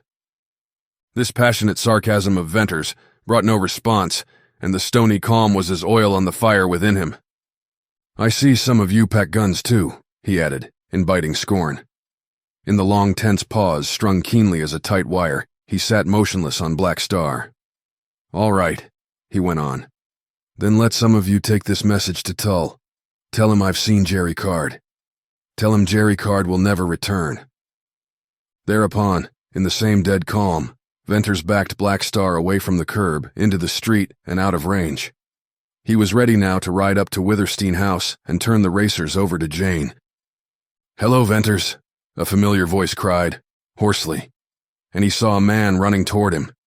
It was the rider Judkins, who came up and gripped Venters's hand. "Venters, I could have dropped when I seen them husses, but that sight ain't a marker to the looks of you. What's wrong? Have you gone crazy? You must be crazy to ride in here this way, with them husses. Talky that way about Tull and Jerry Card."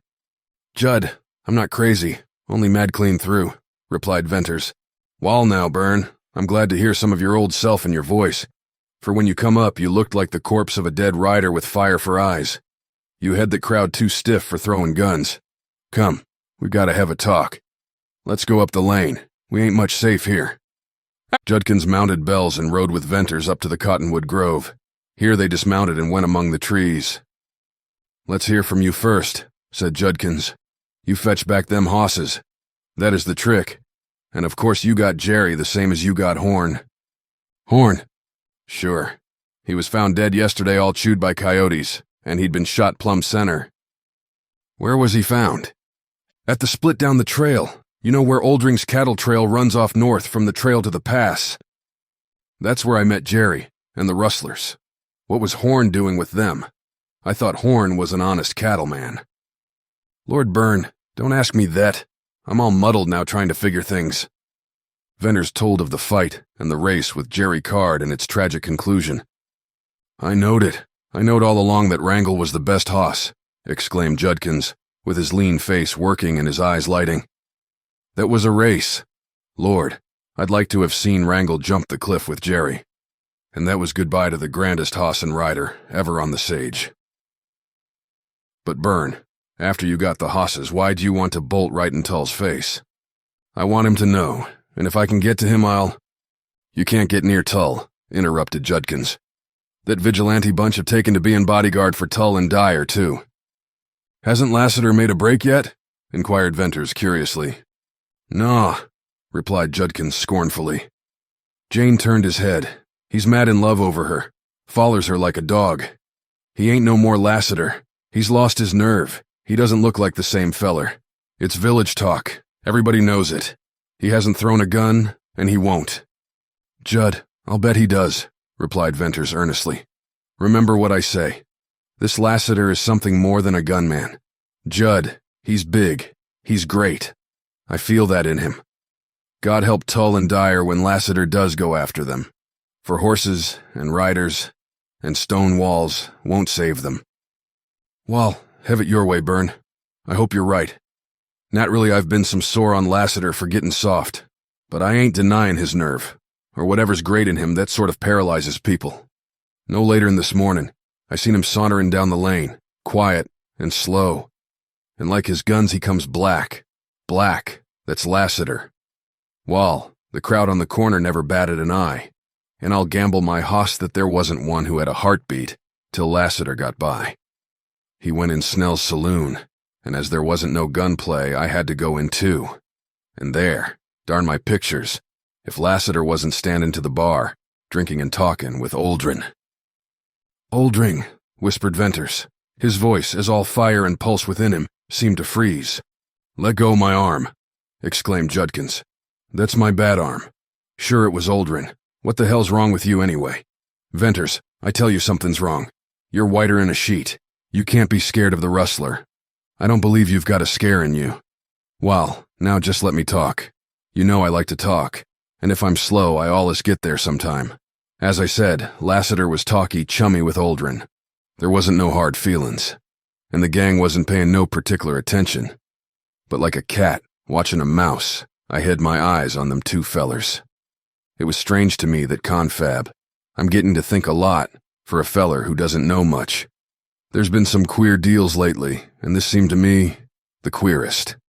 These men stood to the bar alone, and so close their big gun hilts butted together. I seen Oldring was some surprised at first, and Lassiter was cool as ice. They talked, and presently at something Lassiter said the rustler bawled out a curse, and then he just fell up against the bar and sagged there.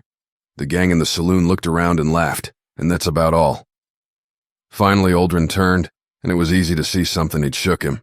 Yes, sir, that big rustler. You know he's as broad as he is long and the powerfulest build of a man. Yes, sir, the nerve had been taken out of him.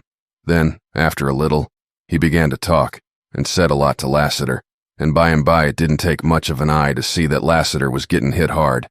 I never seen him anyway but cooler 'n ice. Till then, he seemed to be hit harder 'n Oldring, only he didn't roar out that way. He just kinda sunk in, and looked, and he didn't see a living soul in that saloon. Then he sort of come to, and shaking hands, mind you, shaking hands with Oldring, he went out. I couldn't help thinking how easy even a boy could have dropped the great gunman then. Well, the rustler stood at the bar for a long time, and he was seeing things far off too. Then he come to and roared for whiskey, and gulped a drink that was big enough to drown me. "Is Oldring here now?" whispered Venters. He could not speak above a whisper. Judkin's story had been meaningless to him. "He's at Snell's yet. Byrne, I haven't told you yet that the rustlers have been raising hell. They shot up Stonebridge and Glaze, and for 3 days they've been here drinking and gambling and throwing of gold. These rustlers have a pile of gold. If it was gold dust or nugget gold, I'd have reason to think, but it's new coin gold, as if it had just come from the United States Treasury.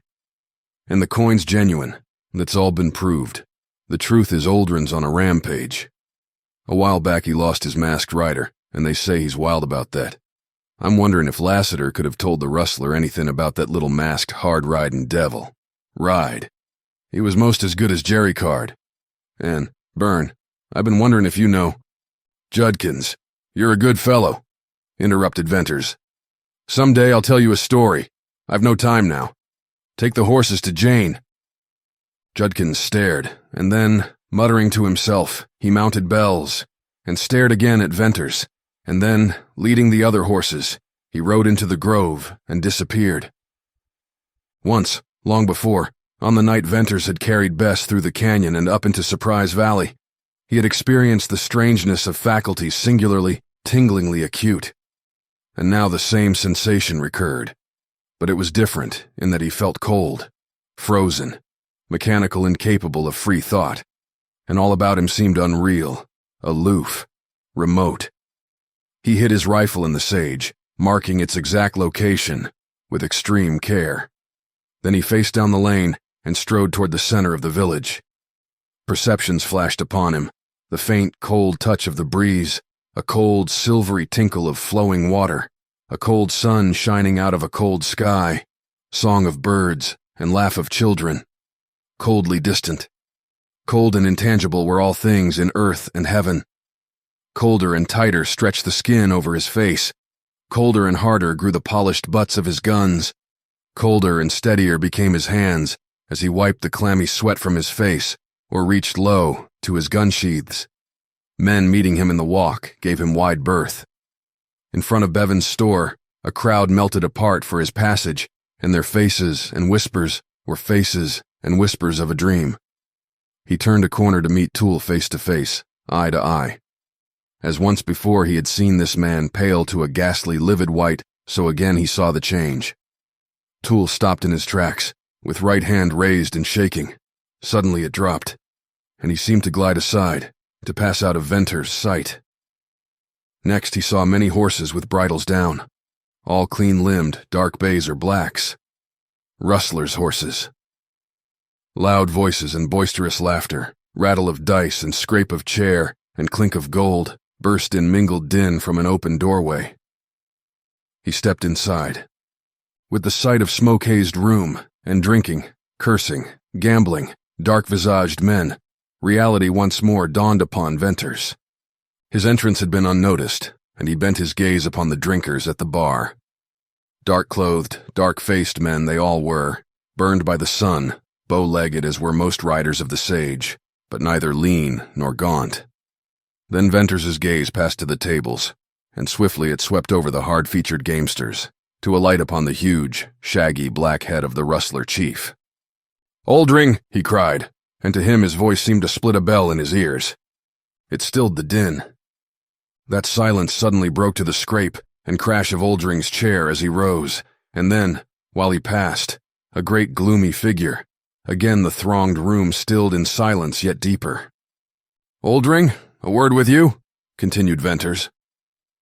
"Ho, what's this?" boomed Oldring, in frowning scrutiny. "Come outside alone. A word for you, from your masked rider." Oldring kicked a chair out of his way and lunged forward with a stamp of heavy boot that jarred the floor. He waved down his muttering rising men. Venters backed out of the door and waited. Hearing, as no sound had ever before struck into his soul, the rapid, heavy steps of the rustler.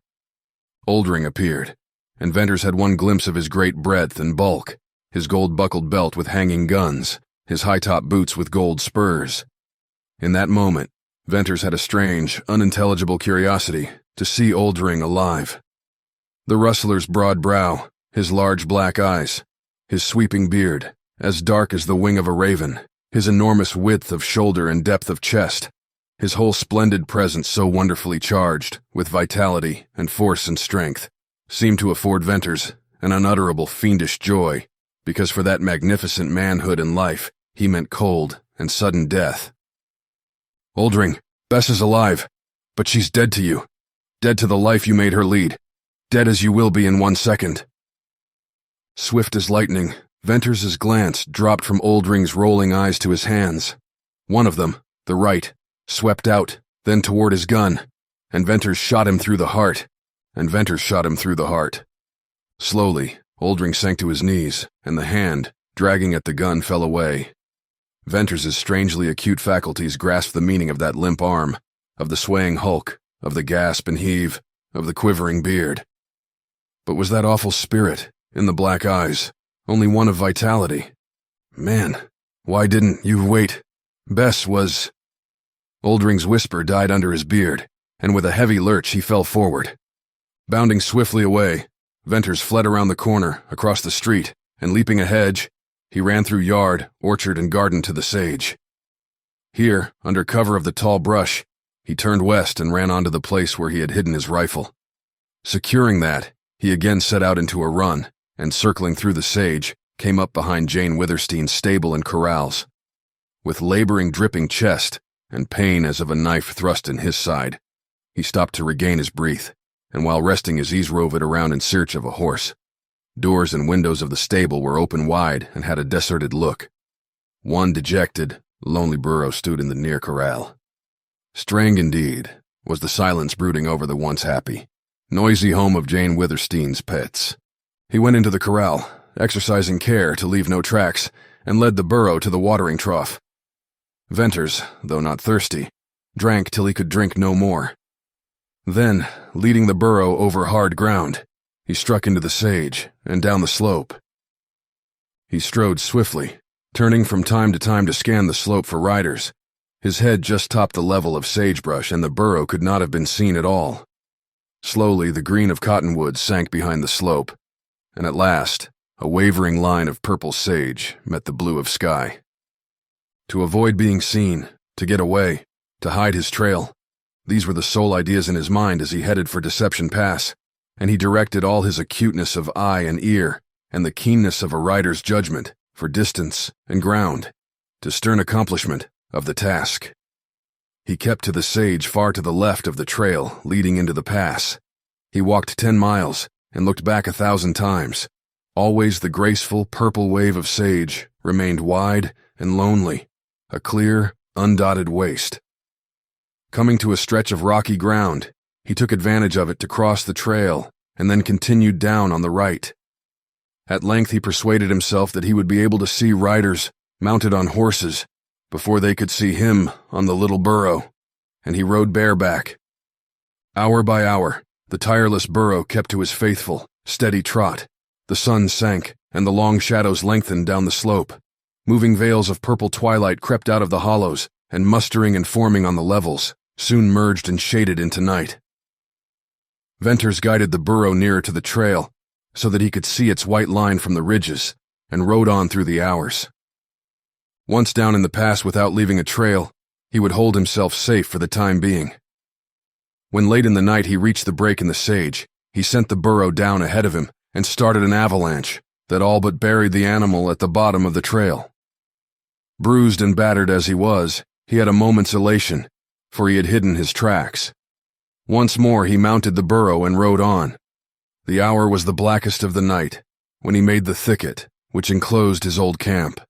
Here he turned the burro loose in the grass near the spring, and then lay down on his old bed of leaves. He felt, only vaguely, as outside things, the ache and burn and throb of the muscles of his body. But a dammed-up torrent of emotion at last burst its bounds, and the hour that saw his release from immediate action was one that confounded him in the reaction of his spirit. He suffered without understanding why. He caught glimpses into himself, into unlit darkness of soul, the fire that had blistered him and the cold which had frozen him.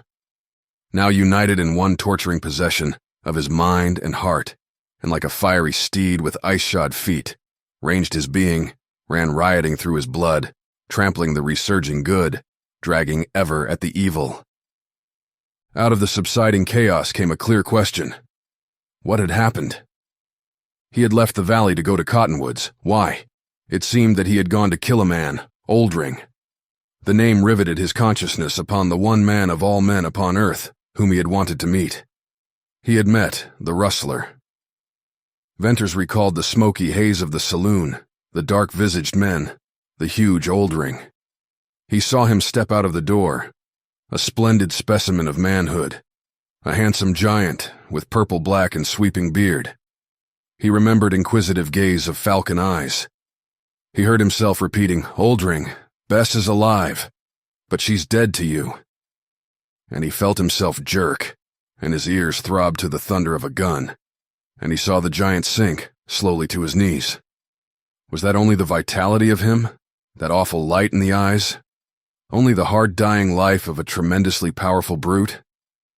A broken whisper, strange as death. "Man, why, didn't you wait? Bess was—" And Oldring plunged face forward, dead. "I killed him," cried Venters, in remembering shock. But it wasn't that. Ah, the look in his eyes and his whisper. Herein lay the secret that had clamored to him through all the tumult and stress of his emotions. What a look in the eyes of a man shot through the heart. It had been neither hate, nor ferocity, nor fear of men, nor fear of death. It had been no passionate glinting spirit of a fearless foe, willing shot for shot, life for life, but lacking physical power. Distinctly recalled now, never to be forgotten, Venters saw in Oldring's magnificent eyes the rolling of great, glad surprise, softness, love. Then came a shadow and the terrible superhuman striving of his spirit to speak. Oldring shot through the heart, had fought and forced back death, not for a moment in which to shoot or curse, but to whisper strange words. What words for a dying man to whisper? Why had not Venters waited? For what? That was no plea for life. It was regret that there was not a moment of life left in which to speak. Bess was. Herein lay renewed torture for Venters. What had Bess been to Oldring? The old question, like a specter, stalked from its grave to haunt him. He had overlooked, he had forgiven, he had loved, and he had forgotten. And now, out of the mystery of a dying man's whisper, rose again that perverse, unsatisfied, jealous uncertainty. Bess had loved that splendid black-crowned giant. By her own confession, she had loved him, and in Venters' soul again flamed up the jealous hell. Then, into the clamoring hell, burst the shot that had killed Oldring, and it rang in a wild, fiendish gladness, a hateful, vengeful joy. That passed to the memory of the love and light in Oldring's eyes, and the mystery in his whisper. So the changing, swaying emotions fluctuated in Venters' heart. This was the climax of his year of suffering, and the crucial struggle of his life. And when the gray dawn came, he rose, a gloomy, almost heartbroken man, but victor over evil passions. He could not change the past, and even if he had not loved Bess with all his soul, he had grown into a man who would not change the future he had planned for her. Only, and once for all, he must know the truth, know the worst, stifle all these insistent doubts and subtle hopes and jealous fancies, and kill the past by knowing truly what Bess had been to Oldring. For that matter he knew. He had always known, but he must hear it spoken. Then, when they had safely gotten out of that wild country to take up a new and an absorbing life, she would forget, she would be happy, and through that, in the years to come, he could not but find life worth living. All day he rode slowly and cautiously up the pass, taking time to peer around corners, to pick out hard ground and grassy patches, and to make sure there was no one in pursuit. In the night sometime he came to the smooth, scrawled rocks dividing the valley, and here set the burro at liberty. He walked beyond, climbed the slope in the dim, starlit gorge. Then, weary to the point of exhaustion, he crept into a shallow cave and fell asleep. In the morning, when he descended the trail, he found the sun was pouring a golden stream of light through the arch of the great stone bridge. Surprise Valley, like a valley of dreams, lay mystically soft and beautiful, awakening to the golden flood, which was rolling away its slumberous bands of mist, brightening its walled faces. While yet far off, he discerned Bess moving under the silver spruces, and soon the barking of the dogs told him that they had seen him. He heard the mockingbirds singing in the trees, and then the twittering of the quail. Ring and Whitey came bounding toward him, and behind them ran Bess, her hands outstretched. "Burn! You're back! You're back!" she cried, in joy that rang of her loneliness. "Yes, I'm back," he said, as she rushed to meet him. She had reached out for him when suddenly, as she saw him closely, something checked her, and as quickly all her joy fled, and with it her color, leaving her pale and trembling. "Oh, what's happened?" "A good deal has happened, Bess. I don't need to tell you what. And I'm played out, worn out in mind more than body." "Dear, you look strange to me," faltered Bess. "Never mind that. I'm all right. There's nothing for you to be scared about. Things are going to turn out just as we have planned. As soon as I'm rested, we'll make a break to get out of the country. Only now, right now, I must know the truth about you." "Truth about me?" echoed Bess, shrinkingly. She seemed to be casting back into her mind for a forgotten key. Venters himself, as he saw her, received a pang. "Yes, the truth. Bess, don't misunderstand. I haven't changed that way. I love you still. I'll love you more afterward. Life will be just as sweet, sweeter to us. We'll be married as soon as ever we can. We'll be happy, but there's a devil in me. A perverse, jealous devil. Then I've queer fancies. I forgot for a long time. Now all those fiendish little whispers of doubt and faith and fear and hope come torturing me again. I've got to kill them with the truth." "I'll tell you anything you want to know," she replied frankly. "And by heaven, we'll have it over and done with. Bess, did Oldring love you?" "Certainly he did." Did you love him?" "Of course, I told you so." "How can you tell it so lightly?" cried Venters, passionately. "Haven't you any sense of... He choked back speech. He felt the rush of pain and passion. He seized her in rude, strong hands and drew her close. He looked straight into her dark blue eyes. They were shadowing with the old wistful light, but they were as clear as the limpid water of the spring. They were earnest, solemn in unutterable love and faith and abnegation. Venters shivered. He knew he was looking into her soul. He knew she could not lie in that moment, but that she might tell the truth, looking at him with those eyes, almost killed his belief in purity. What were you to Oldring?" he panted fiercely. "I am his daughter," she replied instantly. Venters slowly let go of her. There was a violent break in the force of his feeling, then creeping blankness. "What was it you said?" he asked in a kind of dull wonder. "I am his daughter." "Oldring's daughter?" queried Venters, with life gathering in his voice. "Yes." With a passionately awakening start, he grasped her hands and drew her close. "All the time, you've been Oldring's daughter?" "Yes, of course, all the time, always." "But Bess, you told me, you let me think. I made out you were... so ashamed." "It is my shame," she said, with voice deep and full, and now the scarlet fired her cheek. "I told you. I'm nothing, nameless, just Bess, Oldring's girl." "I know, I remember, but I never thought..." He went on, hurriedly, huskily. "That time, when you lay dying, you prayed. Somehow I got the idea you were bad." "Bad?" she asked with a little laugh. She looked up with a faint smile of bewilderment and the absolute unconsciousness of a child. Venters gasped in the gathering might of the truth. She did not understand his meaning. Bess! He clasped her in his arms, hiding her eyes against his breast. She must not see his face in that moment, and he held her while he looked out across the valley. In his dim and blinded sight, in the blur of golden light and moving mist, he saw Oldring. She was the rustler's nameless daughter. Oldring had loved her. He had so guarded her, so kept her from women and men and knowledge of life that her mind was as a child's. That was part of the secret, part of the mystery. That was the wonderful truth. Not only was she not bad, but good, pure, innocent above all innocence in the world, the innocence of lonely girlhood. He saw Oldring's magnificent eyes, inquisitive, searching, softening. He saw them flare in amaze, in gladness, with love, then suddenly strain in terrible effort of will. He heard Oldring whisper, and saw him sway, like a log, and fall. Then a million bellowing, thundering voices, gunshots of conscience, thunderbolts of remorse, dinned horribly in his ears. He had killed Bess's father. Then a rushing wind filled his ears like a moan of wind in the cliffs. A knell indeed, Oldring's knell. He dropped to his knees and hid his face against Bess, and grasped her with the hands of a drowning man. My God, my God. Oh, Bess, forgive me. Never mind what I've done, what I've thought.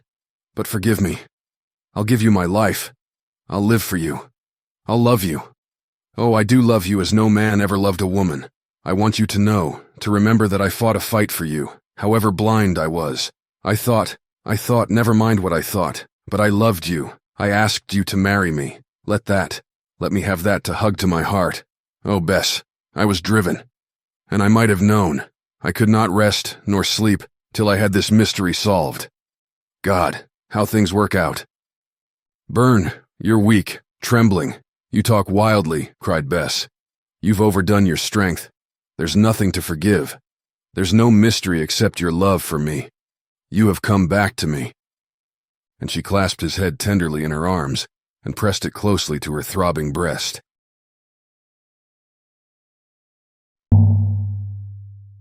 As Riders of the Purple Sage takes you on a journey through the Wild West, Iron Collective's Lavacara candles, a BookTV favorite, enrich your adventure with their luxurious ambergris, leather, and pinionwood scent.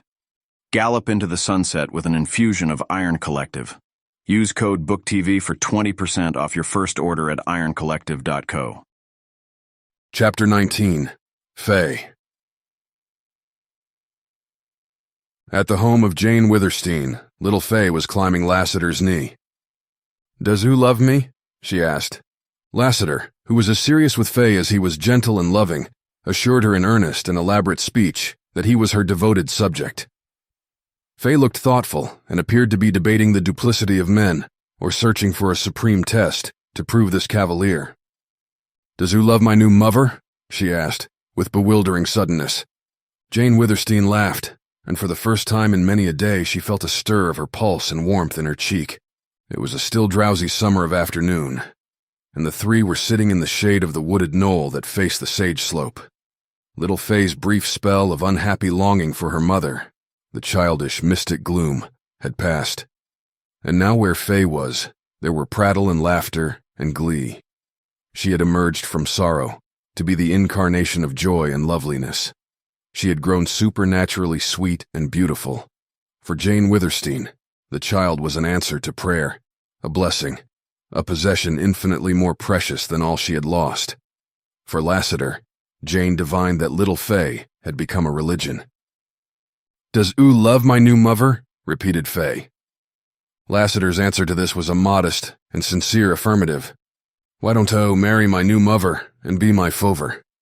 Of the thousands of questions put by little Faye to Lassiter, this was the first he had been unable to answer. Faye, don't ask questions like that, said Jane. Why? Because, replied Jane, and she found it strangely embarrassing to meet the child's gaze. It seemed to her that Faye's violet eyes looked through her with piercing wisdom. Ooh, love him! Don't oo! Dear child, run and play, said Jane. But don't go too far. Don't go from this little hill. Faye pranced off wildly, joyous over freedom that had not been granted her for weeks. Jane, why are children more sincere than grown-up persons? Asked Lassiter. Are they? I reckon so. Little Fay there. She sees things as they appear on the face. An Indian does that. So does a dog. And an Indian and a dog are most of the time right in what they see. Maybe a child is always right. Well, what does Fay see? Asked Jane. I reckon you know. I wonder what goes on in Fay's mind when she sees part of the truth with the wise eyes of a child and wantin' to know more, meets with strange falseness from you. Wait. You are false in a way, though you're the best woman I ever knew. What I want to say is this. Fay has taken your pretending to care for me for the thing it looks on the face. And her little foreman mind asks questions, and the answers she gets are different from the looks of things. So she'll grow up gradually taking on that falseness and be like the rest of the women, and men too. And the truth of this falseness to life is proved by your appearing to love me when you don't. Things aren't what they seem. Lassiter, you're right. A child should be told the absolute truth. But is that possible? I haven't been able to do it, and all my life I've loved the truth, and I've prided myself upon being truthful. Maybe that was only egotism. I'm learning much, my friend. Some of those blinding scales have fallen from my eyes, and as to caring for you, I think I care a great deal. How much? How little? I couldn't say. My heart is almost broken, Lassiter. So now is not a good time to judge of affection. I can still play and be merry with Fay. I can still dream. But when I attempt serious thought, I'm dazed. I don't think. I don't care anymore. I don't pray. Think of that, my friend. But in spite of my numb feeling, I believe I'll rise out of all this dark agony a better woman, with greater love of man and God. I'm on the rack now. I'm senseless to all but pain, and growing dead to that. Sooner or later, I shall rise out of this stupor. I'm waiting the hour. It'll soon come, Jane, replied Lassiter, soberly. Then I'm afraid for you. Years are terrible things, and for years you've been bound. Habit of years is strong as life itself. Somehow, though, I believe as you, that you'll come out of it all a finer woman. I'm waiting too, and I'm wondering, I reckon, Jane, that marriage between us is out of all human reason. Lassiter, my dear friend, it's impossible for us to marry. Why, as Fay says, inquired Lassiter, with gentle persistence. Why? I never thought why. But it's not possible. I am Jane, daughter of Withersteen. My father would rise out of his grave. I'm of Mormon birth. I'm being broken. But I'm still a Mormon woman. And you are Lassiter. Maybe I'm not so much Lassiter as I used to be. What was it you said? Habit of years as strong as life itself. You can't change the one habit, the purpose of your life. For you still pack those black guns. You still nurse your passion for blood. A smile, like a shadow, flickered across his face. No. Lassiter, I lied to you, but I beg of you, don't you lie to me. I've great respect for you. I believe you're softened toward most, perhaps all, my people except, but when I speak of your purpose, your hate, your guns, I have only him in mind. I don't believe you've changed. For answer, he unbuckled the heavy cartridge belt and laid it with the heavy swing gun sheaths in her lap. Lassiter, Jane whispered as she gazed from him to the black, cold guns. Without them, he appeared shorn of strength, defenseless, a smaller man. Was she Delilah? Swiftly, conscious of only one motive, refusal to see this man called Craven. By his enemies, she rose and with blundering fingers buckled the belt round his waist, where it belonged. Lassiter, I am the coward. Come with me out of Utah, where I can put away my guns and be a man, he said. I reckon I'll prove it to you then. Come, you've got Black Star back and Night and Bells. Let's take the racers and Little Fay. In race out of Utah. The hosses and the child are all you have left. Come. No, Lassiter. I'll never leave Utah. What would I do in the world with my broken fortunes and my broken heart? I'll never leave these purple slopes I love so well. I reckon I ought to have knowed that. Presently you'll be living down here in a hovel, and presently Jane Withersteen will be a memory. I only wanted to have a chance to show you how a man, any man, can be better than he was. If we left Utah, I reckon I could prove this thing you call love. It's strange, and hell and heaven at once, Jane Withersteen. 'Pears to me that you've thrown away your big heart on love of religion and duty and churchmen and riders and poor families and poor children. Yet you can't see what love is, how it changes a person. Listen, and in telling you Millie Earn's story, I'll show you how love changed her. Millie and me was children when our family moved from Missouri to Texas, and we growed up in Texas ways same as if we'd been born there. We had been poor, and there we prospered. In time, the little village where we went became a town, and strangers and new families kept moving in. Millie was the belle them days. I can see her now, a little girl no bigger than a bird, and as pretty. She had the finest eyes, dark blue-black when she was excited, and beautiful all the time. You remember Millie's eyes? And she had light brown hair with streaks of gold, and a mouth that every feller wanted to kiss. And about the time Millie was the prettiest and the sweetest, along came a young minister who began to ride some of a race with the other fellers for Millie, and he won. Millie had always been strong on religion, and when she met Frank Earn, she went in heart and soul for the salvation of souls. Fact was, Millie, through study of the Bible and attending church and revivals, went a little out of her head. It didn't worry the old folks none, and the only worry to me was Millie's everlasting praying and working to save my soul. She never converted me, but we was the best of comrades, and I reckon no brother and sister ever loved each other better. Well, Frank Earn and me hit up a great friendship. He was a strappin' feller, good to look at, and had the most pleasin' ways. His religion never bothered me, for he could hunt and fish and ride and be a good feller. After Buffalo once, he come pretty near to saving my life. We got to be thick as brothers, and he was the only man I ever seen who I thought was good enough for Millie. And the day they were married, I got drunk for the only time in my life. Soon after that, I left home. It seems Millie was the only one who could keep me home, and I went to the bad. As to prosperin', I saw some pretty hard life in the Panhandle, and then I went north. In them days, Kansas and Nebraska was as bad, come to think of it, as these days right here on the border of Utah. I got to be pretty handy with guns, and there wasn't many riders as could beat me ridin'. And I can say all modest-like that I never seen the white man who could track a hoss or a steer or a man with me. Afore I knowed it, 2 years slipped by, and all at once I got homesick and pulled a bridle south. Things at home had changed. I never got over that homecoming. Mother was dead and in her grave. Father was a silent, broken man, killed already on his feet. Frank Earn was a ghost of his old self. Through with workin', through with preachin', almost through with livin', and Millie was gone. It was a long time before I got the story. Father had no mind left, and Frank Earn was afraid to talk, so I had to pick up what had happened from different people. It 'pears that soon after I left home, another preacher come to the little town, and he and Frank become rivals. This feller was different from Frank. He preached some other kind of religion, and he was quick and passionate, where Frank was slow and mild. He went after people, women specially. In looks he couldn't compare to Frank Earn, but he had power over women. He had a voice, and he talked and talked and preached and preached. Millie fell under his influence. She became mightily interested in his religion. Frank had patience with her, as was his way, and let her be as interested as she liked.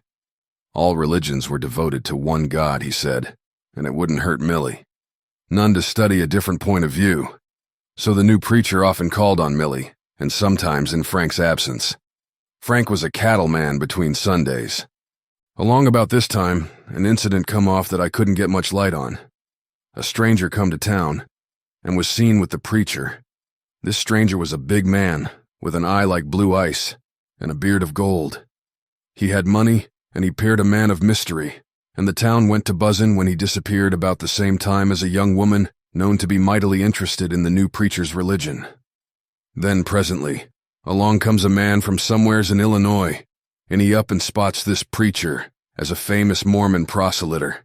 That riled Frank Earn as nothin' ever before, and from rivals, they come to be bitter enemies. And it ended in Frank going to the meetin' house, where Millie was listenin', and before her, and everybody else he called that preacher.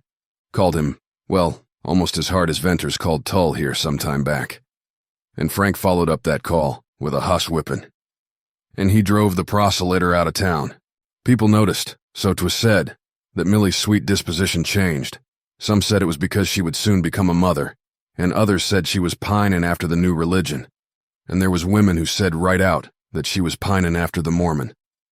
Anyway, one morning Frank rode in from one of his trips to find Millie gone. He had no real near neighbors, living a little out of town, but those who was nearest said a wagon had gone by in the night, and they thought it stopped at her door. Well, tracks always tell, and there was the wagon tracks and hoss tracks and man tracks. The news spread like wildfire that Millie had run off from her husband. Everybody but Frank believed it, and wasn't slow in telling why she run off. Mother had always hated that strange streak of Millie's, taken up with the new religion as she had, and she believed Millie ran off with the Mormon. That hastened Mother's death, and she died unforgiven. Father wasn't the kind to bow down under disgrace or misfortune, but he had surpassing love for Millie, and the loss of her broke him. From the minute I heard of Millie's disappearance, I never believed she went off of her own free will. I knew Millie, and I knew she couldn't have done that. I stayed at home a while, trying to make Frank Ern talk. But if he knowed anything, then he wouldn't tell it, so I set out to find Millie, and I tried to get on the trail of that proselyter. I knew if I ever struck a town he'd visited, that I'd get a trail. I knew, too, that nothing short of hell would stop his proselyting. And I rode from town to town. I had a blind faith that something was guiding me, and as the weeks and months went by, I growed into a strange sort of a man, I guess. Anyway, people were afraid of me. 2 years after that, way over in a corner of Texas, I struck a town where my man had been. He'd just left. People said he came to that town without a woman.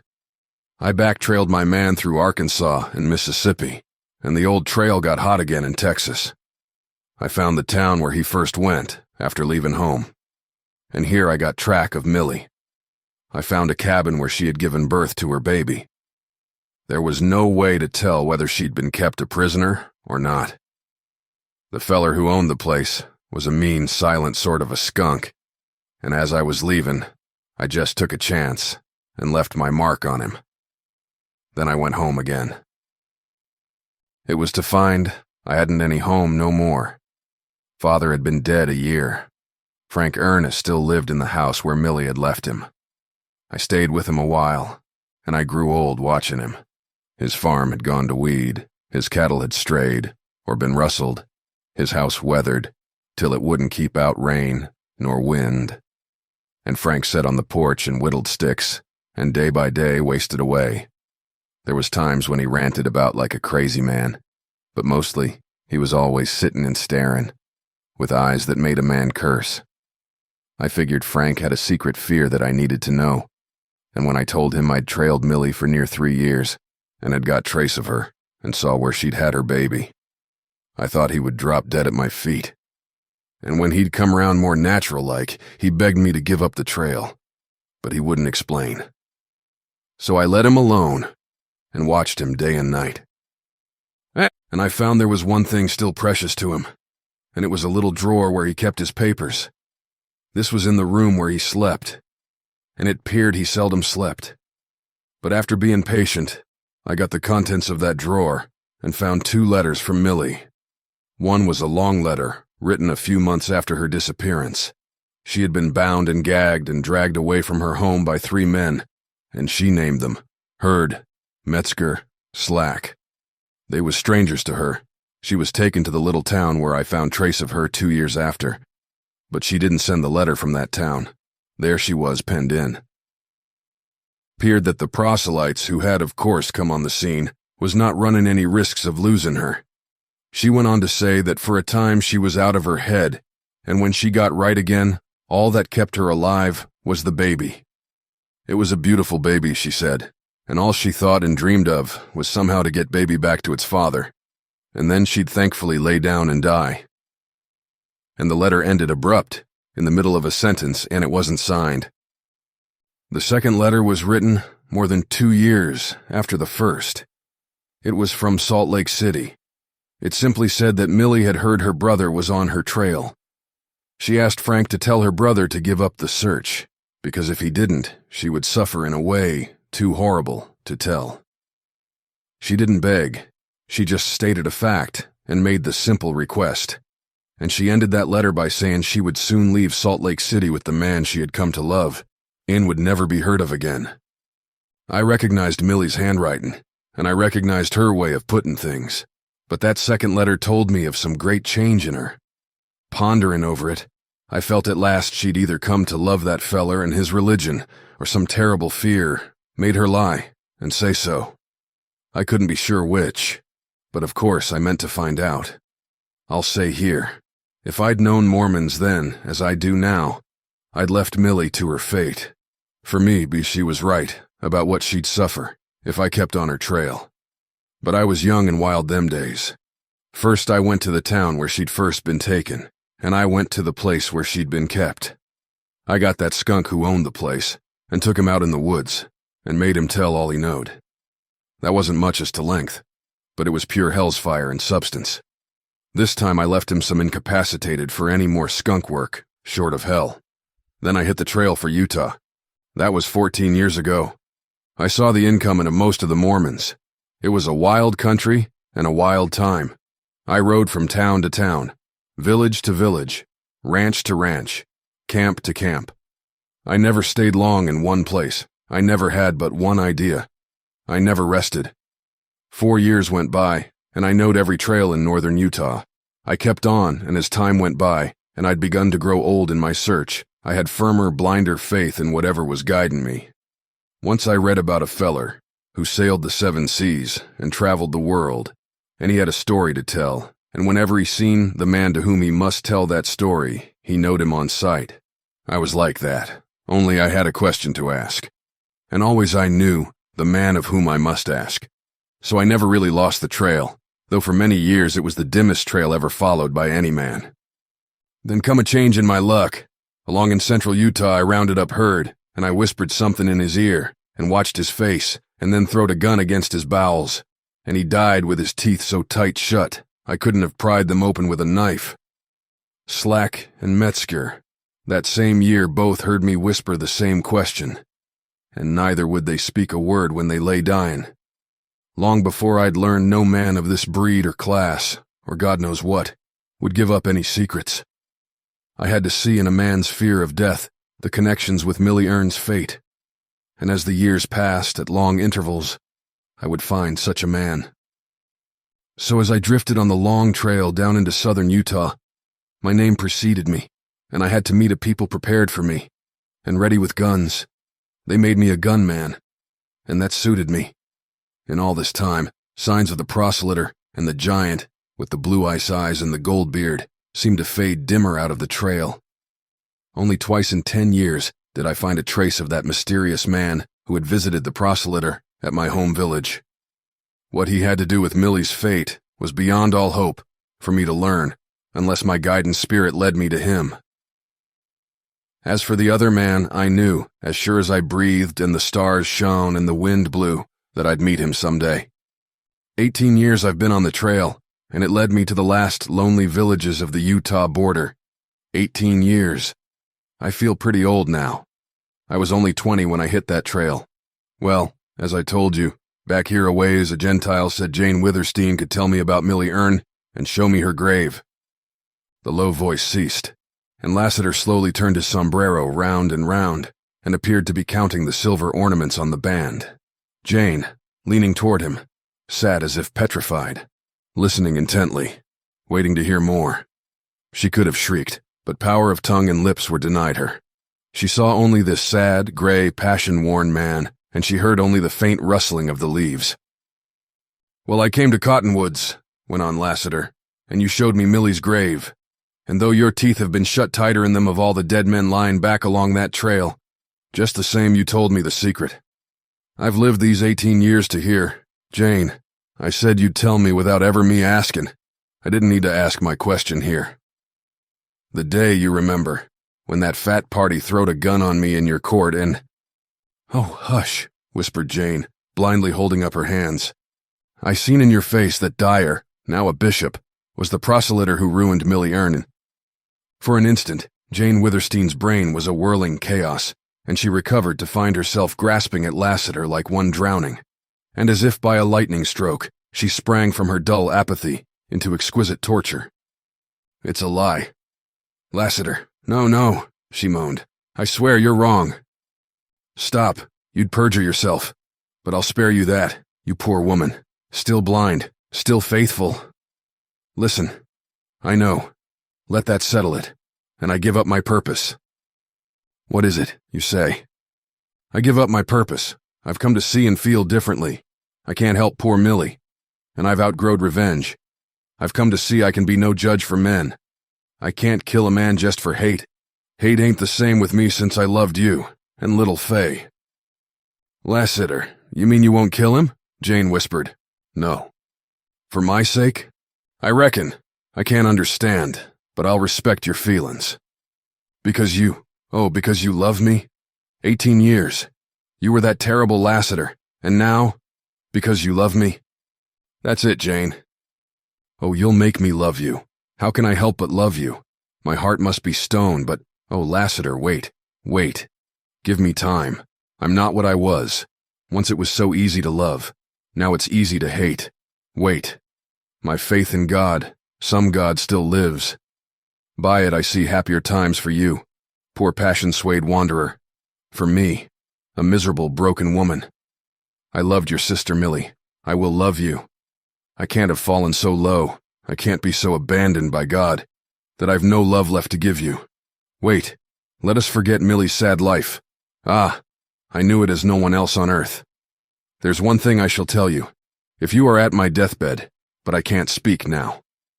I reckon I don't want to hear no more, said Lassiter. Jane leaned against him, as if some pent-up force had rent its way out. She fell into a paroxysm of weeping. Lassiter held her in silent sympathy. By degrees she regained composure, and she was rising, sensible of being relieved of a weighty burden, when a sudden start on Lassiter's part alarmed her. I heard horses with muffled hoofs, he said, and he got up guardedly. Where's Faye? Asked Jane, hurriedly glancing round the shady knoll.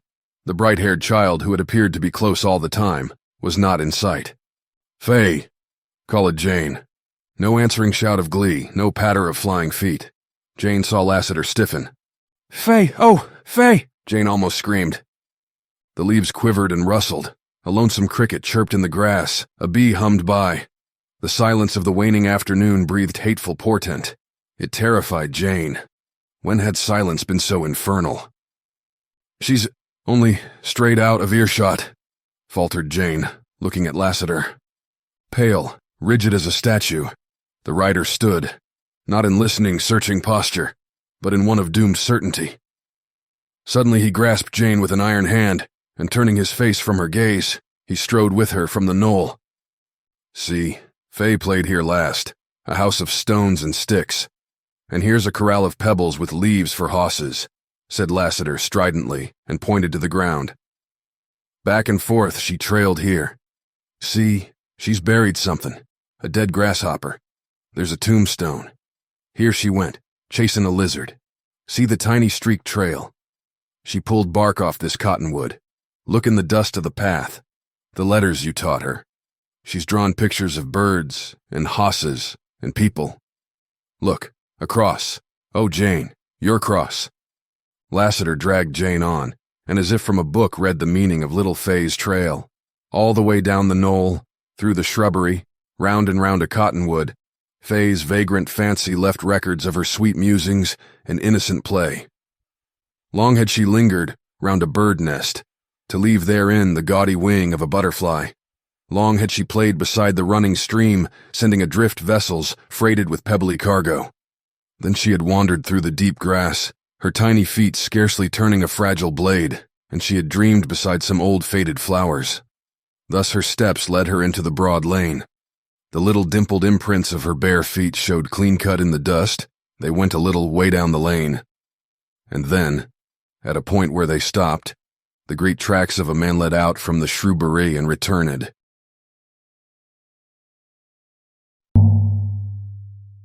In the tradition of riders of the purple sage, Iron Collective's Iron Casa candle, a BookTV favorite with its unique blend of fig, santal, and woody papyrus, crafts an atmosphere of adventure and mystery.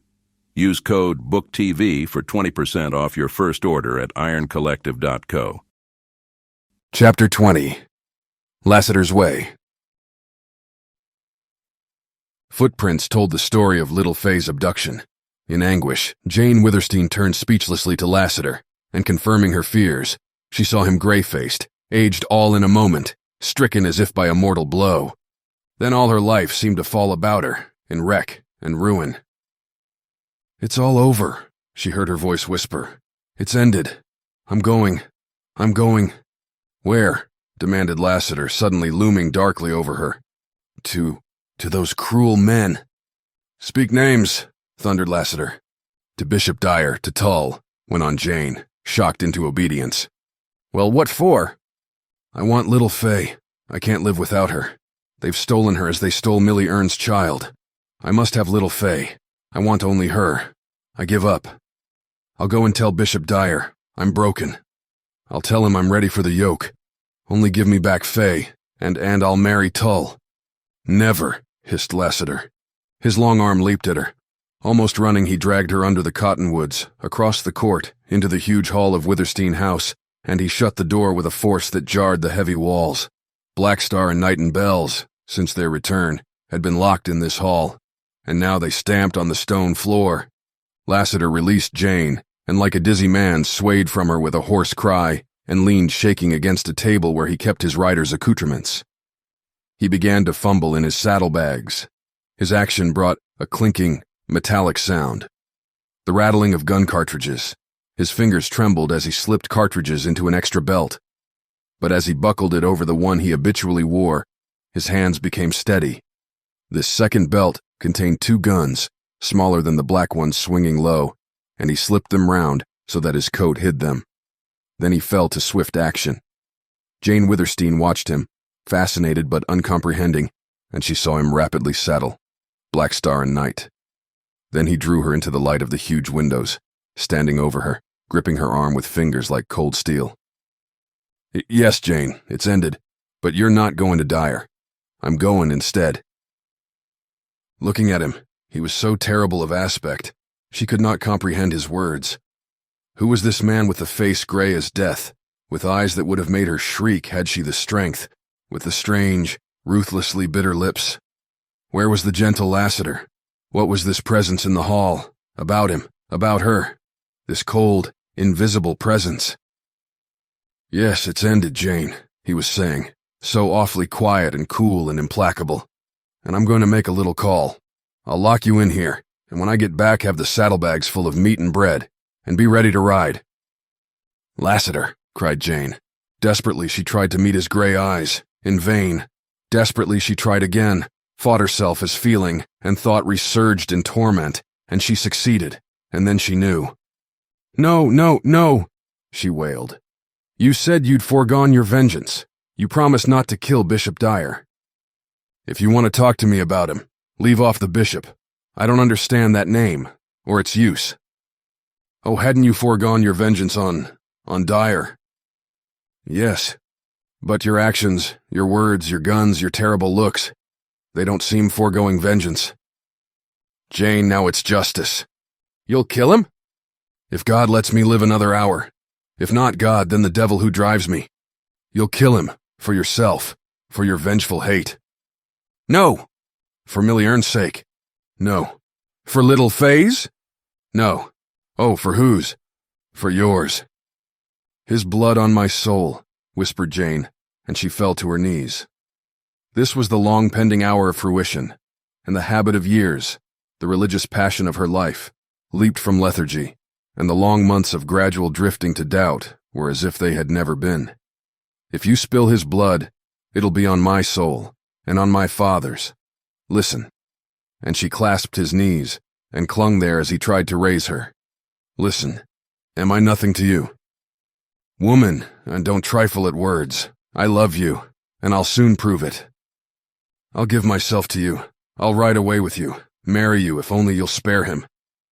His answer was a cold, ringing, terrible laugh. "Lassiter, I'll love you. Spare him." No. She sprang up in despairing, breaking spirit and encircled his neck with her arms and held him in an embrace that he strove vainly to loosen. "Lassiter, would you kill me? I'm fighting my last fight for the principles of my youth. Love of religion, love of father. You don't know. You can't guess the truth, and I can't speak ill. I'm losing all. I'm changing. All I've gone through is nothing to this hour. Pity me. Help me in my weakness. You're strong again, oh so cruelly, coldly strong. You're killing me. I see you, feel you as some other Lassiter. My master, be merciful, spare him." His answer was a ruthless smile. She clung the closer to him and leaned her panting breast on him and lifted her face to his. "Lassiter, I do love you. It's leaped out of my agony. It comes suddenly with a terrible blow of truth. You are a man. I never knew it till now. Some wonderful change came to me when you buckled on these guns and showed that gray, awful face. I loved you then. All my life I've loved, but never as now. No woman can love like a broken woman. If it were not for one thing, just one thing, and yet, I can't speak it. I'd glory in your manhood. The lion in you that means to slay for me. Believe me, and spare Dyer. Be merciful, great as it's in you to be great. Oh, listen and believe. I have nothing, but I'm a woman, a beautiful woman, Lassiter. A passionate, loving woman, and I love you. Take me, hide me in some wild place, and love me and mend my broken heart. Spare him and take me away." She lifted her face closer and closer to his, until their lips nearly touched, and she hung upon his neck, and with strength almost spent, pressed and still pressed her palpitating body to his. "Kiss me," she whispered blindly. "No, not at your price," he answered. His voice had changed, or she had lost clearness of hearing. "Kiss me. Are you a man? Kiss me and save me. Jane, you never played fair with me, but now you're blistering your lips, blackening your soul with lies. By the memory of my mother, by my Bible, no, I have no Bible, but by my hope of heaven, I swear I love you." Lassiter's gray lips formed soundless words that meant even her love could not avail to bend his will. As if the hold of her arms was that of a child's, he loosened it and stepped away. "Wait, don't go. Oh, hear a last word. May a more just and merciful God than the God I was taught to worship judge me. Forgive me, save me, for I can no longer keep silent. Lassiter, in pleading for Dyer, I've been pleading more for my father. My father was a Mormon master, close to the leaders of the church. It was my father who sent Dyer out to proselyte. It was my father who had the blue ice eye and the beard of gold. It was my father you got trace of in the past years. Truly, Dyer ruined Millie Erne, dragged her from her home, to Utah, to Cottonwoods. But it was for my father. If Millie Erne was ever wife of a Mormon, that Mormon was my father. I never knew, never will know whether or not she was a wife. Blind I may be, Lassiter. Fanatically faithful to a false religion I may have been, but I know justice, and my father is beyond human justice. Surely he is meeting just punishment, somewhere. Always it has appalled me, the thought of your killing Dyer for my father's sins, so I have prayed. Jane, the past is dead. In my love for you I forgot the past. This thing I'm about to do ain't for myself or Millie or Faye. It's not because of anything that ever happened in the past, but for what is happening right now. It's for you. And listen, since I was a boy, I've never thanked God for anything. If there is a God, and I've come to believe it, I thank him now for the years that made me Lassiter. I can reach down and feel these big guns, and know what I can do with them. And Jane, only one of the miracles Dyer professes to believe in, can save him. Again for Jane, Withersteen came the spinning of her brain in darkness, and as she whirled in endless chaos, she seemed to be falling at the feet of a luminous figure, a man, Lassiter, who had saved her from herself, who could not be changed, who would slay rightfully. Then she slipped into utter blackness. When she recovered from her faint, she became aware that she was lying on a couch near the window in her sitting room. Her brow felt damp and cold and wet. Someone was chafing her hands. She recognized Judkins, and then saw that his lean, hard face wore the hue and look of excessive agitation. Judkins, her voice broke weakly. Aw, Miss Withersteen, you're coming round fine. Now just lay still a little. You're all right. Everything's all right. Where is he? Who? Lassiter. You needn't worry none about him. Where is he? Tell me instantly. Well, he's in the other room patching up a few trifling bullet holes. Ah, Bishop Dyer. When I seen him last, a matter of half an hour ago, he was on his knees. He was some busy, but he wasn't praying. How strangely you talk. I'll sit up. I'm, well, strong again. Tell me, Dyer on his knees, what was he doing? Well, begging your pardon for blunt talk. Miss Withersteen, Dyer was on his knees and not praying. You remember his big, broad hands? You've seen him raised in blessing over old gray men and little curly-headed children like Fay Larkin. Come to think of that, I disremember ever hearing of his lifting his big hands and blessing over a woman. Wall, when I seen him last, just a little while ago, he was on his knees, not praying, as I remarked, and he was pressing his big hands over some bigger wounds. Man, you drive me mad. Did Lassiter kill Dyer? Yes. Did he kill Tull? No, Tull's out of the village with most of his riders. He's expected back before evening. Lassiter will have to get away before Tull and his riders come in. It's sure death for him here. And wuss for you too, Miss Withersteen. There'll be some of an uprising when Tull gets back. I shall ride away with Lassiter. Judkins, tell me all you saw, all you know about this killing.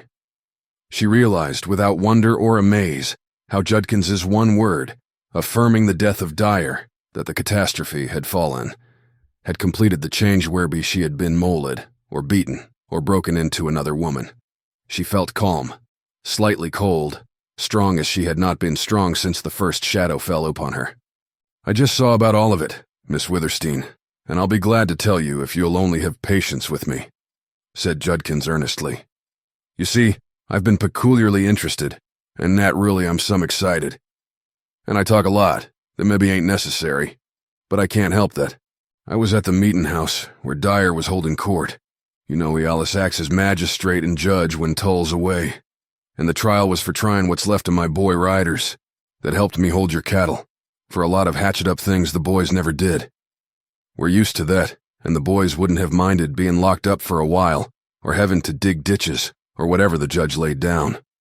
You see, I divided the gold you give me among all my boys, and they all hid it, and they all feel rich.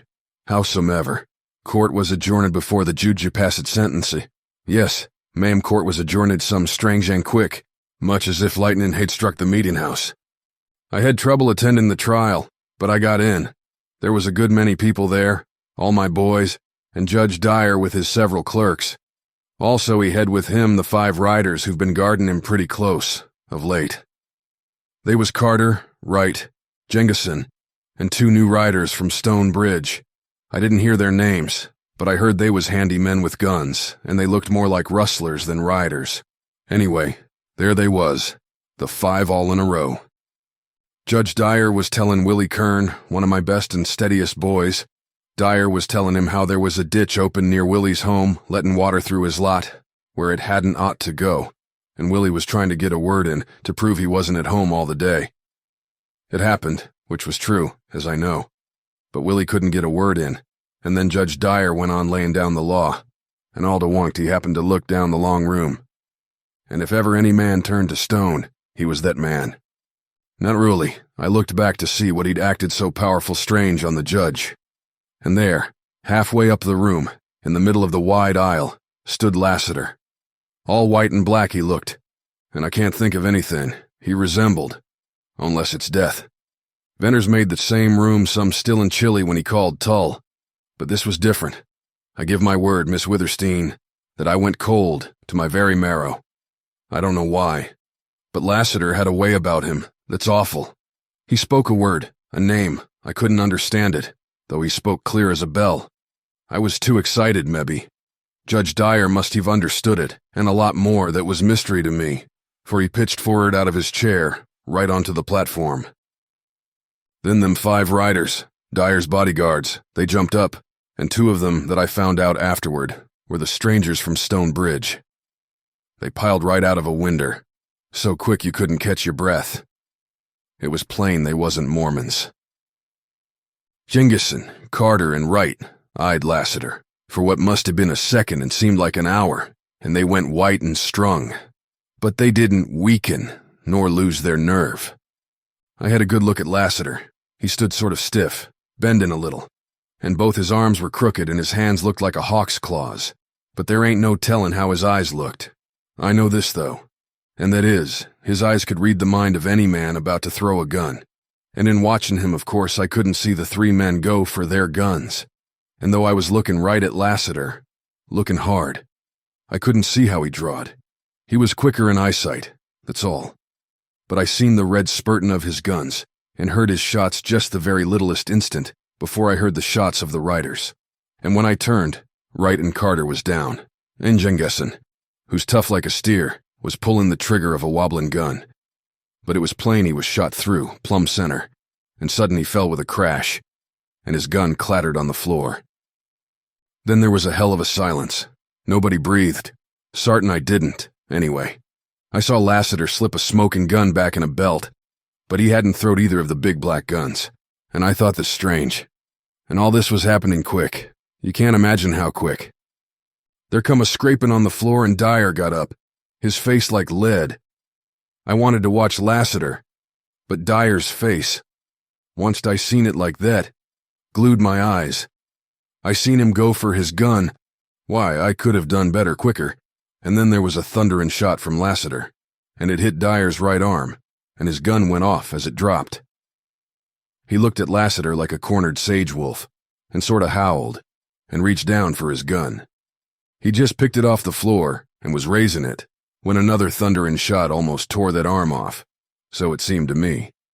The gun dropped again, and he went down on his knees, kinda flounderin' after it. It was some strange and terrible to see his awful earnestness. Why would such a man cling so to life? Anyway, he got the gun with left hand and was raising it, pulling trigger in his madness, when the third thunderin' shot hit his left arm, and he dropped the gun again. But that left arm wasn't useless yet, for he grabbed up the gun, and with a shaken aim that would have been pitiful to me, in any other man, he began to shoot. One wild bullet struck a man 20 feet from Lassiter, and it killed that man, as I seen afterward. Then come a bunch of thunderin' shots, 9 I calculated after, for they come so quick I couldn't count them, and I knew Lassiter he'd turned the black guns loose on Dyer. I'm telling you straight, Miss Withersteen, for I want you to know. Afterward you'll get over it. I've seen some soul-racking scenes on this Utah border, but this was the awfulest. I remember I closed my eyes, and for a minute I thought of the strangest things. Out of place there, such as you'd never dream would come to mind. I saw the sage and runnin' hosses, and that's the beautifulest sight to me. And I saw dim things in the dark, and there was a kind of hummin' in my ears. And I remember distinctly, for it was what made all these things whirl out of my mind and open my eyes. I remember distinctly it was the smell of gunpowder. The court had about adjourned for the judge. He was on his knees, and he wasn't prayin'. He was gasping and trying to press his big, flopping, crippled hands over his body. Lassiter had sent all those last thunderin' shots through his body. That was Lassiter's way. And Lassiter spoke, and if I ever forget his words, I'll never forget the sound of his voice. Proslater, I reckon you'd better call quick on that God who reveals himself to you on earth, because he won't be visiting the place you're going to. And then I seen Dyer look at his big hanging hands that wasn't big enough for the last work he set them to, and he looked up at Lassiter. And then he stared horrible at something that wasn't Lassiter, nor anyone there, nor the room, nor the branches of purple sage peeping into the winder. Whatever he seen, it was with the look of a man who discovers something too late. It's a terrible look. And with a horrible understanding cry, he slid forward on his face. Judkins paused in his narrative, breathing heavily, while he wiped his perspiring brow. That's about all, he concluded. Lassiter left the meeting house, and I hurried to catch up with him. He was bleeding from 3 gunshots, none of them much to bother him, and we come right up here. I found you laying in the hall, and I had to work some over you. Jane Withersteen offered up no prayer for Dyer's soul. Lassiter's step sounded in the hall, the familiar soft, silver clinking step, and she heard it with thrilling new emotions, in which was a vague joy in her very fear of him. The door opened, and she saw him, the old Lassiter, slow, easy, gentle, cool, yet not exactly the same Lassiter. She rose, and for a moment, her eyes blurred and swam in tears. "Are you all right?" she asked, tremulously. "I reckon." "Lassiter, I'll ride away with you. Hide me till danger is past, till we are forgotten. Then take me where you will. Your people shall be my people, and your God my God." He kissed her hand with the quaint grace and courtesy that came to him in rare moments. "Black Star and Knight are ready," he said, simply. His quiet mention of the black racers spurred Jane to action. Hurrying to her room, she changed to her rider's suit, packed her jewelry, and the gold that was left, and all the woman's apparel for which there was space in the saddlebags, and then returned to the hall. Black Star stamped his iron-shod hooves and tossed his beautiful head and eyed her with knowing eyes. "Judkins, I give Bells to you," said Jane. "I hope you will always keep him and be good to him." Judkins mumbled thanks that he could not speak fluently, and his eyes flashed. Lassiter strapped Jane's saddlebags upon Black Star and led the racers out into the court. "Judkins, you ride with Jane out into the sage. If you see any riders coming, shout quick twice. And Jane, don't look back. I'll catch up soon. We'll get to the break into the pass before midnight, and then wait until morning to go down." Black Star bent his graceful neck and bowed his noble head, and his broad shoulders yielded as he knelt for Jane to mount. She rode out of the court beside Judkins, through the grove, across the wide lane into the sage, and she realized that she was leaving Withersteen House forever, and she did not look back. A strange, dreamy, calm peace pervaded her soul. Her doom had fallen upon her, but instead of finding life no longer worth living, she found it doubly significant, full of sweetness as the western breeze, beautiful and unknown as the sage slope stretching its purple sunset. Shadows before her. She became aware of Judkins' hand touching hers. She heard him speak a husky goodbye. Then into the place of Bells shot the dead black, keen, racy nose of Night, and she knew Lassiter rode beside her. "Don't look back," he said, and his voice too was not clear. "Don't look back!" Facing straight ahead, seeing only the waving, shadowy sage, Jane held out her gauntleted hand to feel it enclosed in strong clasp. So she rode on without a backward glance at the beautiful grove of cottonwoods. She did not seem to think of the past of what she left forever, but of the color and mystery and wildness of the sage slope leading down to Deception Pass, and of the future. She watched the shadows lengthen down the slope. She felt the cool west wind sweeping by from the rear, and she wondered at low, yellow clouds sailing swiftly over her and beyond. "Don't look back," said Lassiter.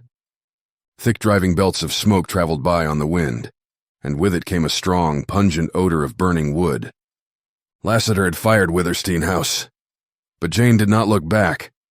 A misty veil obscured the clear, searching gaze she had kept steadfastly upon the purple slope and the dim lines of canyons. It passed, as passed the rolling clouds of smoke, and she saw the valley deepening into the shades of twilight. Night came on, swift as the fleet racers, and stars peeped out to brighten and grow, and the huge, windy eastern heave of sage level paled under a rising moon and turned to silver.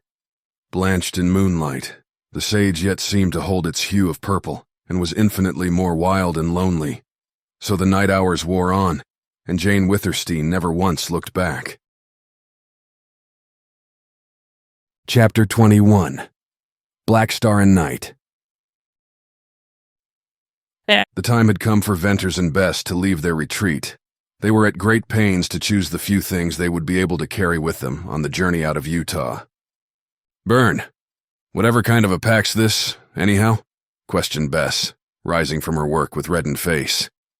Venters, absorbed in his own task, did not look up at all, and in reply said he had brought so much from Cottonwoods that he did not recollect the half of it. "A woman packed this!" Bess exclaimed. He scarcely caught her meaning, but the peculiar tone of her voice caused him instantly to rise, and he saw Bess on her knees before an open pack which he recognized as the one given him by Jane. "By George!" he ejaculated, guiltily. And then at sight of Bess's face he laughed outright. "A woman packed this," she repeated, fixing woeful, tragic eyes on him. "Well, is that a crime? There is a woman after all. Now, Bess, you've lied to me." Then and there, Venters found it imperative to postpone work for the present. All her life, Bess had been isolated, but she had inherited certain elements of the eternal feminine. "But there was a woman, and you did lie to me," she kept repeating, after he had explained. "What of that? Bess, I'll get angry at you in a moment. Remember, you've been pent up all your life. I venture to say that if you'd been out in the world, you'd have had a dozen sweethearts, and have told many a lie before this." "I wouldn't anything of the kind," declared Bess indignantly. "Well, perhaps not lie, but you'd have had the sweethearts. You couldn't have helped that, being so pretty." This remark appeared to be a very clever and fortunate one, and the work of selecting and then of stowing all the packs in the cave went on without further interruption. Venters closed up the opening of the cave with a thatch of willows and aspens, so that not even a bird or a rat could get into the sacks of grain, and this work was in order with the precaution habitually observed by him. He might not be able to get out of Utah and have to return to the valley, but he owed it to Bess to make the attempt, and in case they were compelled to turn back, he wanted to find that fine store of food and grain intact. The outfit of implements and utensils he packed away in another cave. "Bess, we have enough to live here all our lives," he said once, dreamily.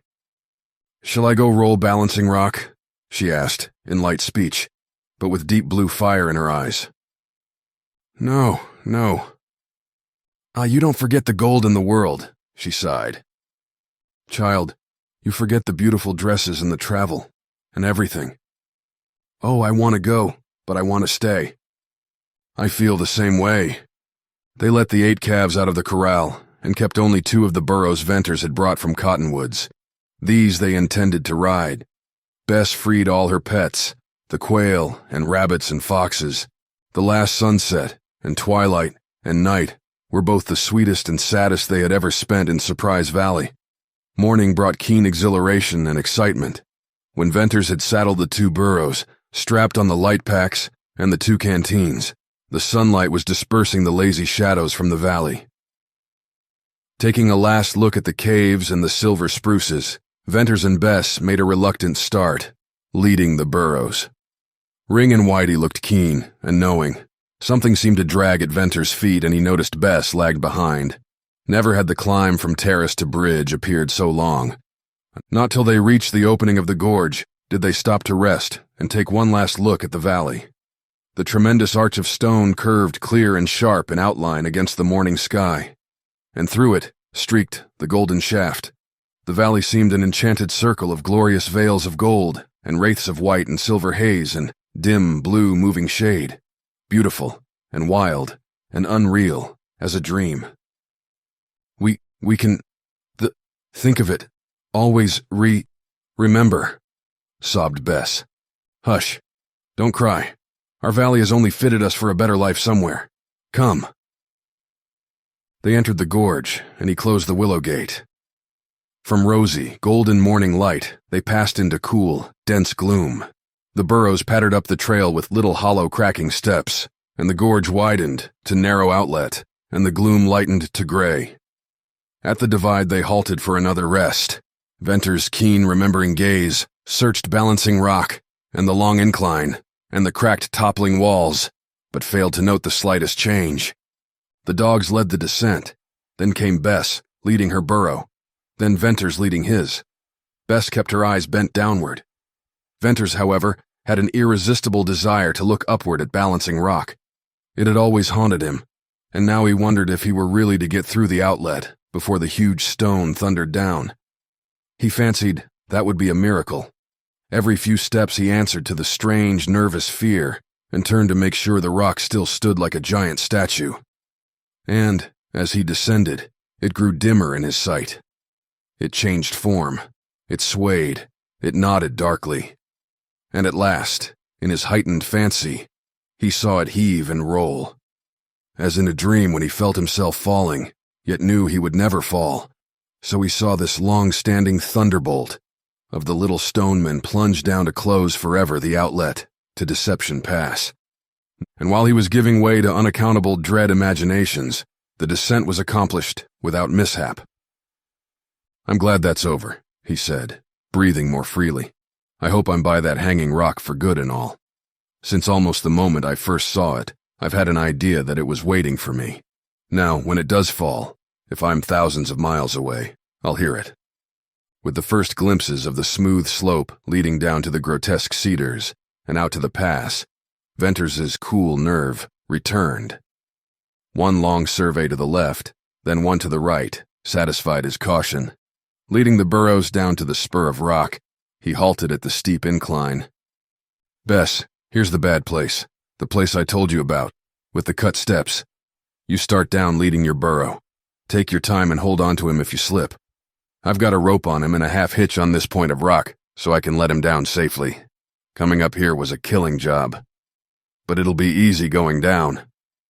Both burros passed down the difficult stairs cut by the cliff dwellers and did it without a misstep. After that, the descent down the slope and over the mile of scrawled, ripped, and ridged rock required only careful guidance, and Venters got the burros to level ground in a condition that caused him to congratulate himself.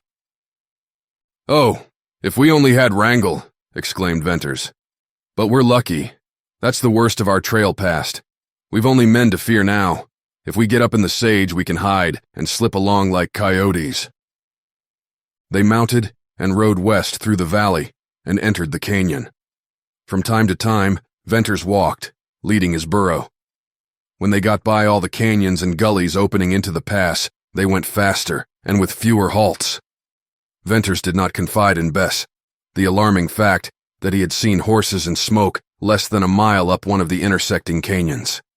He did not talk at all, and long after he had passed this canyon and felt secure once more in the certainty that they had been unobserved, he never relaxed his watchfulness. But he did not walk anymore, and he kept the burros at a steady trot. Night fell before they reached the last water in the pass, and they made camp by starlight. Venters did not want the burros to stray, so he tied them with long halters in the grass near the spring. Bess, tired out and silent, laid her head in a saddle and went to sleep between the two dogs. Venters did not close his eyes. The canyon silence appeared full of the low, continuous hum of insects. He listened until the hum grew into a roar, and then, breaking the spell, once more he heard it low and clear. He watched the stars and the moving shadows, and always his glance returned to the girl's dimly pale face, and he remembered how white and still it had once looked in the starlight, and again stern thought fought his strange fancies. Would all his labor and his love be for naught? Would he lose her, after all? What did the dark shadow around her portend? Did calamity lurk on that long upland trail through the sage? Why should his heart swell and throb with nameless fear?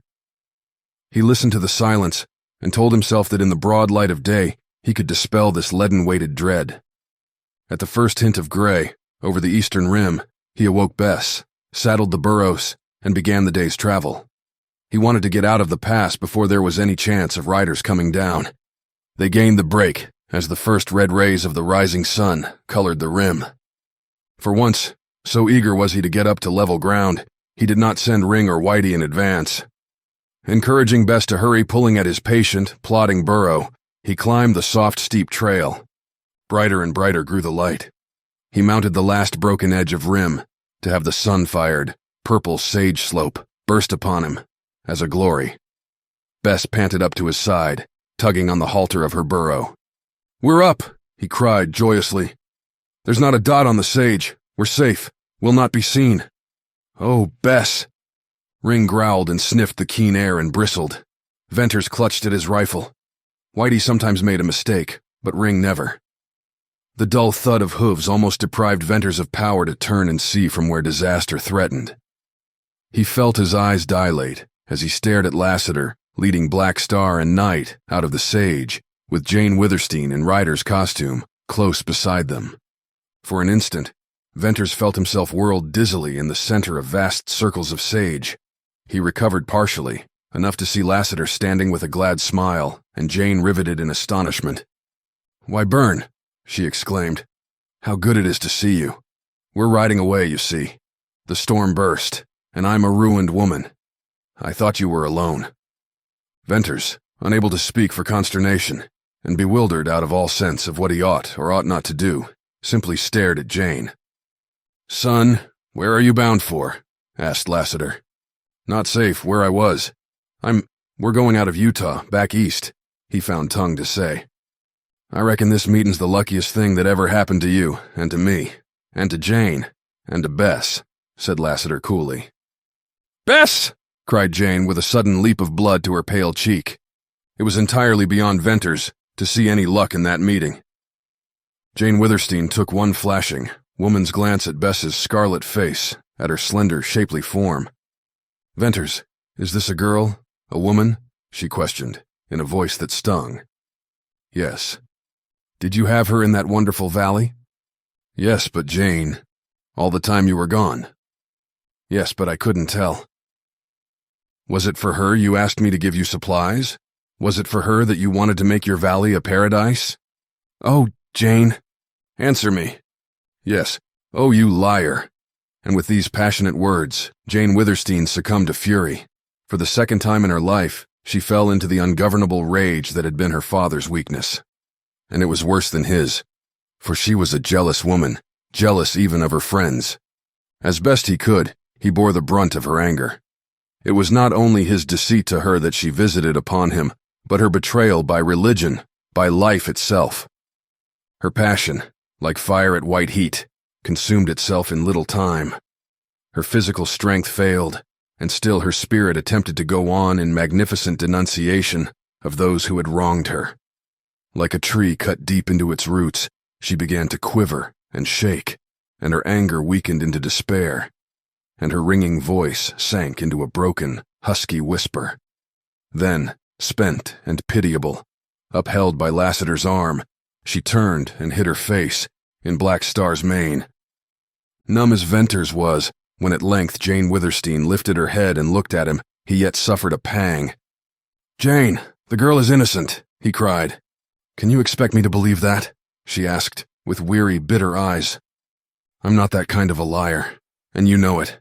If I lied, if I kept silent when honor should have made me speak, it was to spare you. I came to Cottonwoods to tell you, but I couldn't add to your pain. I intended to tell you I had come to love this girl.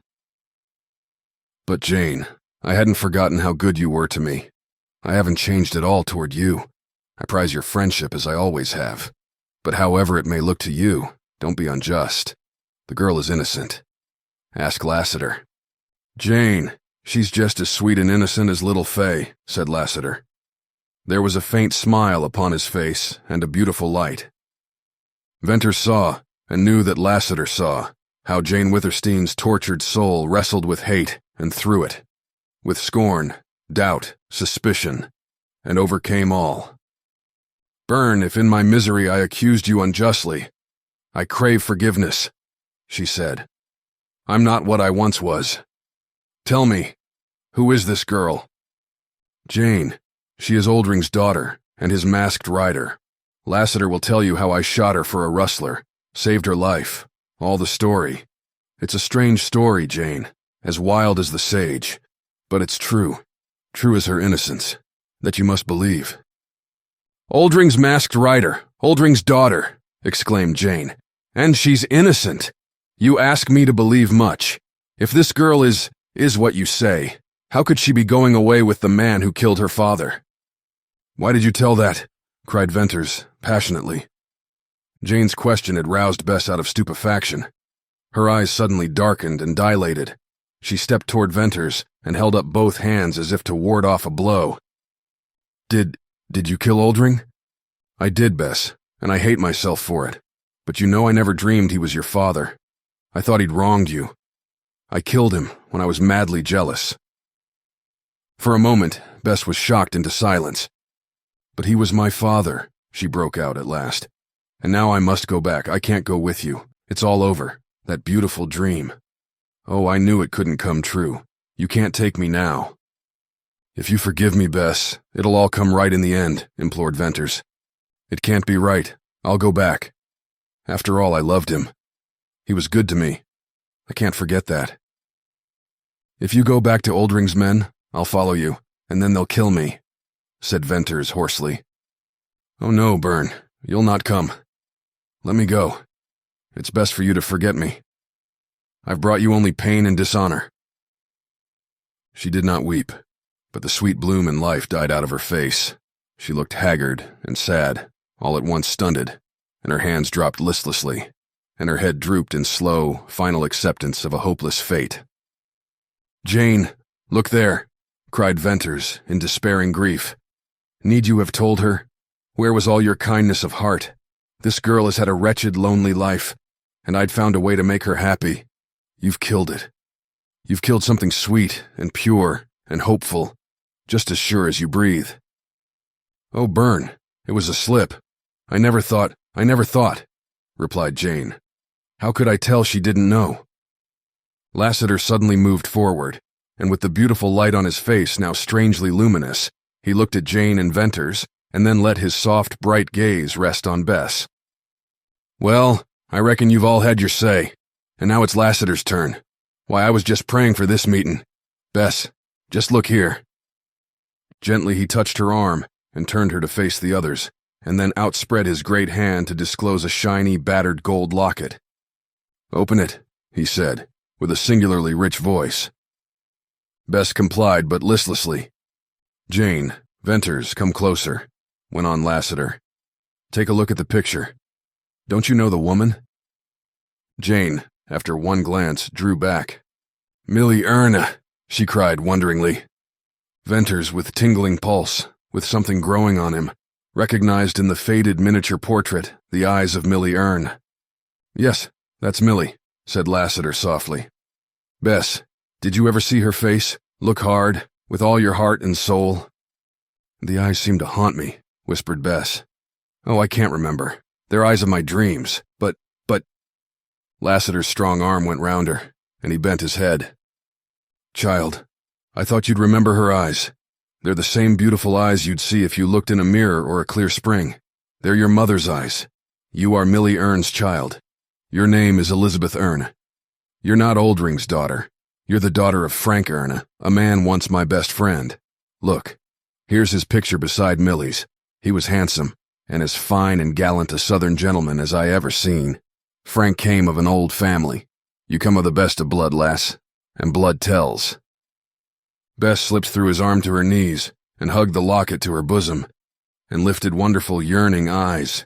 It can't be true. Thank God, lass, it is true, replied Lassiter. Jane and Byrne here. They both recognize Millie. They see Millie in you. They're so knocked out they can't tell you, that's all. Who are you? Whispered Bess. I reckon I'm Millie's brother and your uncle. Uncle Jim, ain't that fine? Oh, I can't believe, don't raise me. Byrne, let me kneel. I see truth in your face, in Miss Withersteen's, but let me hear it all on my knees. Tell me how it's true. Well, Elizabeth, listen, said Lassiter. Before you was born, your father made a mortal enemy of a Mormon named Dyer. They was both ministers and come to be rivals. Dyer stole your mother away from her home. She gave birth to you in Texas, 18 years ago. Then she was taken to Utah, from place to place, and finally to the last border settlement, Cottonwoods. You was about 3 years old when you was taken away from Millie. She never knew what had become of you, but she lived a good while, hoping and praying to have you again. Then she gave up and died, and I may as well put in here your father died 10 years ago. Well, I spent my time tracing Millie, and some months back, I landed in Cottonwoods, and just lately, I learned all about you. I had a talk with Oldring, and told him you was dead, and he told me what I had so long been wanting to know. It was Dyer, of course, who stole you from Millie. Part reason he was sore, because Millie refused to give you Mormon teaching, but mostly he still hated Frank Ernest so infernally that he made a deal with Oldring to take you and bring you up as an infamous rustler and rustler's girl. The idea was to break Frank Ernest's heart, if he ever came to Utah, to show him his daughter with a band of low rustlers. Well, Oldring took you, brought you up from childhood, and then made you his masked rider. He made you infamous.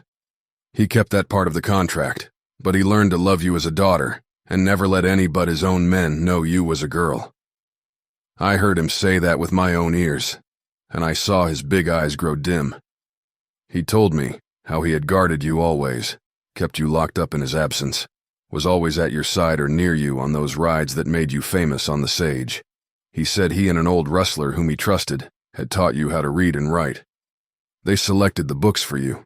Dyer had wanted you brought up the vilest of the vile, and Oldring brought you up the innocentest of the innocent. He said you didn't know what vileness was. I can hear his big voice tremble now as he said it. He told me how the men, rustlers and outlaws, who from time to time tried to approach you familiarly, he told me how he shot them dead. I'm telling you this specially because you've showed such shame, saying you was nameless and all that. Nothing on earth can be wronger than that idea of yours. And the truth of it is here. Oldring swore to me that if Dyer died, releasing the contract, he intended to hunt up your father and give you back to him. It seems Oldring wasn't all bad, and he sure loved you. Venters leaned forward in passionate remorse. Oh, Bess, I know Lassiter speaks the truth, for when I shot Oldring, he dropped to his knees and fought with unearthly power to speak, and he said, "Man, why didn't you wait?" Bess was... Then he fell dead, and I've been haunted by his look and words. Oh, Bess, what a strange, splendid thing for Oldring to do. It all seems impossible. But dear, you really are not what you thought. "Elizabeth Erna," cried Jane Withersteen, "I loved your mother and I see her in you." What had been incredible from the lips of men became, in the tone, look, and gesture of a woman, a wonderful truth for Bess. With little tremblings of all her slender body, she rocked to and fro on her knees. The yearning wistfulness of her eyes changed to solemn splendor of joy. She believed she was realizing happiness. And as the process of thought was slow, so were the variations of her expression. Her eyes reflected the transformation of her soul. Dark, brooding, hopeless belief, clouds of gloom, drifted, paled, vanished in glorious light. An exquisite rose flush, a glow, shone from her face as she slowly began to rise from her knees. A spirit uplifted her. All that she had held as base dropped from her. Venters watched her in joy, too deep for words. By it he divined something of what Lassiter's revelation meant to Bess, but he knew he could only faintly understand. That moment when she seemed to be lifted by some spiritual transfiguration was the most beautiful moment of his life. She stood with parted, quivering lips, with hands tightly clasping the locket to her heaving breast. A new conscious pride of worth dignified the old wild free grace and poise. "Uncle Jim," she said tremulously, with a different smile from any Venters had ever seen on her face.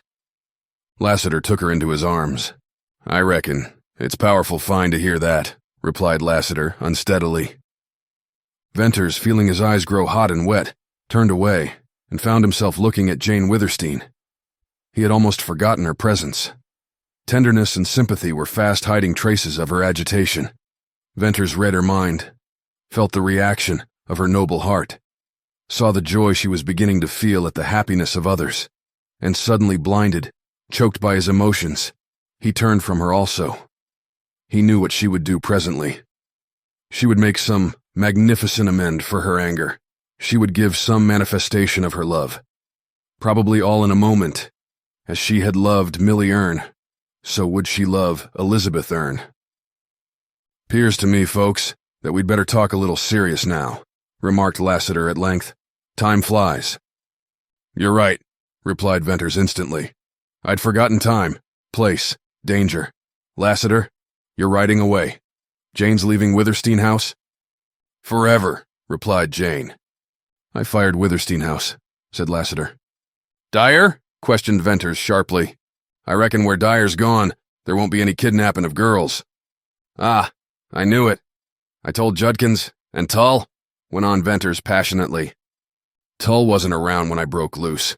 By now he's likely on our trail with his riders." "Lassiter, You're going into the past to hide, till all this storm blows over? I reckon that's Jane's idea.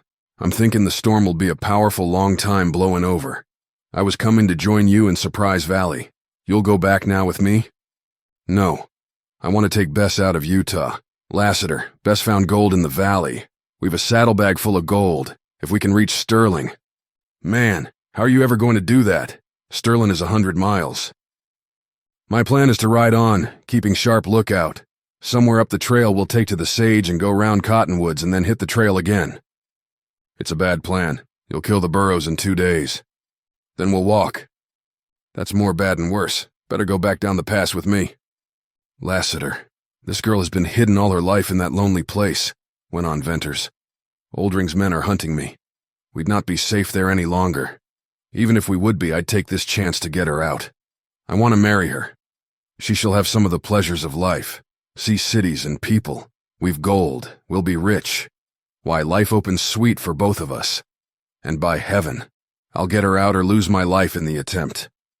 I reckon if you go on with them burros, you'll lose your life all right. Tull will have riders all over this sage. You can't get out on them burros. It's a fool idea. That's not doing best by the girl. Come with me and take chances on the rustlers. Lassiter's cool argument made Venters waver, not in determination to go, but in hope of success. Bess, I want you to know. Lassiter says the trip's almost useless now. I'm afraid he's right. We've got about 1 chance in 100 to go through. Shall we take it? Shall we go on? We'll go on, replied Bess. That settles it, Lassiter. Lassiter spread wide his hands, as if to signify he could do no more, and his face clouded. Venters felt a touch on his elbow. Jane stood beside him, with a hand on his arm. She was smiling. Something radiated from her, and like an electric current accelerated the motion of his blood. Byrne, you'd be right to die, rather than not take Elizabeth out of Utah, out of this wild country. You must do it. You'll show her the great world, with all its wonders. Think how little she has seen. Think what delight is in store for her. You have gold. You will be free. You will make her happy. What a glorious prospect. I share it with you. I'll think of you, dream of you, pray for you. Thank you, Jane, replied Venters, trying to steady his voice. It does look bright. Oh, if we were only across that wide, open waste of sage. Byrne, the trip's as good as made. It'll be safe. Easy. It'll be a glorious ride, she said softly. Venters stared. Had Jane's troubles made her insane? Lassiter, too, acted queerly, all at once beginning to turn his sombrero round in hands that actually shook. You are a rider. She is a rider. This will be the ride of your lives, added Jane, in that same soft undertone, almost as if she were musing to herself. Jane, he cried, I give you Black Star and Night. Black Star and Night, he echoed. It's done. Lassiter, put our saddlebags on the burros. Only when Lassiter moved swiftly to execute her bidding did Venters's clogged brain grasp at literal meanings. He leapt to catch Lassiter's busy hands. No, no. What are you doing? He demanded in a kind of fury. I won't take her racers. What do you think I am? It'd be monstrous. Lassiter, stop it, I say. You've got her to save. You've miles and miles to go. Tull is trailing you. There are rustlers in the pass. Give me back that saddlebag. Son, cool down, returned Lassiter, in a voice he might have used to a child. But the grip with which he tore away Venters's grasping hands was that of a giant. Listen, you fool boy. Jane sized up the situation. The burros'll do for us. We'll sneak along and hide. I'll take your dogs and your rifle. Why, it's the trick. The blacks are yours, and sure as I can throw a gun, you're going to ride safe out of the sage. Jane, stop him. Please stop him, gasped Venters. I've lost my strength. I can't do anything. This is hell for me. Can't you see that? I've ruined you. It was through me you lost all. You've only Black Star and Night left. You love these horses. Oh, I know how you must love them now. And you're trying to give them to me, to help me out of Utah, to save the girl I love. That will be my glory. Then in the white, rapt face, in the unfathomable eyes, Venters saw Jane Withersteen in a supreme moment. This moment was one wherein she reached up to the height for which her noble soul had ever yearned. He, After disrupting the calm tenor of her peace, after bringing down on her head the implacable hostility of her churchmen, after teaching her a bitter lesson of life, he was to be her salvation.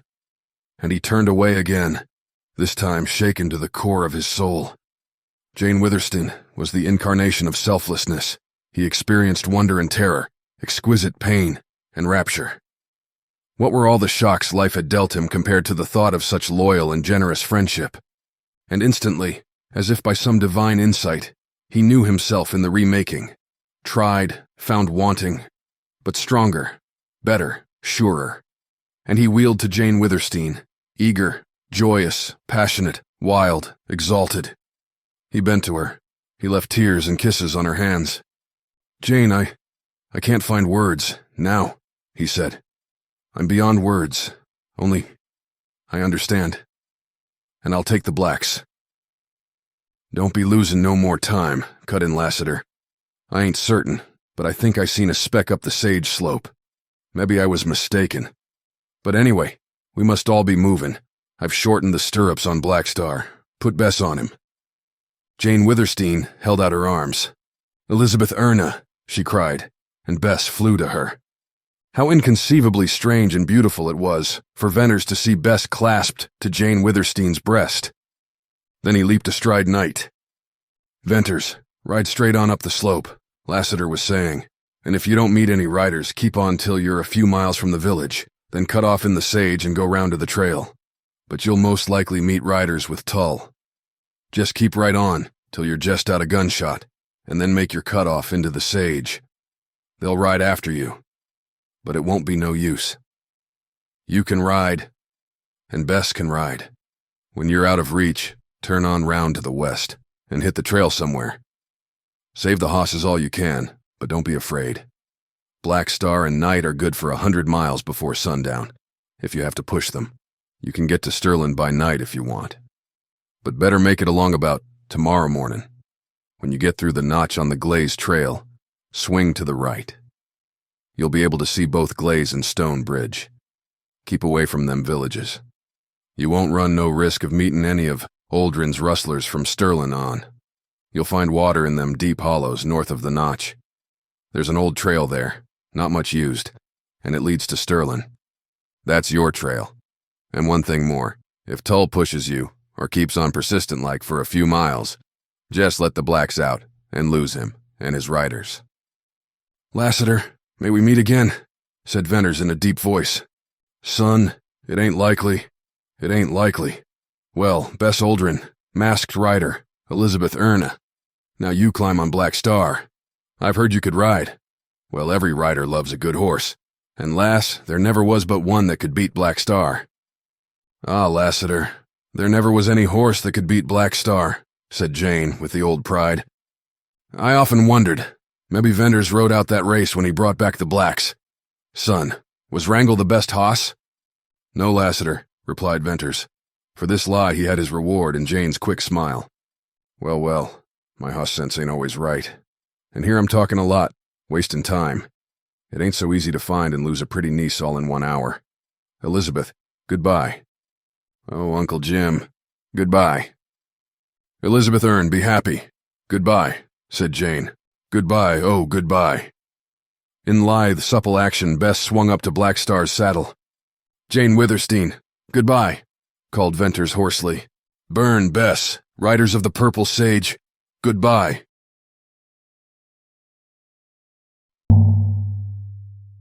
As Riders of the Purple Sage takes you on a journey through the Wild West, Iron Collective's Lavaquera candles, a BookTV favorite, enrich your adventure with their luxurious ambergris, leather, and pinionwood scent.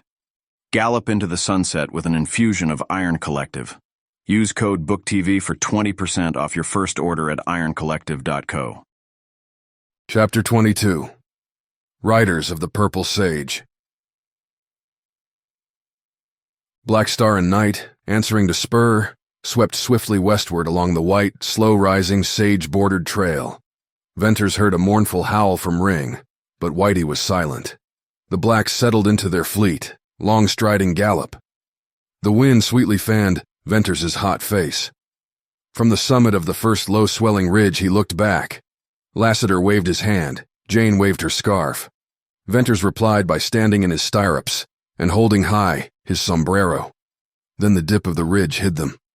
From the height of the next, he turned once more. Lassiter, Jane, and the burros had disappeared. They had gone down into the pass. Venters felt a sensation of irreparable loss. "Burn! Look!" called Bess, pointing up the long slope. A small, dark, moving dot split the line where purple sage met blue sky. That dot was a band of riders. "Pull the black, Bess." They slowed from gallop to canter, then to trot. The fresh and eager horses did not like the check. "Burn. Blackstar has great eyesight. I wonder if they're Tull's riders. They might be rustlers, but it's all the same to us." The black dot grew to a dark patch, moving under low dust clouds. It grew all the time, though very slowly. There were long periods when it was in plain sight, and intervals when it dropped behind the sage. The blacks trotted for half an hour, for another half hour, and still the moving patch appeared to stay on the horizon line. Gradually, however, as time passed, it began to enlarge, to creep down the slope, to encroach upon the intervening distance. "Bess, what do you make them out?" asked Venters. "I don't think they're rustlers." "They're sage riders," replied Bess. "I see a white horse and several grays. Rustlers seldom ride any horses but bays and blacks. That white horse is Tull's. Pull the black, Bess. I'll get down and cinch up. We're in for some riding. Are you afraid?" "Not now," answered the girl, smiling. "You needn't be. Bess, you don't weigh enough to make Blackstar know you're on him. I won't be able to stay with you. You'll leave Tull and his riders as if they were standing still." "How about you?" "Never fear. If I can't stay with you, I can still laugh at Tull." "Look, Byrne, they've stopped on that ridge. They see us." "Yes, but we're too far yet for them to make out who we are. They'll recognize the blacks first. We've passed most of the ridges and the thickest sage. Now when I give the word, let Blackstar go and ride." Venters calculated that a mile or more still intervened between them and the riders. They were approaching at a swift canter. Soon Venters recognized Tull's white horse and concluded that the riders had likewise recognized Blackstar and Night. But it would be impossible for Tull yet to see that the blacks were not ridden by Lassiter and Jane. Venters noted that Tull and the line of horsemen, perhaps 10 or 12 in number, stopped several times and evidently looked hard down the slope. It must have been a puzzling circumstance for Tull. Venters laughed grimly at the thought of what Tull's rage would be when he finally discovered the trick. Venters meant to sheer out into the sage before Tull could possibly be sure who rode the blacks. The gap closed to a distance of half a mile. Tull halted. His riders came up and formed a dark group around him. Venters thought he saw him wave his arms, and was certain of it, when the riders dashed into the sage, to right and left of the trail. Tull had anticipated just the move held in mind by Venters. "Now, Bess," shouted Venters. "Strike north, go round those riders and turn west." Blackstar sailed over the low sage, and in a few leaps got into his stride and was running. Venters spurred Night after him. It was hard going in the sage. The horses could run as well there, but keen eyesight and judgment must constantly be used by the riders in choosing ground. And continuous swerving from aisle to aisle between the brush, and leaping little washes and mounds of the pack rats, and breaking through sage, made rough riding. When Venters had turned into a long aisle, he had time to look up at Tull's riders. They were now strung out into an extended line riding northeast, and, as Venters and Bess were holding due north, this meant, if the horses of Tull and his riders had the speed and the staying power, they would head the blacks and turn them back down the slope. Tull's men were not saving their mounts. They were driving them desperately. Venters feared only an accident to Blackstar or Night, and skillful riding would mitigate a possibility of that. One glance he had served to show him that Bess could pick a course through the sage as well as he. She looked neither back nor at the running riders, and bent forward over Blackstar's neck and studied the ground ahead. It struck Venters, presently, after he had glanced up from time to time, that Bess was drawing away from him, as he had expected. He had, however, only thought of the light weight Blackstar was carrying and of his superior speed. He saw now that the black was being ridden as never before. Except when Jerry Card lost the race to Wrangle. How easily, gracefully, naturally, Bess sat her saddle. She could ride. Suddenly Venters remembered she had said she could ride, but he had not dreamed she was capable of such superb horsemanship.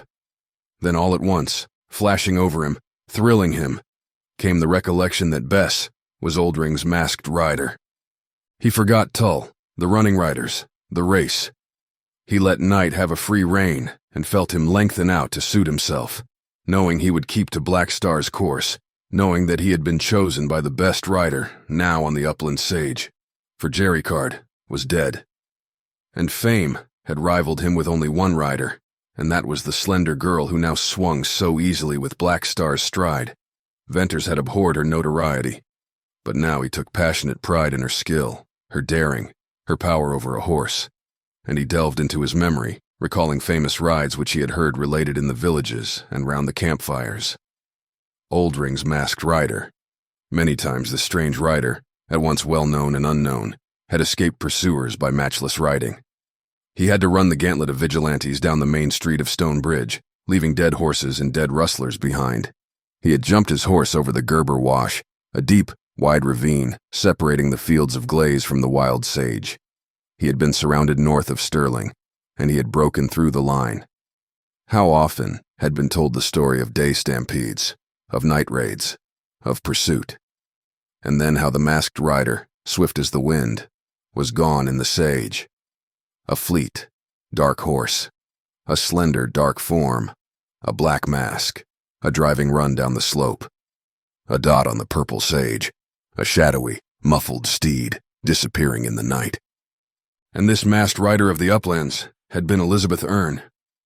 The sweet sage wind rushed in Venters' face and sang a song in his ears. He heard the dull, rapid beat of night's hoofs. He saw Black Star drawing away, farther and farther. He realized both horses were swinging to the west. Then gunshots in the rear reminded him of Tull. Venters looked back. Far to the side, dropping behind, trooped the riders. They were shooting. Venters saw no puffs or dust, heard no whistling bullets. He was out of range. When he looked back again, Tull's riders had given up pursuit. The best they could do, no doubt, had been to get near enough to recognize who really rode the blacks. Venters saw Tull drooping in his saddle. Then Venters pulled Night out of his running stride. Those few miles had scarcely warmed the black, but Venters wished to save him. Bess turned, and though she was far away, Venters caught the white glint of her waving hand. He held Night to a trot and rode on, seeing Bess and Black Star, and the sloping upward stretch of sage, and from time to time the receding black riders behind. Soon they disappeared behind a ridge, and he turned no more. They would go back to Lassiter's trail, and follow it, and follow in vain. So Venters rode on, with the wind growing sweeter to taste and smell, and the purple sage richer, and the ski bluer in his sight, and the song in his ears, ringing. By and by Bess halted to wait for him, and he knew she had come to the trail. When he reached her, it was to smile at sight of her standing with arms round Black Star's neck. "Oh, Byrne, I love him," she cried. "He's beautiful, he knows, and how he can run. I've had fast horses, but Black Star, Wrangle never beat him. I'm wondering if I didn't dream that. Bess, the blacks are grand. What it must have cost, Jane. Ah, well, when we get out of this wild country with Star and Night, back to my old home in Illinois, we'll buy a beautiful farm with meadows and springs and cool shade. There we'll turn the horses free to roam and browse and drink, never to feel a spur again, never to be ridden." "I would like that," said Bess. They rested. Then mounting, they rode side by side up the white trail. The sun rose higher behind them. Far to the left, a low line of green marked the site of cottonwoods. Venters looked once, and looked no more. Bess gazed only straight ahead. They put the blacks to the long, swinging rider's canter, and at times pulled them to a trot, and occasionally to a walk. The hours passed, the miles slipped behind, and the wall of rock loomed in the fore. The notch opened wide. It was a rugged, stony pass, but with level and open trail, and Venters and Bess ran the blacks through it. An old trail led off to the right, taking the line of the wall, and this Venters knew to be the trail mentioned by Lassiter. The little hamlet, Glaze, a white and green patch in the vast waste of purple, lay miles down a slope much like the Cottonwood slope, only this descended to the west, and miles farther west, a faint green spot marked the location of Stone Bridge. All the rest of that world was seemingly smooth, undulating sage, with no ragged lines of canyons to accentuate its wildness. "Bess, we're safe. We're free," said Venters. "We're alone on the sage. We're halfway to Sterling. Ah, I wonder how it is with Lassiter and Miss Withersteen." "Never fear, Bess. He'll outwit Tull. He'll get away and hide her safely. He might climb into Surprise Valley, but I don't think he'll go so far." "Byrne, will we ever find any place like our beautiful valley?" "No. But dear, listen. We'll go back someday, after years. 10 years. Then we'll be forgotten. And our valley will be just as we left it." "What if Balancing Rock falls and closes the outlet to the pass?" "I've thought of that. I'll pack in ropes, and if the outlet's closed, we'll climb up the cliffs and over them to the valley and go down on rope ladders. It could be done. I know just where to make the climb, and I'll never forget." "Oh yes, let us go back. It's something sweet to look forward to. Bess, it's like all the future looks to me." "Call me Elizabeth," she said shyly. "Elizabeth Aaron, it's a beautiful name. But I'll never forget Bess. Do you know, have you thought that very soon? By this time tomorrow, you will be Elizabeth Venters?" So they rode on down the old trail, and the sun sloped to the west, and a golden sheen lay on the sage. The hours sped now, the afternoon waned. Often they rested the horses. The glisten of a pool of water in a hollow caught Venters' eye, and here he unsaddled the blacks and let them roll and drink and browse. When he and Bess rode up out of the hollow, the sun was low, a crimson ball, and the valley seemed veiled in purple fire and smoke. It was that short time when the sun appeared to rest before setting, and silence, like a cloak of invisible life, lay heavy on all that shimmering world of sage. When he and Bess rode up out of the hollow, the sun was low. They watched the sun begin to bury its red curve under the dark horizon. "We'll ride on till late," he said, "and you can sleep a little while I watch and graze the horses, and we'll ride into Sterling early tomorrow. We'll be married. We'll be in time to catch the stage. We'll tie Black Star and Night behind, and then, for a country not wild and terrible like this." "Oh, Byrne, but look, the sun is setting on the sage, the last time for us till we dare come again to the Utah border. 10 years. Oh, Byrne, look, so you will never forget." Slumbering, fading purple fire burned over the undulating sage ridges. Long streaks and bars and shafts and spears fringed the far western slope. Drifting, golden veils mingled with low purple shadows. Colors and shades changed in slow, wondrous transformation. Suddenly, Venters was startled by a low, rumbling roar, so low that it was like the roar in a seashell. "Bess, did you hear anything?" he whispered. "No." "Listen, maybe I only imagined, out of the east or north from remote distance, breathed an infinitely low, continuously long sound, deep, weird, detonating, thundering, deadening, dying."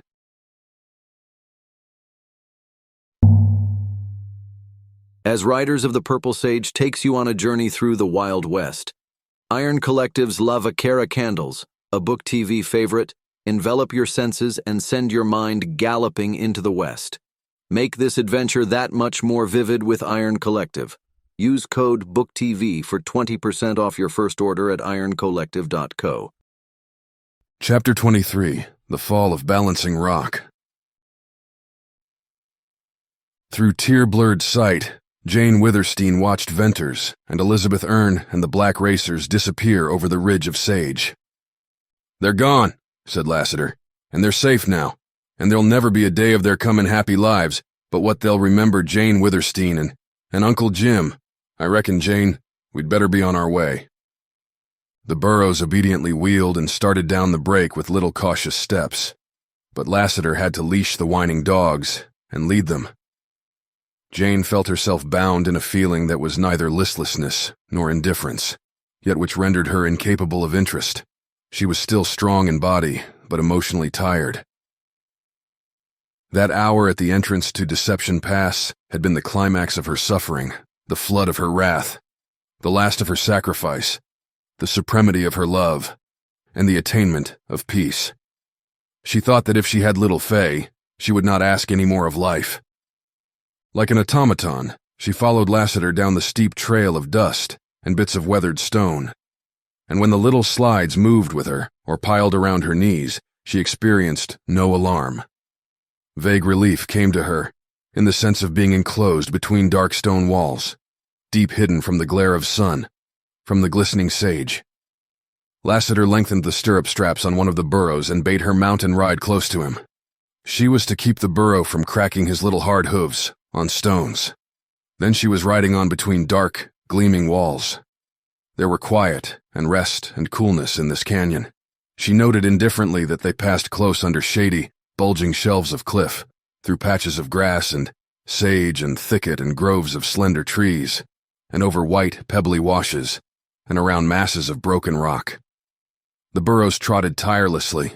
The dogs, once more free, pattered tirelessly. And Lassiter led on, with never a stop, and at every open place he looked back.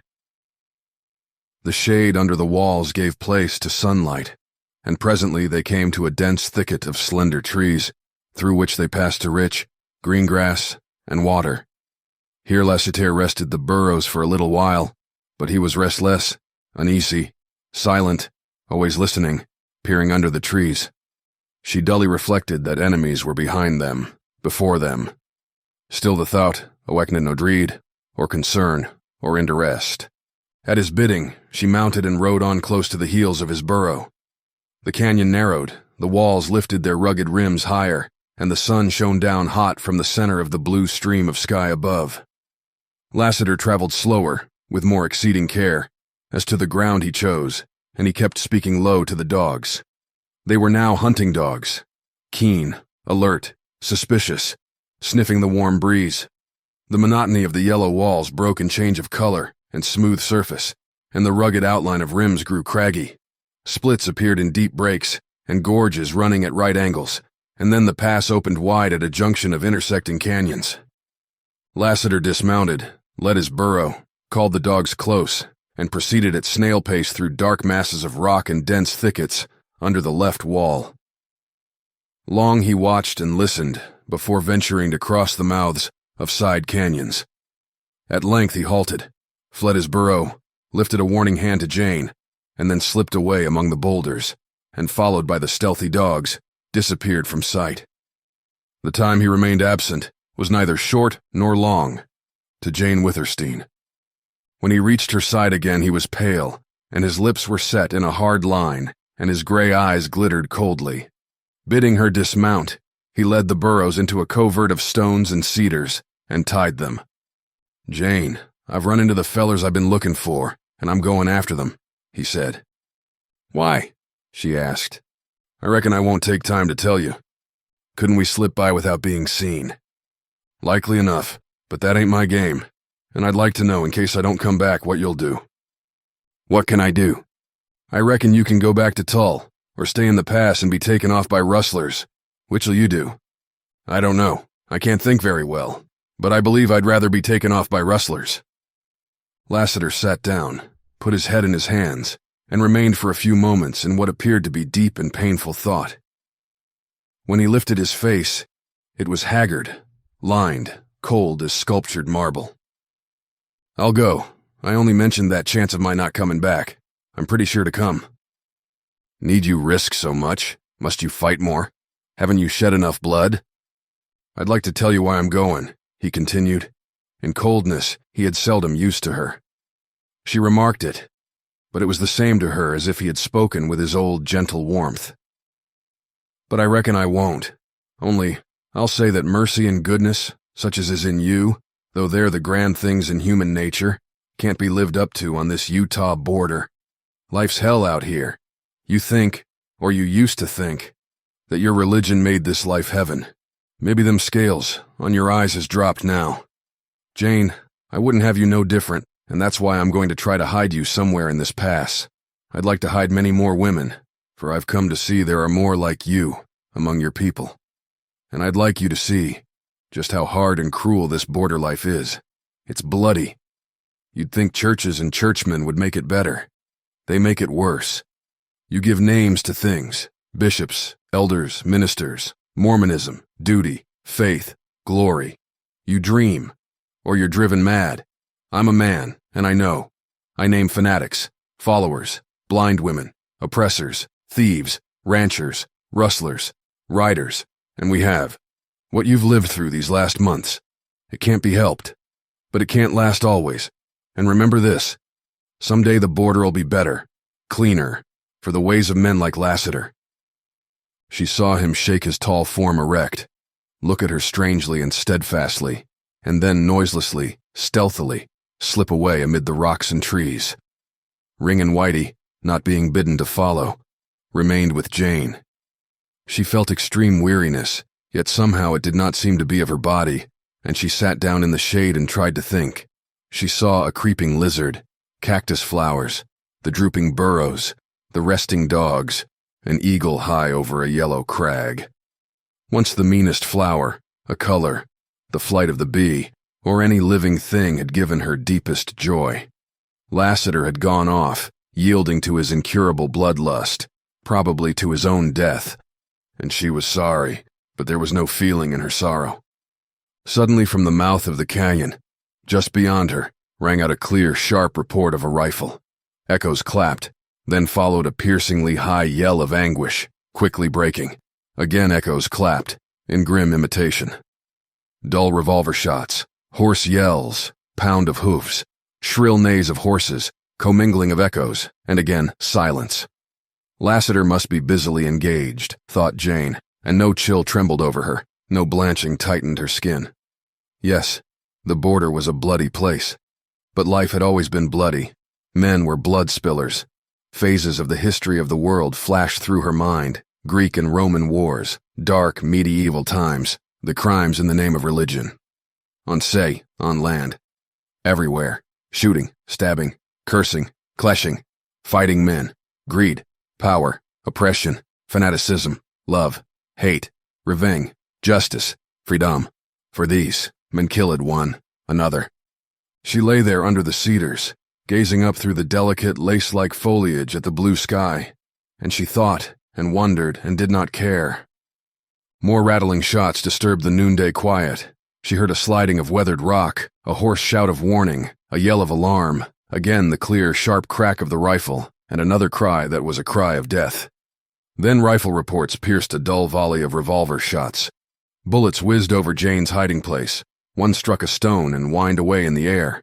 After that, for a time, succeeded desultory shots, and then they ceased under long, thundering fire from heavier guns.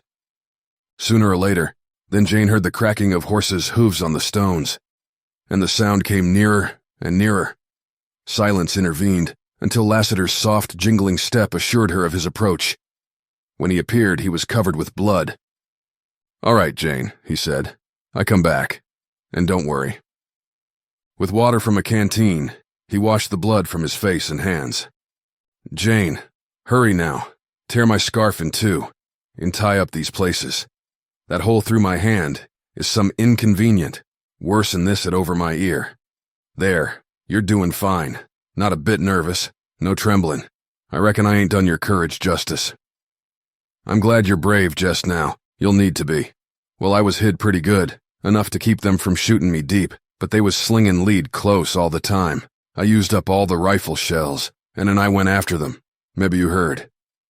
It was then I got hit. Had to use up every shell in my own gun, and they did too, as I seen.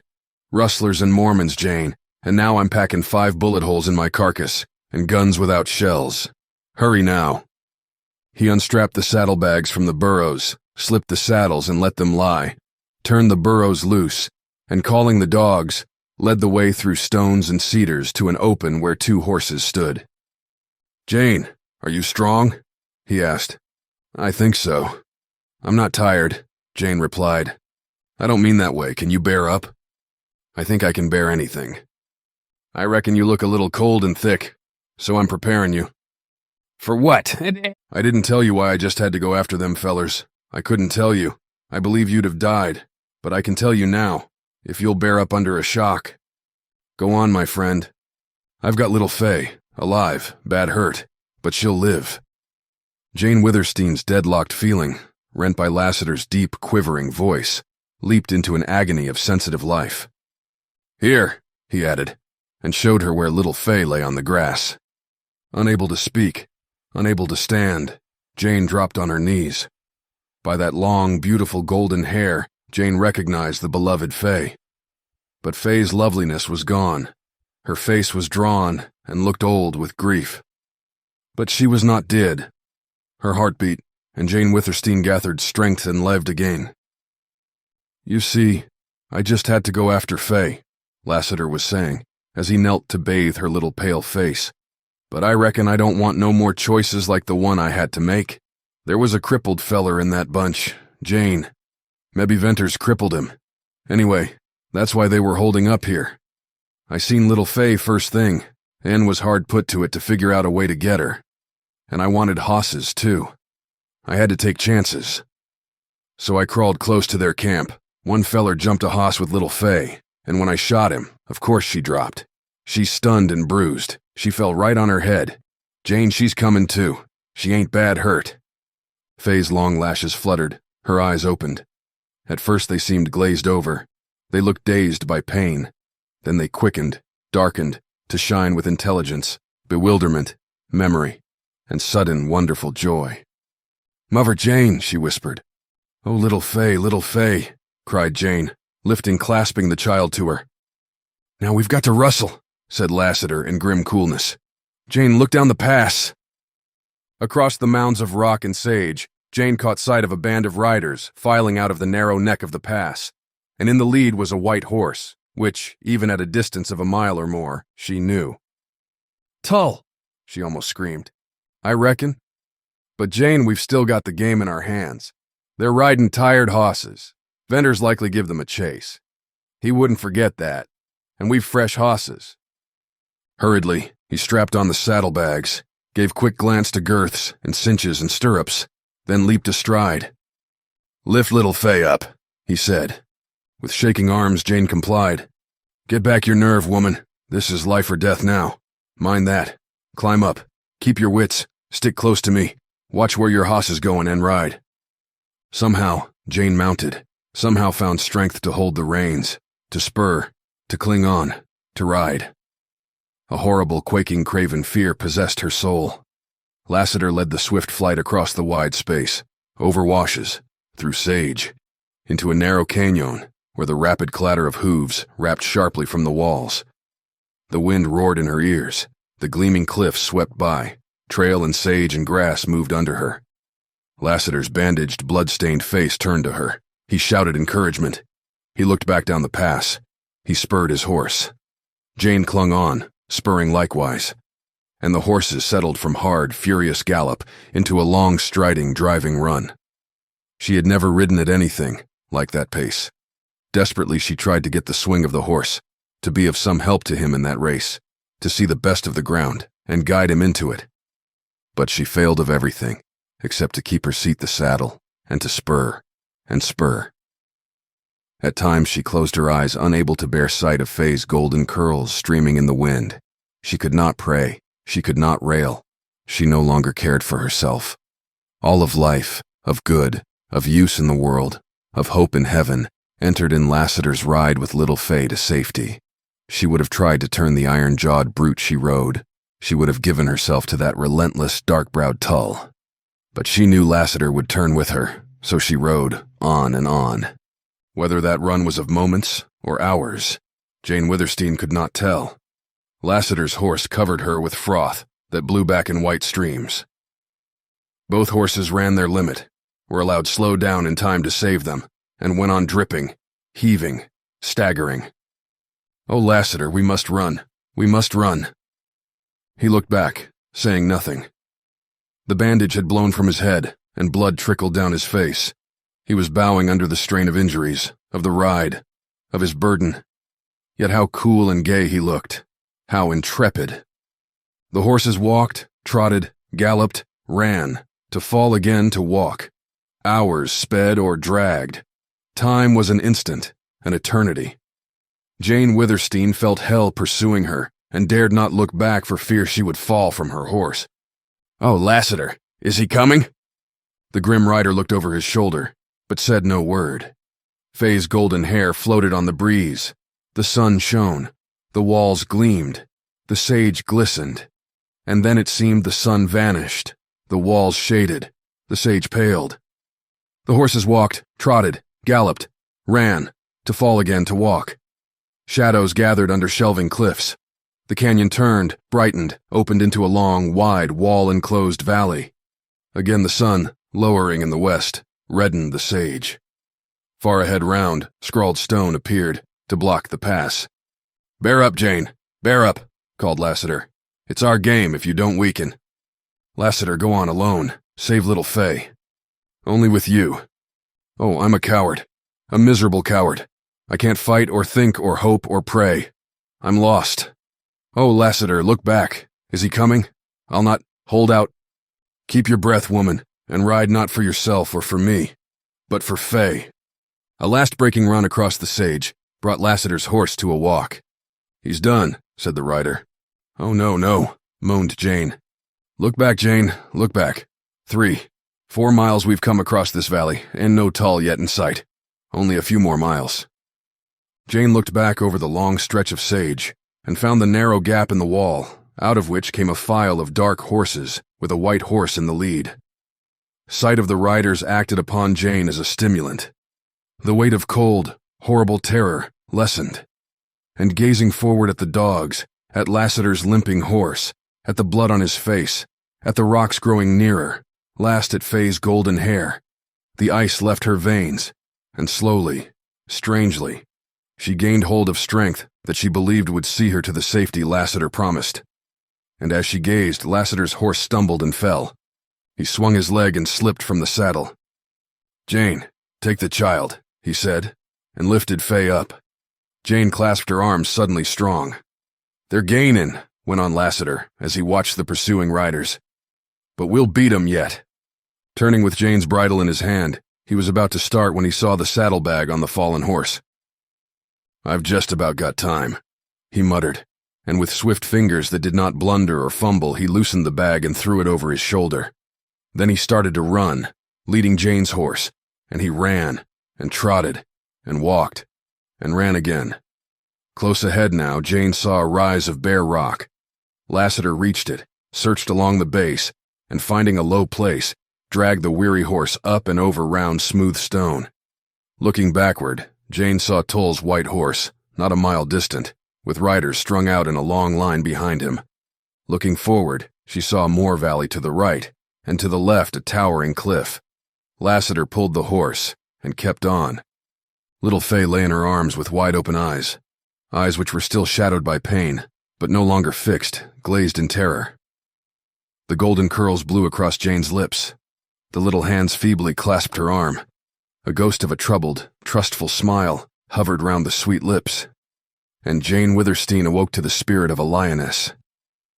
Lassiter was leading the horse up a smooth slope towards cedar trees of twisted and bleached appearance. Among these he halted. "Jane, give me the girl and get down," he said. As if it wrenched him, he unbuckled the empty black guns with a strange air of finality. He then received Faye in his arms and stood a moment looking backward. Tull's white horse mounted the ridge of round stone, and several bays, or blacks, followed. "I wonder what he'll think when he sees them empty guns. Jane, bring your saddlebag and climb after me." A glistening, wonderful bare slope, with little holes, swelled up and up to lose itself in a frowning yellow cliff. Jane closely watched her steps and climbed behind Lassiter. He moved slowly. Perhaps he was only husbanding his strength. But she saw drops of blood on the stone, and then she knew. They climbed and climbed without looking back. Her breast labored. She began to feel as if little points of fiery steel were penetrating her side into her lungs. She heard the panting of Lassiter and the quicker panting of the dogs. "Wait, here," he said. Before her rose a bulge of stone, nicked with little cut steps, and above that, a corner of yellow wall, and overhanging that a vast, ponderous cliff. The dogs pattered up, disappeared round the corner. Lassiter mounted the steps with Faye, and he swayed like a drunken man, and he too disappeared. But instantly he returned alone, and half ran, half slipped down to her. Then from below pealed up hoarse shouts of angry men. Tull and several of his riders had reached the spot where Lassiter had parted with his guns. "You'll need that breath, mebbe," said Lassiter, facing downward with glittering eyes. "Now, Jane, the last pull," he went on. "Walk up them little steps. I'll follow and steady you. Don't think. Just go. Little Faye's above. Her eyes are open. She just said to me, 'Where's Mother Jane?'" Without a fear or a tremor, or a slip or a touch of Lassiter's hand, Jane Withersteen walked up that ladder of cut steps. He pushed her round the corner of the wall. Faye lay, with wide staring eyes, in the shade of a gloomy wall. The dogs waited. Lassiter picked up the child and turned into a dark cleft. It zigzagged, it widened, it opened. Jane was amazed at a wonderfully smooth and steep incline leading up between ruined, splinter-red, toppling walls. A red haze from the setting sun filled this passage. Lassiter climbed with slow, measured steps, and blood dripped from him to make splotches on the white stone. Jane tried not to step in his blood, but was compelled, for she found no other footing. The saddlebag began to drag her down. She gasped for breath. She thought her heart was bursting. Slower, slower. Yet the rider climbed, whistling as he breathed. The incline widened. Huge pinnacles and monuments of stone stood alone, leaning fearfully. Red sunset haze shone through cracks where the wall had split. Jane did not look high, but she felt the overshadowing of broken rims above. She felt that it was a fearful, menacing place, and she climbed on in heart-rending effort. And she fell beside Lassiter and Faye at the top of the incline in a narrow, smooth divide. He staggered to his feet, staggered to a huge, leaning rock that rested on a small pedestal. He put his hand on it, the hand that had been shot through, and Jane saw blood drip from the ragged hole. Then he fell. "Jane, I can't do it," he whispered. "What?" "Roll the stone. All my life I've loved to roll stones, and now I can't." "What of it? You talk strangely. Why roll that stone?" "I plan to fetch you here, to roll this stone. See? It'll smash the crags, loosen the walls, close the outlet." As Jane Withersteen gazed down that long incline, walled in by crumbling cliffs, awaiting only the slightest jar to make them fall asunder, she saw Tull appear at the bottom and begin to climb. A rider followed him, another, and another. "See, Tull, the riders!" "Yes, they'll get us now." "Why? Haven't you strength left to roll the stone?" "Jane, it ain't that. I've lost my nerve. You, Lassiter. I wanted to roll it, meant to, but I can't. Venters's Valley is down behind here. We could live there, but if I roll the stone, we're shut in for always. I don't dare. I'm thinking of you." "Lassiter, roll the stone," she cried. He arose, tottering, but with set face, and again he placed the bloody hand on the balancing rock. Jane Withersteen gazed from him down the passageway. Tull was climbing. Almost she thought she saw his dark, relentless face. Behind him, more riders climbed. What did they mean for Faye? For Lassiter, for herself? "Roll the stone. Lassiter, I love you." Under all his deathly pallor, and the blood, and the iron of seared cheek and lined brow, worked a great change. He placed both hands on the rock, and then leaned his shoulder there and braced his powerful body. "Roll the stone!" It stirred, it groaned, it grated, it moved, and with a slow grinding, as of wrathful relief, began to lean. It had waited ages to fall, and now was slow in starting. Then, as if suddenly instinct with life, it leaped hurtlingly down, to alight on the steep incline, to bound more swiftly into the air, to gather momentum, to plunge into the lofty leaning crag below. The crag thundered into atoms, a wave of air, a splitting shock. Dust shrouded the sunset red of shaking rims. Dust shrouded Tull as he fell on his knees with uplifted arms. Shafts and monuments and sections of wall fell majestically. From the depths, there rose a long-drawn rumbling roar. The outlet to Deception Pass closed forever. We hope you have enjoyed this story. If you have, please share this audiobook with a friend. Your friend will appreciate it, And the gigabizzle Bupenheimers of the algorithm will like it too.